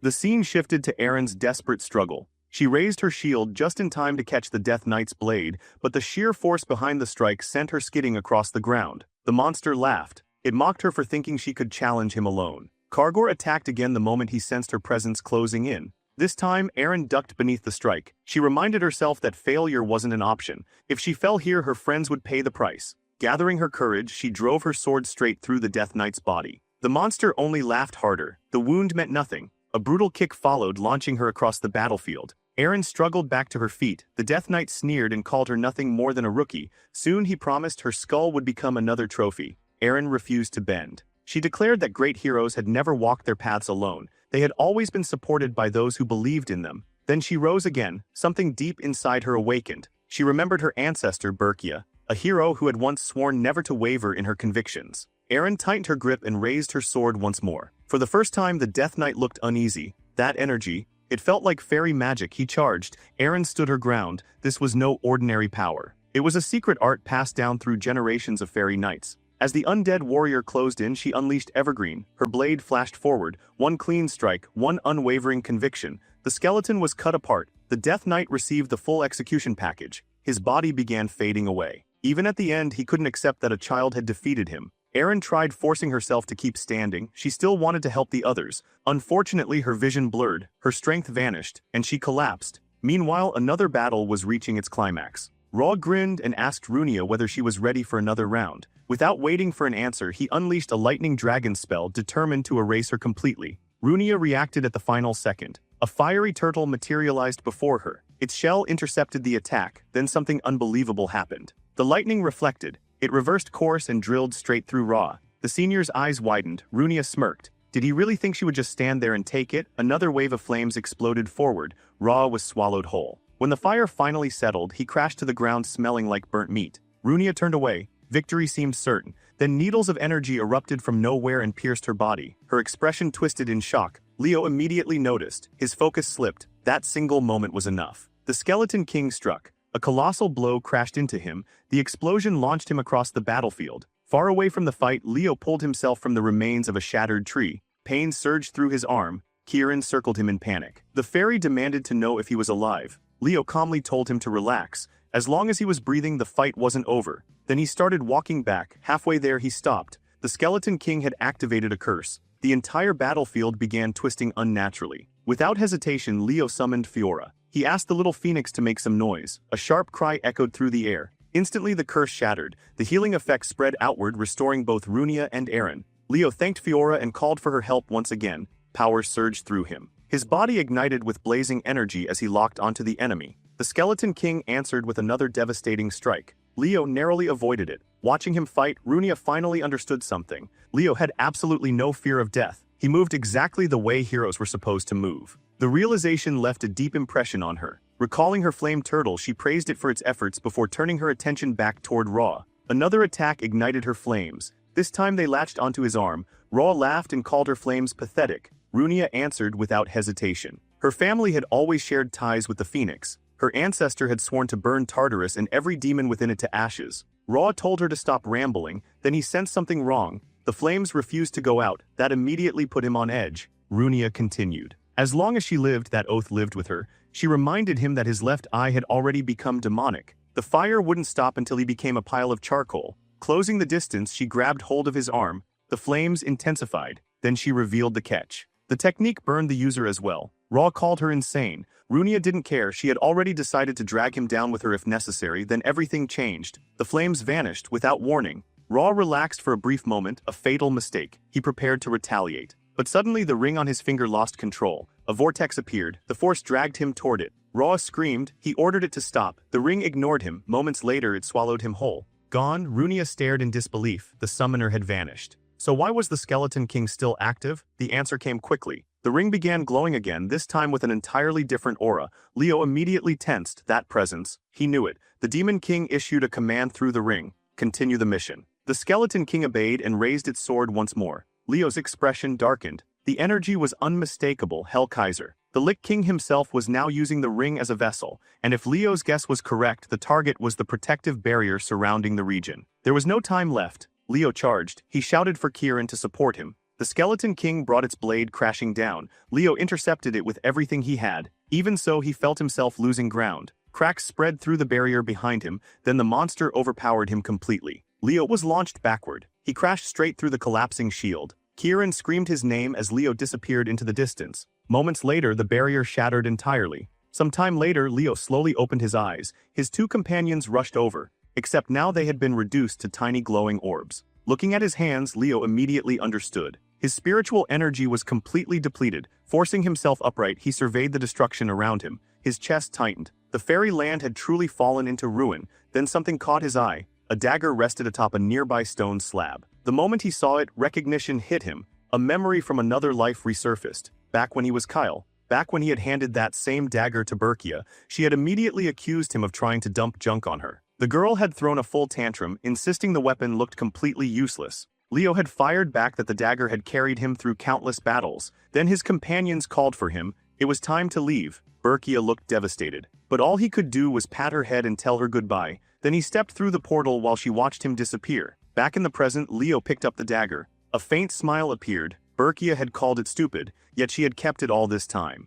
Suddenly the weapon began shining. An overwhelming flood of mana erupted from within. The dagger had finally recognized its true owner. Leo felt power surge through his body. For a brief moment he wondered which spell would be appropriate. Then he noticed another fire attack striking the Skeleton King. The girls were still fighting. Runia and Aaron could barely remain standing. The monster was closing in, then Aaron sensed it, a colossal wave of magic. Something was approaching from behind them. Golden light erupted from a ruined building. Both girls instinctively braced themselves. Runia couldn't help smiling. If Leo truly had a contract with a phoenix, then pulling off something ridiculous like this was completely on brand. Wrapped in unimaginable power, Leo admitted that the spell was still inferior to its original form. But it would do. More importantly, he figured the girls would enjoy the view. Then stars began falling from the sky. Both girls froze. Aaron instantly recognized it. Ancient records had described this spell. Finale, the strongest spell ever recorded. Countless celestial stars descended. The Skeleton King disappeared beneath the storm. Moments later, it ceased to exist.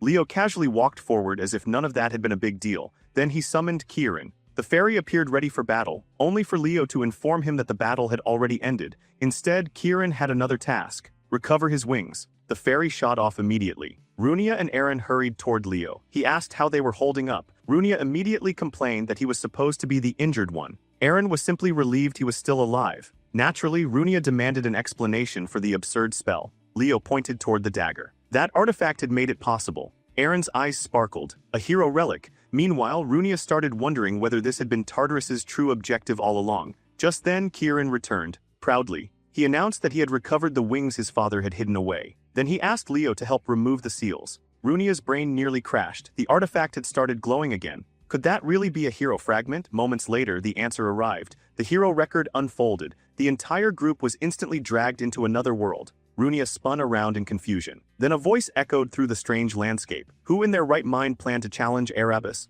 The speaker called them idiots for even considering it, then casually decided to join anyway because it sounded interesting. Leo slowly turned around. A familiar figure stood there. She introduced herself as Luna, the one who illuminated the night sky with stars. Only then did Leo finally realize the truth. This hero fragment belonged to him, back when he had still been Kyle. Elsewhere, Professors Hiriam and Herod rushed toward the battlefield. They were worried sick about their students. Runia quickly showed Hiriam the recovered hero fragment. The professor stared in complete disbelief. Herod approached Leo and told him he had done well. Then he asked whether anyone was still missing. Leo's expression darkened. One person. Aaron sadly informed her grandfather about Senior Raw. The group eventually departed. Yet before leaving, Leo glanced back one last time. His thoughts drifted toward Luna. Soon afterward, the final day of the academy visit arrived. Students gathered before the portal. The professors exchanged farewells and shook hands. Their time in El Salvia had come to an end. Runia stepped forward. She declared that she would become much stronger. And the next time they met, she demanded a rematch. Before Leo could answer, another voice interrupted.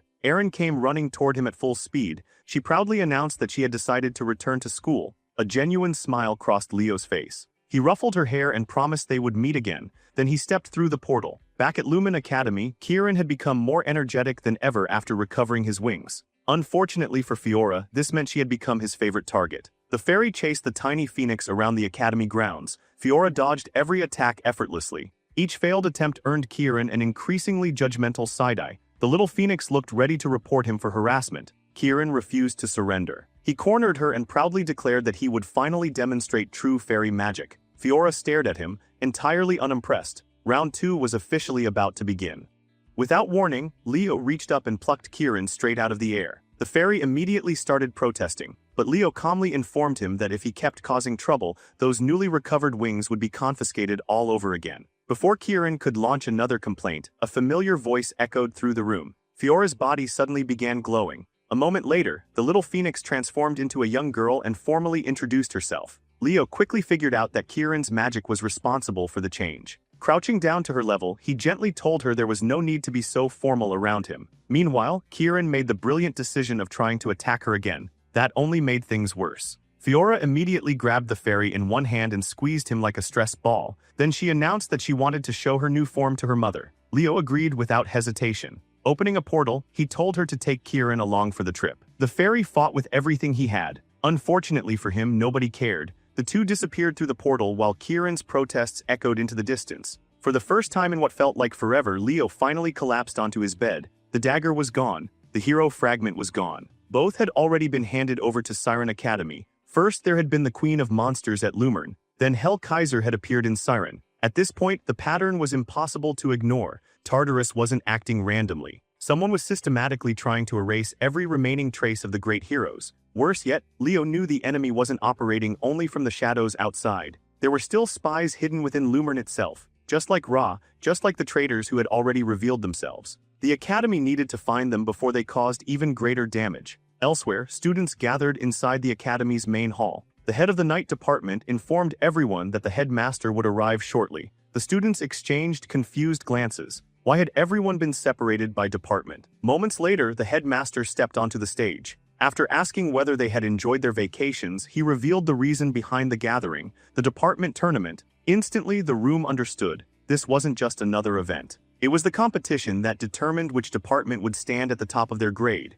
The old man explained that professors would oversee the tournament, while special lecturers had also been invited to assist. Chelsea looked ready to explode from excitement. Carr looked ready for a nap. Then someone suddenly called him out. Torio had apparently read his magic report. Unfortunately for Carr, her review was ruthless. According to her, the report was complete garbage. Actually, she went even further and announced that most first years were garbage. She accused them of treating their magic essays like chores instead of opportunities to learn. Emo nervously asked whether she had read his paper too. Torio immediately recalled every detail, 17 pages, and somehow still nothing beyond basic common sense. She launched into a lengthy lecture. The students mentally checked out almost immediately. Thankfully for them, salvation arrived. Senior Lee entered the hall. Flexing like a walking fitness advertisement, he proudly declared that knights solved problems with their bodies. Training was the answer to everything. The students abandoned Torio's lecture at record speed. Not long afterward, another senior named Alta stepped forward. He asked the crowd a simple question. What was the most important thing for a summoner?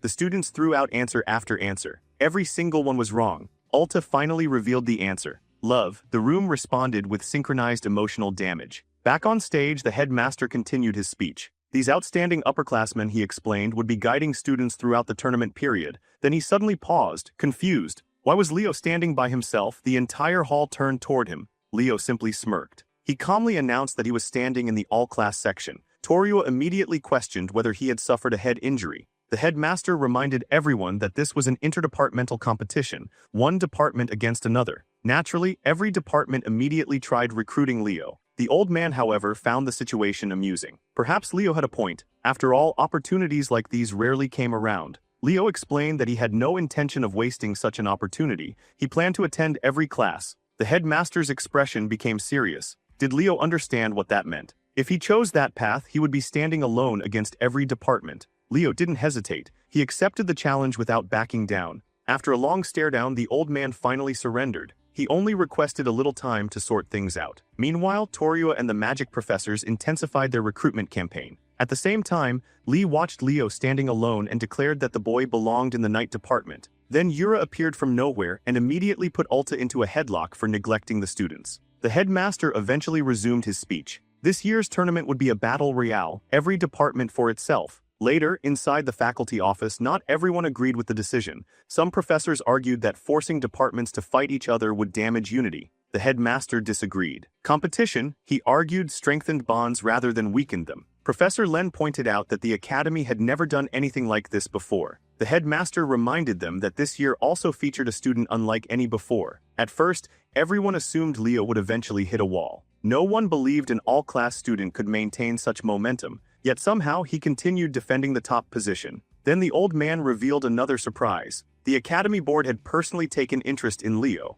Several professors looked stunned. The night professor asked whether the board truly intended to have Leo recorded in history as an all-class hero. Yura immediately understood why things were escalating. Those people, the board members themselves, they were backing him. Professor Len looked delighted. If Leo succeeded, future generations might one day inherit the all-class path. The headmaster eventually brought the discussion back to reality. Regardless of everything else, Leo would eventually need to choose a department. The next scene shifted toward the training grounds. Students complained endlessly about the freezing weather. Professor A called everyone to attention. The enormous ice wall behind him wasn't decoration. It existed to teach a new aura technique. Then he called Celia forward. The girl looked surprised. Professor A challenged her to break the wall using her flame aura. Naturally, she accepted immediately. With complete confidence, Celia unleashed her strongest attack. A massive explosion erupted. Meanwhile, Leo somehow managed to strike a dramatic pose in the background. When the smoke cleared, Celia's confidence vanished. The wall remained completely untouched, not even a scratch. Professor A then revealed the lesson.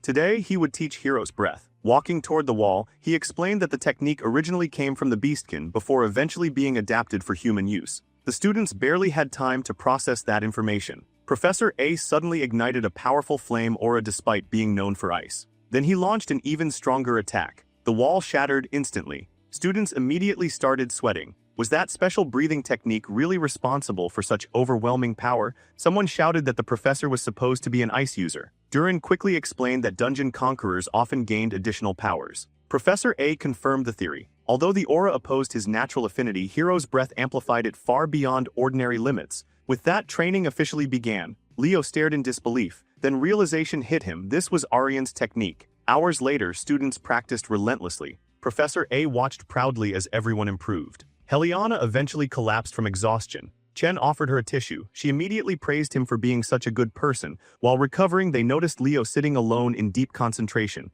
Apparently, he was struggling. Professor A found it strangely refreshing. For once, Leo hadn't mastered something instantly. Maybe now he would finally spend more time on his night studies. Then the professor suddenly noticed something. Leo's breathing. Walking over, he asked who had taught him that method. Professor A explained that Hero's Breath originated from a Beastkin student at a Snia Academy. Although he had modified it for humans, Leo's version looked far closer to the original. Leo confirmed the observation. The professor nodded. Then he asked another question. Could Leo shift the point where his aura manifested and channel mana through it? Following the guidance, Leo adjusted his control. A massive flame erupted around him. The aura soared skyward. The students were stunned. Durin couldn't believe the power. Whispers spread everywhere. Professor A simply smiled. In all his years, he had never seen anyone quite like Leo. Leo smiled back and thanked him. Later, the scene shifted toward a hallway. K.H. struggled under a mountain of books. Leo appeared beside her and casually pointed out that they looked heavy. Since they were both heading toward the magic presentation anyway, he offered to help. K.H. immediately turned red. For reasons she couldn't explain, maintaining eye contact suddenly felt impossible. Then Toryua appeared.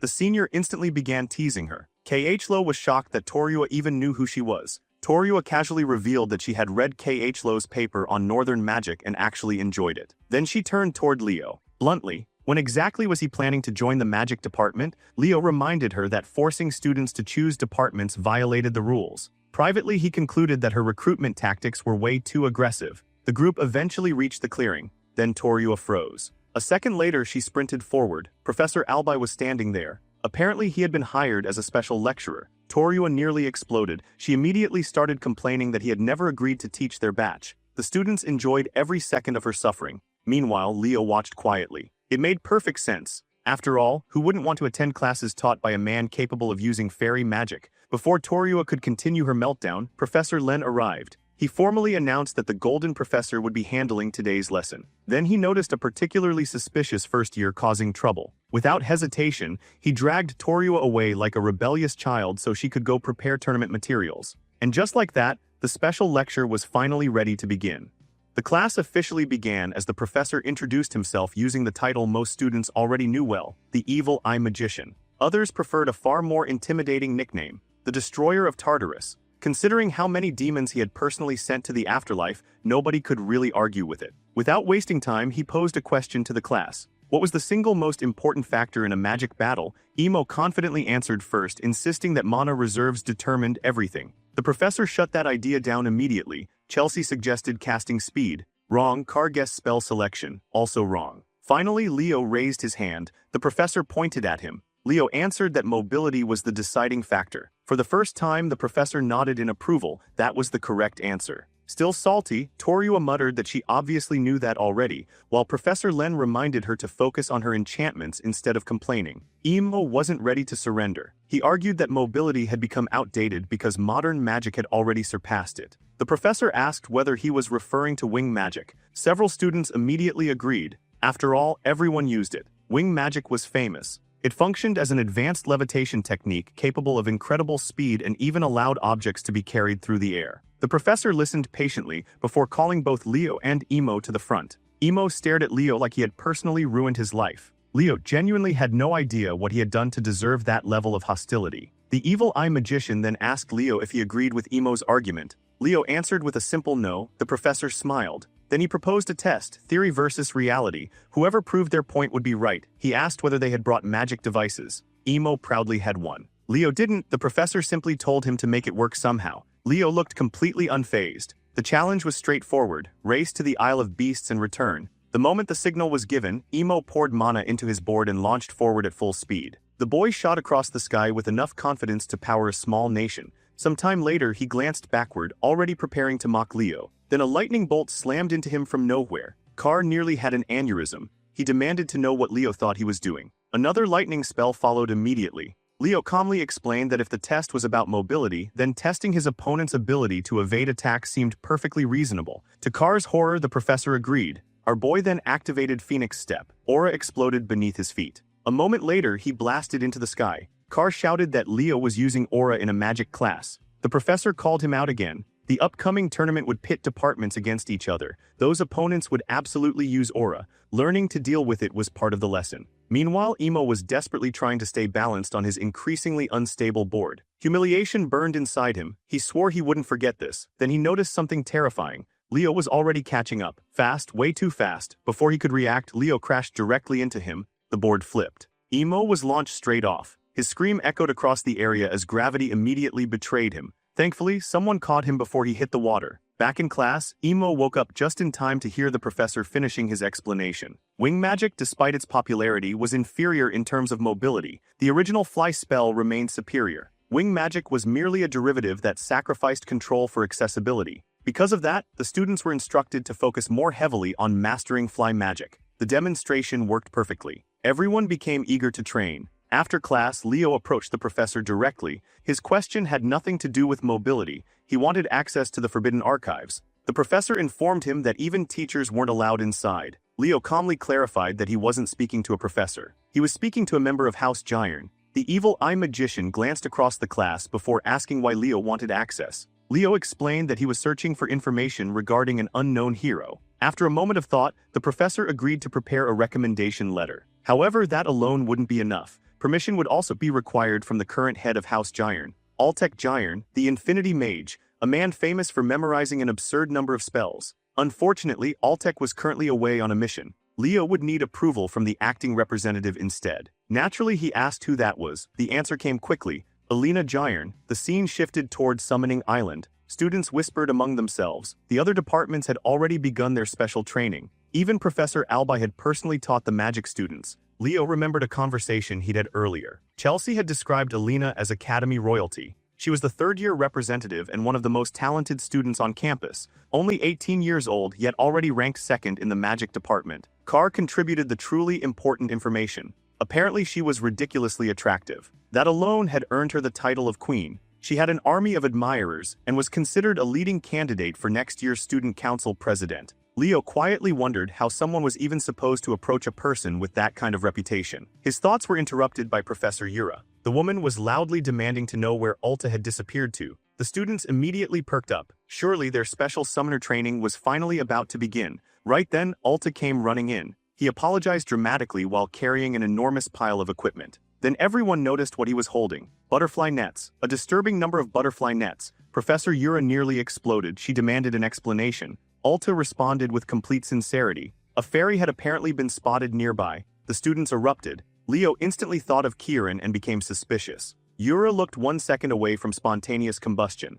Was this really the training plan? Before she could completely lose her mind, the associate professor stepped in to calm her down. Alta ignored the chaos and turned toward the students. Had they ever dreamed of capturing one of the legendary 3 beasts? Had they ever wanted to see a fairy? The room immediately became excited. Yura forced herself to calm down and asked for the actual plan. Alta assured her that fairy hunting wasn't the point. Then he reminded the students of something he had said before. What was the most important quality for a summoner? Eliza answered tolerance. Wrong. The answer remained exactly the same. Love. Alta explained that true summoners loved not only their contracted beasts but all creatures. They learned to walk beside nature rather than dominate it. That understanding was the true essence of summoning. Leo quietly admitted that the man was still weird, but the message itself wasn't wrong. Professor Yura expanded on the lesson. Summoners needed to understand creatures beyond their own contracts. They needed to build connections. That was why the students would remain on the island for 3 full days. Alta then revealed another detail with a terrifying smile.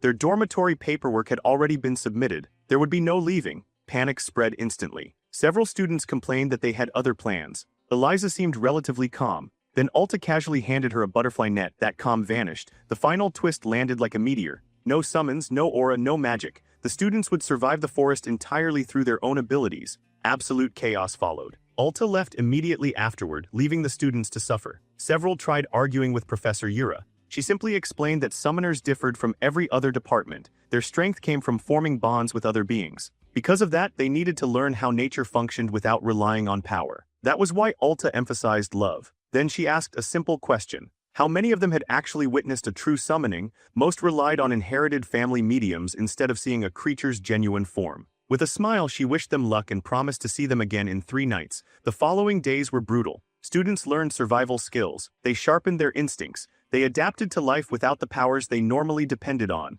Meanwhile, Leo wandered through the forest collecting berries. He had to admit that summoning classes were unexpectedly challenging. In a good way. Suddenly, a scream echoed through the woods. Someone had found a fairy. Leo turned toward the commotion. One unfortunate student had somehow become halfway swallowed by a gigantic carnivorous plant. The others didn't rush to help. Instead, they roasted him for charging ahead without paying attention to his surroundings. Then Leo spotted the real culprit. A familiar fairy sat on a nearby branch watching everything unfold. Immediately, he decided Kieran needed another lesson. Elsewhere, Kieran flew through the forest wondering which student he should mess with next. His plans ended abruptly. A trap activated. A butterfly net snapped shut around him. The fairy stared in disbelief. He had just been defeated by a butterfly net. Leo lifted him up and reminded him that he had already been warned. Kieran immediately defended himself. He claimed he wasn't causing trouble, he was investigating something. According to him, strange changes were happening throughout the forest. Leo remained skeptical. The fairy swore he was telling the truth. Later that night, the two sat beside a campfire. Leo asked him to explain everything. Kieran revealed that the beasts inhabiting the island had become unusually aggressive. While investigating, he accidentally crossed paths with the students. That unfortunate encounter had apparently turned him into a celebrity. Leo pointed out that the territory belonged to the phoenix Perina. Normally, she would have responded immediately if something was wrong. Then Kieran dropped another surprise. Perina wasn't even on the island. Leo blinked. The fairy explained that Fiora had discovered a message upon arriving. Her mother had left to visit the Oathbearer. The news had upset the little phoenix because she wanted to see her mother. Afterward, the pair noticed the beasts behaving strangely and decided to investigate. Fiora ventured deeper into the forest. Kieran followed after her. The explanation left Leo deep in thought. Fiora was the second strongest beast on the island. If even she had sensed something unusual, then the situation was serious. What bothered him most was the timing. Everything had started after Perina left. That couldn't simply be ignored. He attempted to contact Fiora through telepathy. Nothing, no response. Assuming she was distracted, Leo grabbed the fairy.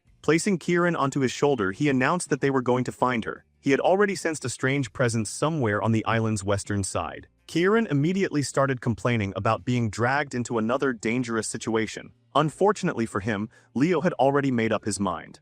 The story shifts to a glowing lake hidden deep within the silent forest. A soft voice breaks the calm as Fiora kneels beside the water, her eyes sparkling with wonder while admiring a strange crystal-like stone in her hands. She quietly declares it beautiful. Then, without a second thought, she pops it into her mouth and starts chewing happily. The little phoenix immediately stiffens when a familiar voice asks what exactly she is doing. Trying her best to look innocent, she turns around only to find Leo staring down at her. He asks whether she's been sneaking over here to eat magic stones ever since arriving on the island. Leo recalls that locations overflowing with spirit beasts naturally produce magic stones, and young creatures often consume them to accelerate growth and evolution. Fiora quickly defends herself, insisting that eating more simply helps her grow faster. Kieran immediately ruins her excuse by reminding everyone that she is already a top-tier spirit beast. Leo gently points out that while the stones might be delicious, chasing away all the local creatures just to hoard them isn't exactly fair. Fiora tries another excuse, claiming she planned to share eventually. Kieran calls that bluff instantly. The two launch into their usual sibling-level argument. Before it escalates, Leo cuts them off and redirects the conversation toward the strange disturbances happening throughout the forest. Fiora explains that she sensed an unusual energy deeper in the woods. Before she can finish, all three suddenly freeze. An ominous presence spreads across the area. The atmosphere itself seems to darken. Leo recognizes the energy immediately. It belongs to the beast summoner they encountered before. Sensing danger, he summons his weapon and orders his familiars to prepare themselves. Then his instincts scream. He immediately shouts for everyone to move. A gigantic monstrous maw erupts toward them in an instant. Leo narrowly avoids being swallowed and quickly turns to face the attacker. The beast summoner has returned, and somehow he looks even worse than before. Additional tentacles now twist throughout his body like living parasites. The summoner laughs as he explains that he had been wondering why the number of magic stones around the lake kept decreasing. His grin widens. Perhaps fate wanted them to meet again. Leo smiles right back. In his eyes, this rivalry stretches far beyond their current lives. Without hesitation, he raises his weapon. The summoner immediately launches a tentacle toward him, hoping to end things quickly. Leo ducks beneath it. Instead of hitting him, the tentacle wraps around a nearby tree and rips it straight from the ground. The summoner declares that this battle is already over. At the same moment, another tentacle bursts from beneath the earth and grabs Leo's leg. His expression sharpens. Several tentacles had been hidden underground. Even worse, he hadn't sensed them at all. The enemy hurls the uprooted tree directly at him. Leo closes his eyes for a brief moment. Then he roars. Phoenix aura erupts outward in a blazing explosion. The shockwave severs one of the tentacles instantly. Unfortunately, it regenerates almost immediately. Leo turns back toward the summoner and calmly asks a question. He wonders whether those tentacles belong to a gorgon and whether the creature before him is some kind of chimera hybrid. The summoner's grin freezes. He asks who Leo really is to identify that so quickly. Leo simply smiles. According to him, he's nothing more than a first-year hero candidate. Then he points forward and gives Fiora a command. Charge. The baby phoenix launches like a missile. Her collision triggers a massive explosion that shakes the area. Kieran whistles in admiration and praises her ridiculous firepower. Leo, however, remains cautious. The battle is nowhere near finished. The summoner throws a tantrum over his damaged beast. Then he decides to return the favor. Dipping his hand into the lake, he activates another summoning. A gigantic death slime emerges from the water. Like some deranged monster trainer, he proudly presents one of the strongest slime creatures in existence. Kieran immediately complains about the horrific smell. Leo responds by casting Wind Shield. Despite the danger, he admits the creature is impressive. The summoner confidently declares the battle finished. Then a new voice crashes into the scene. Someone loudly demands to know why a grown man is bullying his junior. A bolt of lightning descends from the heavens. The summoner lets out a spectacular scream as electricity detonates across his body. Alta arrives in style atop a magnificent Pegasus. The villain is left looking like overcooked barbecue. Even he seems shocked that his beast armor was destroyed so effortlessly. Then he admits that such power is expected from the strongest summoner in the department. Meanwhile, Kieran is far more interested in the Pegasus. He keeps asking what the majestic creature is saying. Leo explains that it is a Pegasus, one of the mythical great beasts, placing it in the same legendary category as them. Alta glances toward the monsters and remarks that they somehow look uglier every time he sees them. He pats his Pegasus and tells it to clean up the mess. The summoner immediately realizes he needs time to recover and orders the death slime to attack. Another lightning strike descends. The slime gets obliterated before it can even advance. Kieran starts questioning reality. Are they really supposed to exist on the same power scale? Leo explains that the overwhelming strength isn't solely the Pegasus. The true reason is the summoner's domain power amplifying everything. That combination is what makes the attack so devastating. The beast summoner tries maintaining his confidence. Then he activates another summoning circle. Before he can finish, someone steps in front of Leo. The newcomer calmly asks whether the villain would remain so confident if death were staring him in the face. Professor Yura has arrived. Furious, she condemns him for turning spirit beasts into chimera experiments.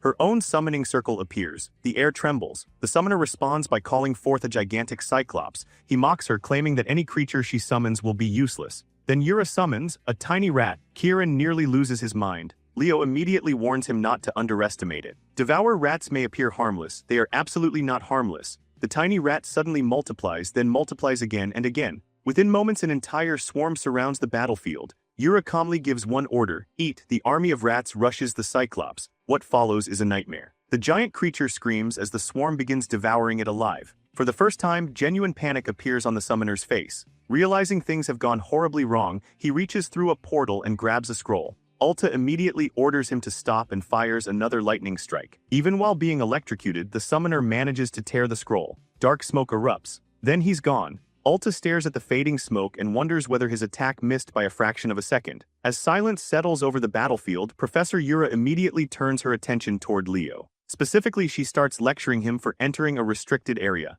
Leo explains that he was following Fiora, and Fiora was following magic stones. The explanation calms her considerably. Alta, meanwhile, starts crying tears of joy because Leo cares so deeply about his familiars. Ignoring the emotional breakdown, Yura becomes serious again. She suspects the beast summoner was attempting to corrupt the magic stones around the lake. Mounting her black wyvern, she announces that she will report everything directly to the headmaster. Before leaving, she orders Alta to continue the training while remaining cautious. Once she departs, Alta turns back toward Leo. He casually notes that Leo is the Phoenix's contractor. He even notices invisible Kieran. Thankfully, he chooses not to mention it. Leo quickly changes the subject and asks whether the Pegasus belongs to him. The Pegasus walks forward and politely introduces herself. Leo reaches out and pats her head. The reaction is immediate. She practically melts. Alta looks completely stunned. Pegasi are notoriously selective about physical contact, yet this one accepted Leo instantly. Curious, Alta asks whether Leo has worked with Pegasi before. Leo calmly denies it. Internally, however, memories surface from another life. Back then, he had interacted with one before. The recollection leaves a strangely warm feeling in his chest. Alta eventually tells him to continue training, though he notes that Leo's use of powers won't go unnoticed. Leo accepts the warning without complaint. As the day continues, another thought lingers in his mind. If the beast summoner is this powerful, then the enemy hiding within Lumber Academy may not be a student at all. It could very well be a professor. Several days later, the entire class finally reunites. Carr asks one of the students how summoner training went. The exhausted victim barely possesses enough energy to answer. Leliana notices Leo's absence and asks where their class representative disappeared to. Carr reminds her that all department representatives were summoned elsewhere. Meanwhile, Leo enters a massive tent. Ree immediately greets him. The second-year representative looks completely smitten. Nearby, Hark, the fourth-year representative, is asleep in his chair. Leo scans the room searching for someone, then a hand suddenly touches his cheek. A playful voice calls him cute. Leo immediately recognizes who it must be: Alina, the very person capable of granting archive access. Without hesitation, she asks if he wants to be her boyfriend. Leo rejects the proposal instantly. Luce practically enjoys the situation with imaginary popcorn. Alina leans closer and promises that Big Sister will take good care of him. Remaining completely unfazed, Leo tells her she's too young for him. The response catches her off guard, then she bursts into laughter. Apparently, this first year is more entertaining than expected. Luce comments that Leo is every bit as impressive as the rumors suggested. Most students would fold instantly in front of Alina. Leo doesn't even blink. Ree asks Alina how her recent mission went. She dismisses it as painfully boring. Leo then walks over and wakes the sleeping fourth-year representative. The moment Hark opens his eyes, he challenges Ree to a fight. Ree simply smiles and promises to deal with him later. Alina immediately starts insulting him for wanting violence the second he wakes up. Hark fires back by calling her nothing more than a faction mascot. The argument escalates instantly. Both representatives begin attacking each other verbally. Luce finally intervenes and warns them that they're about to get themselves in trouble. Reese turns toward Leo and asks what he thinks of the representatives. Leo carefully replies that they seem like very good friends. Nobody believes that answer. Later, the official gathering begins. The principal arrives and greets everyone. Then he reveals why they were summoned. Starting today, all students and faculty will be completely isolated from the outside world until the competition concludes. The academy is entering full lockdown. No exceptions. Leo immediately tenses. The headmaster isn't simply preparing for a tournament. He's setting a trap. The traitor hunt has officially begun. Back in the classroom, Aleliana and Chelsea complain endlessly about being cut off from the city. Then a student suddenly announces that the location for the battle royale has been revealed. The battlefield will be Negrin, a restricted zone. Carr immediately digs through a book and reads its history aloud. The city once stood in the southeastern region. Everything changed when a hero dungeon triggered a devastating monster stampede. Although the dungeon was eventually conquered, the land became permanently cursed. No one could safely inhabit it afterward. Nella looks visibly nervous. Chelsea reassures her that the place isn't nearly as dangerous as the rumors suggest.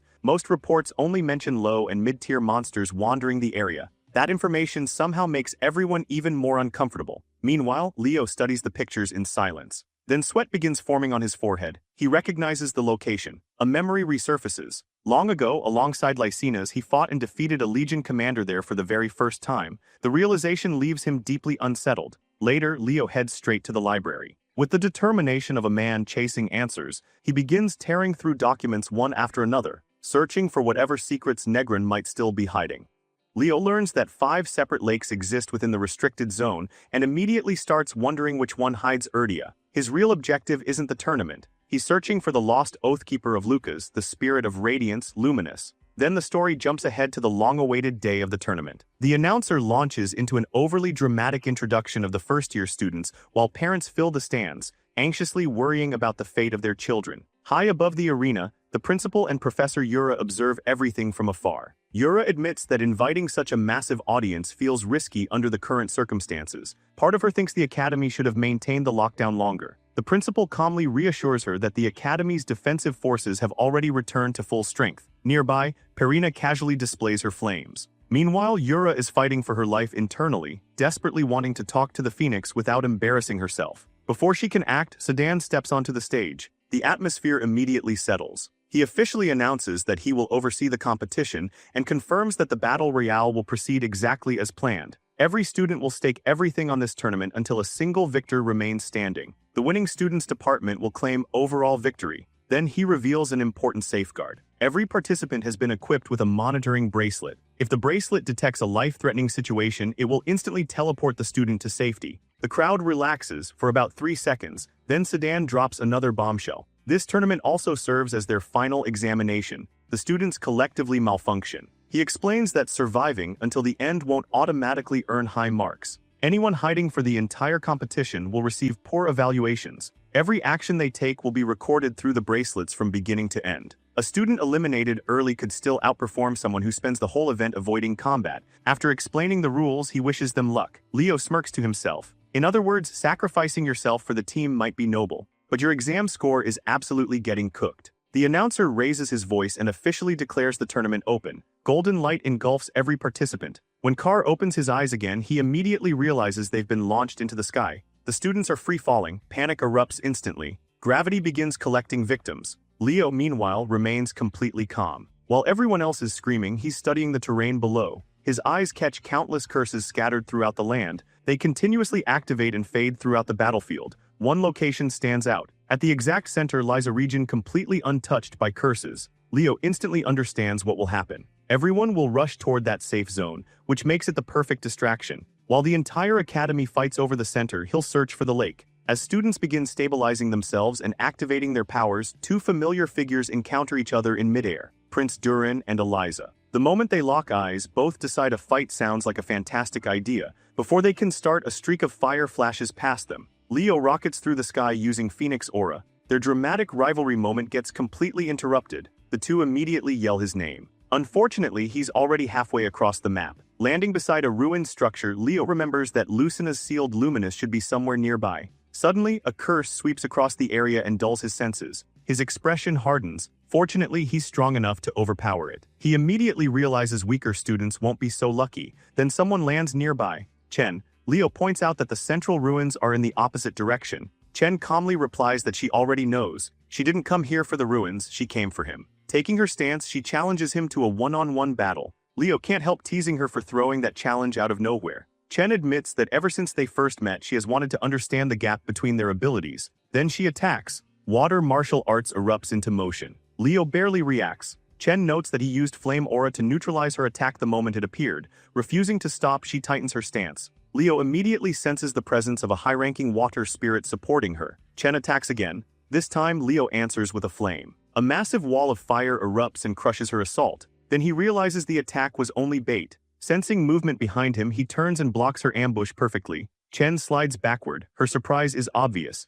The element of surprise is gone, yet she refuses to surrender. Leo begins explaining that water is a force capable of taking any shape. Advancing with a flaming sword, he points out the flaw in her combat style. She's too rigid, too predictable. Chen immediately understands the danger. A direct hit ends the fight. She quickly summons a water shield. Then her eyes widen. Leo appears beside her instantly. A fireball burns in his hand. Once again, he reminds her that her movement needs work. Smoke fills the battlefield. When it clears, Leo's sword rests against her throat. The match is over. Chen accepts defeat. She admits that fighting him feels less like battling a student and more like facing an experienced veteran. Then she receives an unexpected answer. Leo tells her to leave. She's stunned. Why isn't he eliminating her? Leo simply says it's his choice. As he walks away, he casually warns her about two people approaching at ridiculous speed. Chen pauses, then she understands. Duran and Eliza are charging directly toward them. The pair arrive while arguing over who gets the right to fight Leo first. They look less like elite students and more like children fighting over a toy.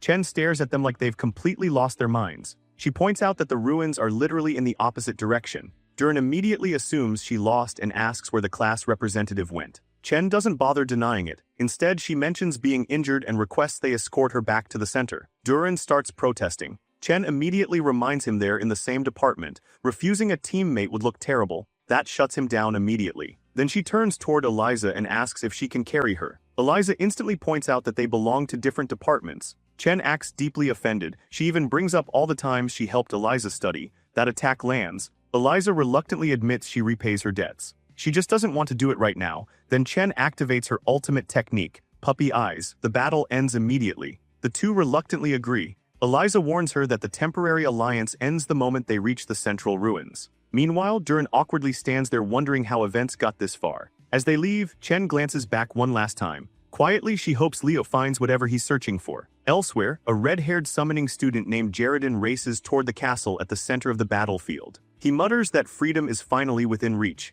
Then a gigantic fireball crashes into his path. A voice warns him not to get ahead of himself. Celia stands before him. Without hesitation, she has already seized control of the north gate. Another fireball forms in her hand. Students immediately retreat and search for alternate routes. Unfortunately, things aren't any better elsewhere. At the west gate, Khlo dominates the battlefield with overwhelming ice magic. Jaredin immediately realizes the situation. Only the south and east gates remain. He remembers that Eliza is busy chasing Leo and desperately hopes Walden managed to secure one entrance. Before anyone can move, a massive shadow swallows the landscape. Students look up in horror. Someone screams that a black wyvern has appeared. Jaredin immediately corrects them, not a normal wyvern. It's the cursed variant from the summoning examination. Pure panic spreads across the battlefield. Everyone starts questioning why that monster is even here. Meanwhile, Zeiss Zerdinger observes the battlefield. He notes that Celia is performing exceptionally well but finds Leo's absence suspicious. His attention shifts toward Chelsea. With clear pride, he remarks that she's finally becoming a proper mage of their bloodline. The moment doesn't last. Something feels wrong. A massive monster appears without warning. The atmosphere changes instantly. Inside the control room, professors rush in demanding answers. A mage frantically reports that communication with the secondary control room has been completely lost. Herod immediately orders a full evacuation. Sun pours mana into the control crystal. Nothing happens. The system refuses to respond. He announces that it's not working. Herod doesn't wait another second. He immediately runs toward the headmaster while ordering everyone to keep trying. Elsewhere, students are still fighting. One exhausted participant wipes sweat from his forehead and admits that the other departments are built differently. Nearby, Walden relaxes atop a ruined rooftop. He decides he needs to finish things before the monster reaches his position. Then the cursed wyvern appears. Everyone freezes. A blast of destructive energy erupts toward them. Walden reacts instantly. A wall of fire rises and shields students from every department. Without hesitation, he calls out to his teammate and orders him to open the gates. The student immediately responds that he doesn't take orders from him.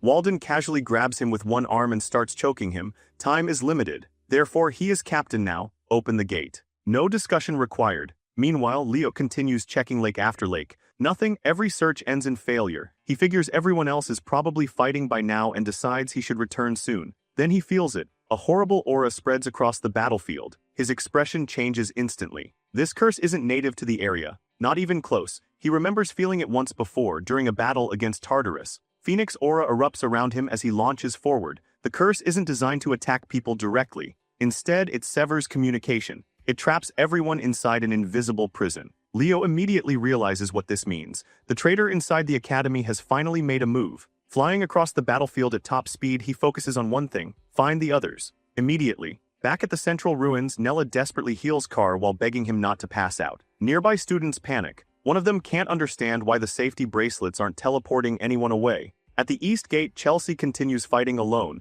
Even facing a minotaur, she refuses to retreat. Then the monster swings its massive axe. The attack catches her completely off guard. Before the finishing blow lands, someone intervenes. The minotaur is blasted backward. Abad arrives. Her older brother immediately reminds her that she's capable of casting multiple spells simultaneously. She simply needs to focus. Chelsea struggles back to her feet, trying to process what's happening. Then another tremor shakes the battlefield. Abad's expression hardens. The tournament is over. For now, the department rivalry no longer matters. Everyone must unite. Because if they don't work together, these monsters are going to wipe them all out.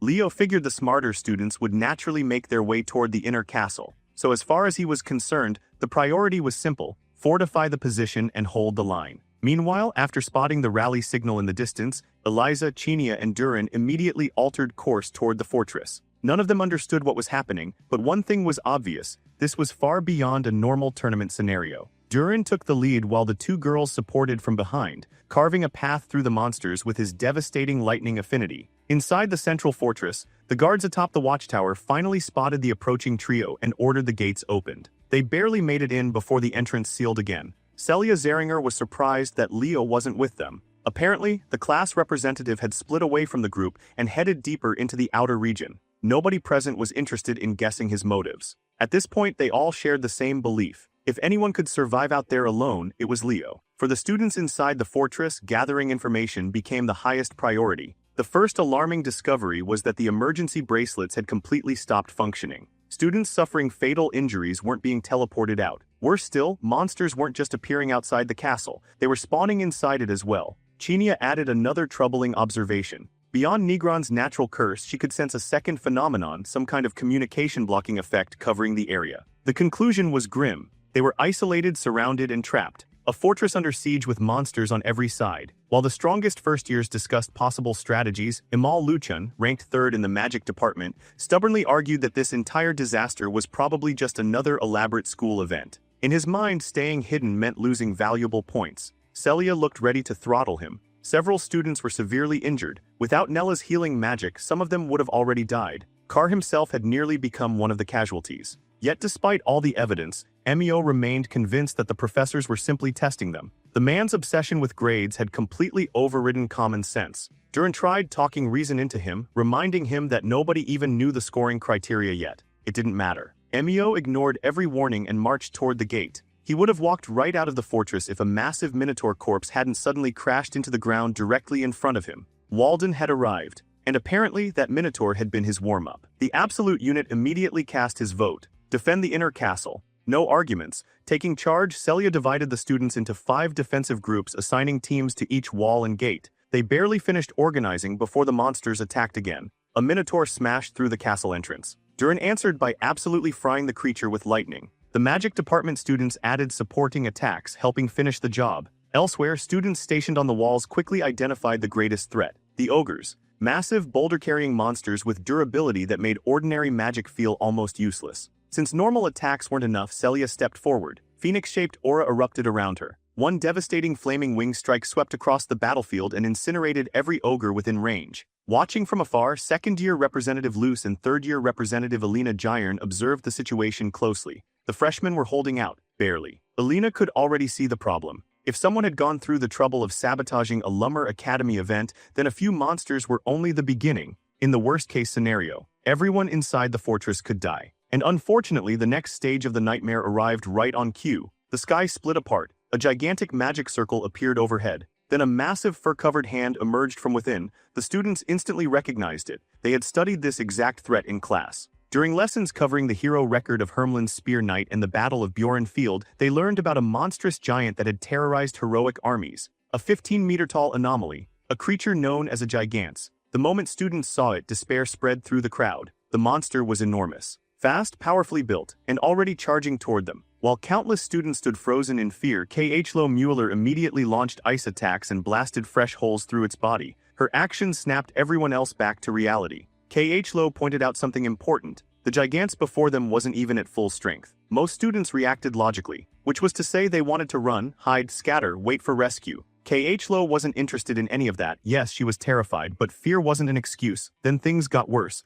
The monster's wounds regenerated before their eyes. Massive holes sealed themselves shut within seconds. Students began retreating in panic. Khlo stayed. Someone had recently taught her an important lesson. A hero stands firm when everyone else wants to run. No matter how hopeless things appear, no matter how terrifying the enemy, that was what heroes did. So she continued fighting. Unfortunately, she became so focused on attacking that she neglected her defense. The gigants lunged. Celia rushed to help. Too slow, she wouldn't reach Khlo in time. The giant's claw descended, and at the last possible moment, an arm went flying. The entire limb was severed clean off. Khlo immediately recognized that sword strike. So did Celia. Leo Plov had finally arrived, and naturally he made an entrance. Kieran immediately started complaining about how reckless that move had been. Fairy healing wasn't limitless after all. Leo had absolutely no interest in hearing it. He stuffed the fairy back inside and focused on the actual battlefield. After landing, he first checked on the girls. Then he turned toward Khlo and gave her the praise she had earned. While others had run, she stood her ground. For a moment, she genuinely looked like a hero. Maybe she had learned something from him after all. Once everyone regrouped, the students exchanged updates. According to Carr, severe casualties had stopped ever since they secured the inner castle. The real issue now was the gigantic horned monster wandering outside. Leo listened, thought for a second, then proposed the simplest strategy imaginable: kill it. If everyone here truly dreamed of becoming heroes, then this was exactly the kind of challenge they should be running toward. Aleliana immediately called the idea insane. A direct battle against a gigant sounded suicidal. Leo casually volunteered to lead the charge. He was completely confident he could bring the monster down. Eliza opposed the plan at first. Unexpectedly, Walden didn't. Normally proud and cold, he still understood one thing: pride meant nothing if it prevented victory. If Leo believed he could win, then he deserved the chance to lead. Chinia agreed almost instantly. Eventually, Eliza relented. Chelsea wasn't even surprised. She had already seen Leo throw himself into impossible battles during the entrance exam. Apparently, this was just his hobby. Leo invited Duran to cooperate. Naturally, the prince declared that he intended to land the decisive blow himself. Far outside the battlefield, concern among the spectators gradually transformed into excitement. This generation was absurdly talented. Maybe victory really was possible. Alina Jayern felt the shift the moment Leo arrived. Something changed. The entire atmosphere transformed. There were many talented heroes in the world, but Leo felt different. He was the type of person who turned fear into courage, the kind of figure who became a light when everything looked hopeless. Simply put, the kid was built different. By the time the planning ended, the gigants had already regenerated its missing arm. The assault began immediately. Eliza and Abad formed an unexpected aerial team. Eliza handled transportation, impressing Abad with her flying skills. Together, they baited a ranged attack directly from the monster's mouth. Eliza sharply maneuvered her summoned spirit out of danger while Abad prepared a devastating spell. Then Tempest struck. The gigants was practically tossed into a giant magical blender. The damage was brutal. The monster survived. Unfortunately, the next wave followed immediately. This time it came with fire. Celia launched herself into the sky and joined Eliza's team. Even carrying 3 passengers, the Wind Wyvern maintained enough mobility to continue the assault. Abad couldn't stop praising how naturally wind and fire complemented one another. Back on the ground, Khlo emerged again, wrapped in icy mana and ready for round 2. She quietly prepared another large-scale spell. The gigants immediately recognized the danger and tried stopping her. Too late, her icicle spears were already formed, and they created the perfect opening for the next pair. Duran and Chinia. Chinia's water spirit demonstrated incredible versatility. Streams of water wrapped around the giant and hardened into restraints. The moment the gigants became sufficiently restricted, Duran unleashed absolute chaos. His lightning surged directly through the water pathways, a beautiful combination attack, impossible to dodge, impossible to escape. After inflicting catastrophic damage and temporary paralysis, Walden joined the assault. Spirit chains erupted and bound the monster even further. The madman was practically restraining a giant through raw physical power alone. As the restraints tightened, Celia and Abad launched another coordinated attack. Everyone played their role perfectly. And finally, only 2 remained, Leo and Chelsea. Desperate and immobilized, the gigants charged another ranged attack.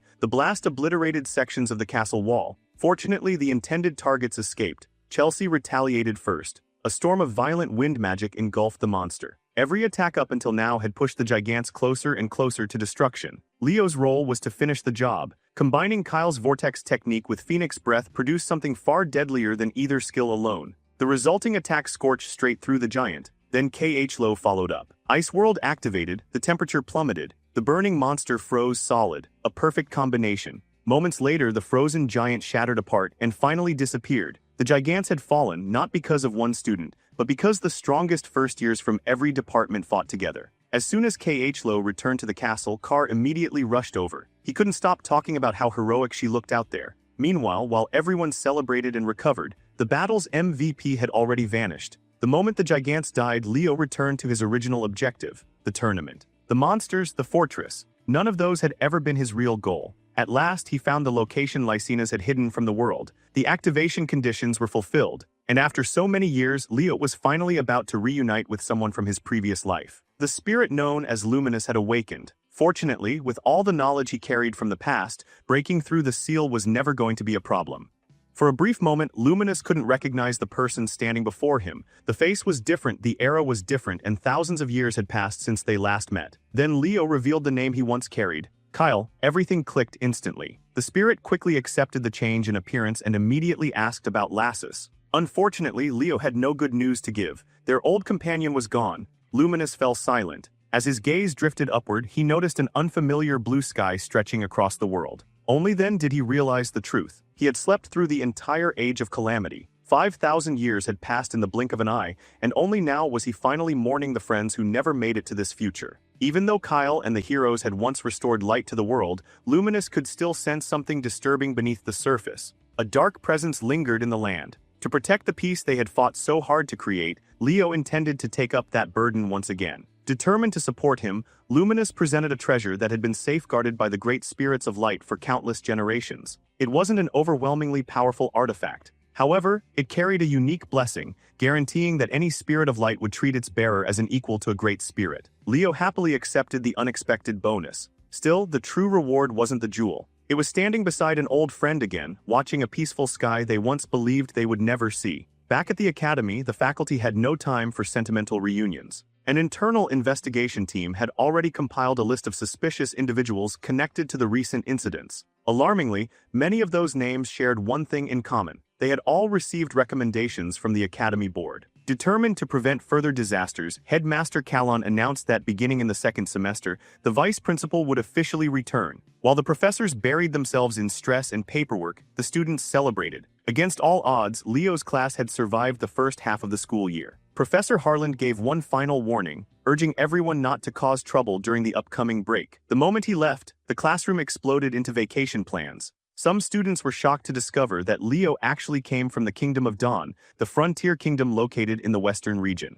It had been a long time since he returned home. At first, it sounded relaxing. Then he actually arrived. His mother and the entire household greeted him with banners proudly displaying his achievements at Lumber Academy. The welcome was so overwhelmingly supportive that it became almost embarrassing. Still, Leo couldn't help smiling. Coming home had definitely been the right choice. Later that evening, dinner quickly turned into an interrogation. His parents fired question after question about academy life. His mother was especially excited about eventually meeting Professor Harland during a parent-teacher conference. In the middle of the meal, news arrived that someone had come looking for him. Assuming it was another noble trying to curry favor, his mother immediately ordered the visitor turned away. That decision changed the moment she learned the guest represented Jania Academy. The messenger entered respectfully and addressed Lady Raina Zeringer before presenting Leo with a formal letter. It contained an official recommendation for admission into Jania Academy. Leo knew exactly what kind of institution it was. Jania was the Beastmen Hero Military Academy located within Aztec, the great city of Beastmen. Unlike most academies, their entrance ceremony took place during the summer. It was also infamous for being one of the hardest schools on the continent to enter. Apparently, when Reina was younger, she had assisted the academy with an important matter. As thanks, they had promised her a recommendation for her future child.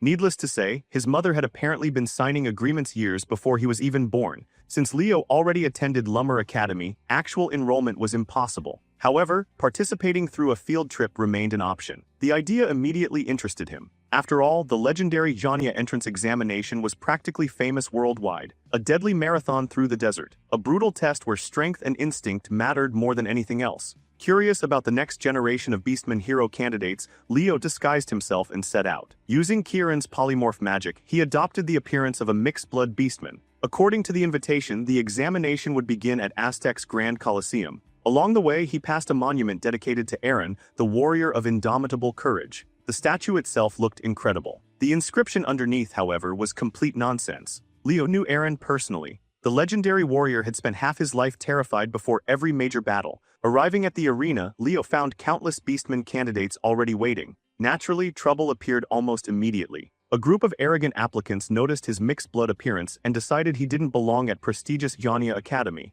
The insults started instantly. To them, he was nothing more than a mongrel rabbit. Leo couldn't have cared less. These idiots were acting superior despite not even passing the entrance exam yet. The moment someone pointed that out, the situation escalated. One of them grabbed Leo by the shoulder. Big mistake. Within seconds, Leo slammed him straight into the ground. The atmosphere changed immediately. 5,000 years might have passed, but Beastman culture remained exactly the same. Strength earned respect. From a nearby rooftop, a bored catgirl watched everything unfold. And just like that, Leo had captured her attention. Soon afterward, the preliminary examination began. The instructors revealed that the previous group completed the test in 36 minutes, a respectable result. Even so, Instructor Burga remained dissatisfied. After hearing stories about Lumber Academy's absurdly talented freshman class, his standards had risen. Still, Janya wasn't lacking talent either. His own daughter, R2, would be entering as a first year this year. As far as Burga was concerned, she would become class representative before long. While observing the candidates, his attention landed on a black rabbit Beastman standing among them. Something about the boy seemed strangely familiar. Requesting the student's file, Burga discovered that the candidate wasn't on any watch list. His name was Kyle, a recommended admission. As Burga studied those eyes, he felt an unexpected sense of nostalgia. They reminded him of someone he hadn't seen in years, Raina Zeringer. Eventually, Leo's group entered the event known as the Beast Carnival. Among the participants stood the Academy's rising star, R2 herself. As someone raised in a culture that worshipped strength, she carried enormous expectations. Leo couldn't help wondering whether she truly deserved to inherit Aaron's techniques. At the same time, he was still confused by the entire carnival concept. He thought he had signed up for a desert survival marathon. Using his mixed-blood disguise as an excuse, he asked R2 what was actually happening. She patiently explained. The entrance ceremony wasn't just an exam. It was one of Aztec's biggest festivals. The Beast Carnival served as entertainment, celebration, and a rite of passage all at once. For generations, Beastmen had used it to announce their strength to the world despite the endless threat of TARDIS. Judging by what she witnessed earlier, R2 expected the rabbit boy to put on quite a show. The beast assigned to their group was a furious Cyclops. The monster charged forward immediately, scattering examinees in every direction. Unfortunately for it, the giant chose R2 as its target. She launched herself into the air with a tremendous leap and carved through its flesh before landing gracefully. As she recovered, another Cyclops appeared. This one charged directly at Leo. R2 instinctively worried. She didn't need to. The giant's massive punch collided with Leo's extended fist. The result was catastrophic. The Cyclops exploded into a shower of blood and gore. One strike, one kill. The audience immediately took notice. That black rabbit candidate wasn't normal. Watching closely, R2 noticed something even stranger. For a brief instant, Leo appeared to transform. Among beastmen, moonlight could draw out dormant power. For centuries, scholars attempted to recreate that phenomenon artificially. Every attempt failed. There had only ever been one exception, Aaron, the hero of Beastmen. When the carnival finally ended, R2 wasted no time approaching Leo. Unfortunately, she wasn't the only one interested. His performance had already attracted attention from every direction. A cheerful wolf beastman named Dion Den casually introduced himself. R2 immediately inserted herself into the conversation, determined to push Dion aside so she could question Leo properly. Before she could get any answers, Instructor Burga arrived. The instructor announced that tomorrow's test required no explanation. The candidates would cross the Great Azure Desert. The objective was simple. Depart from Aztec, survive the desert, reach Janya Academy. Every beastman present understood how deadly that journey could be. Burga offered only one piece of advice: never mistake recklessness for courage. Afterward, the recommended students were asked to introduce themselves. Normally, future applicants attended free Janya lectures to earn recommendation letters. Special admits were different. They were individuals whose abilities had already proven themselves. The selected group consisted of R2, the black rabbit known as Kyle, Saint Rule, the mage Rate Vega, the spirit summoner, and Dion Den. 5 exceptional candidates, 5 future freshmen. Once dismissed, students were instructed to check the bulletin board for lodging assignments. As everyone began leaving, Burga stopped Leo. The interview started immediately. The instructor bluntly asked whether he was Reina's son. Leo had assumed his disguise was flawless. Apparently not. The moment he confirmed it, Berga broke into a massive grin. Reina and Berga had once been rivals, representatives of Lummer and Yania respectively, old friends, old competitors. He seemed genuinely shocked that Reina had never mentioned him. Leo admitted that his mother rarely spoke about her academy days. Berga understood. If not for a certain fool named Ellen, things might have turned out differently. Even so, Leo knew one thing for certain. His mother had never regretted the path she chose. That answer pleased Berga. To him, Reina Zeringer, the wildflower, remained just as remarkable as ever. After witnessing Leo's performance in the Beast Carnival, Berga decided he would be watching the boy much more closely. Later that evening, Leo arrived at his assigned dormitory. To his surprise, the accommodations were significantly better than the ones in El Salvakia. After taking a shower, he finally had a chance to relax. That piece lasted approximately 3 seconds. R2 crashed through his window. Apparently she still hadn't given up on questioning him. The moment she entered, she realized she had chosen the absolute worst possible timing. The black rabbit was very much not dressed. After a painfully awkward moment, Leo quickly got changed and invited her to speak. Now that she finally had his attention, R2 was ready to continue the conversation she had been chasing since the Beast Carnival.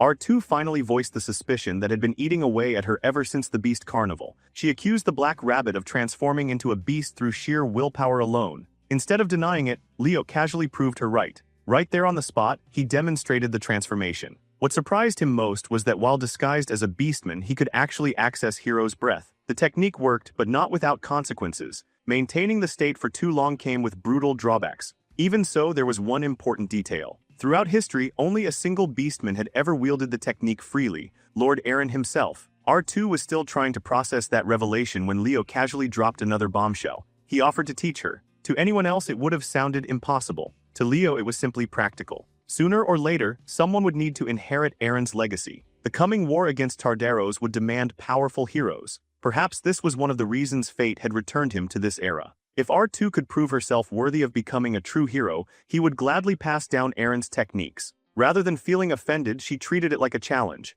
Her instincts were screaming that this rabbit boy was looking down at her from an impossibly high place. And she intended to climb up there. The second day of Jania's entrance ceremony arrived. Candidates gathered for the legendary crossing of the Great Azure Desert. Among the spectators were Professors A and Yura from Lummer Academy, quietly observing the competition. One name in particular caught their attention: Kyle. Professor A couldn't help wondering whether this Kyle would turn out to be a braggart or the beginning of a new legend. Naturally, thoughts of Kyle reminded him of Leo. Then they spotted R2 marching toward the starting line. She looked exhausted. Apparently she hadn't slept at all. The reason was simple. She had come to remind the Black Rabbit about their agreement. The excitement alone had kept her awake all night. She wanted him watching closely. Seeing the interaction between this year's strongest prospect and the mysterious rabbit boy only deepened the professor's curiosity. Then both professors froze at the exact same time. The realization hit them like lightning. The black rabbit was Leo. The disguise had fooled almost everyone, not them. Before the ceremony officially began, all recommended candidates were required to take an oath. One by one, they placed their hands upon Lord Aaron's hero record and recited the declaration. In Aaron's name, they would never act cowardly.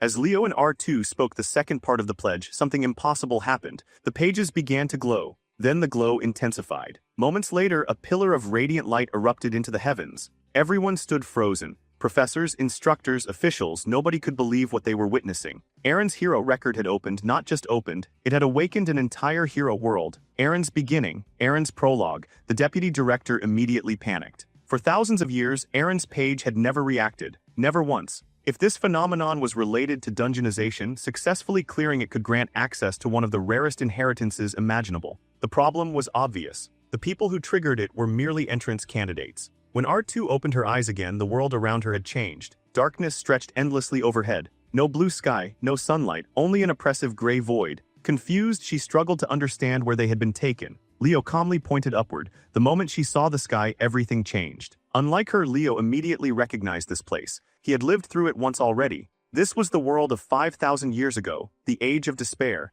the era when Aaron still lived. Even the city was familiar, a refugee settlement known as Lakar. Leo remembered a similar experience from hero studies. When he touched Berkia's hero record, he had entered her hero world. However, synchronizing with his own records and entering someone else's story were entirely different things. A message appeared before them. Their objective was clear: find Aaron, find Lysar. The existence of a direct objective meant this wasn't a standard hero dungeon. At the same time, all contact with the outside world had been severed. There would be no help coming. Leo noticed R2 trembling beside him and worried she might be overwhelmed. In reality, she was barely containing her excitement. The objective literally involved meeting Eren, her idol, the legendary hero himself. Naturally, she assumed finding someone that famous would be easy, just ask around. Simple. That logic made perfect sense for someone from the modern era. The problem was that history books and reality rarely matched. Still, Leo allowed himself to be dragged along by her enthusiasm. The results were disastrous. People ignored them, dismissed them, yelled at them. One particularly questionable elf stumbling out of a rundown tavern even tried inviting them back to his room.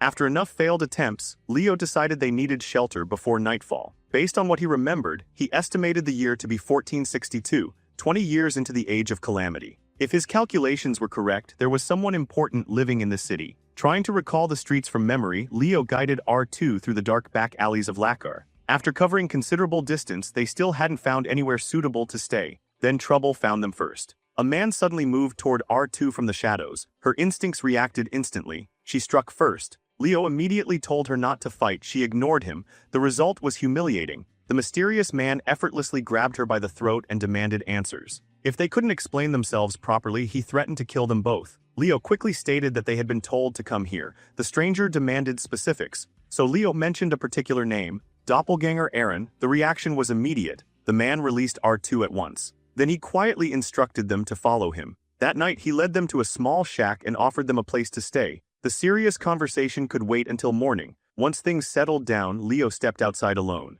No matter how many times he saw it, the sky of the Age of Calamity still sent chills down his spine. Beyond Lakar's boundaries, the darkness looked endless. Based on the strange limitations surrounding the city, Leo suspected the hero world's activity was restricted to this region. During the midterm incident, objectives hadn't appeared until after Chube's defeat. This situation felt different. The conditions ruled out a simple monster rampage. Normally, hero worlds were opened by the hero themselves or by artifacts deeply connected to them. Recently, Leo had begun suspecting a third possibility. Someone closely connected to the hero could also serve as a key. It was only a theory, but if Eren's world had opened because of Leo's presence, it explained far too much. The thought lingered in his mind. Was his reincarnation truly a coincidence? Or had something greater been guiding events all along? If hero records existed specifically for heroes destined to be reborn, then perhaps the complete destruction of Erebus wasn't impossible after all. The night passed quietly. The next morning, Leo was abruptly awakened by his very loud catgirl roommate.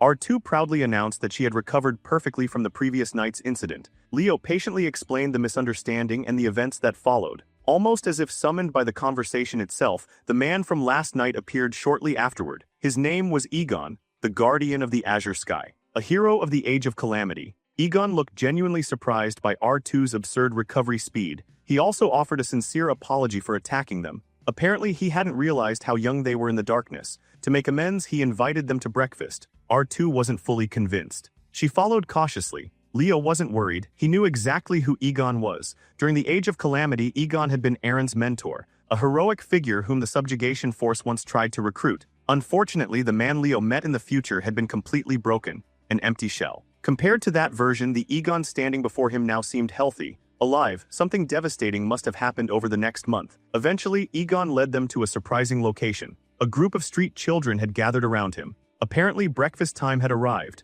The kids greeted him warmly. Egon introduced Leo and R2 as guests and politely asked the children to prepare meals. The sight immediately changed R2's opinion. Embarrassed by her earlier assumptions, she apologized and quickly joined the children. Among the crowd, however, Leo noticed someone special, a familiar troublemaker hiding among the kids. A face he hadn't seen in a very long time. The sight triggered memories. 5,000 years ago, when Leo's party arrived in Lakar, a plague had devastated the city. Fresh graves filled the streets. Egon had looked miserable, broken. Lassus attempted to recruit him into the subjugation force anyway. The answer was no. Luna tried convincing him. Leo immediately realized it was pointless. A shattered will could recover. A man consumed by despair could not save the world. Before leaving, Egon recommended a disciple. Eren. That single name became the only lead they had. Shortly afterward, Lucina detected a shadow spirit. Their first encounter with Elsie. Leo hadn't expected to see her again inside this hero world. In the original timeline, they weren't supposed to meet for another year. Perhaps avoiding her entirely would be wiser. Back in the present, Leo sat down with Egon and R2 enjoying a warm bowl of stew.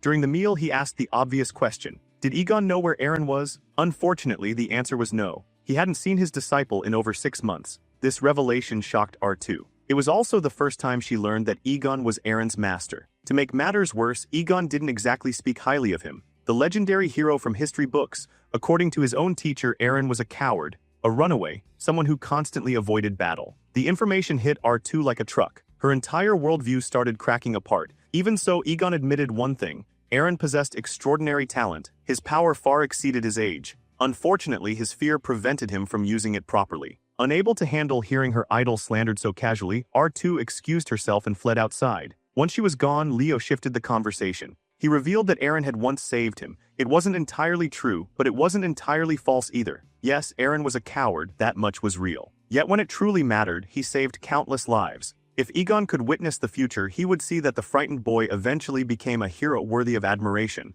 A disciple any teacher would be proud of. The sincerity in Leo's voice was impossible to miss. And for the first time in a long while, Egon found himself wanting to believe those words.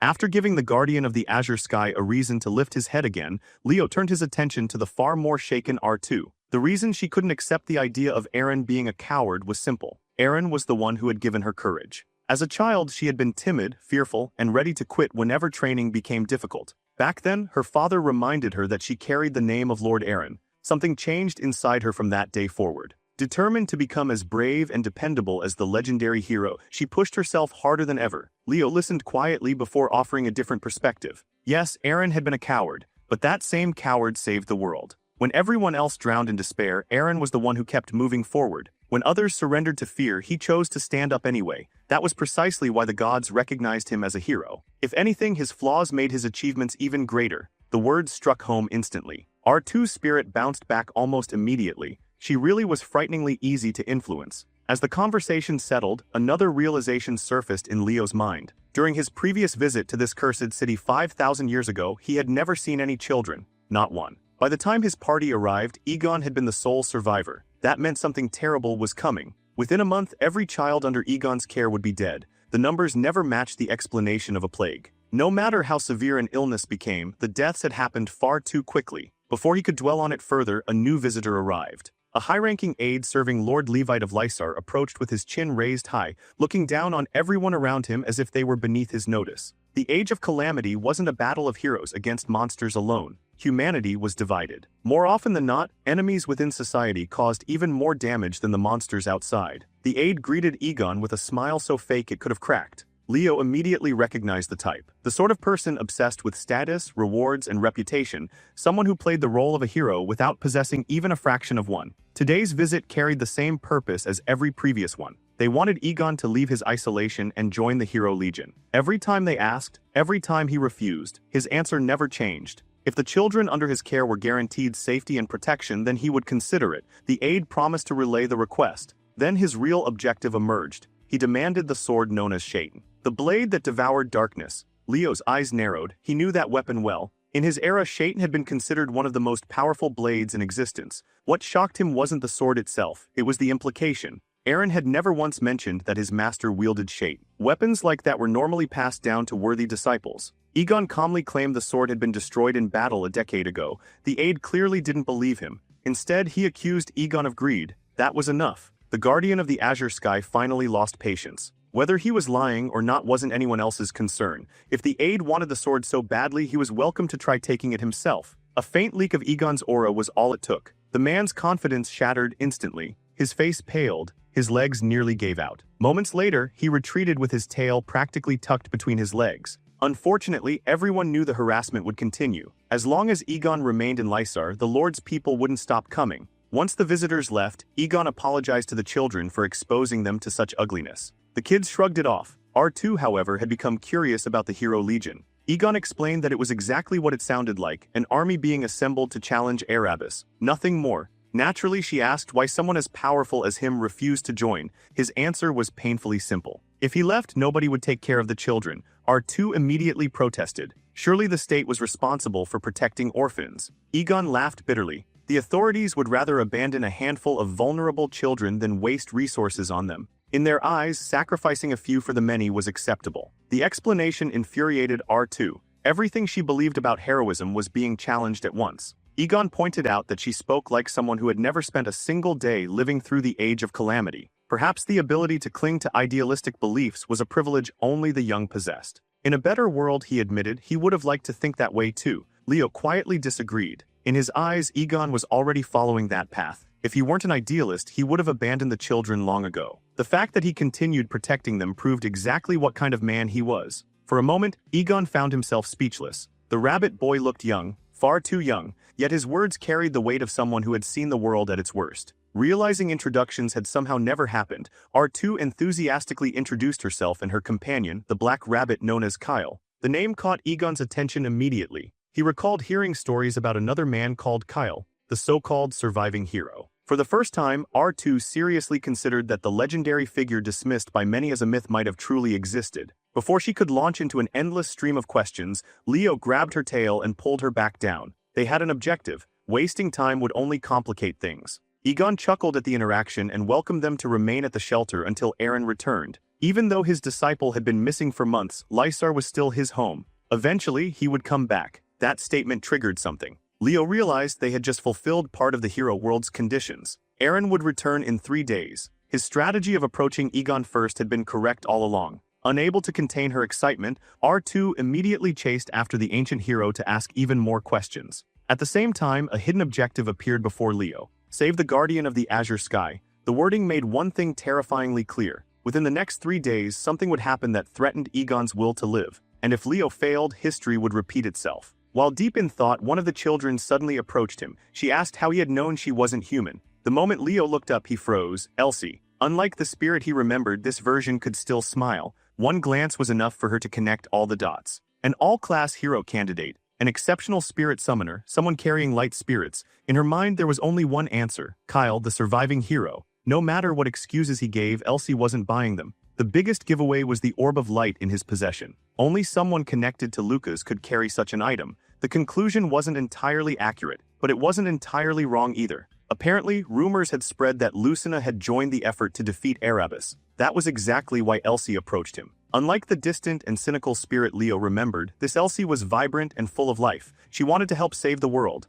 More than anything, she dreamed of seeing stars. As a spirit born during the Age of Calamity, she had never witnessed a true night sky, only darkness. She rambled excitedly about Lucina's accomplishments, especially the stories surrounding the defeat of Legion Commander Jormungand. To Elsie, Lucina was the perfect hero. Yet despite all that admiration, she eventually chose Kyle as her contractor instead. The reason remained a mystery. Then she casually revealed a secret that nearly stopped Leo's heart. The sword that devoured darkness. Shaitan. That sword was actually her. Elsewhere inside Lord Lysar's castle, news of Egon's latest refusal reached the city's ruler. Lord Rodion had become increasingly obsessed with obtaining greater power to protect his territory. His aide immediately exploited that insecurity. Bringing up Egon's attachment to the orphaned children was enough to irritate the Lord. To Rodion, prioritizing a handful of insignificant lives over a greater cause sounded insulting. The aide pushed further. Rumors of a spreading plague had already begun circulating throughout the Cursed District. If the disease spread into the city, panic would follow.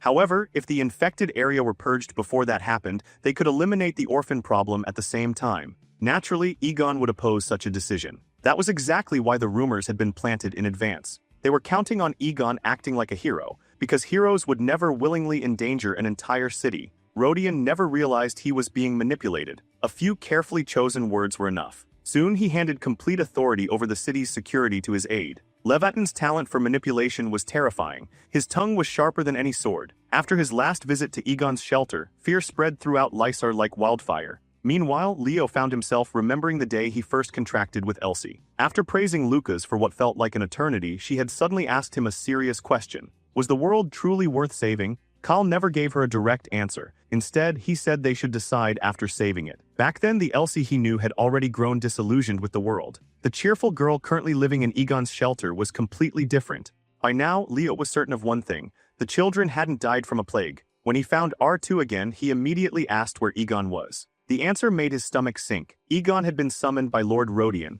The moment their strongest protector left, the operation began. Soldiers entered the shelter. The children tried politely asking them to leave. Their reward was violence. To the soldiers, the orphans weren't people. They were diseased vermin. The situation was seconds away from turning into a massacre. But this time, history refused to repeat itself. R2 arrived like a bolt of lightning. She intercepted a strike aimed at a little girl and pulled the child to safety. Leo immediately ordered her to focus on protecting the children while he dealt with the soldiers. Leading the operation was Jairn of the Lysar Hero Knights. In her eyes, anyone interfering with their mission was opposing the Lord himself. Leo knew exactly whose plan this was. Leviathan. The plague was a lie. The children were the target, and somehow Shaitan was connected to the scheme. Nothing disgusted Leo more than people who called themselves heroes while trampling over the innocent. Those kinds of people insulted every genuine hero who had sacrificed everything for the world. Realizing she had no other option, Jairan attacked. Her spear shot forward. Leo casually knocked it aside. Then came the lesson. His aura erupted into flames, an ability so rare during the Age of Calamity that most warriors never witnessed it.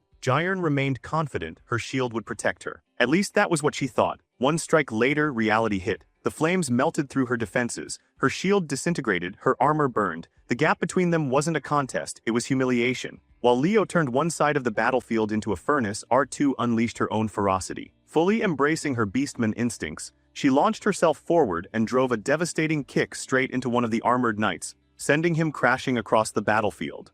After dropping one soldier with ease, R launched herself skyward and shifted positions above the largest cluster of enemies. The moment she came crashing down, knees first, the entire formation collapsed beneath her. Watching the display, even Leo couldn't help being impressed by how naturally she wielded elasticity aura. Fighting alongside her only made R more eager to eventually learn Leo's flame aura for herself. Meanwhile, the badly burned commander staggered to her feet and spat out a bitter promise that Lord Leviathan would avenge her. Even then, she couldn't stop insulting Egon's children, sneering at them as filthy orphans. That comment immediately struck a nerve. At that point, Leo calmly told R to take the children somewhere safe for a while. She understood the tone instantly. Whatever came next wasn't something kids should witness. Jairan mistook his words for hesitation and smugly asked if he was finally ready to surrender and beg for mercy. She couldn't have been more wrong. Leo hadn't sent the children away to protect them from battle. He'd sent them away to protect them from what he was about to do. Only when death stood directly in front of her did Jairan try pleading for her life. Too late. A single motion separated her head from her body.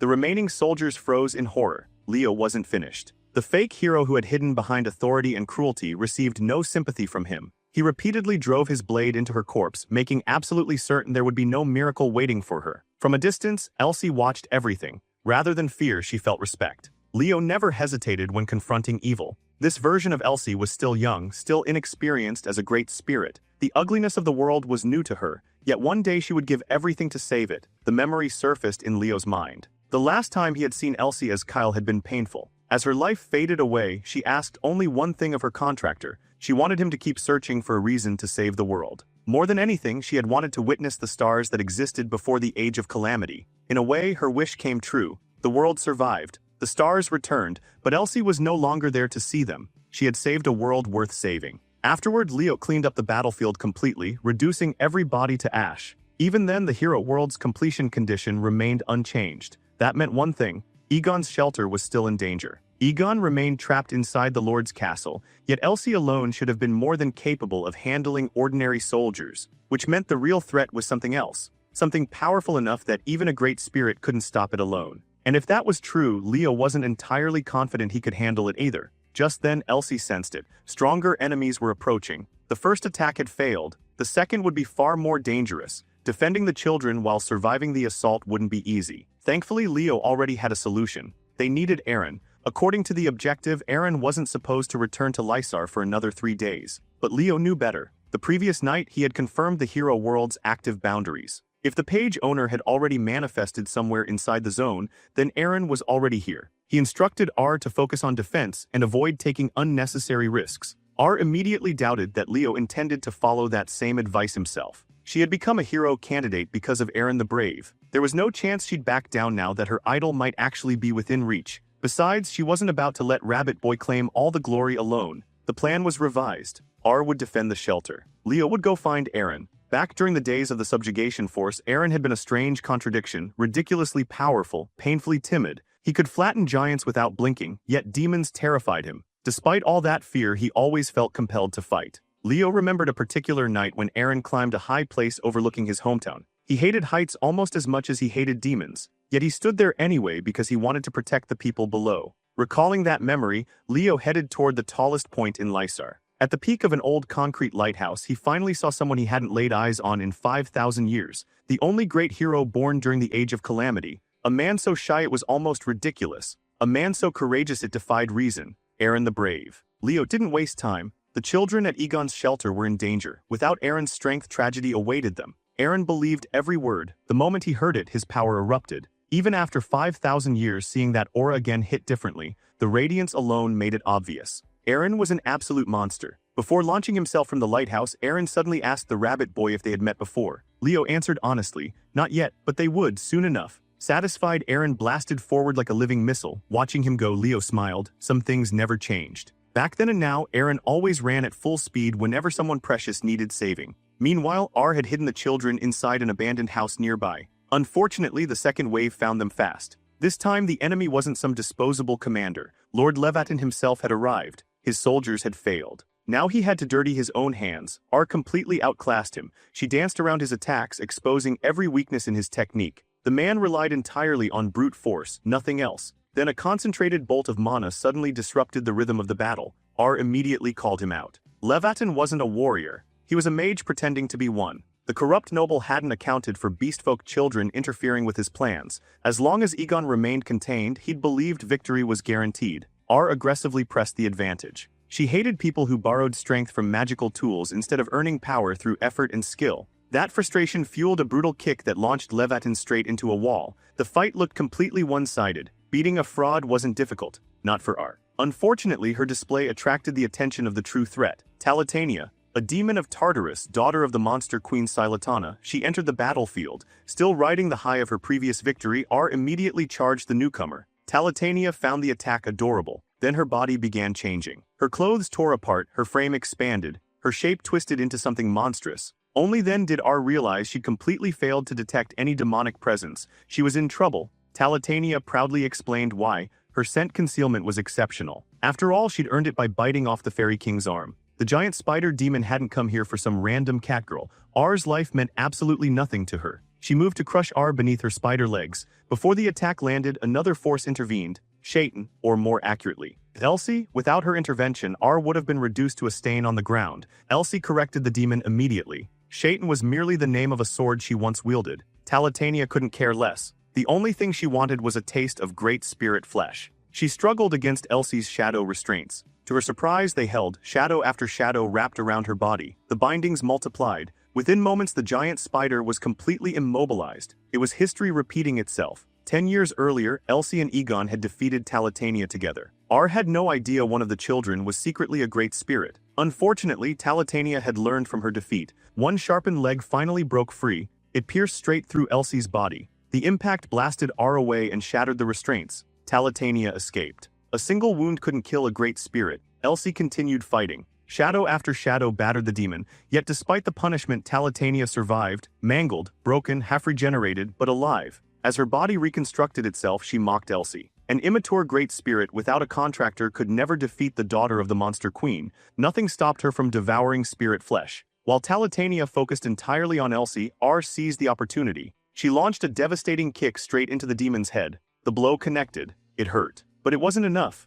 All it accomplished was making Talitania even hungrier. Now the catgirl looked less like an enemy and more like dinner. For the first time, real fear gripped R. Her thoughts drifted toward the coward who had saved the world. If she truly wanted to follow Eren's path, this was her chance. Her body trembled. Every instinct screamed at her to run. Still, she'd rather attack than surrender. Unfortunately, courage alone wasn't enough. Trying to defeat a named demon was far beyond her current ability. To Talitania, she was little more than a snack. R's injuries piled up quickly. She tried standing, failed. She ordered her legs to move, nothing happened, then suddenly light. A blinding radiance exploded across the battlefield. Everyone turned. At the center of that impossible glow stood a younger version of the man every beastman revered. At the same time, Elsie was reaching her limit. Constantly repelling Talitania's attempts to consume her was exhausting even for a great spirit. The demon princess finally stopped advancing, because Eren had arrived. Directly before R's eyes, he activated Beast Transformation, the lost signature technique. Talitania narrowed her eyes, a beastman transforming without the full moon. She'd never heard of such a thing. Half man, half wolf. Eren walked forward.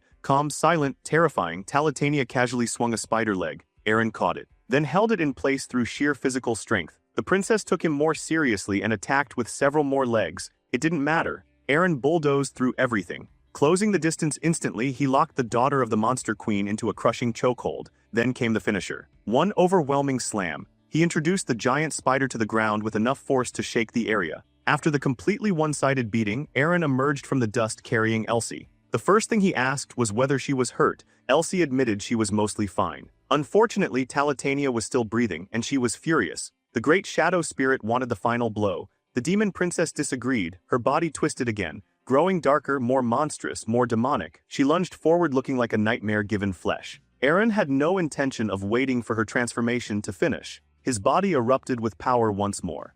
The moment Eren unleashed his power, the battlefield transformed. The radiant light circling his body hardened into weapons, streams of brilliance twisting together before taking shape as towering pillars covered in ancient markings. One after another, those luminous structures crashed down around the enemy, delivering a very clear message that the spider demon's rampage was over. Meanwhile, far from the spectacle, the true architect of the disaster was running for his life. Leviathan fled toward the southern region of Lysar, panic driving every step. The fool had never realized he was working alongside a demon. Collaboration with humanity's greatest enemies carried only one punishment: death. Desperate to escape the consequences of his crimes, he overlooked one critical detail: he wasn't alone. Without warning, one of his hands slid from his arm. Blood sprayed from the severed stump. The agony forced him to stop. Leo had finally caught up. Back in the old days, Kyle had a very specific method for dealing with traitors. Looking at Leviathan now, he found himself pushed toward that same path once again. The coward immediately tried bargaining. Titles, status, fame, anything to save himself. Leo wasn't interested.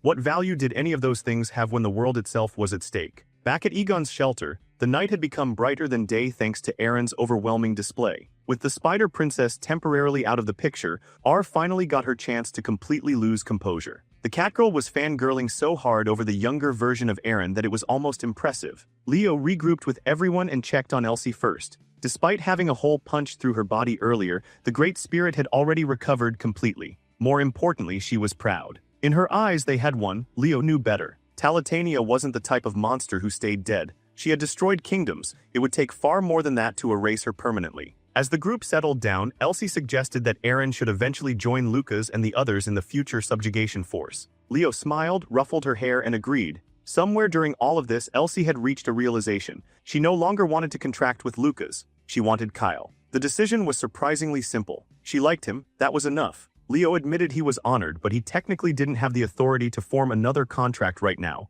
He also confessed that he wasn't exactly the surviving hero she imagined. Oddly enough, Elsie accepted the explanation immediately. After all, for someone supposedly known as the surviving hero, he looked suspiciously underpowered despite being an all-class fighter. Even so, her decision didn't change. She wanted to bet her future on him. She was convinced he had what it took to defeat Erebus. Eventually, Leo stopped arguing. Spirit and human reached toward each other. The contract ritual began. Dark shadows flowed into his body and etched themselves onto his soul. Elsie swore that as long as their contract endured, she would serve as both his sword and his shield. Leo suspected the contract would probably disappear once the hero world collapsed. Still, the feeling was strangely nostalgic. While he was lost in those thoughts, R remained glued to Eren's side like the world's most dedicated fan. Eren was far too polite to shake her off. Then suddenly another familiar face arrived. Egon had returned. After 6 long months, master and disciple finally stood face to face again. The mission was complete. Leo and R had found Eren. They had saved the guardian of the azure sky. Without hesitation, Egon wrapped his arm around Eren's neck and scolded him for disappearing without a word. Instead of greeting his master properly, the fool had vanished for months and ignored his siblings.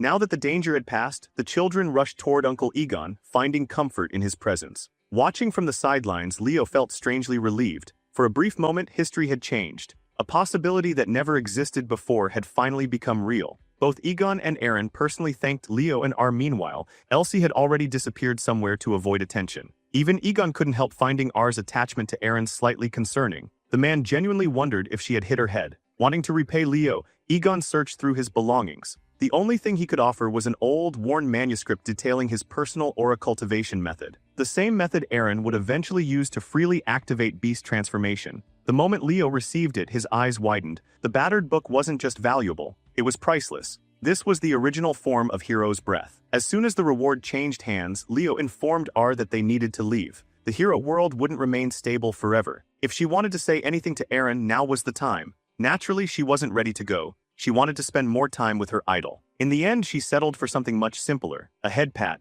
Eren looked completely confused by the request. Leo simply gestured for him to do it. Still clueless, Eren awkwardly patted her head and offered a few encouraging words. That single moment was enough. From that day forward, R probably considered her hair sacred. As the hero world began collapsing around them, Leo spent his final moments speaking to an old friend. He warned Eren that the future would be brutal. There would be people he couldn't save. There would be despair, failure, pain, endless trials. But Leo also assured him of something important. Eren would overcome all of it, because despite all his fears, he was braver than anyone else. There was no greater courage than willingly sacrificing everything for the sake of the world. Quietly, Leo promised that he would do his part as well. Back in reality, Instructor Berga's patience had nearly run out. The hero world refused to close. Thankfully, Professors A and Yura stepped in before he completely lost it. Since hero worlds had become a recurring problem lately, the Loomer professors shared some of their recent experiences. Professor A casually mentioned that one of their students was currently involved in the situation. Before he could elaborate, the stone tablets erupted with light.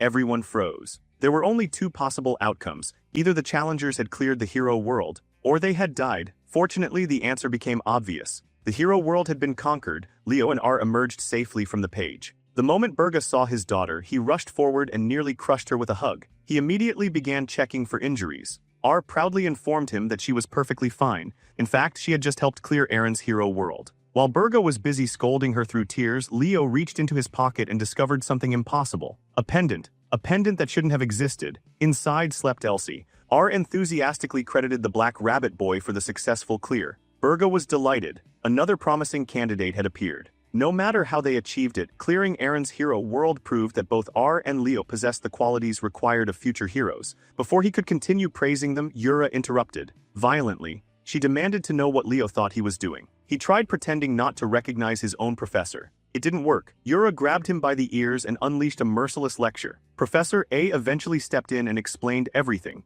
Nobody knew how Leo had slipped through Jania's selection process, but the secret was finally out. Dropping the disguise, Leo revealed his true appearance and reintroduced himself properly. Loomer Academy's first-year representative, Leo Plove. Meanwhile, back at the Plove household, Lady Reyna received word that a visitor had arrived. A young woman claiming to be Leo's friend. Since the guest never flaunted her family status, Reyna approved her entry immediately. To her, that suggested genuine friendship. The visitor was Chelsea Llewellyn. Reyna remembered her as Leo's partner during the entrance examination. Chelsea arrived carrying a strawberry cake from a famous bakery. An excellent choice. Reyna recognized the box instantly and found herself growing fond of the girl almost immediately. While sharing cake together, she explained that Leo was currently away. Chelsea didn't mind. She was planning to remain in Dillard throughout the summer anyway. Fortunately, she didn't have to wait long. Leo returned home soon afterward. After cleaning up from his journey, he invited Chelsea to his room. Her heart nearly exploded from nervousness while entering. The tension vanished instantly. The room was shockingly normal,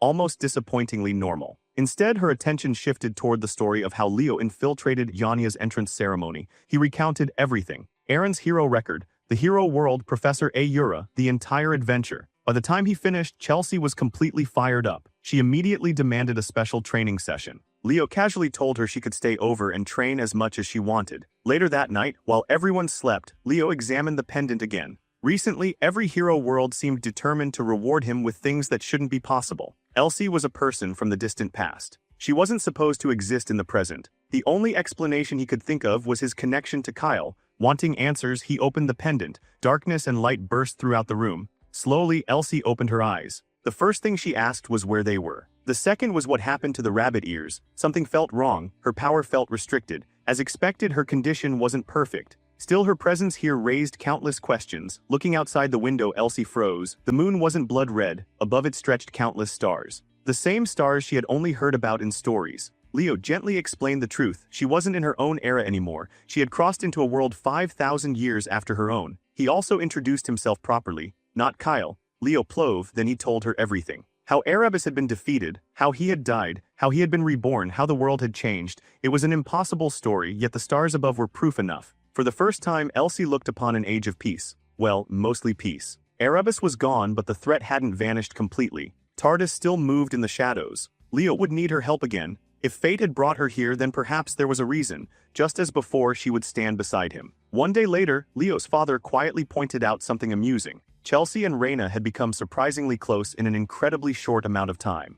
Their peaceful father and son walk didn't last long. A butler hurried over and informed the head of the household that another visitor from Loomer Academy had arrived. The announcement immediately reminded Leo of something important he had completely forgotten. Today was Professor Harlan's scheduled home visit. What he didn't expect was seeing another one of his classmates already relaxing inside the Plove residence. Chelsea, on the other hand, was delighted to spot a familiar face. Harland greeted her briefly before reminding her that she should head home soon, since her own summer visit was next on his list. Not long afterward, Leo and his father joined everyone in the yard. Professor Harland politely thanked the family for their hospitality. Lady Reyna, meanwhile, had entirely different priorities. Rather than treating him like a respected professor, she seemed far more interested in teasing him like an annoying younger sibling. When the parent-teacher meeting officially began, Harland got straight to the point. Leo's academic record was exceptional. In his eyes, the boy possessed every quality one could hope to find in a future hero. Quite simply, he stood in a league of his own. Hearing that, Leo's parents looked ready to float off the ground from pride.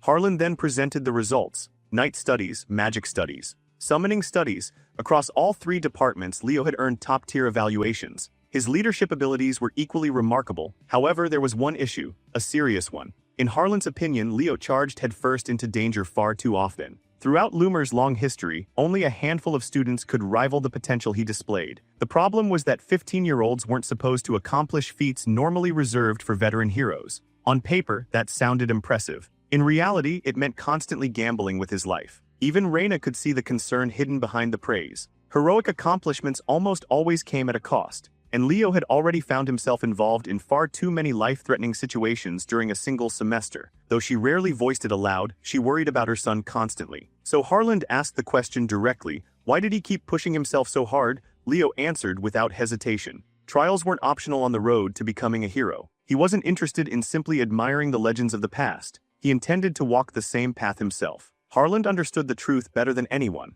This kid wasn't chasing glory. He was genuinely determined to see Erebus erased completely. After the visit ended, the remainder of summer break disappeared almost overnight. Before long, Leo found himself back in Lumeria City, enjoying the energy of the bustling streets. During a casual stroll, he passed by Hero's Rest, the academy-operated cafe. Outside, two former students were causing a scene. Having forgotten their student identification, they had been denied entry. Unfortunately, they weren't handling the rejection very well. They argued loudly, insisting they had spent the entire semester there and deserved special treatment. Leo quickly figured out what was happening. These weren't active students. They were likely candidates who had been advised to withdraw after the final examinations. The situation kept escalating. One of them even threatened violence. Then suddenly, the atmosphere changed. A man dressed entirely in black appeared beside Leo as if he had materialized from thin air. Without raising his voice, he informed the troublemakers that Loomer didn't hand out second chances to those who failed to meet its standards. Becoming a hero wasn't limited to one academy. There were countless paths forward. Unfortunately, the pair refused to listen. The mysterious man sighed and immediately sent them somewhere else entirely. Gone, just like that. He had heard countless stories about this year's talented freshmen. Watching failed candidates throw tantrums wasn't exactly the first impression he had hoped for. Curious, Leo asked where the two had been sent. The man's answer was simple, somewhere far away. Leo wisely decided not to ask further questions. By this point, he was already convinced. The stranger was almost certainly a dragon disguised as a human. After crossing paths with a mythical beast in casual clothing, Leo continued toward the harbor. There he met up with Celia. The start of the new semester suddenly felt very real. Soon after, K.H. Muller joined them and started asking about everyone's vacation. Celia admitted hers had been less than relaxing. Family matters had kept her occupied the entire break. Leo described his own vacation as fairly ordinary. Celia immediately exposed him. Apparently, sneaking into Yanya's entrance ceremony counted as ordinary now. Before the conversation could continue, Carl arrived carrying an absurdly large bag packed with merchandise. As usual, he had spent his break finding new ways to make money. One by one, the group continued growing as Ileana and the others showed up. Once everyone had gathered, another familiar figure appeared. The same man from the cafe. He greeted the students before finally introducing himself. Riven, vice principal of Loomer Academy. Most students only knew one thing about him. He had vanished for 5 years. Without wasting time, Riven got straight to business. Out of 440 students, 346 had survived and reached the second semester. By academy standards, that was an impressive retention rate. He had heard people calling the first-year class a golden generation. Personally, he didn't trust rumors. He preferred evidence. And today, the surviving students would provide it. Then came the surprise. Riven revealed that he had already canceled the ship scheduled to transport them back to campus. Before anyone could complain, his body dissolved into dark smoke. He informed them that he would be waiting at the academy gates. Reaching him was their problem. As his form disappeared completely, he left them with one final warning. Crossing the lake would not be easy. Perhaps nobody would make it across. Just like that, summer ended and academy life resumed. Leo's strategy was simple. He pumped aura through his body and took to the skies. While crossing above the lake, he found himself reflecting on history. Before the Age of Calamity, this place hadn't been a lake at all. It had once stood at the center of the world. Although Lumer Academy occupied the region now, ancient records described it as the Land of Dragons. It was also among the first places attacked when Erebus appeared. His thoughts were abruptly interrupted by a lightning bolt. Durin had arrived. And as always, he had only one goal: defeat Leo Plove. Before Durin could properly engage him, a massive wall of water erupted between them. Eliza had joined the chase. Riding atop her pink dolphin summon, she was equally determined to settle their unfinished business. Nearby, Chinia watched the chaos unfold and laughed. Several other students intentionally slowed down just to enjoy the show. Eliza surged forward atop a crashing wave. Without stable footing, dodging would be difficult, so Leo adapted. He instantly froze the incoming water. Eliza expected that response. What she unleashed next was something completely unexpected. A pink dolphin firing concentrated energy beams. The attack locked onto Leo and chased him relentlessly. For a brief moment, Eliza looked victorious. Then Durin ruined everything. Territorial as ever, he attacked her from behind. Leo immediately found himself free while the two rivals began arguing over who deserved the right to fight him first. Seeing an opportunity, Leo offered a solution: fight each other. The winner could challenge him afterward. Both accepted instantly. Eliza opened the battle with Delphinus Dominion. Water itself became her weapon. Durin responded in kind. And when electricity meets water, things tend to get ugly. While the two obsessed rivals distracted themselves, Leo quietly slipped away. At this pace, everyone should reach campus safely. Ileana cruised through the air. Carl was tempting fate by openly hoping a Kraken would appear just to challenge him. Still, Leo wasn't convinced things would remain that simple. After all, Riven was an ancient dragon. Then the fog arrived. Without warning, thick mist swallowed the entire lake. At first, everyone assumed it was natural. Seconds later, they realized something was horribly wrong. The fog separated them. The world turned black. Each student found themselves alone. Ileana sensed a presence and immediately drew her blade. Standing before her was Professor Harland, or at least something resembling him. Leo alone understood what was happening. This was dragon speech magic. Long ago, Tardis created a devastating dragon curse known as Nightmare. Its effect was cruel. Victims were forced to confront the last person they ever wanted to fight. For Leo, the answer was obvious: Lucas, his cherished companion from another life. While he remained trapped inside the darkness, many other students were already unconscious in the water. Dive teams had been prepared in advance. One by one, they retrieved the fallen freshmen. Riven's illusion magic was simply overwhelming. Many professors disliked his methods, but nobody could deny the results. What none of them realized was that one student was currently sharing a quiet moment with a legendary hero. Rather than attacking him, the illusion of Lucas simply let him pass. Leo smiled. That response suited her perfectly. Just as promised, Riven waited at the opposite shore. As he observed the lake, Leo stepped onto land and immediately complained about the absurd difficulty of the test. For the first time, genuine surprise crossed the vice principal's face. Someone had actually made it. He invited Leo to sit down. The two settled onto a bench overlooking the water. Riven admitted that he had spent countless years serving Lumer Academy. During that time, he watched generation after generation become heroes, yet nobody ever dreamed beyond that title. Eventually, he grew tired. The world felt stagnant, predictable. He confessed that he had underestimated Leo and apologized for doing so. Then he asked a simple question. What was the boy's dream? Leo's answer never changed: the complete destruction of Erebus. Riven finally understood why the old dragon had become disillusioned, yet he couldn't agree with surrendering to that feeling. The King of Wisdom had once saved the world without giving up. No matter how frustrating reality became, Leo saw no reason to stop believing, and no reason to stop fighting.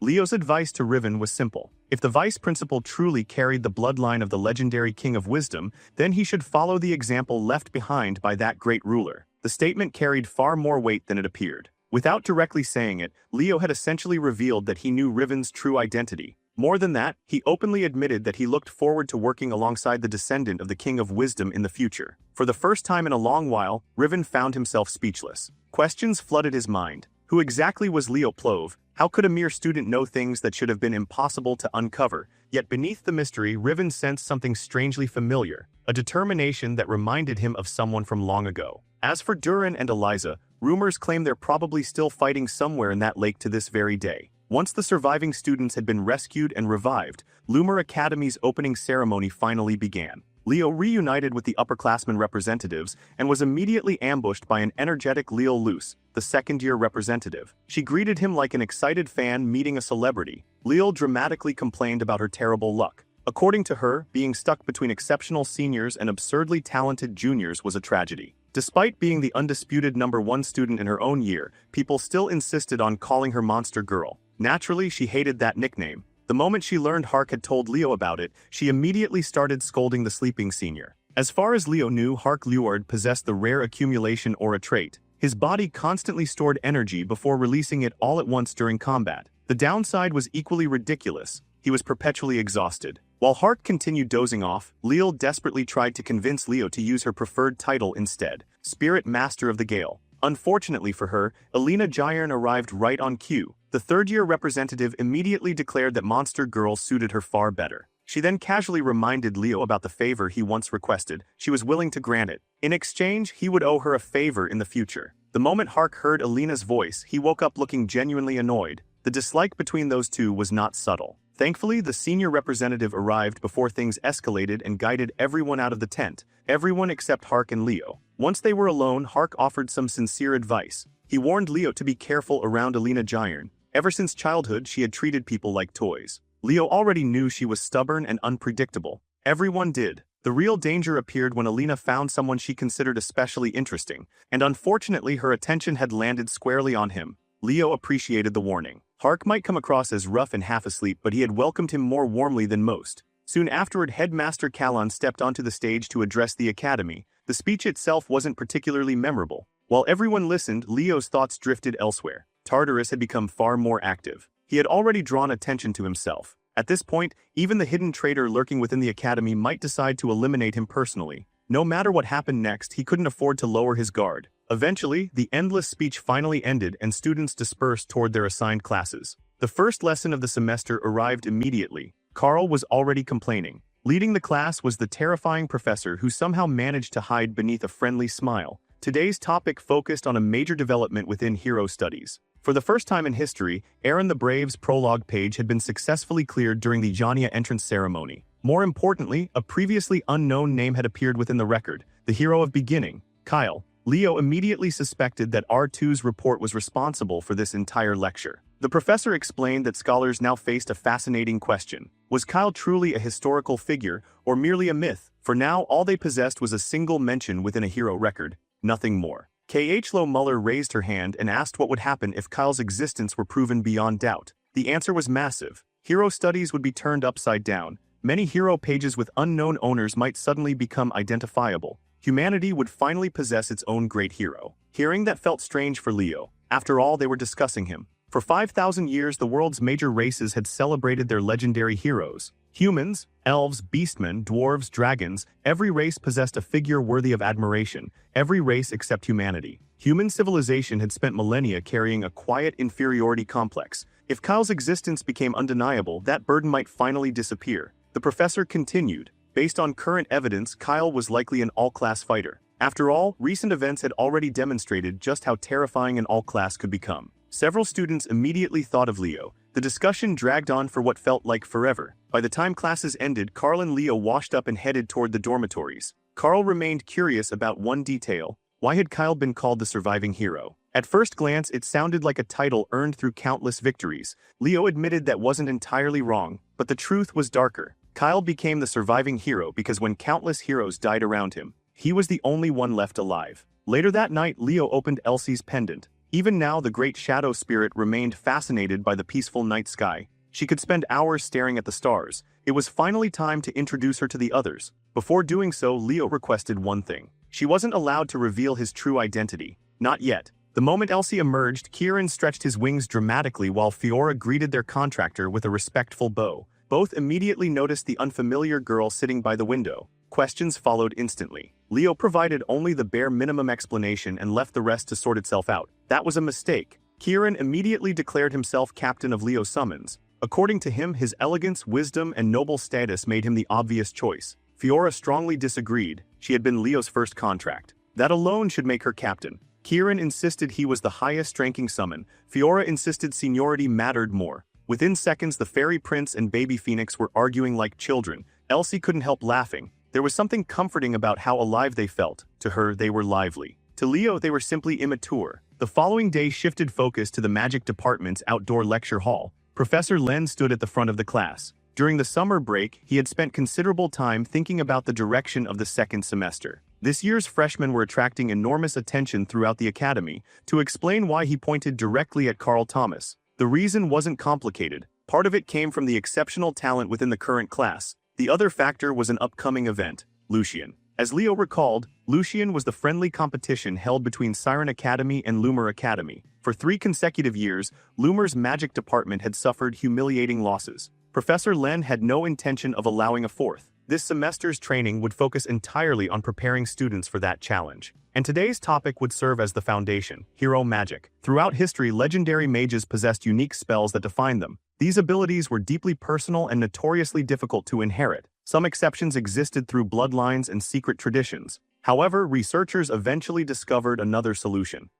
Low correctly guessed it immediately. Hero skills. When someone cleared a hero record, they could inherit fragments of a hero's unique abilities. Over time, mages studied these inheritances, breaking them apart and reconstructing them into teachable forms. The result became hero magic. Ancient techniques once exclusive to legendary figures could now be learned by ordinary people, at least in theory. Mana compatibility remained a major obstacle. A poor affinity could cause complete failure. Before beginning the lesson itself, Professor Len wanted to assess everyone's magical dueling abilities. After all, combat proficiency directly influenced hero magic mastery. The moment volunteers were requested, Ileana shot her hand into the air. She stepped forward confidently. Some students still looked down on her because she trained with the night department. Ileana couldn't care less. People were simply mad that she excelled in multiple areas. For her opponent, Professor Len had prepared someone special, a terrifying special instructor. Professor Albai, the strongest magic duelist in the academy. The moment he appeared, tension spread through the class.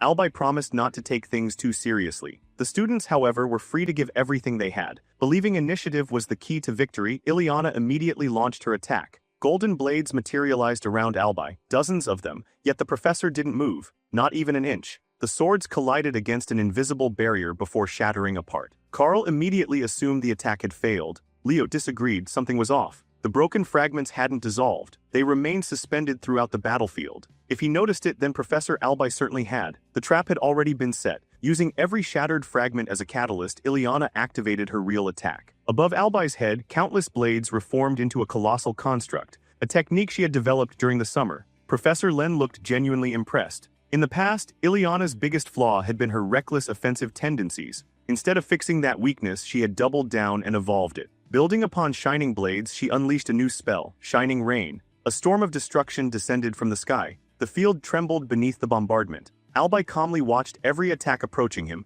then something happened that immediately put Leo on edge. The response shouldn't have been possible. Not for a human, the technique resembled the Fairy King's legendary mirror force. When the smoke finally cleared, 2 Ileanas stood on the battlefield, one original, one perfect duplicate. The copy turned toward its creator and flashed a confident grin, and just like that, the real duel finally began.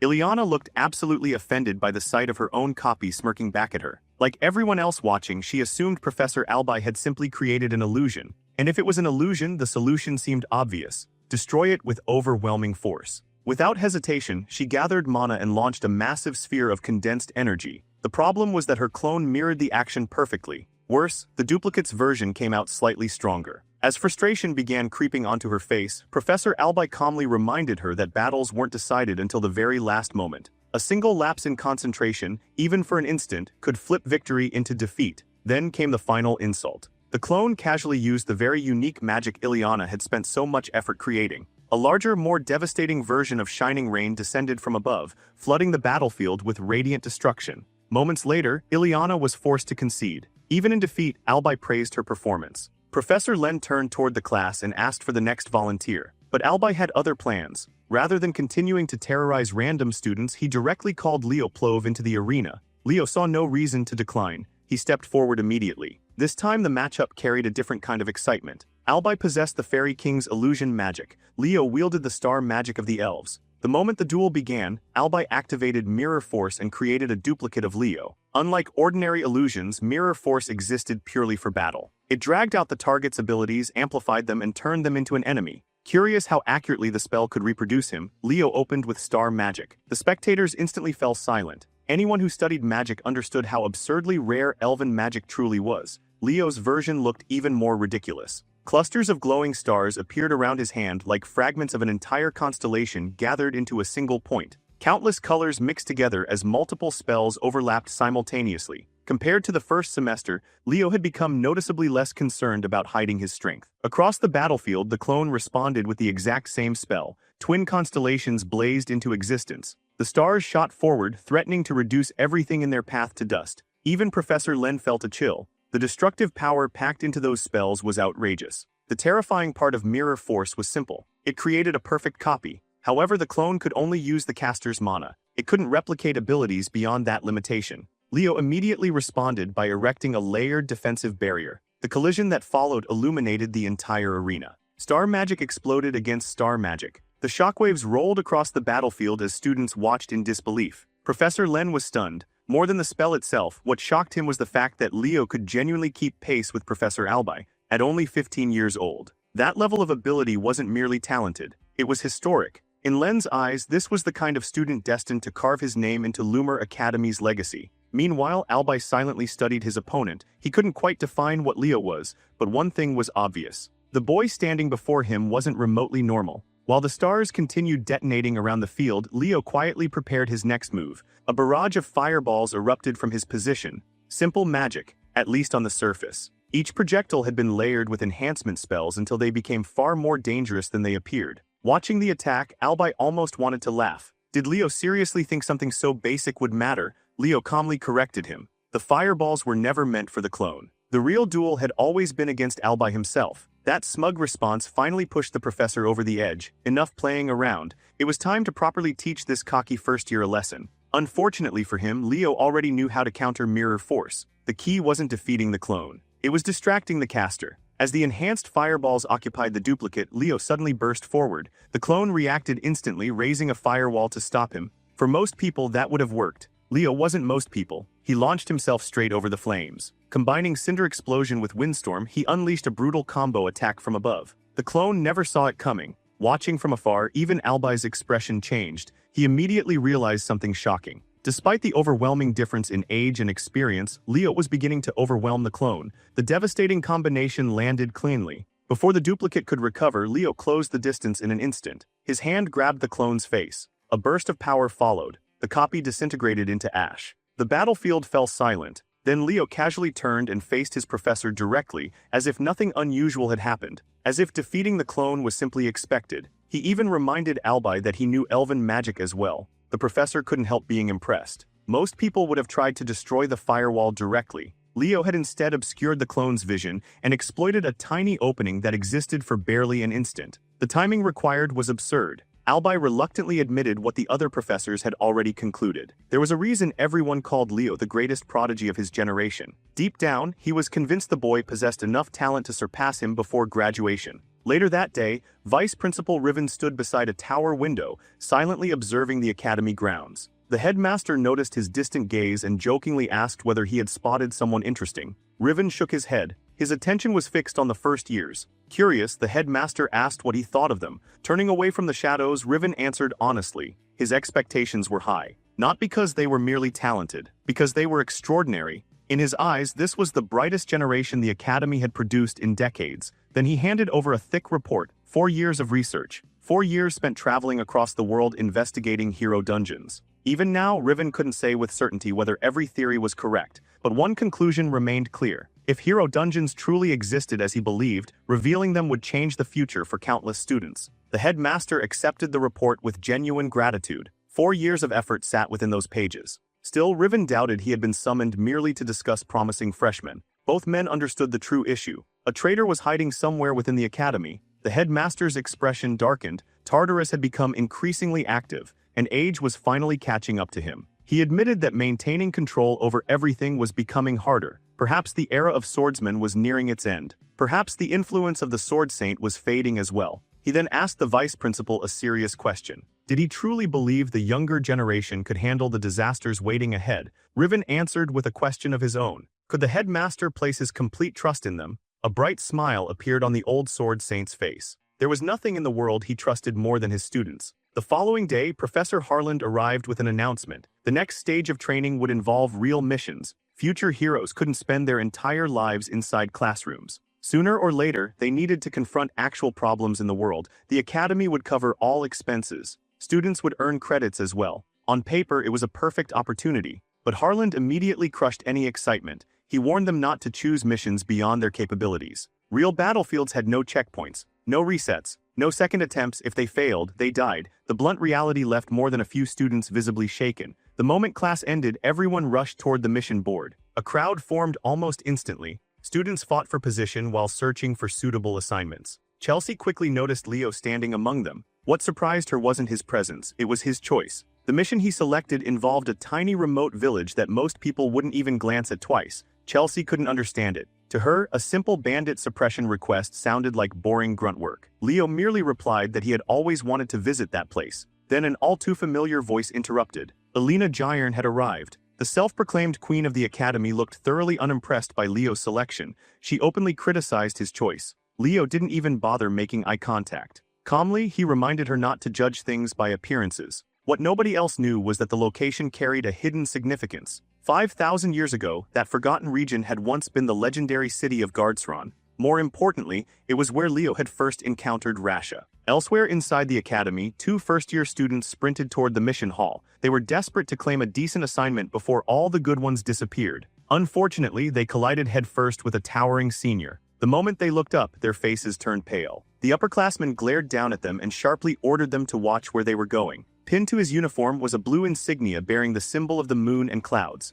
As he walked away, the freshman couldn't help commenting on how strange it was. Recently, several seniors had been spending unusual amounts of time near the first-year buildings. After discussing it further, they realized those students belonged to the Blue Moon Party, the organization led by none other than Alina Gyern herself. Just hearing her name was enough to make most juniors nervous. Why would someone like Alina bother visiting a place like this unless she had a specific interest? The answer became clear moments later. Upstairs, Leo was already speaking with Alina directly. He asked why she had singled him out. Her answer was immediate. The Blue Moon Party planned to raid a dungeon, and she wanted him to join them personally. Leo's response arrived just as quickly. No, the rejection landed like a thunderbolt. Alina froze. For a moment, she genuinely couldn't process what she had heard. A pink aura slowly spread around her. She asked him to repeat himself. Leo did. The answer remained exactly the same. Nearby, Carl and Chelsea secretly listened in. Neither could believe the level of confidence Leo was displaying. Alina's eyes glowed brighter. The pressure surrounding her intensified. She demanded a proper explanation. Without changing expression, Leo slid a mission document across the table. He had already accepted another assignment. As far as he was concerned, someone like Alina would never care about a forgotten village in the middle of nowhere, which was exactly why the mission meant nothing to her. And everything to him.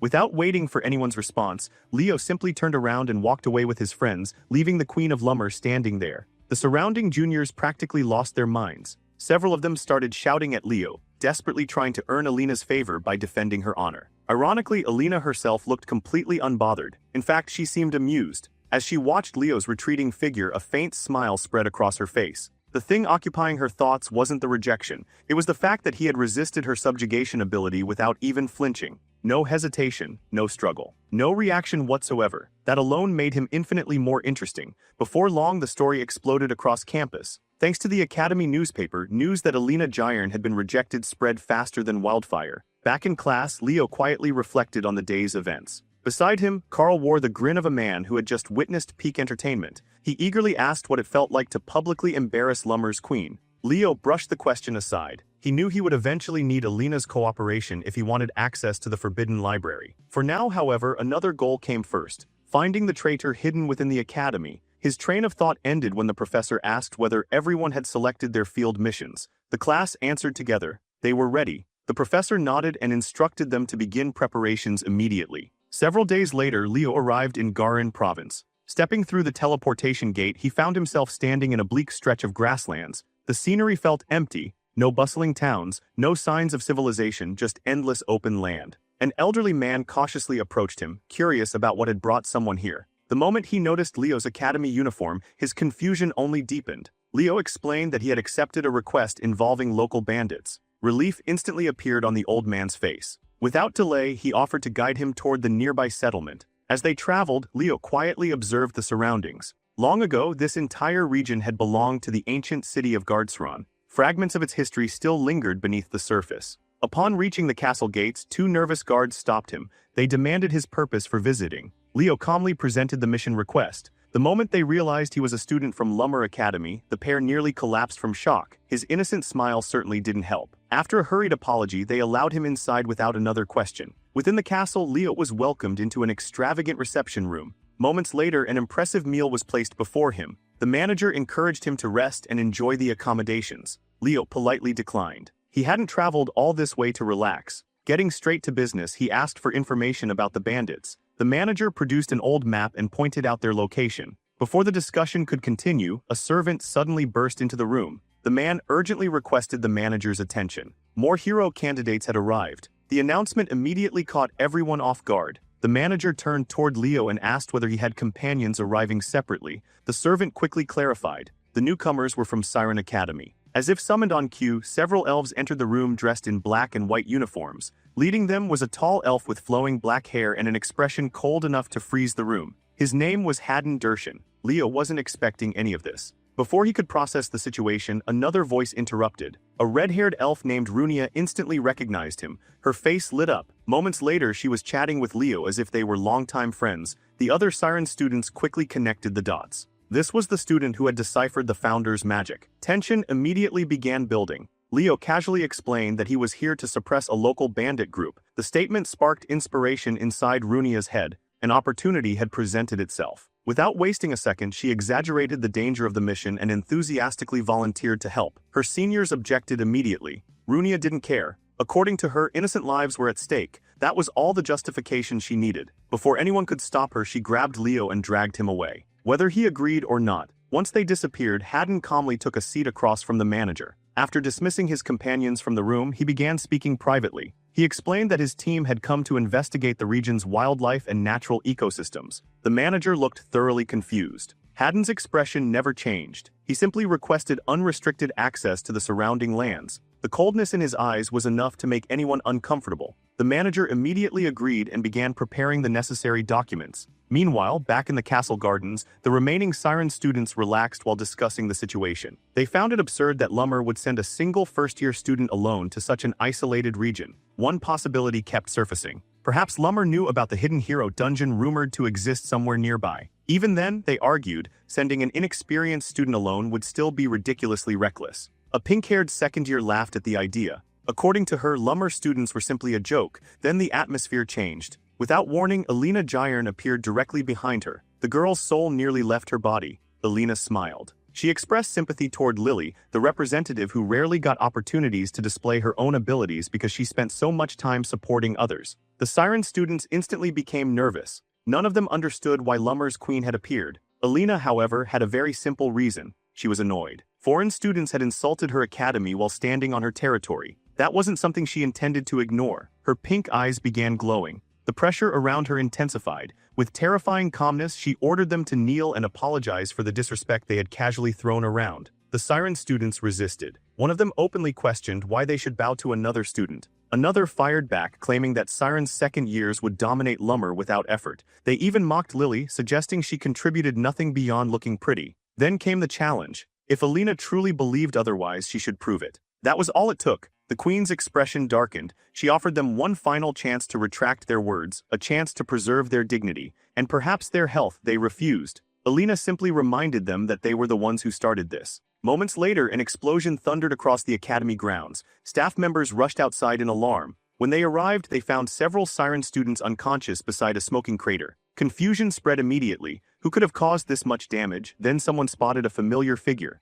Golden hair, pink eyes. The Queen of Lumber herself. What she was doing next somehow looked even more unhinged. With her foot planted firmly on a defeated student's head, Alina coldly informed the girl that she was nothing, absolutely nothing, and therefore had no right to insult her academy. At that moment, another Siren student arrived, someone who clearly knew Alina. Haddon. Without moving her foot an inch, Alina greeted him. Then she mockingly commented that his disciplinary skills were so poor she had been forced to educate his juniors herself. The elf's expression darkened immediately. Elsewhere, Runia was committing absolute war crimes against the local bandits. The unfortunate criminals ran for their lives, while she bombarded them with fire and enough curses to fill an entire dictionary. Watching from a distance, Leo concluded that she definitely didn't need his assistance. Instead, he turned his attention toward the nearby ruins. Something about them bothered him. Centuries of decay should have left behind far more evidence, yet almost nothing remained of the once mighty fortress of Gardsron. Placing a hand against the weathered stone, Leo sensed something unusual. Then he felt it.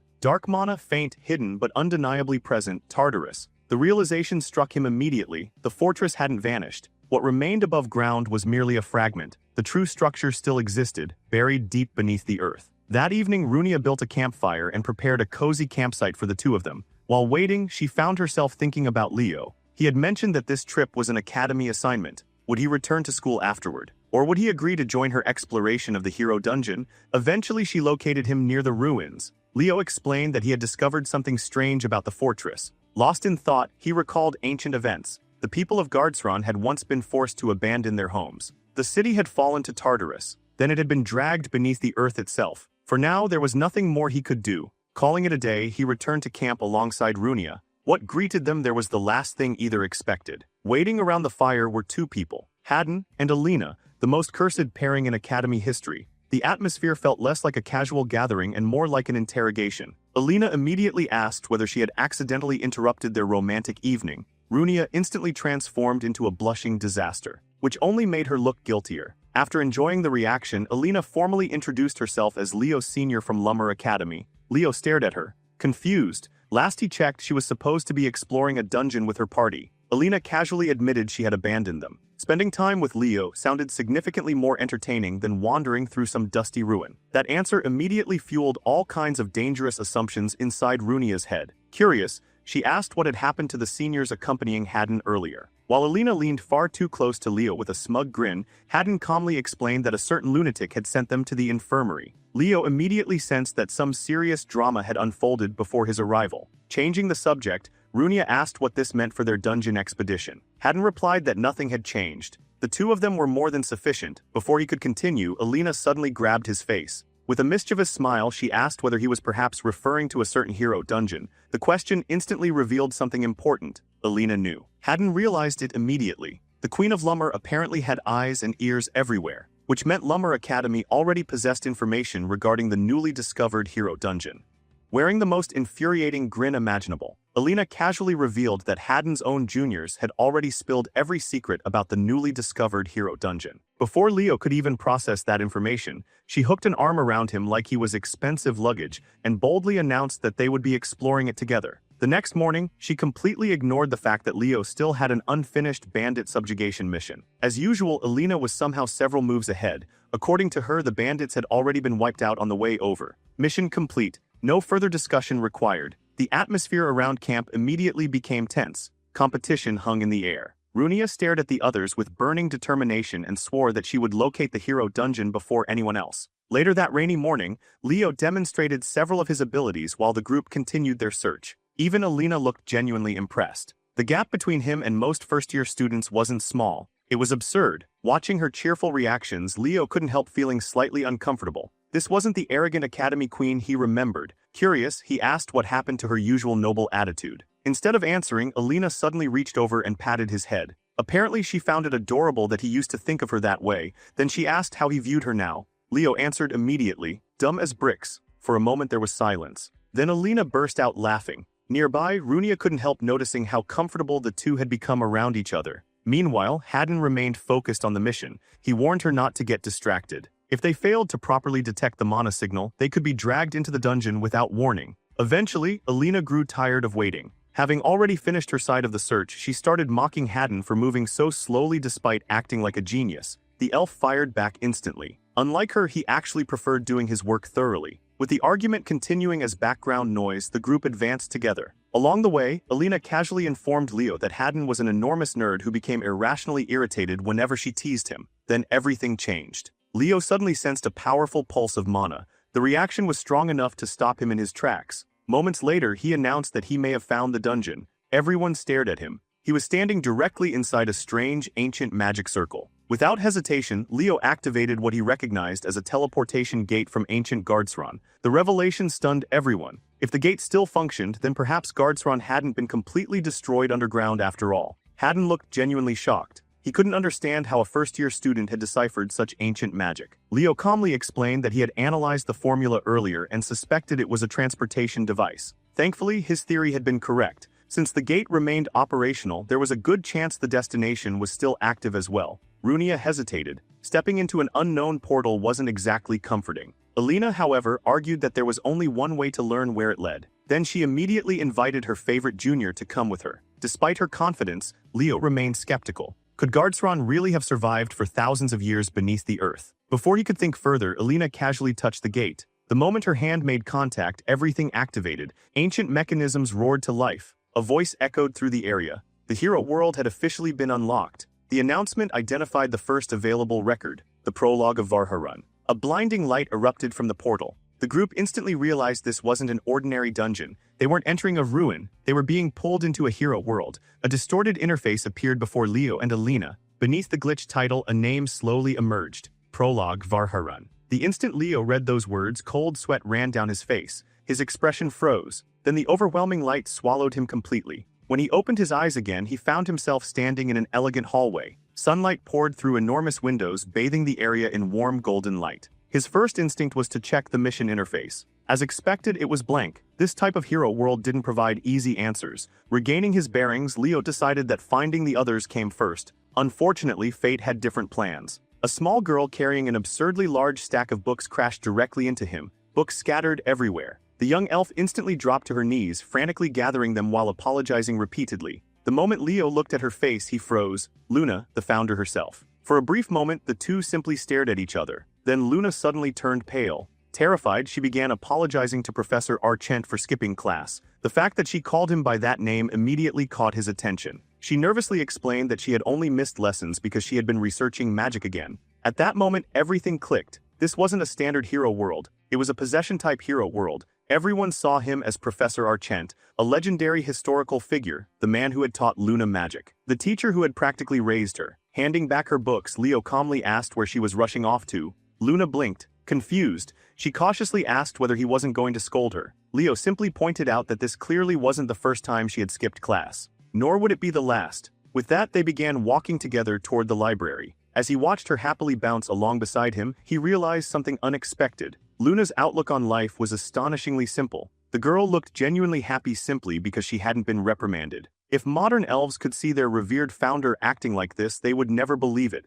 Eventually, Luna guided him to a study table and placed her books down. Then disaster struck immediately. The moment she sat down, the chair collapsed beneath her, despite weighing practically nothing. She crashed onto the floor. Leo couldn't help smirking. Her clumsiness was almost legendary. Unfortunately, he couldn't stay. There were more pressing matters to handle. After excusing himself, he continued investigating the hero world. As he walked through the halls, he reviewed the mechanics behind hero dungeons. Normally, a dungeon formed when a hero record became unstable. Reality slowly warped around it until an entrance appeared. If left unchecked for too long, however, the record could merge with reality itself. That possibility was terrifying. Ancient monsters trapped within the record could spill into the modern world. The casualties would be catastrophic. His thoughts drifted back toward Luna. He still didn't know her exact age during this chapter. More importantly, he still had no idea what objective this hero world expected him to complete. Suddenly, someone shouted for Professor Archent. Leo turned around. A panicked student was sprinting toward him. The elf demanded to know why he was wandering around when his class had already begun.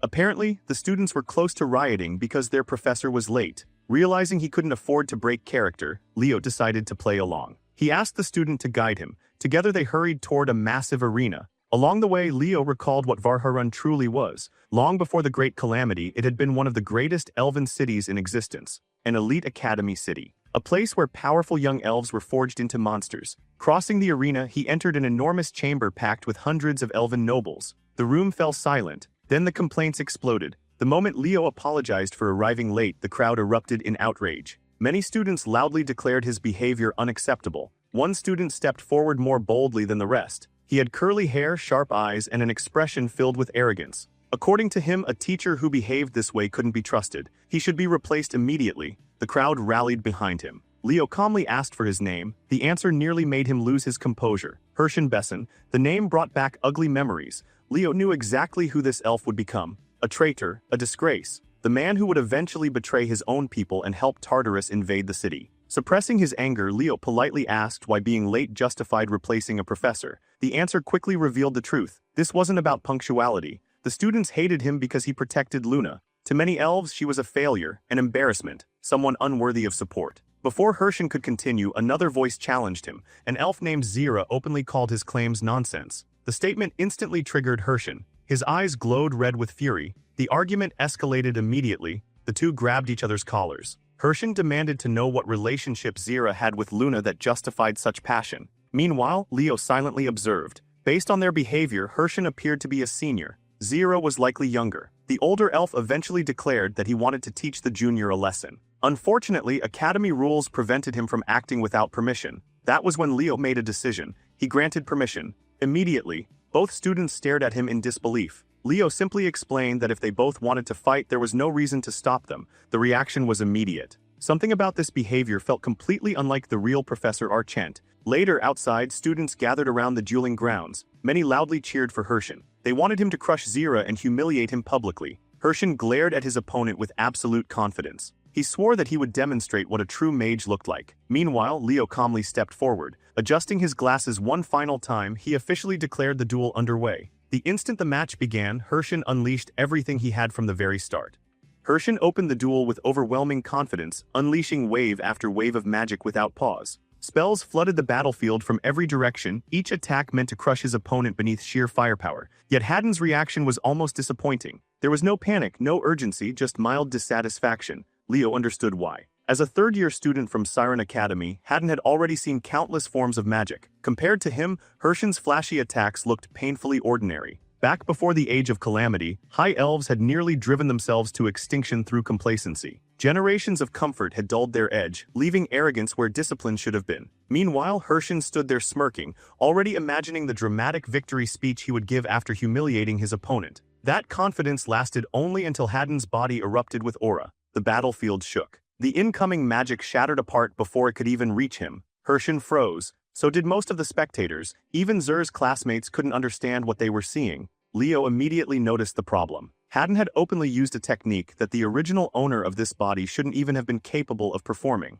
Elves of this era rarely trained both body and magic together. To them, physical conditioning was beneath the dignity of a proper mage. Even then, Hershen stubbornly insisted that aura meant nothing against superior magic. With a furious roar, he launched another pair of spells. Haddon sensed the raw output behind them. For an ordinary student, it would have been impressive. For someone with his experience, it was laughable. Drawing his sword, he charged. One swing, one explosion, Hershen's barrier shattered completely. When the dust settled, the outcome was already decided. The arrogant noble sat flat on the ground with a blade pressed against his throat. The duel was over. Haddon looked down at him with disgust. A man with no real skill had spent the entire day insulting Luna. That alone was enough to infuriate him. His words caused immediate uproar among the crowd. To these students, Luna was nothing more than a disgrace. The idea that she could be their founder was absurd. Haddon's patience finally snapped. Even after losing, Hershen continued talking, so Haddon kicked him directly in the face. The entire arena fell silent. Then he climbed on top of him and started delivering an absolutely merciless beating.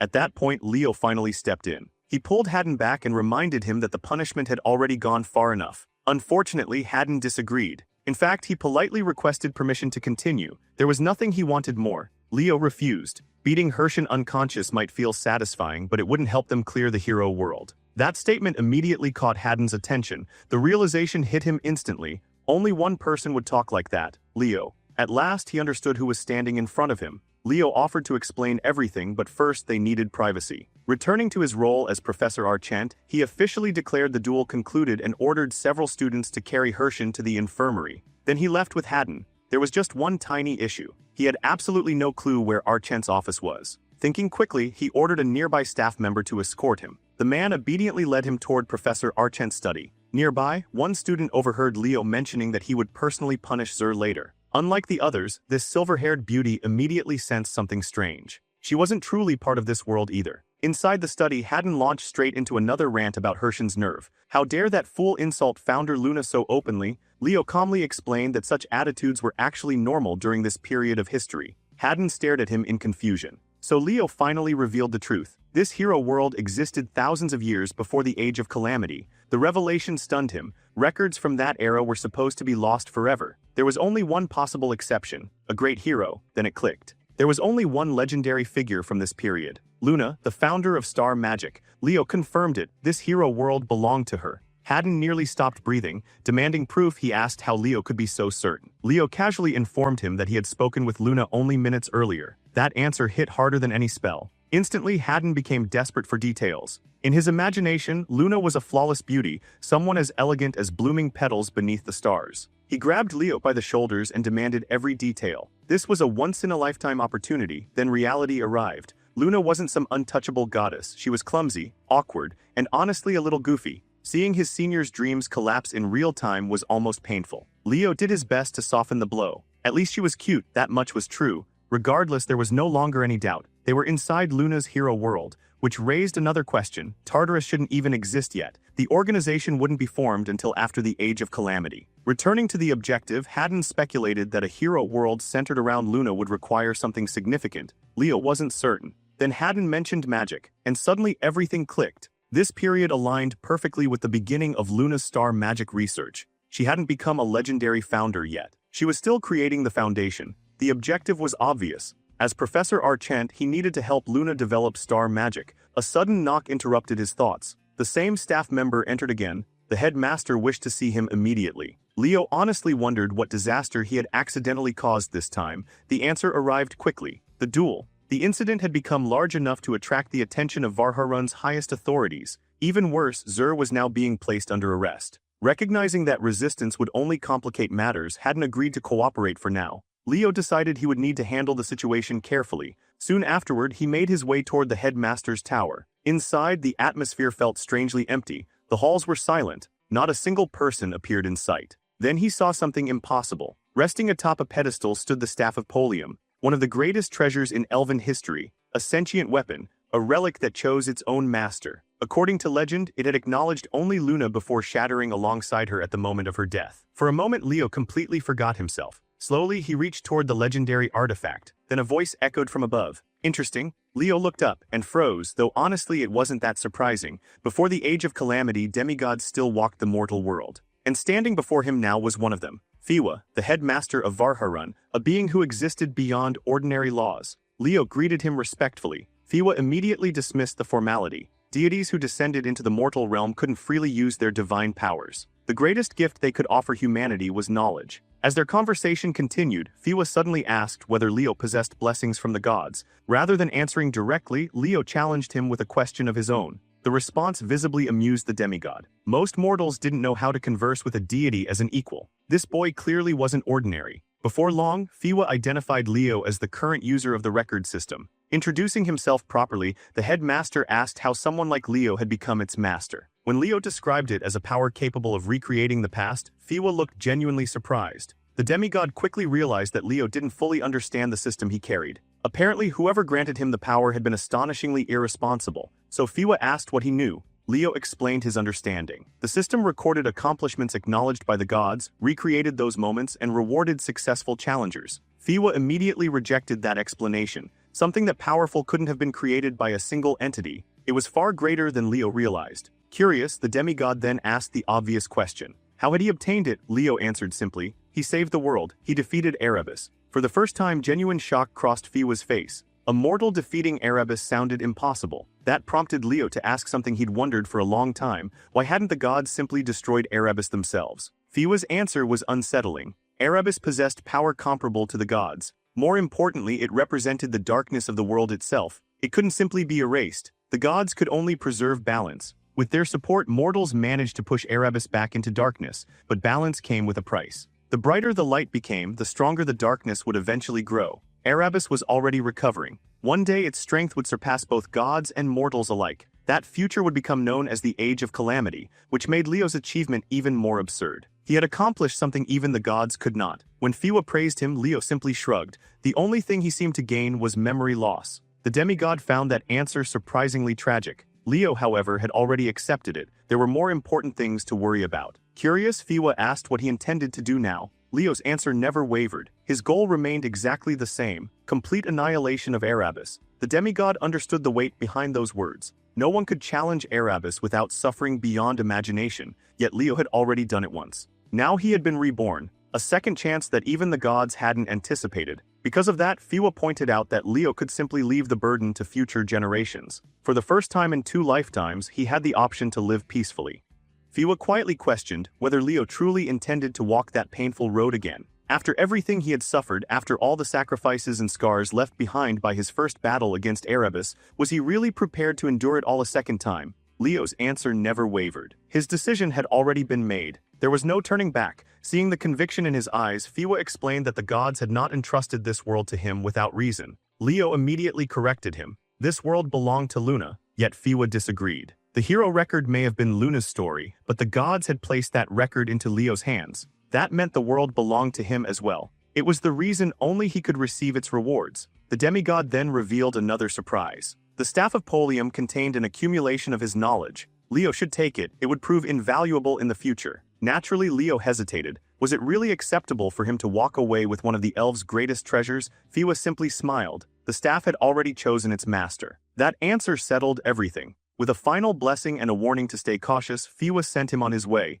Something terrible was approaching this world. He couldn't explain why, he simply knew it, and he prayed that Leo's path would be protected. Elsewhere far from the academy, darkness was already moving. Several Tartarus demons had begun possessing bodies. Venner casually remarked that their commander had spoken the truth. The elves of this era were already corrupted. In fact, the city's decay felt strangely comfortable. Rather than disgust her, it felt familiar. Almost welcoming, Sid immediately warned against underestimating these elves. Despite their flaws, this era had produced warriors capable of defeating numerous commanders. They had even contributed to bringing down a great being. Neither Sid nor Sarman understood why Venner had urgently summoned them. Her answer was simple. An outsider had entered the hero world. Sid barely reacted. To him, it was probably just another weak academy student. Sarman asked whether she had any useful information. Venner informed him that one outsider had already been identified, a student named Zur, currently imprisoned underground. If the opportunity appeared, Sarman's task was to eliminate him. However, Sarman wasn't convinced there was only one intruder.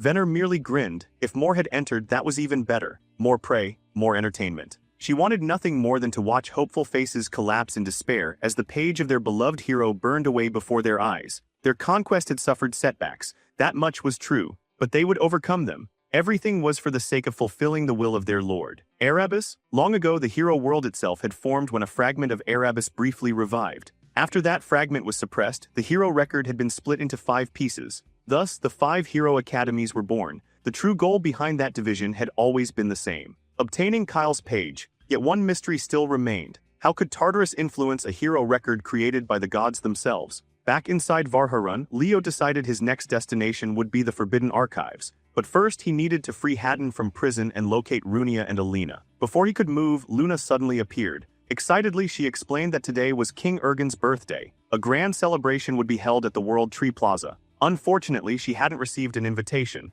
Then she asked her favorite professor whether she could attend with him. The problem was that Leo hadn't been invited either. As they spoke, he remembered something strange. Luna wasn't a noble. She had entered the academy purely through talent. According to history, King Ergen himself had supported her because of that extraordinary potential. So Leo naturally asked why she hadn't received an invitation. Luna's answer shocked him. The king had withdrawn his support nearly a month ago. For a moment, Leo's mind went blank. History had changed. They had only arrived a few hours ago. There was no way events should be diverging this quickly. Then he remembered Fiwa's warning. Darkness had already fallen upon this world. A chilling possibility emerged. Tartarus had infiltrated the hero world. Meanwhile, inside a prison cell, Haddon reflected on his earlier mistakes. Getting involved in that fight had been reckless. Every action they took inside this world carried consequences. Still, one thing bothered him even more: the existence of elven prisons. The past seemed far uglier than he imagined. When he returned to Siren Academy, he would have a lot to report. His thoughts were interrupted when 2 girls walked past his cell.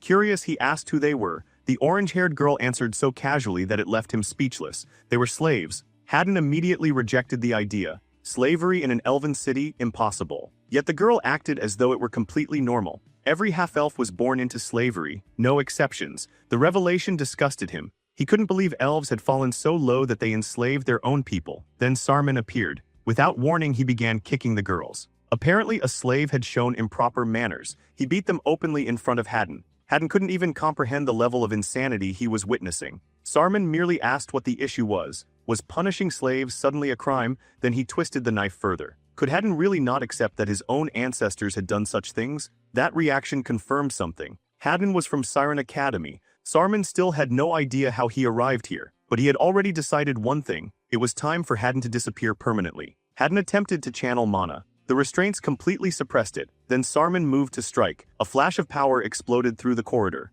Alina appeared. Her attack nearly killed him instantly. Turning toward Haddon, she casually mocked the sorry state he had gotten himself into. Forced to admit reality, Haddon acknowledged that she had become significantly stronger. Alina accepted the compliment like it was obvious. Then she told him to save his energy for their next inevitable battle. Nearby, one of the slave girls stared at her in amazement. How was she able to use magic? Alina calmly explained that she wasn't actually Marin. She had possessed Marin's body, specifically to punish bad people. The girl immediately assumed she was some kind of angel. Alina quickly instructed her to close her eyes until everything was over. Unfortunately, Sarman wasn't dead. His body began regenerating. Alina sighed. If he had simply stayed down, she might have forgotten he existed. Those words infuriated him. The partially decayed demon swore vengeance. Every hero candidate would die. The declaration triggered a memory. Years earlier, when Haddon and Alina first arrived at the academy, they had clashed almost immediately. Back then, Alina barely acknowledged his existence. Her arrogance irritated him enough that he became determined to force her attention. Instead, she crushed him. Completely. That was the day he learned an important lesson. Some people were simply born to become heroes. Alina was one of them. Back in the present, Alina informed Sarman that this time his death would be far less pleasant. A beam of mana erupted from her hand. Sarman couldn't believe it. How could someone he viewed as a mere hero candidate threaten him? He chose to tank the attack head-on. A terrible decision. Alina coldly informed him that if Tartarus truly wanted to challenge her, they should have sent a legion commander. Demons like him weren't worth her time. Moments later, Sarman was gone, sent straight to hell. Afterward, Alina allowed Marin to open her eyes. The girl looked up and saw hope, for the first time in a long time. Alina assured her that she would guide her forward. Elsewhere inside the royal castle, Princess Sergi's butler was having problems of his own. Specifically the princess. He repeatedly instructed her to stop looking so stressed. Straighten her posture, smile properly, act dignified. Eventually, the expression on her face improved enough to satisfy him. Only then did he relax. Inside that royal body, however, Runia was losing her mind.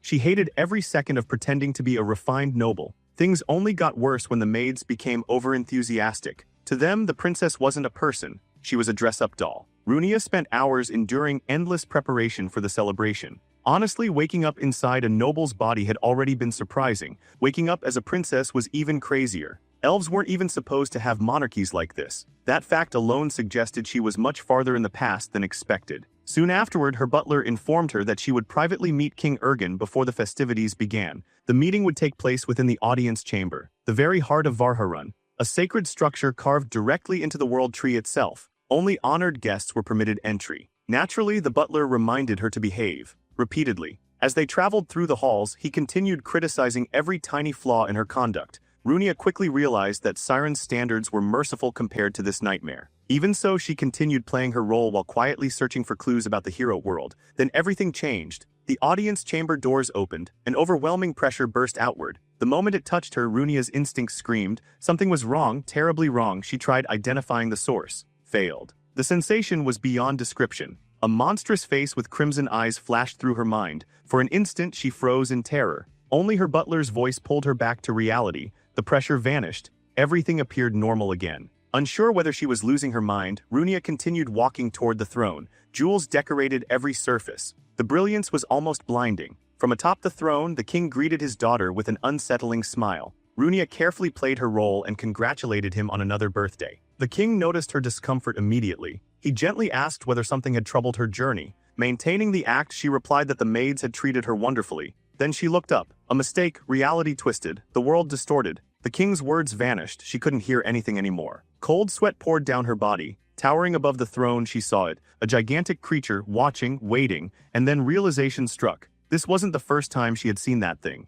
That colossal nightmare looming above the throne matched every terrifying description ever written about Erebus in ancient records. Meanwhile, Luna's confidence continued to crumble. The young elf quietly asked her professor whether everyone had been right about her all along. Maybe she truly didn't belong in Varharun. Maybe the path she chose was a mistake. As much as she hated admitting it, doubt had begun eating away at her. Even her research felt uncertain now. For the first time, Luna questioned whether the magic she devoted herself to was truly worth pursuing. The moment Leo saw that despair, everything became clear. This world had been tampered with. Tartarus had succeeded in poisoning the Founder's future before it could even begin. Fury boiled inside him. Those parasites weren't just altering history. They were destroying Luna's life at its very foundation. Without hesitation, Professor Archant looked his student in the eyes and made a promise. One day she would become the most celebrated elf in history, not because fate said so, because he believed it. As her teacher, he was willing to bet everything on it. Then he reminded her of the words history would one day remember. She was destined to shine brighter than any star in the night sky.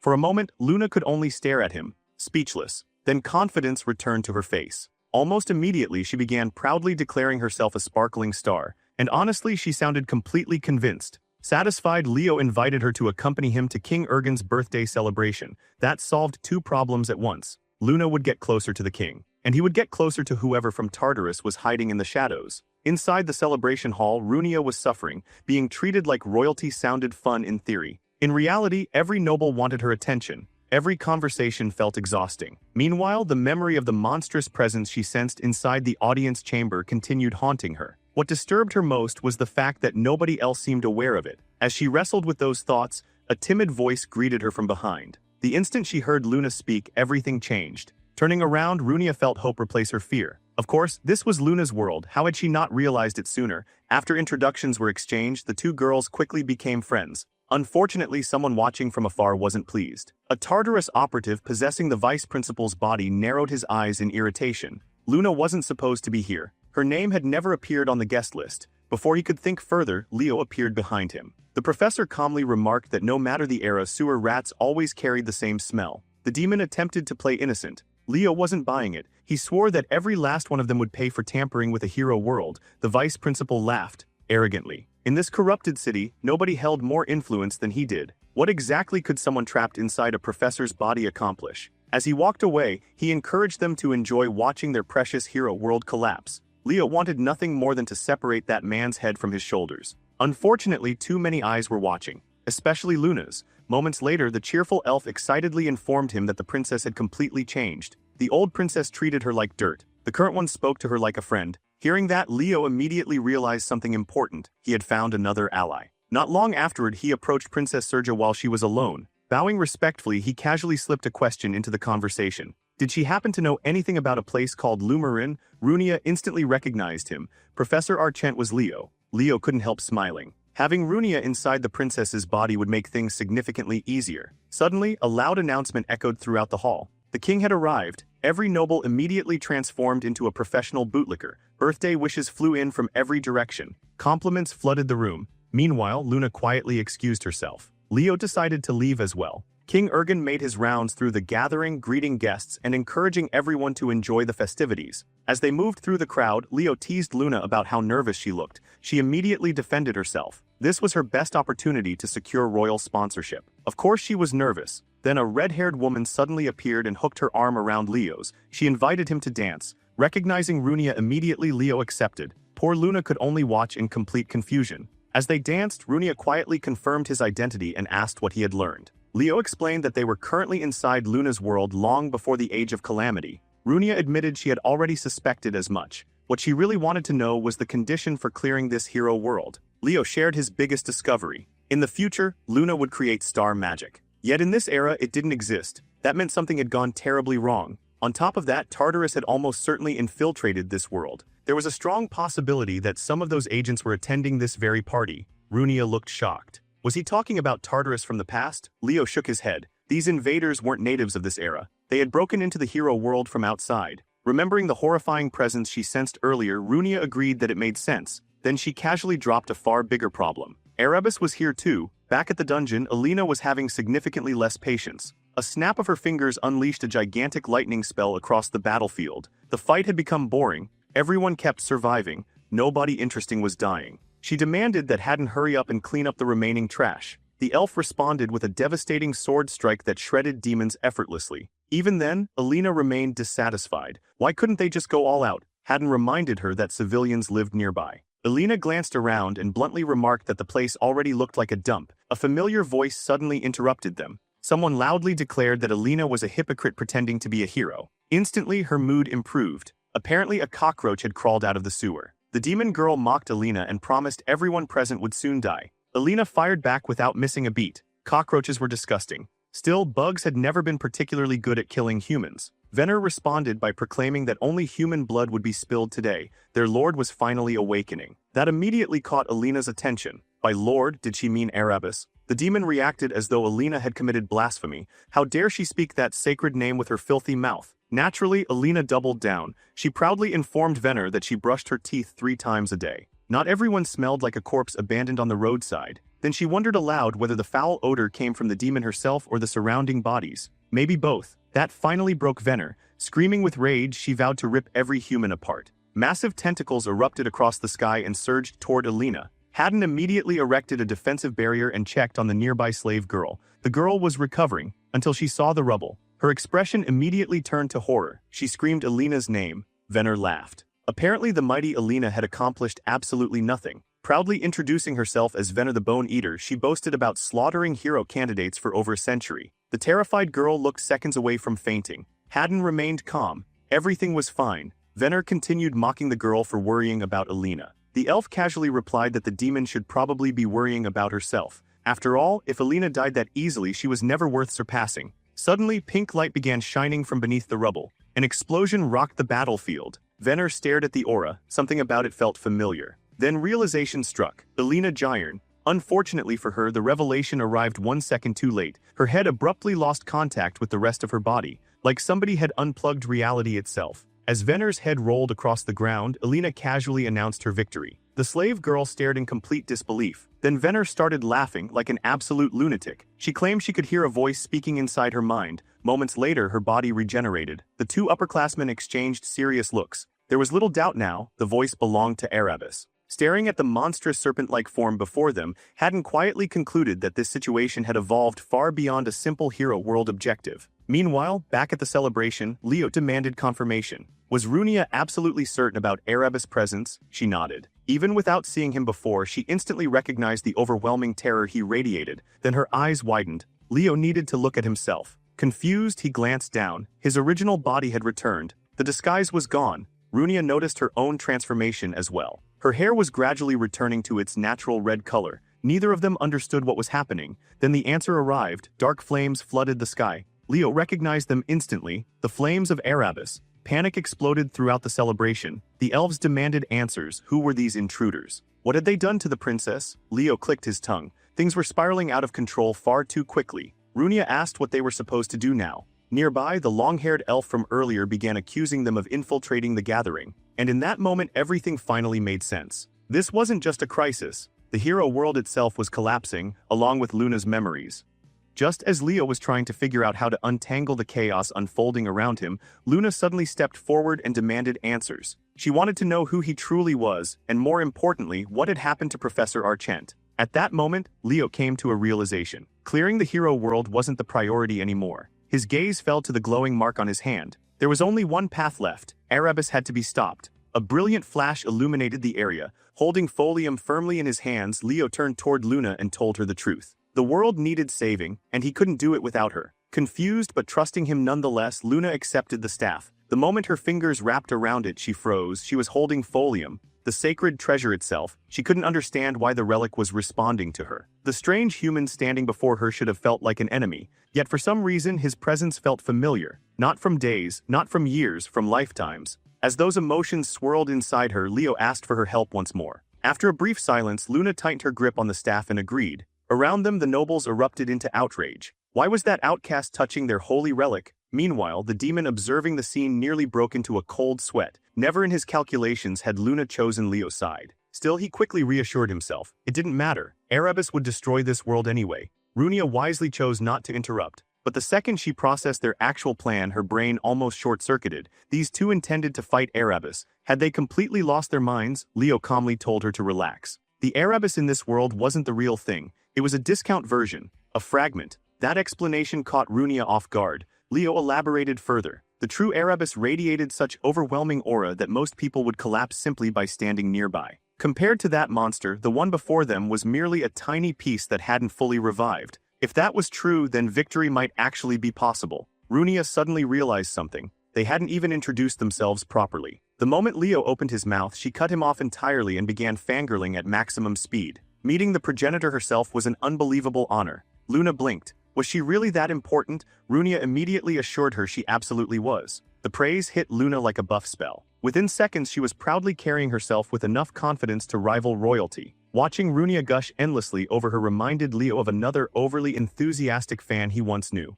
Eventually, Luna asked the obvious question. What exactly was she supposed to do? She could already sense the darkness spreading through the world tree. Leo confirmed her suspicions. A monster was hiding within it, and that monster needed to die. Luna immediately declared that defeating such a creature sounded like a perfect first achievement. With preparations complete, Leo pushed open the enormous doors. The moment they entered, both girls froze. An endless tide of monsters surged toward them. Drawing his sword, Leo calmly observed that Erebus had apparently turned the entire place into a monster nest. Runia grinned. She'd spent too long sharpening her abilities to sit this one out. Luna refused to be left behind either. She promised to contribute however she could. The confidence in her voice immediately sent Runia back into fangirl mode. Meanwhile, Leo focused his mana into one hand. There was something else he needed to do first. A brilliant beam of energy shot into the sky like a signal flare. If Alina and Haddon were anywhere nearby, they would see it. Mission accomplished. Leo turned back to the girls. It was time to move. Luna asked whether he intended to charge in first.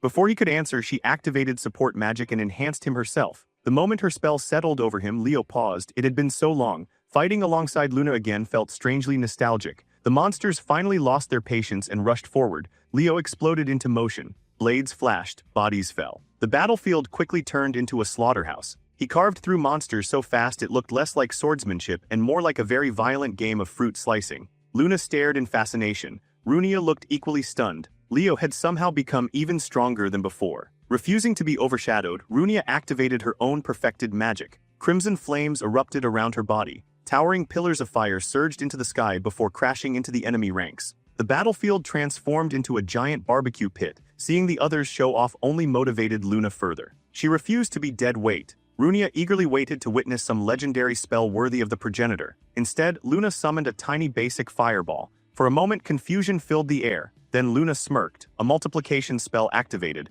One fireball became dozens, dozens became hundreds, hundreds became thousands. An entire sky full of fire appeared overhead. Leo couldn't help sighing. It had been ages since he'd seen someone rely on such a gloriously simple brute force strategy. Luna proudly ordered him to step aside. Then she snapped her fingers. The endless sea of fireballs descended. The battlefield exploded into flames. Monsters sprinted around as living bonfires before collapsing one after another. Runia could only stare. Now she truly understood why Luna became a legend. When the final monster fell, the white-haired elf stood proudly with her chest puffed out, clearly waiting for recognition. Runia wondered what exactly she wanted. Then Leo stepped forward and patted her head. He told her she had done well. For a brief moment, Luna happily accepted the praise. Then reality caught up to her. Immediately flustered, she scolded him for treating her like a child. Runia watched in total confusion. The two honestly acted less like strangers and more like childhood friends reunited after years apart. Determined to retaliate, Luna aggressively rubbed Leo's head in return and declared that he was the real child here. Elsewhere, Venner summoned a grotesque mountain of skeletons and attempted to flee into the sky. Alina clicked her tongue. Disgusting, a pink beam of magic instantly pierced straight through the mass. Haddon warned her not to underestimate the demon. Alina agreed. Unfortunately, Venner responded by unleashing enough profanity to fill an entire dictionary before hurling a massive sphere of dark magic toward them. Alina immediately sensed the difference. The demon had become much faster. Was Erebus Awakening responsible for this sudden boost? Before she could finish that thought, Haddon shouted her name. A gigantic orb of darkness appeared right in front of her. She barely managed to raise a shield before impact. Even Alina had to admit the attack actually stung. Venner mocked her relentlessly. Alina answered by casually tearing through the attack with a flick of her finger. Nearby, Haddon noticed something alarming. The world itself was breaking apart. Alina corrected him. This wasn't collapse, it was erasure. The world wasn't crumbling, it was disappearing. Even the slave girl nearby had begun fading from existence. Inside her mind, Alina realized the truth. Nobody had cleared the hero world. The world itself was dying. Then a familiar flare illuminated the sky.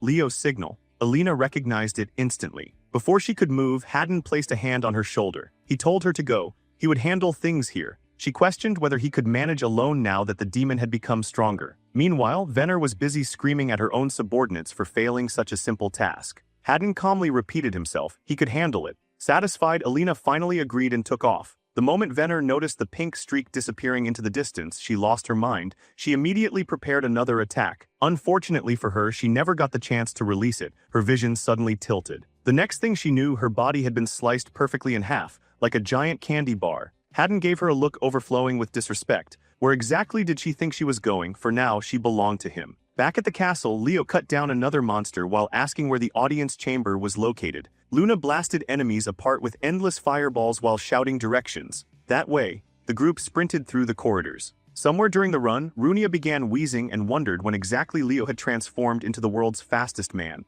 Even Luna found herself confused. They had known each other for less than a day, yet fighting beside him felt strangely natural, like they had shared countless battles already. At last they arrived before a pair of golden doors. Luna pointed forward. The audience chamber was beyond them. Leo began instructing her to prepare her spell. Then a figure appeared. Their path was blocked. It was Sid. Dark energy tentacles writhed around him as he began delivering an arrogant speech about inferior beings and forbidden entry. Leo wasn't interested. Before the demon could even finish his sentence, Leo vanished. A flash. A slash. Sid's head flew clean off. Leo casually wondered why demons always talked so much. The body collapsed. The head remained alive. Realizing his opponents were far more dangerous than expected, Sid concluded that the others must already be dead. He reattached his head like a toy, snapping back together. Then he declared he would unleash his full power. Screaming like a lunatic, he thanked Erebus for granting him strength and launched countless blades of dark energy. Leo wasn't impressed. Trash was still trash. No matter how much power it borrowed, the stench never changed.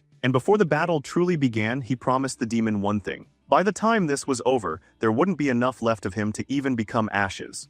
Sid continued acting fearless, insisting that resistance was pointless and that their struggle meant absolutely nothing. Then an explosion answered him. A violent blast swallowed the area and cut his speech short. As the smoke dispersed, Leo stood at the center completely unharmed. The demon's confidence shattered. How could a human possibly wield the flames of a phoenix? Leo casually revealed the answer. He had formed a contract with one. That revelation stunned more than just the demon. Runia immediately noticed something strange. The mana flowing through Leo now felt eerily similar to her family's secret techniques. Before Sid could process any of it, Leo moved. One step, one swing, one clean execution. The demon died before he could even react. With that obstacle removed, the group finally pushed into the throne room. The moment they entered, a chill crawled down Runia's spine. An instinctive fear gripped her heart. Meanwhile, Luna tilted her head and wondered where the unsettling sounds were coming from. Leo simply stared forward. After everything, he had finally come face to face with it again. Then Runia noticed something alarming. Leo's hands were badly burned. He brushed it off immediately. The damage was expected. After all, he had copied her technique. Using healing magic, he restored the injuries almost instantly.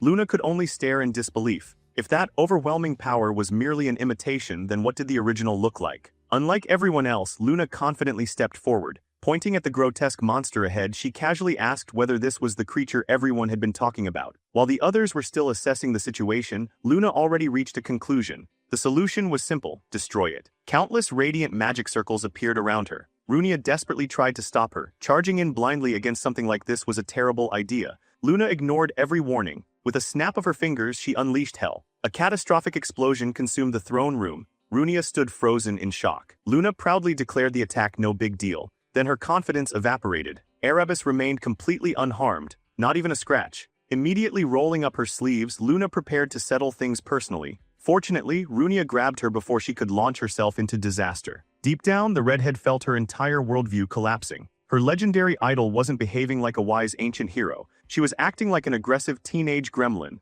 Unfazed, Luna announced she was personally going to beat that ugly piece of trash into submission. Leo watched the scene unfold in silence. He remembered this side of Luna all too well. Once she got fired up, nobody could stop her until she burned herself out. Thankfully, he developed a specialized anti-gremlin strategy years ago. Without hesitation, he delivered a perfectly timed chop to the top of her head. Runia nearly suffered a heart attack. She rushed toward Luna and demanded to know how Leo could possibly hit the progenitor. Leo calmly explained that Luna was seconds away from becoming a complete hooligan. That statement immediately snapped Luna out of her rage. Grabbing him by the collar, she demanded to know who he was calling a hooligan. Leo grabbed her wrist and bluntly pointed out the obvious. Nobody defeats Erebus by charging in without a plan. While telling her to calm down, another question occupied his thoughts. Why had Luna's magic failed? Even without star magic, her raw power alone should have harmed a mere fragment of Erebus. Something wasn't adding up. Before he could think further, a furious voice echoed through the room. The demon from earlier was still alive. Luna looked genuinely surprised. Apparently she expected him to stay dead. Sid completely lost his mind. He screamed about their disrespect toward his lord and desperately begged Erebus for forgiveness. Then fate rewarded him. A blonde missile crashed into the throne room. Sid was flattened like roadkill. Alina had arrived. She casually announced that she came because she was worried. Seeing everyone alive, she immediately relaxed. Then her attention shifted toward Luna. The moment she saw her, recognition flashed across her face. The progenitor. Meanwhile, Luna had absolutely no clue what that title meant. Still, she thought it sounded incredibly cool. The two girls quickly exchanged introductions. Soon after, Alina noticed Leo's injuries and began grumbling that she should have gotten there sooner. The elves nearby only grew more confused. Nothing about this situation made sense anymore. Turning serious again, Alina pointed toward the colossal monster. What exactly was that thing? Then the pieces connected. The demons. The warnings, the strange behavior, everything. Leo confirmed her fears. The creature before them was indeed Erebus, or rather a sleeping fragment of him. That was all Alina needed to hear. Mana surged around her as she prepared a spell. Their objective was obvious: destroy it before it fully awakened. Unfortunately, Sid was still operating on pure cockroach logic. The demon refused to stay dead. He resumed screaming insults immediately. Alina looked genuinely exhausted. Did all villains attend the same academy? They all repeated the exact same lines. She declared her intention to erase him so thoroughly that even his atoms would quit existing. Then everything changed. An overwhelming wave of darkness flooded the throne room. Everyone froze. A giant crimson ring materialized overhead. Ancient runes echoed through the air. Dark flames gathered together. Sid immediately began celebrating. The demon acted like he'd just witnessed the greatest victory in history. He mocked the hero candidates and declared their time was over. Then, just as he started introducing his lord, a giant hand descended from above. Sid disappeared permanently. The demon was finally reduced to a decorative stain on the floor. The darkness continued gathering. A colossal silhouette emerged, then two crimson eyes opened. The pressure that followed was monstrous. Runia and Alina instantly broke into cold sweats. Both closed their eyes instinctively. The atmosphere itself felt lethal. Then a calm voice asked whether everyone was all right. Opening her eyes, Runia discovered the answer. Luna. The progenitor had erected an enormous barrier around everyone. She calmly admitted that the monster was genuinely terrifying. To Runia's surprise, Luna herself seemed almost unaffected. Once again, she was reminded that the title progenitor wasn't just for decoration. Nearby, Alina clenched her jaw. There was no way she could have blocked that attack alone. Suddenly, Runia noticed something else. Leo was gone. Alina silently pointed ahead. There he was, standing alone at the front, facing Erebus directly. Not a single trace of hesitation in sight. As the dust settled, silence consumed the battlefield. Long before the Age of Calamity, long before history became legend, darkness had first seeped into the world. And now that darkness stood before them once more, Erebus had fully awakened. Alina asked the question everyone was thinking. How exactly were they supposed to fight something like that? Luna smiled, as if the answer couldn't be more obvious. Both she and Leo turned toward the others. Their expressions carried absolute confidence.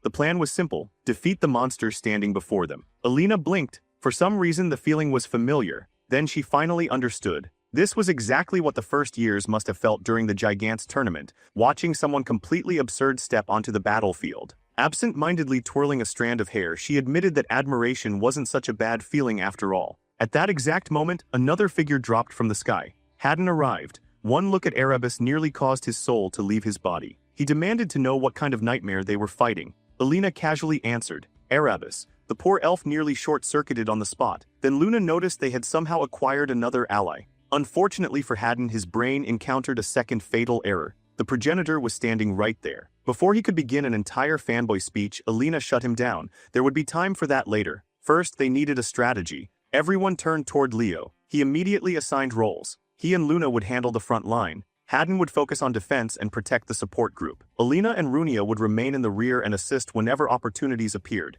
Haddon immediately questioned the arrangement. Shouldn't Luna stay back as a mage? Luna instantly crushed that argument. Summoning her staff, she bluntly stated that she hated sitting in the back. Besides, only she and Leo could survive Erebus attacks without immediately wetting themselves. Hearing his idol speak with such confidence instantly turned Haddon into a tomato. The poor guy agreed with everything she said. Plan finalized. Luna enthusiastically declared it was finally time to crush that ugly monster. Before she could rush off, Leo issued one final warning. Avoid the black flames at all costs. Once they touch something, nothing could stop them from burning. Luna listened for approximately 0 seconds. The moment she saw an opening, she launched herself into the sky. Hellfire erupted. A massive explosion engulfed the battlefield. Far away inside the headmaster's office, the celestial being quietly observed everything. The world was nearing its end. Soon it would collapse completely, yet strangely enough that no longer mattered. Holding an hourglass in his hand, the headmaster fixed his gaze on Leo. Now there was only one thing left to see: whether this boy truly deserved to be called a hero, and whether he could prove it before time finally ran out.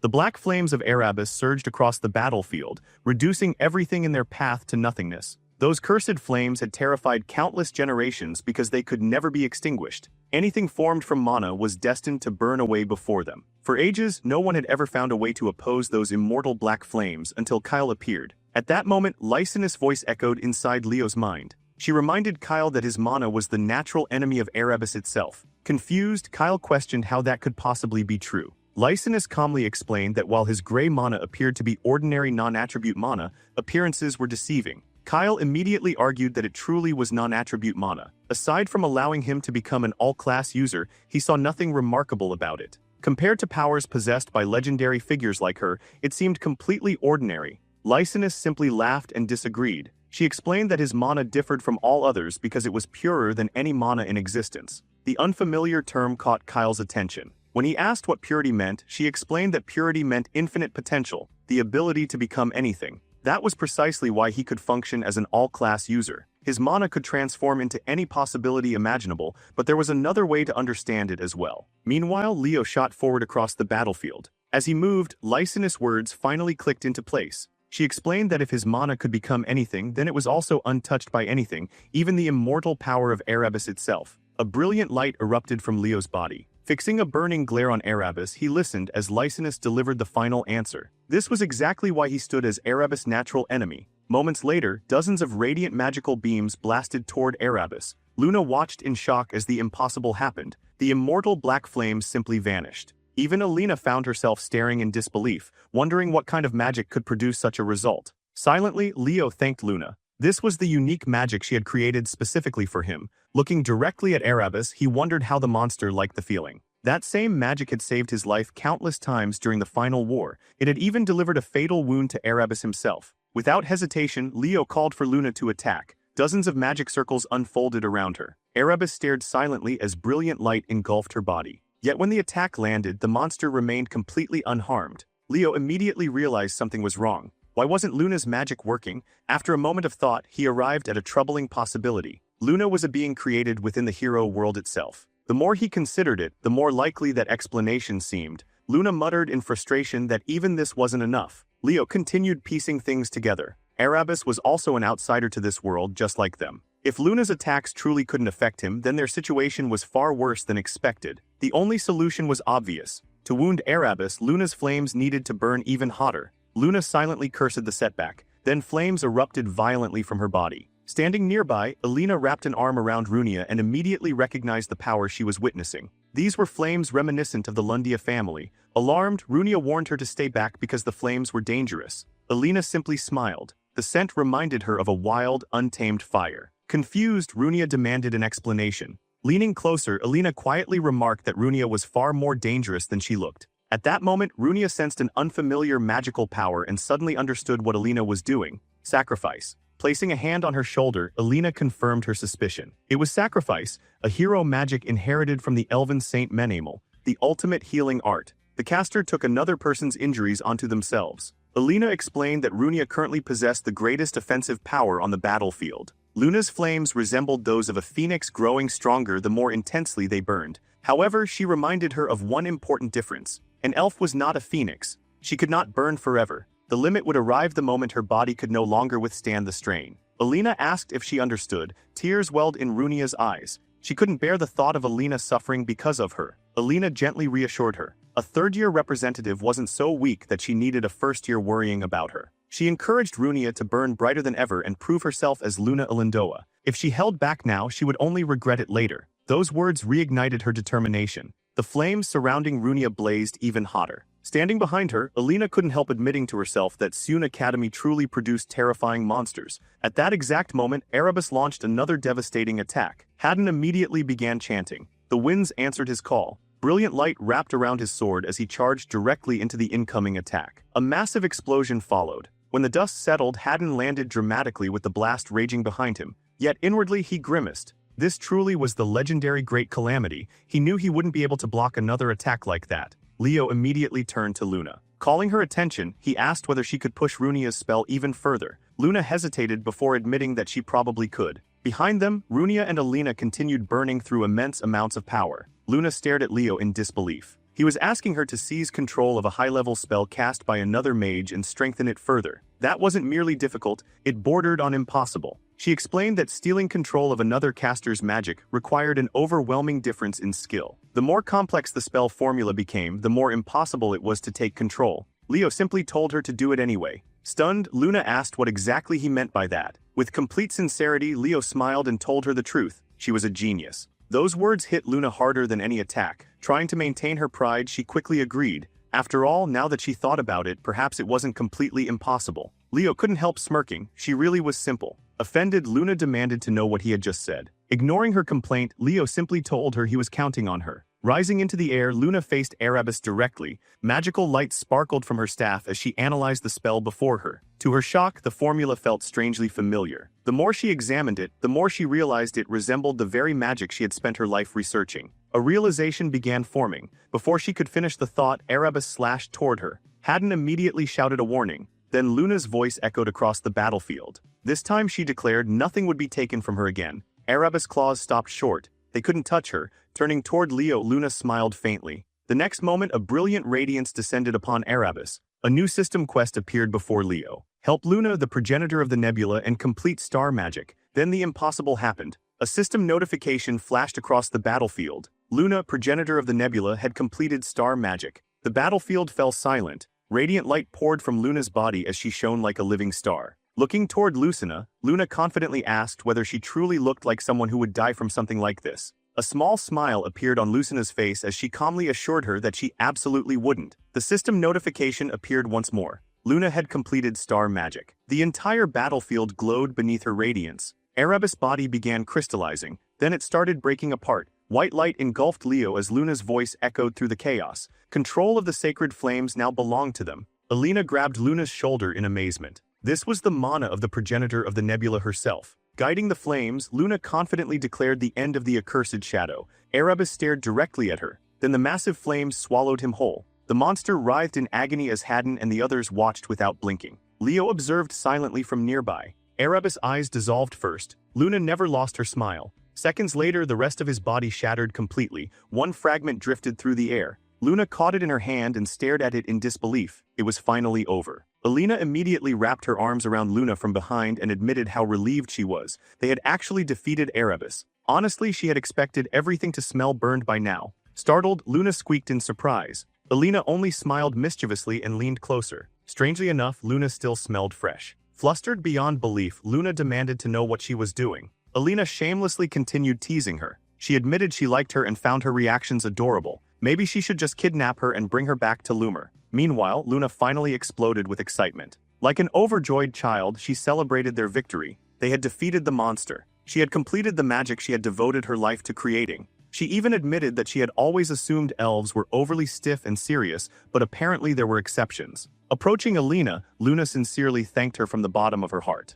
Hadden respectfully lowered his head and admitted that hearing words like that from her was a tremendous honor. Before he could say anything else, Luna suddenly grabbed him by the collar with a bright smile and asked why he was acting so formal. In her eyes, they weren't strangers or celebrities. They were comrades who had fought side by side. The word comrades hit both of them like a lightning bolt. Hadden nearly short-circuited on the spot, stumbling over his words as he tried to process the fact that Lady Luna considered him a comrade. At the same time, Runia stood frozen, convincing herself she had to be dreaming, only to immediately reject that possibility. Still completely carefree, Luna told Hadden to bend down a little. Watching the scene unfold, Alina burst into laughter. She remarked that if someone captured a picture of Saron Academy's class representative looking this pathetic, it would become legendary overnight. That was when she noticed someone approaching. Leo stepped forward and quietly extended a hand toward her. Alina immediately brushed it aside and coldly remarked that he shouldn't be touching a lady standing alone. She then pointed out that he looked far worse than she did and suggested he worry about his own condition first. Leo simply smiled.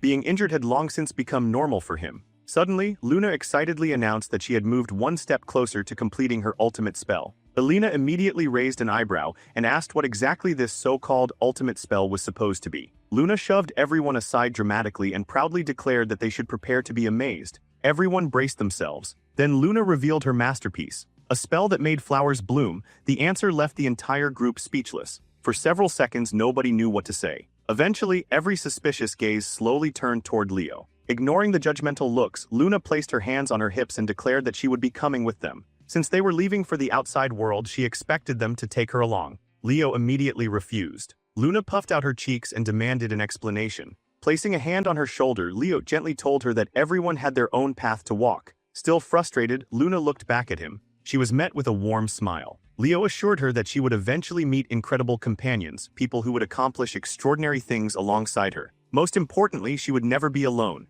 At that exact moment, a brilliant golden notification appeared before them. The system announced that prologue, Varharun, had been cleared. Luna's eyes widened. After a brief pause, she quietly asked whether he was leaving too. Leo nodded. A small point of light appeared in his hand. It was a flower known as Luna Rubinance. Offering it to her, Leo told Luna that just as their meeting had seemed impossible, she too would become someone extraordinary. One day she would rise as the greatest mage in history. Then came his farewell. He told her that she would save the world. She would earn the admiration of every elf. The world would remember her as Luna, the progenitor of the nebula. Holding the flower in her hands, Luna could only stare in silence. Leo gently reminded her never to lose confidence in herself. A massive magic circle suddenly unfolded beneath their feet. The scenery began to fade away. Even as the world dissolved around them, Leo's expression remained unchanged. He told her that confidence suited her perfectly. Luna smiled brightly and nodded. And with that, the story came to an end. A farewell to the first star shining in the distance. A wish for that star to dream peacefully,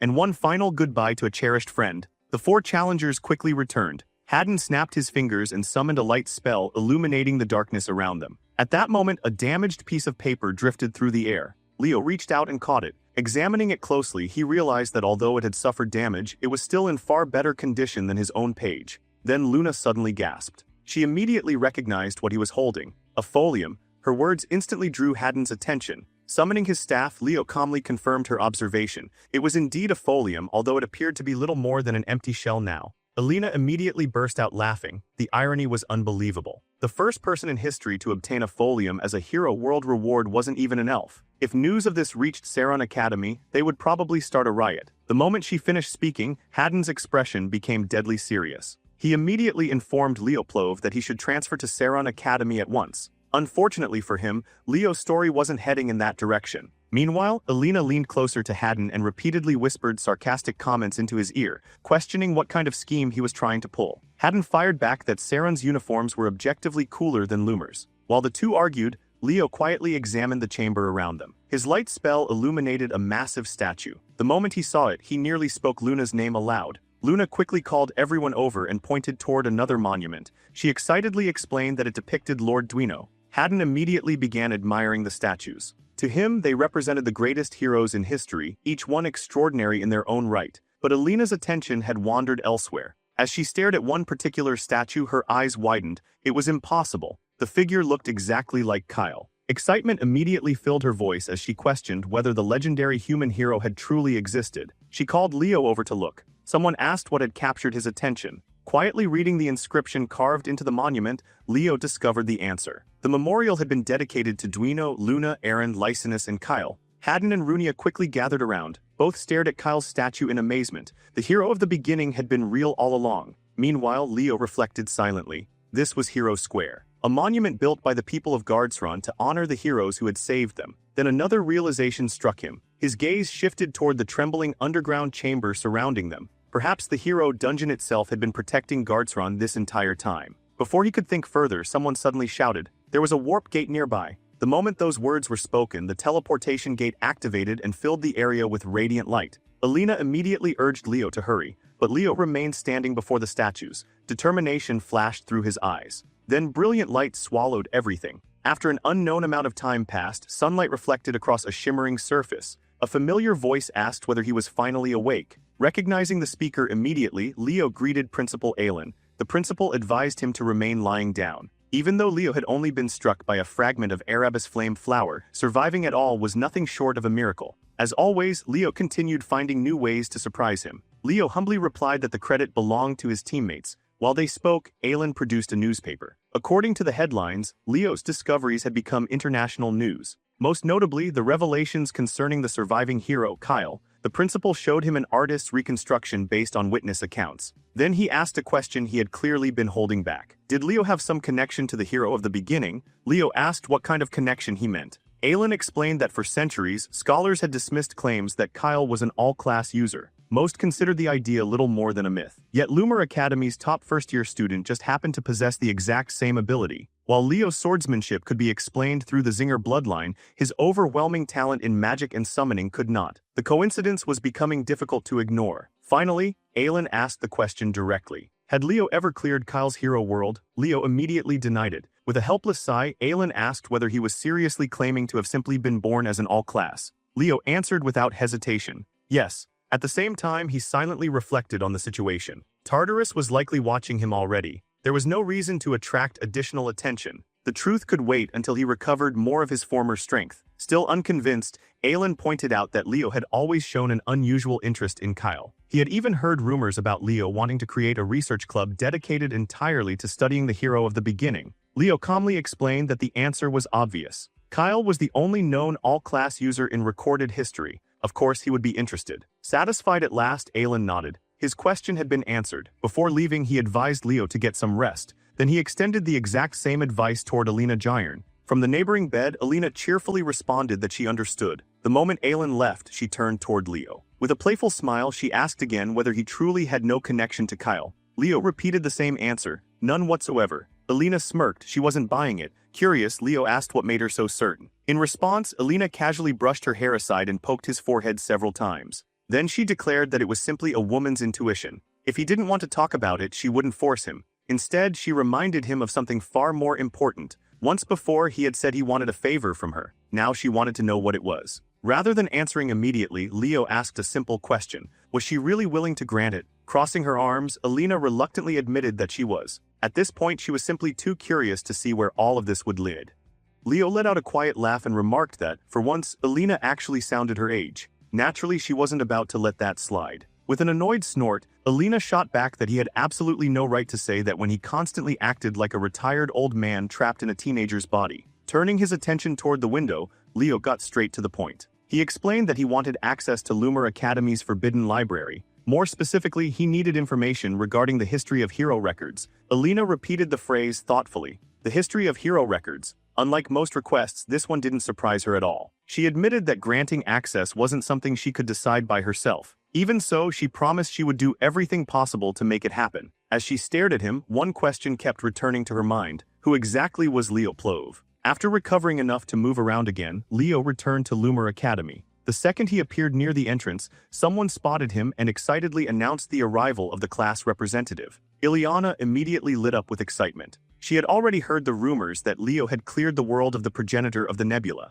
Meanwhile, Nella practically attached herself to him and bombarded him with questions, desperately wanting to know whether he had really met Lady Luna and whether she was as beautiful as everyone claimed. Their interrogation ended instantly. A chilling voice emerged from behind them. Herod calmly informed the two girls that they had exactly 10 seconds to return to their seats. They vanished almost immediately. Even while retreating, they continued shouting that Leo still owed them the full story later. Herod stepped onto the podium and ordered everyone to pay attention. A major announcement awaited them. Starting the following day, they would participate in a joint class alongside students from several other academies. The room immediately erupted with excitement. Chelsea practically bounced out of her seat and asked if students from the other academies were really coming. Looking exhausted already, Herod confirmed it. The joint class would involve the three prestigious institutions often considered Loomer's rivals: Knight Academy Wote, Magic Academy Emerald, Summoning Academy Scan. According to Herod, those academies had originally been established to challenge Loomer's dominance.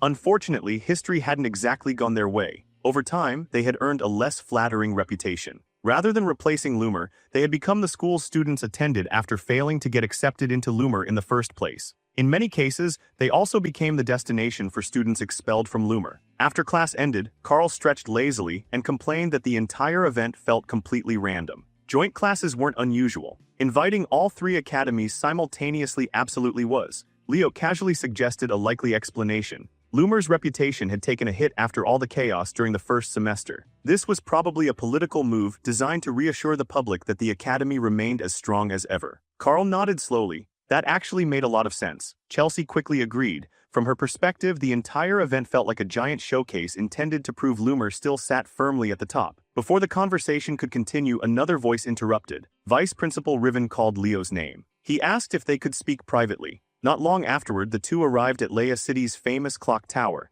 As Leo looked around, he immediately noticed something unusual. The tower's interior had been constructed entirely using dragon tongue magic. The door closed behind them. Brilliant light flooded the corridor ahead. Without speaking, the two continued deeper inside. A strange feeling settled over Leo. Lifting his gaze, he noticed a portrait hanging ahead. His eyes narrowed. For a brief moment, he wondered if it depicted Lysinus. Then a calm voice broke the silence. The speaker remarked that recognizing her so quickly was impressive, especially considering that the true appearance of the King of Wisdom was rarely known among other races. Riven stepped forward and introduced the person before them, their lord, the Dragon Lord. The realization immediately sent tension through Leo's body. Standing before him was the ruler of dragonkind herself. As Riven continued speaking, Leo's thoughts drifted elsewhere. Long ago, Lysinus had taught him proper dragon etiquette. If memory served, one was supposed to strike the area over the heart 3 times with a closed fist. Deciding to trust his memory, Leo performed the greeting exactly as he remembered. The reaction was immediate. Somewhere above, someone burst into laughter. Melina quickly covered her mouth in a failed attempt to suppress her amusement. Meanwhile, Leo quietly wondered whether dragon customs had changed over the last 5,000 years. Even Riven appeared confused. He asked where Leo had learned such an ancient greeting. Leo honestly admitted that he had read about it in a book and asked whether he had made a mistake. Riven rubbed his forehead. Not only was it correct, it was flawless. Before he could elaborate further, Melina interrupted. She remarked that Leo sounded like an old fossil. Riven then explained that the greeting dated back to ancient dragon civilization. Very few dragons still practiced it, which was exactly why seeing Leo perform it had been so surprising. A memory surfaced. Kyle repeatedly striking his chest while practicing the gesture countless times. Remembering all that effort made Leo feel oddly disappointed. Apparently all that training hadn't been completely useless after all. Still smiling, Melina eventually dismissed Riven and requested a private conversation. After introducing herself properly, she greeted Leo as an equal. Leo immediately asked why the Dragon Lord wanted to see him. Melina smiled. The answer was simple. She had wanted to meet him personally. According to Riven's reports, Leo was different from every other hero candidate. Now that she had finally met him, she agreed completely. Then she asked a question. Who was Leo Plove really? Leo merely smiled. According to him, he was nothing more than a Lumer Academy hero cadet named Leo Plove. Melina accepted the answer with a small laugh. Then she introduced herself properly. As Dragon Lord and inheritor of the great King of Wisdom's will, she spent her life pursuing knowledge and understanding. That journey had eventually convinced her that the hero of the beginning truly existed. The problem was proof. No matter how hard she searched, she never found any. Then Leo Plove appeared, an all-class user, living evidence that Kyle had been real. Even after hearing her explanation, Leo simply shrugged and called it a coincidence. Melina smiled knowingly. Then she presented something. The moment Leo saw it, his eyes widened. It was an ancient children's storybook. Unlike modern versions, this one had survived largely unchanged. Inside its pages was a record stating that Kyle had inherited Lysinus' dragon heart. Leo asked what that had to do with anything. Melina calmly continued. Long ago, she had cleared Lysinus' hero world and obtained her page. The reward had allowed her to inherit a portion of Lysinus' mana. For years, she carried that power proudly. Until now. For some reason, the mana was no longer responding to her. Instead, it reacted as though it had encountered its true owner. Once again, she asked the same question. Who was he? This time, Leo didn't bother dodging it. A faint smile appeared on his face. He admitted that she was incredibly sharp. Then he finally revealed the truth. His name was Kyle, the hero of the beginning. Silence filled the room. Even Melina struggled to process what she had just heard. She admitted that speaking with a legendary hero in person felt almost impossible. Hero worlds were one thing, reality was another. Leo then asked if that had been the sole reason for the meeting. Melina shook her head. The real issue was Tartarus. Its agents had infiltrated the hero military academy. Among them lurked at least one traitor. Despite their efforts, identifying the culprit had proven incredibly difficult. Leo agreed. Even he had failed to detect any suspicious mana. Melina continued. Tartarus' objective was obvious. Destroy future heroes before they could mature into genuine threats. Before she finished speaking, Leo reached the conclusion himself. She wanted him to act as bait. Melina openly admitted that he was correct. Nobody attracted Tartarus' hatred more than an all-class hero candidate resembling Kyle himself. It was a dangerous request, but she asked anyway. After hearing everything, Leo accepted immediately. He only had one condition. His true identity had to remain secret. Melina objected almost instantly. In her eyes, that wasn't a condition. It was already guaranteed. After all, she considered herself merely a beneficiary of the peaceful era he had created. Now that she knew his identity, she intended to serve him. As Dragon Lord and inheritor of the King of Wisdom's will, she declared herself willing to sacrifice her life for him at any moment. The statement made Leo sigh. He corrected her gently. He hadn't saved the world for noble reasons. He had simply followed Lysinus and kept moving forward. Melina blinked in surprise. Leo smiled. Even now, he only fought because he wanted to. That was why she should live however she wanted as well. Nothing mattered more than that. Later, after Leo departed, Riven approached his lord and asked what she thought of him. Melina smiled warmly. He was exactly as Riven had described, an extraordinary boy. A boy worthy of being called a great hero. Then she turned toward Riven. The vice principal immediately straightened his posture. Melina's mood seemed unusually good. She instructed him to keep a close eye on Loomer Academy's first-year students. She was certain they would grow into remarkable heroes. Elsewhere in the city, people had already begun discussing Leo. Several pedestrians noticed his Loomer uniform and questioned whether he was really a student from the famous academy. To them, he looked surprisingly ordinary. Not long afterward, someone approached him directly. The stranger asked whether he was a student from Loomer Academy. More specifically, whether he belonged to the magic department. Leo politely confirmed that he was indeed a student from Loomer Academy's magic department, then asked whether the girl belonged to an academy as well. The girl smiled warmly and introduced herself as Sela, a first year from Emerald Academy. According to her, several students had become a little too competitive lately. Since a Loomer student had conveniently wandered by, she hoped he could help settle a small debate. Leo didn't see any reason to refuse. It sounded simple enough. When he attempted to introduce himself, Sela stopped him before he could finish. Names weren't important. Instead, she directed his attention toward a complex formula written across a board nearby. Apparently, it had become quite popular among Emerald students recently. Since he studied magic at Loomer, she wanted his opinion on it and apologized for dragging him into the discussion. Then came the challenge. If he was interested, he could try solving it. Leo only needed a single glance. The formula was incomplete, painfully incomplete. Almost immediately, he realized what was happening. This wasn't a genuine discussion. It was a trap designed to embarrass him. He had heard stories about students from other academies being jealous of Loomer, but this felt excessive even by those standards. Part of him considered simply playing along. Then he suddenly froze. A familiar disturbance caught his attention. His eyes shifted slightly. How long had those people been standing there watching? Somewhere nearby, an imaginary warning practically echoed through the air. Adults really shouldn't interfere in children's arguments. Unfortunately, nobody seemed interested in following that advice. Outside, Vice Principal Riven and Professor Yura were already making a scene. One was demanding to know what they were doing and calling the entire situation embarrassing. The other was practically vibrating with excitement, insisting that Leo absolutely had to crush the question and completely embarrass Emerald. Watching Riven become strangely invested in a student argument, Leo could only conclude that apparently he was expected to win this one. Meanwhile, Sela continued pressing the issue. She casually implied that even Loomer students probably couldn't solve something like this. Leo interrupted her, calmly. According to him, the formula should work perfectly fine after a few adjustments. Internally, Sela almost burst out laughing. The entire point of the formula was that it couldn't be activated.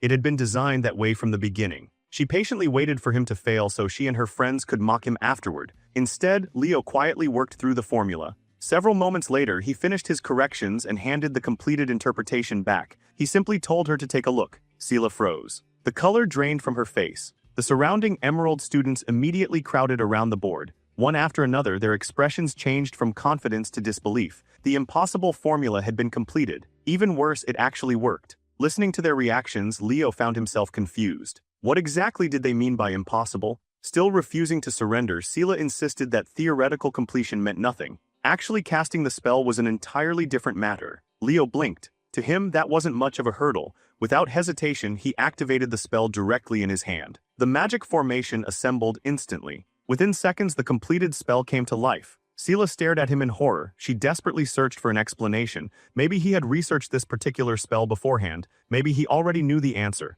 Leo immediately shut down the theory. This was his first time seeing the formula. At Loomer, students generally focused on adapting existing magic or refining combat applications rather than creating completely new spells. That answer only made things worse. Now completely shaken, Sela asked how he had analyzed the formula, reconstructed the activation sequence, and converted it into a functioning equation so quickly. Surely he hadn't done all of that on the spot. Leo answered as if the question itself was strange. Of course he had. He was just good at mental calculations. The Emerald students looked like they had collectively suffered critical emotional damage. Sela finally broke. Tears filled her eyes as she ran off while shouting that no human being should be capable of doing something like that. The rest of the Emerald students quickly followed. Meanwhile, Leo remained standing there wondering if he might have been a little too harsh. Outside, Professor Yura looked prouder than ever. Watching Leo dismantle the challenge so effortlessly only strengthened his desire to drag the boy permanently into the magic department. The professor spent nearly the entire walk back passionately rambling about the beauty of magical theory while Leo endured the lecture in silence.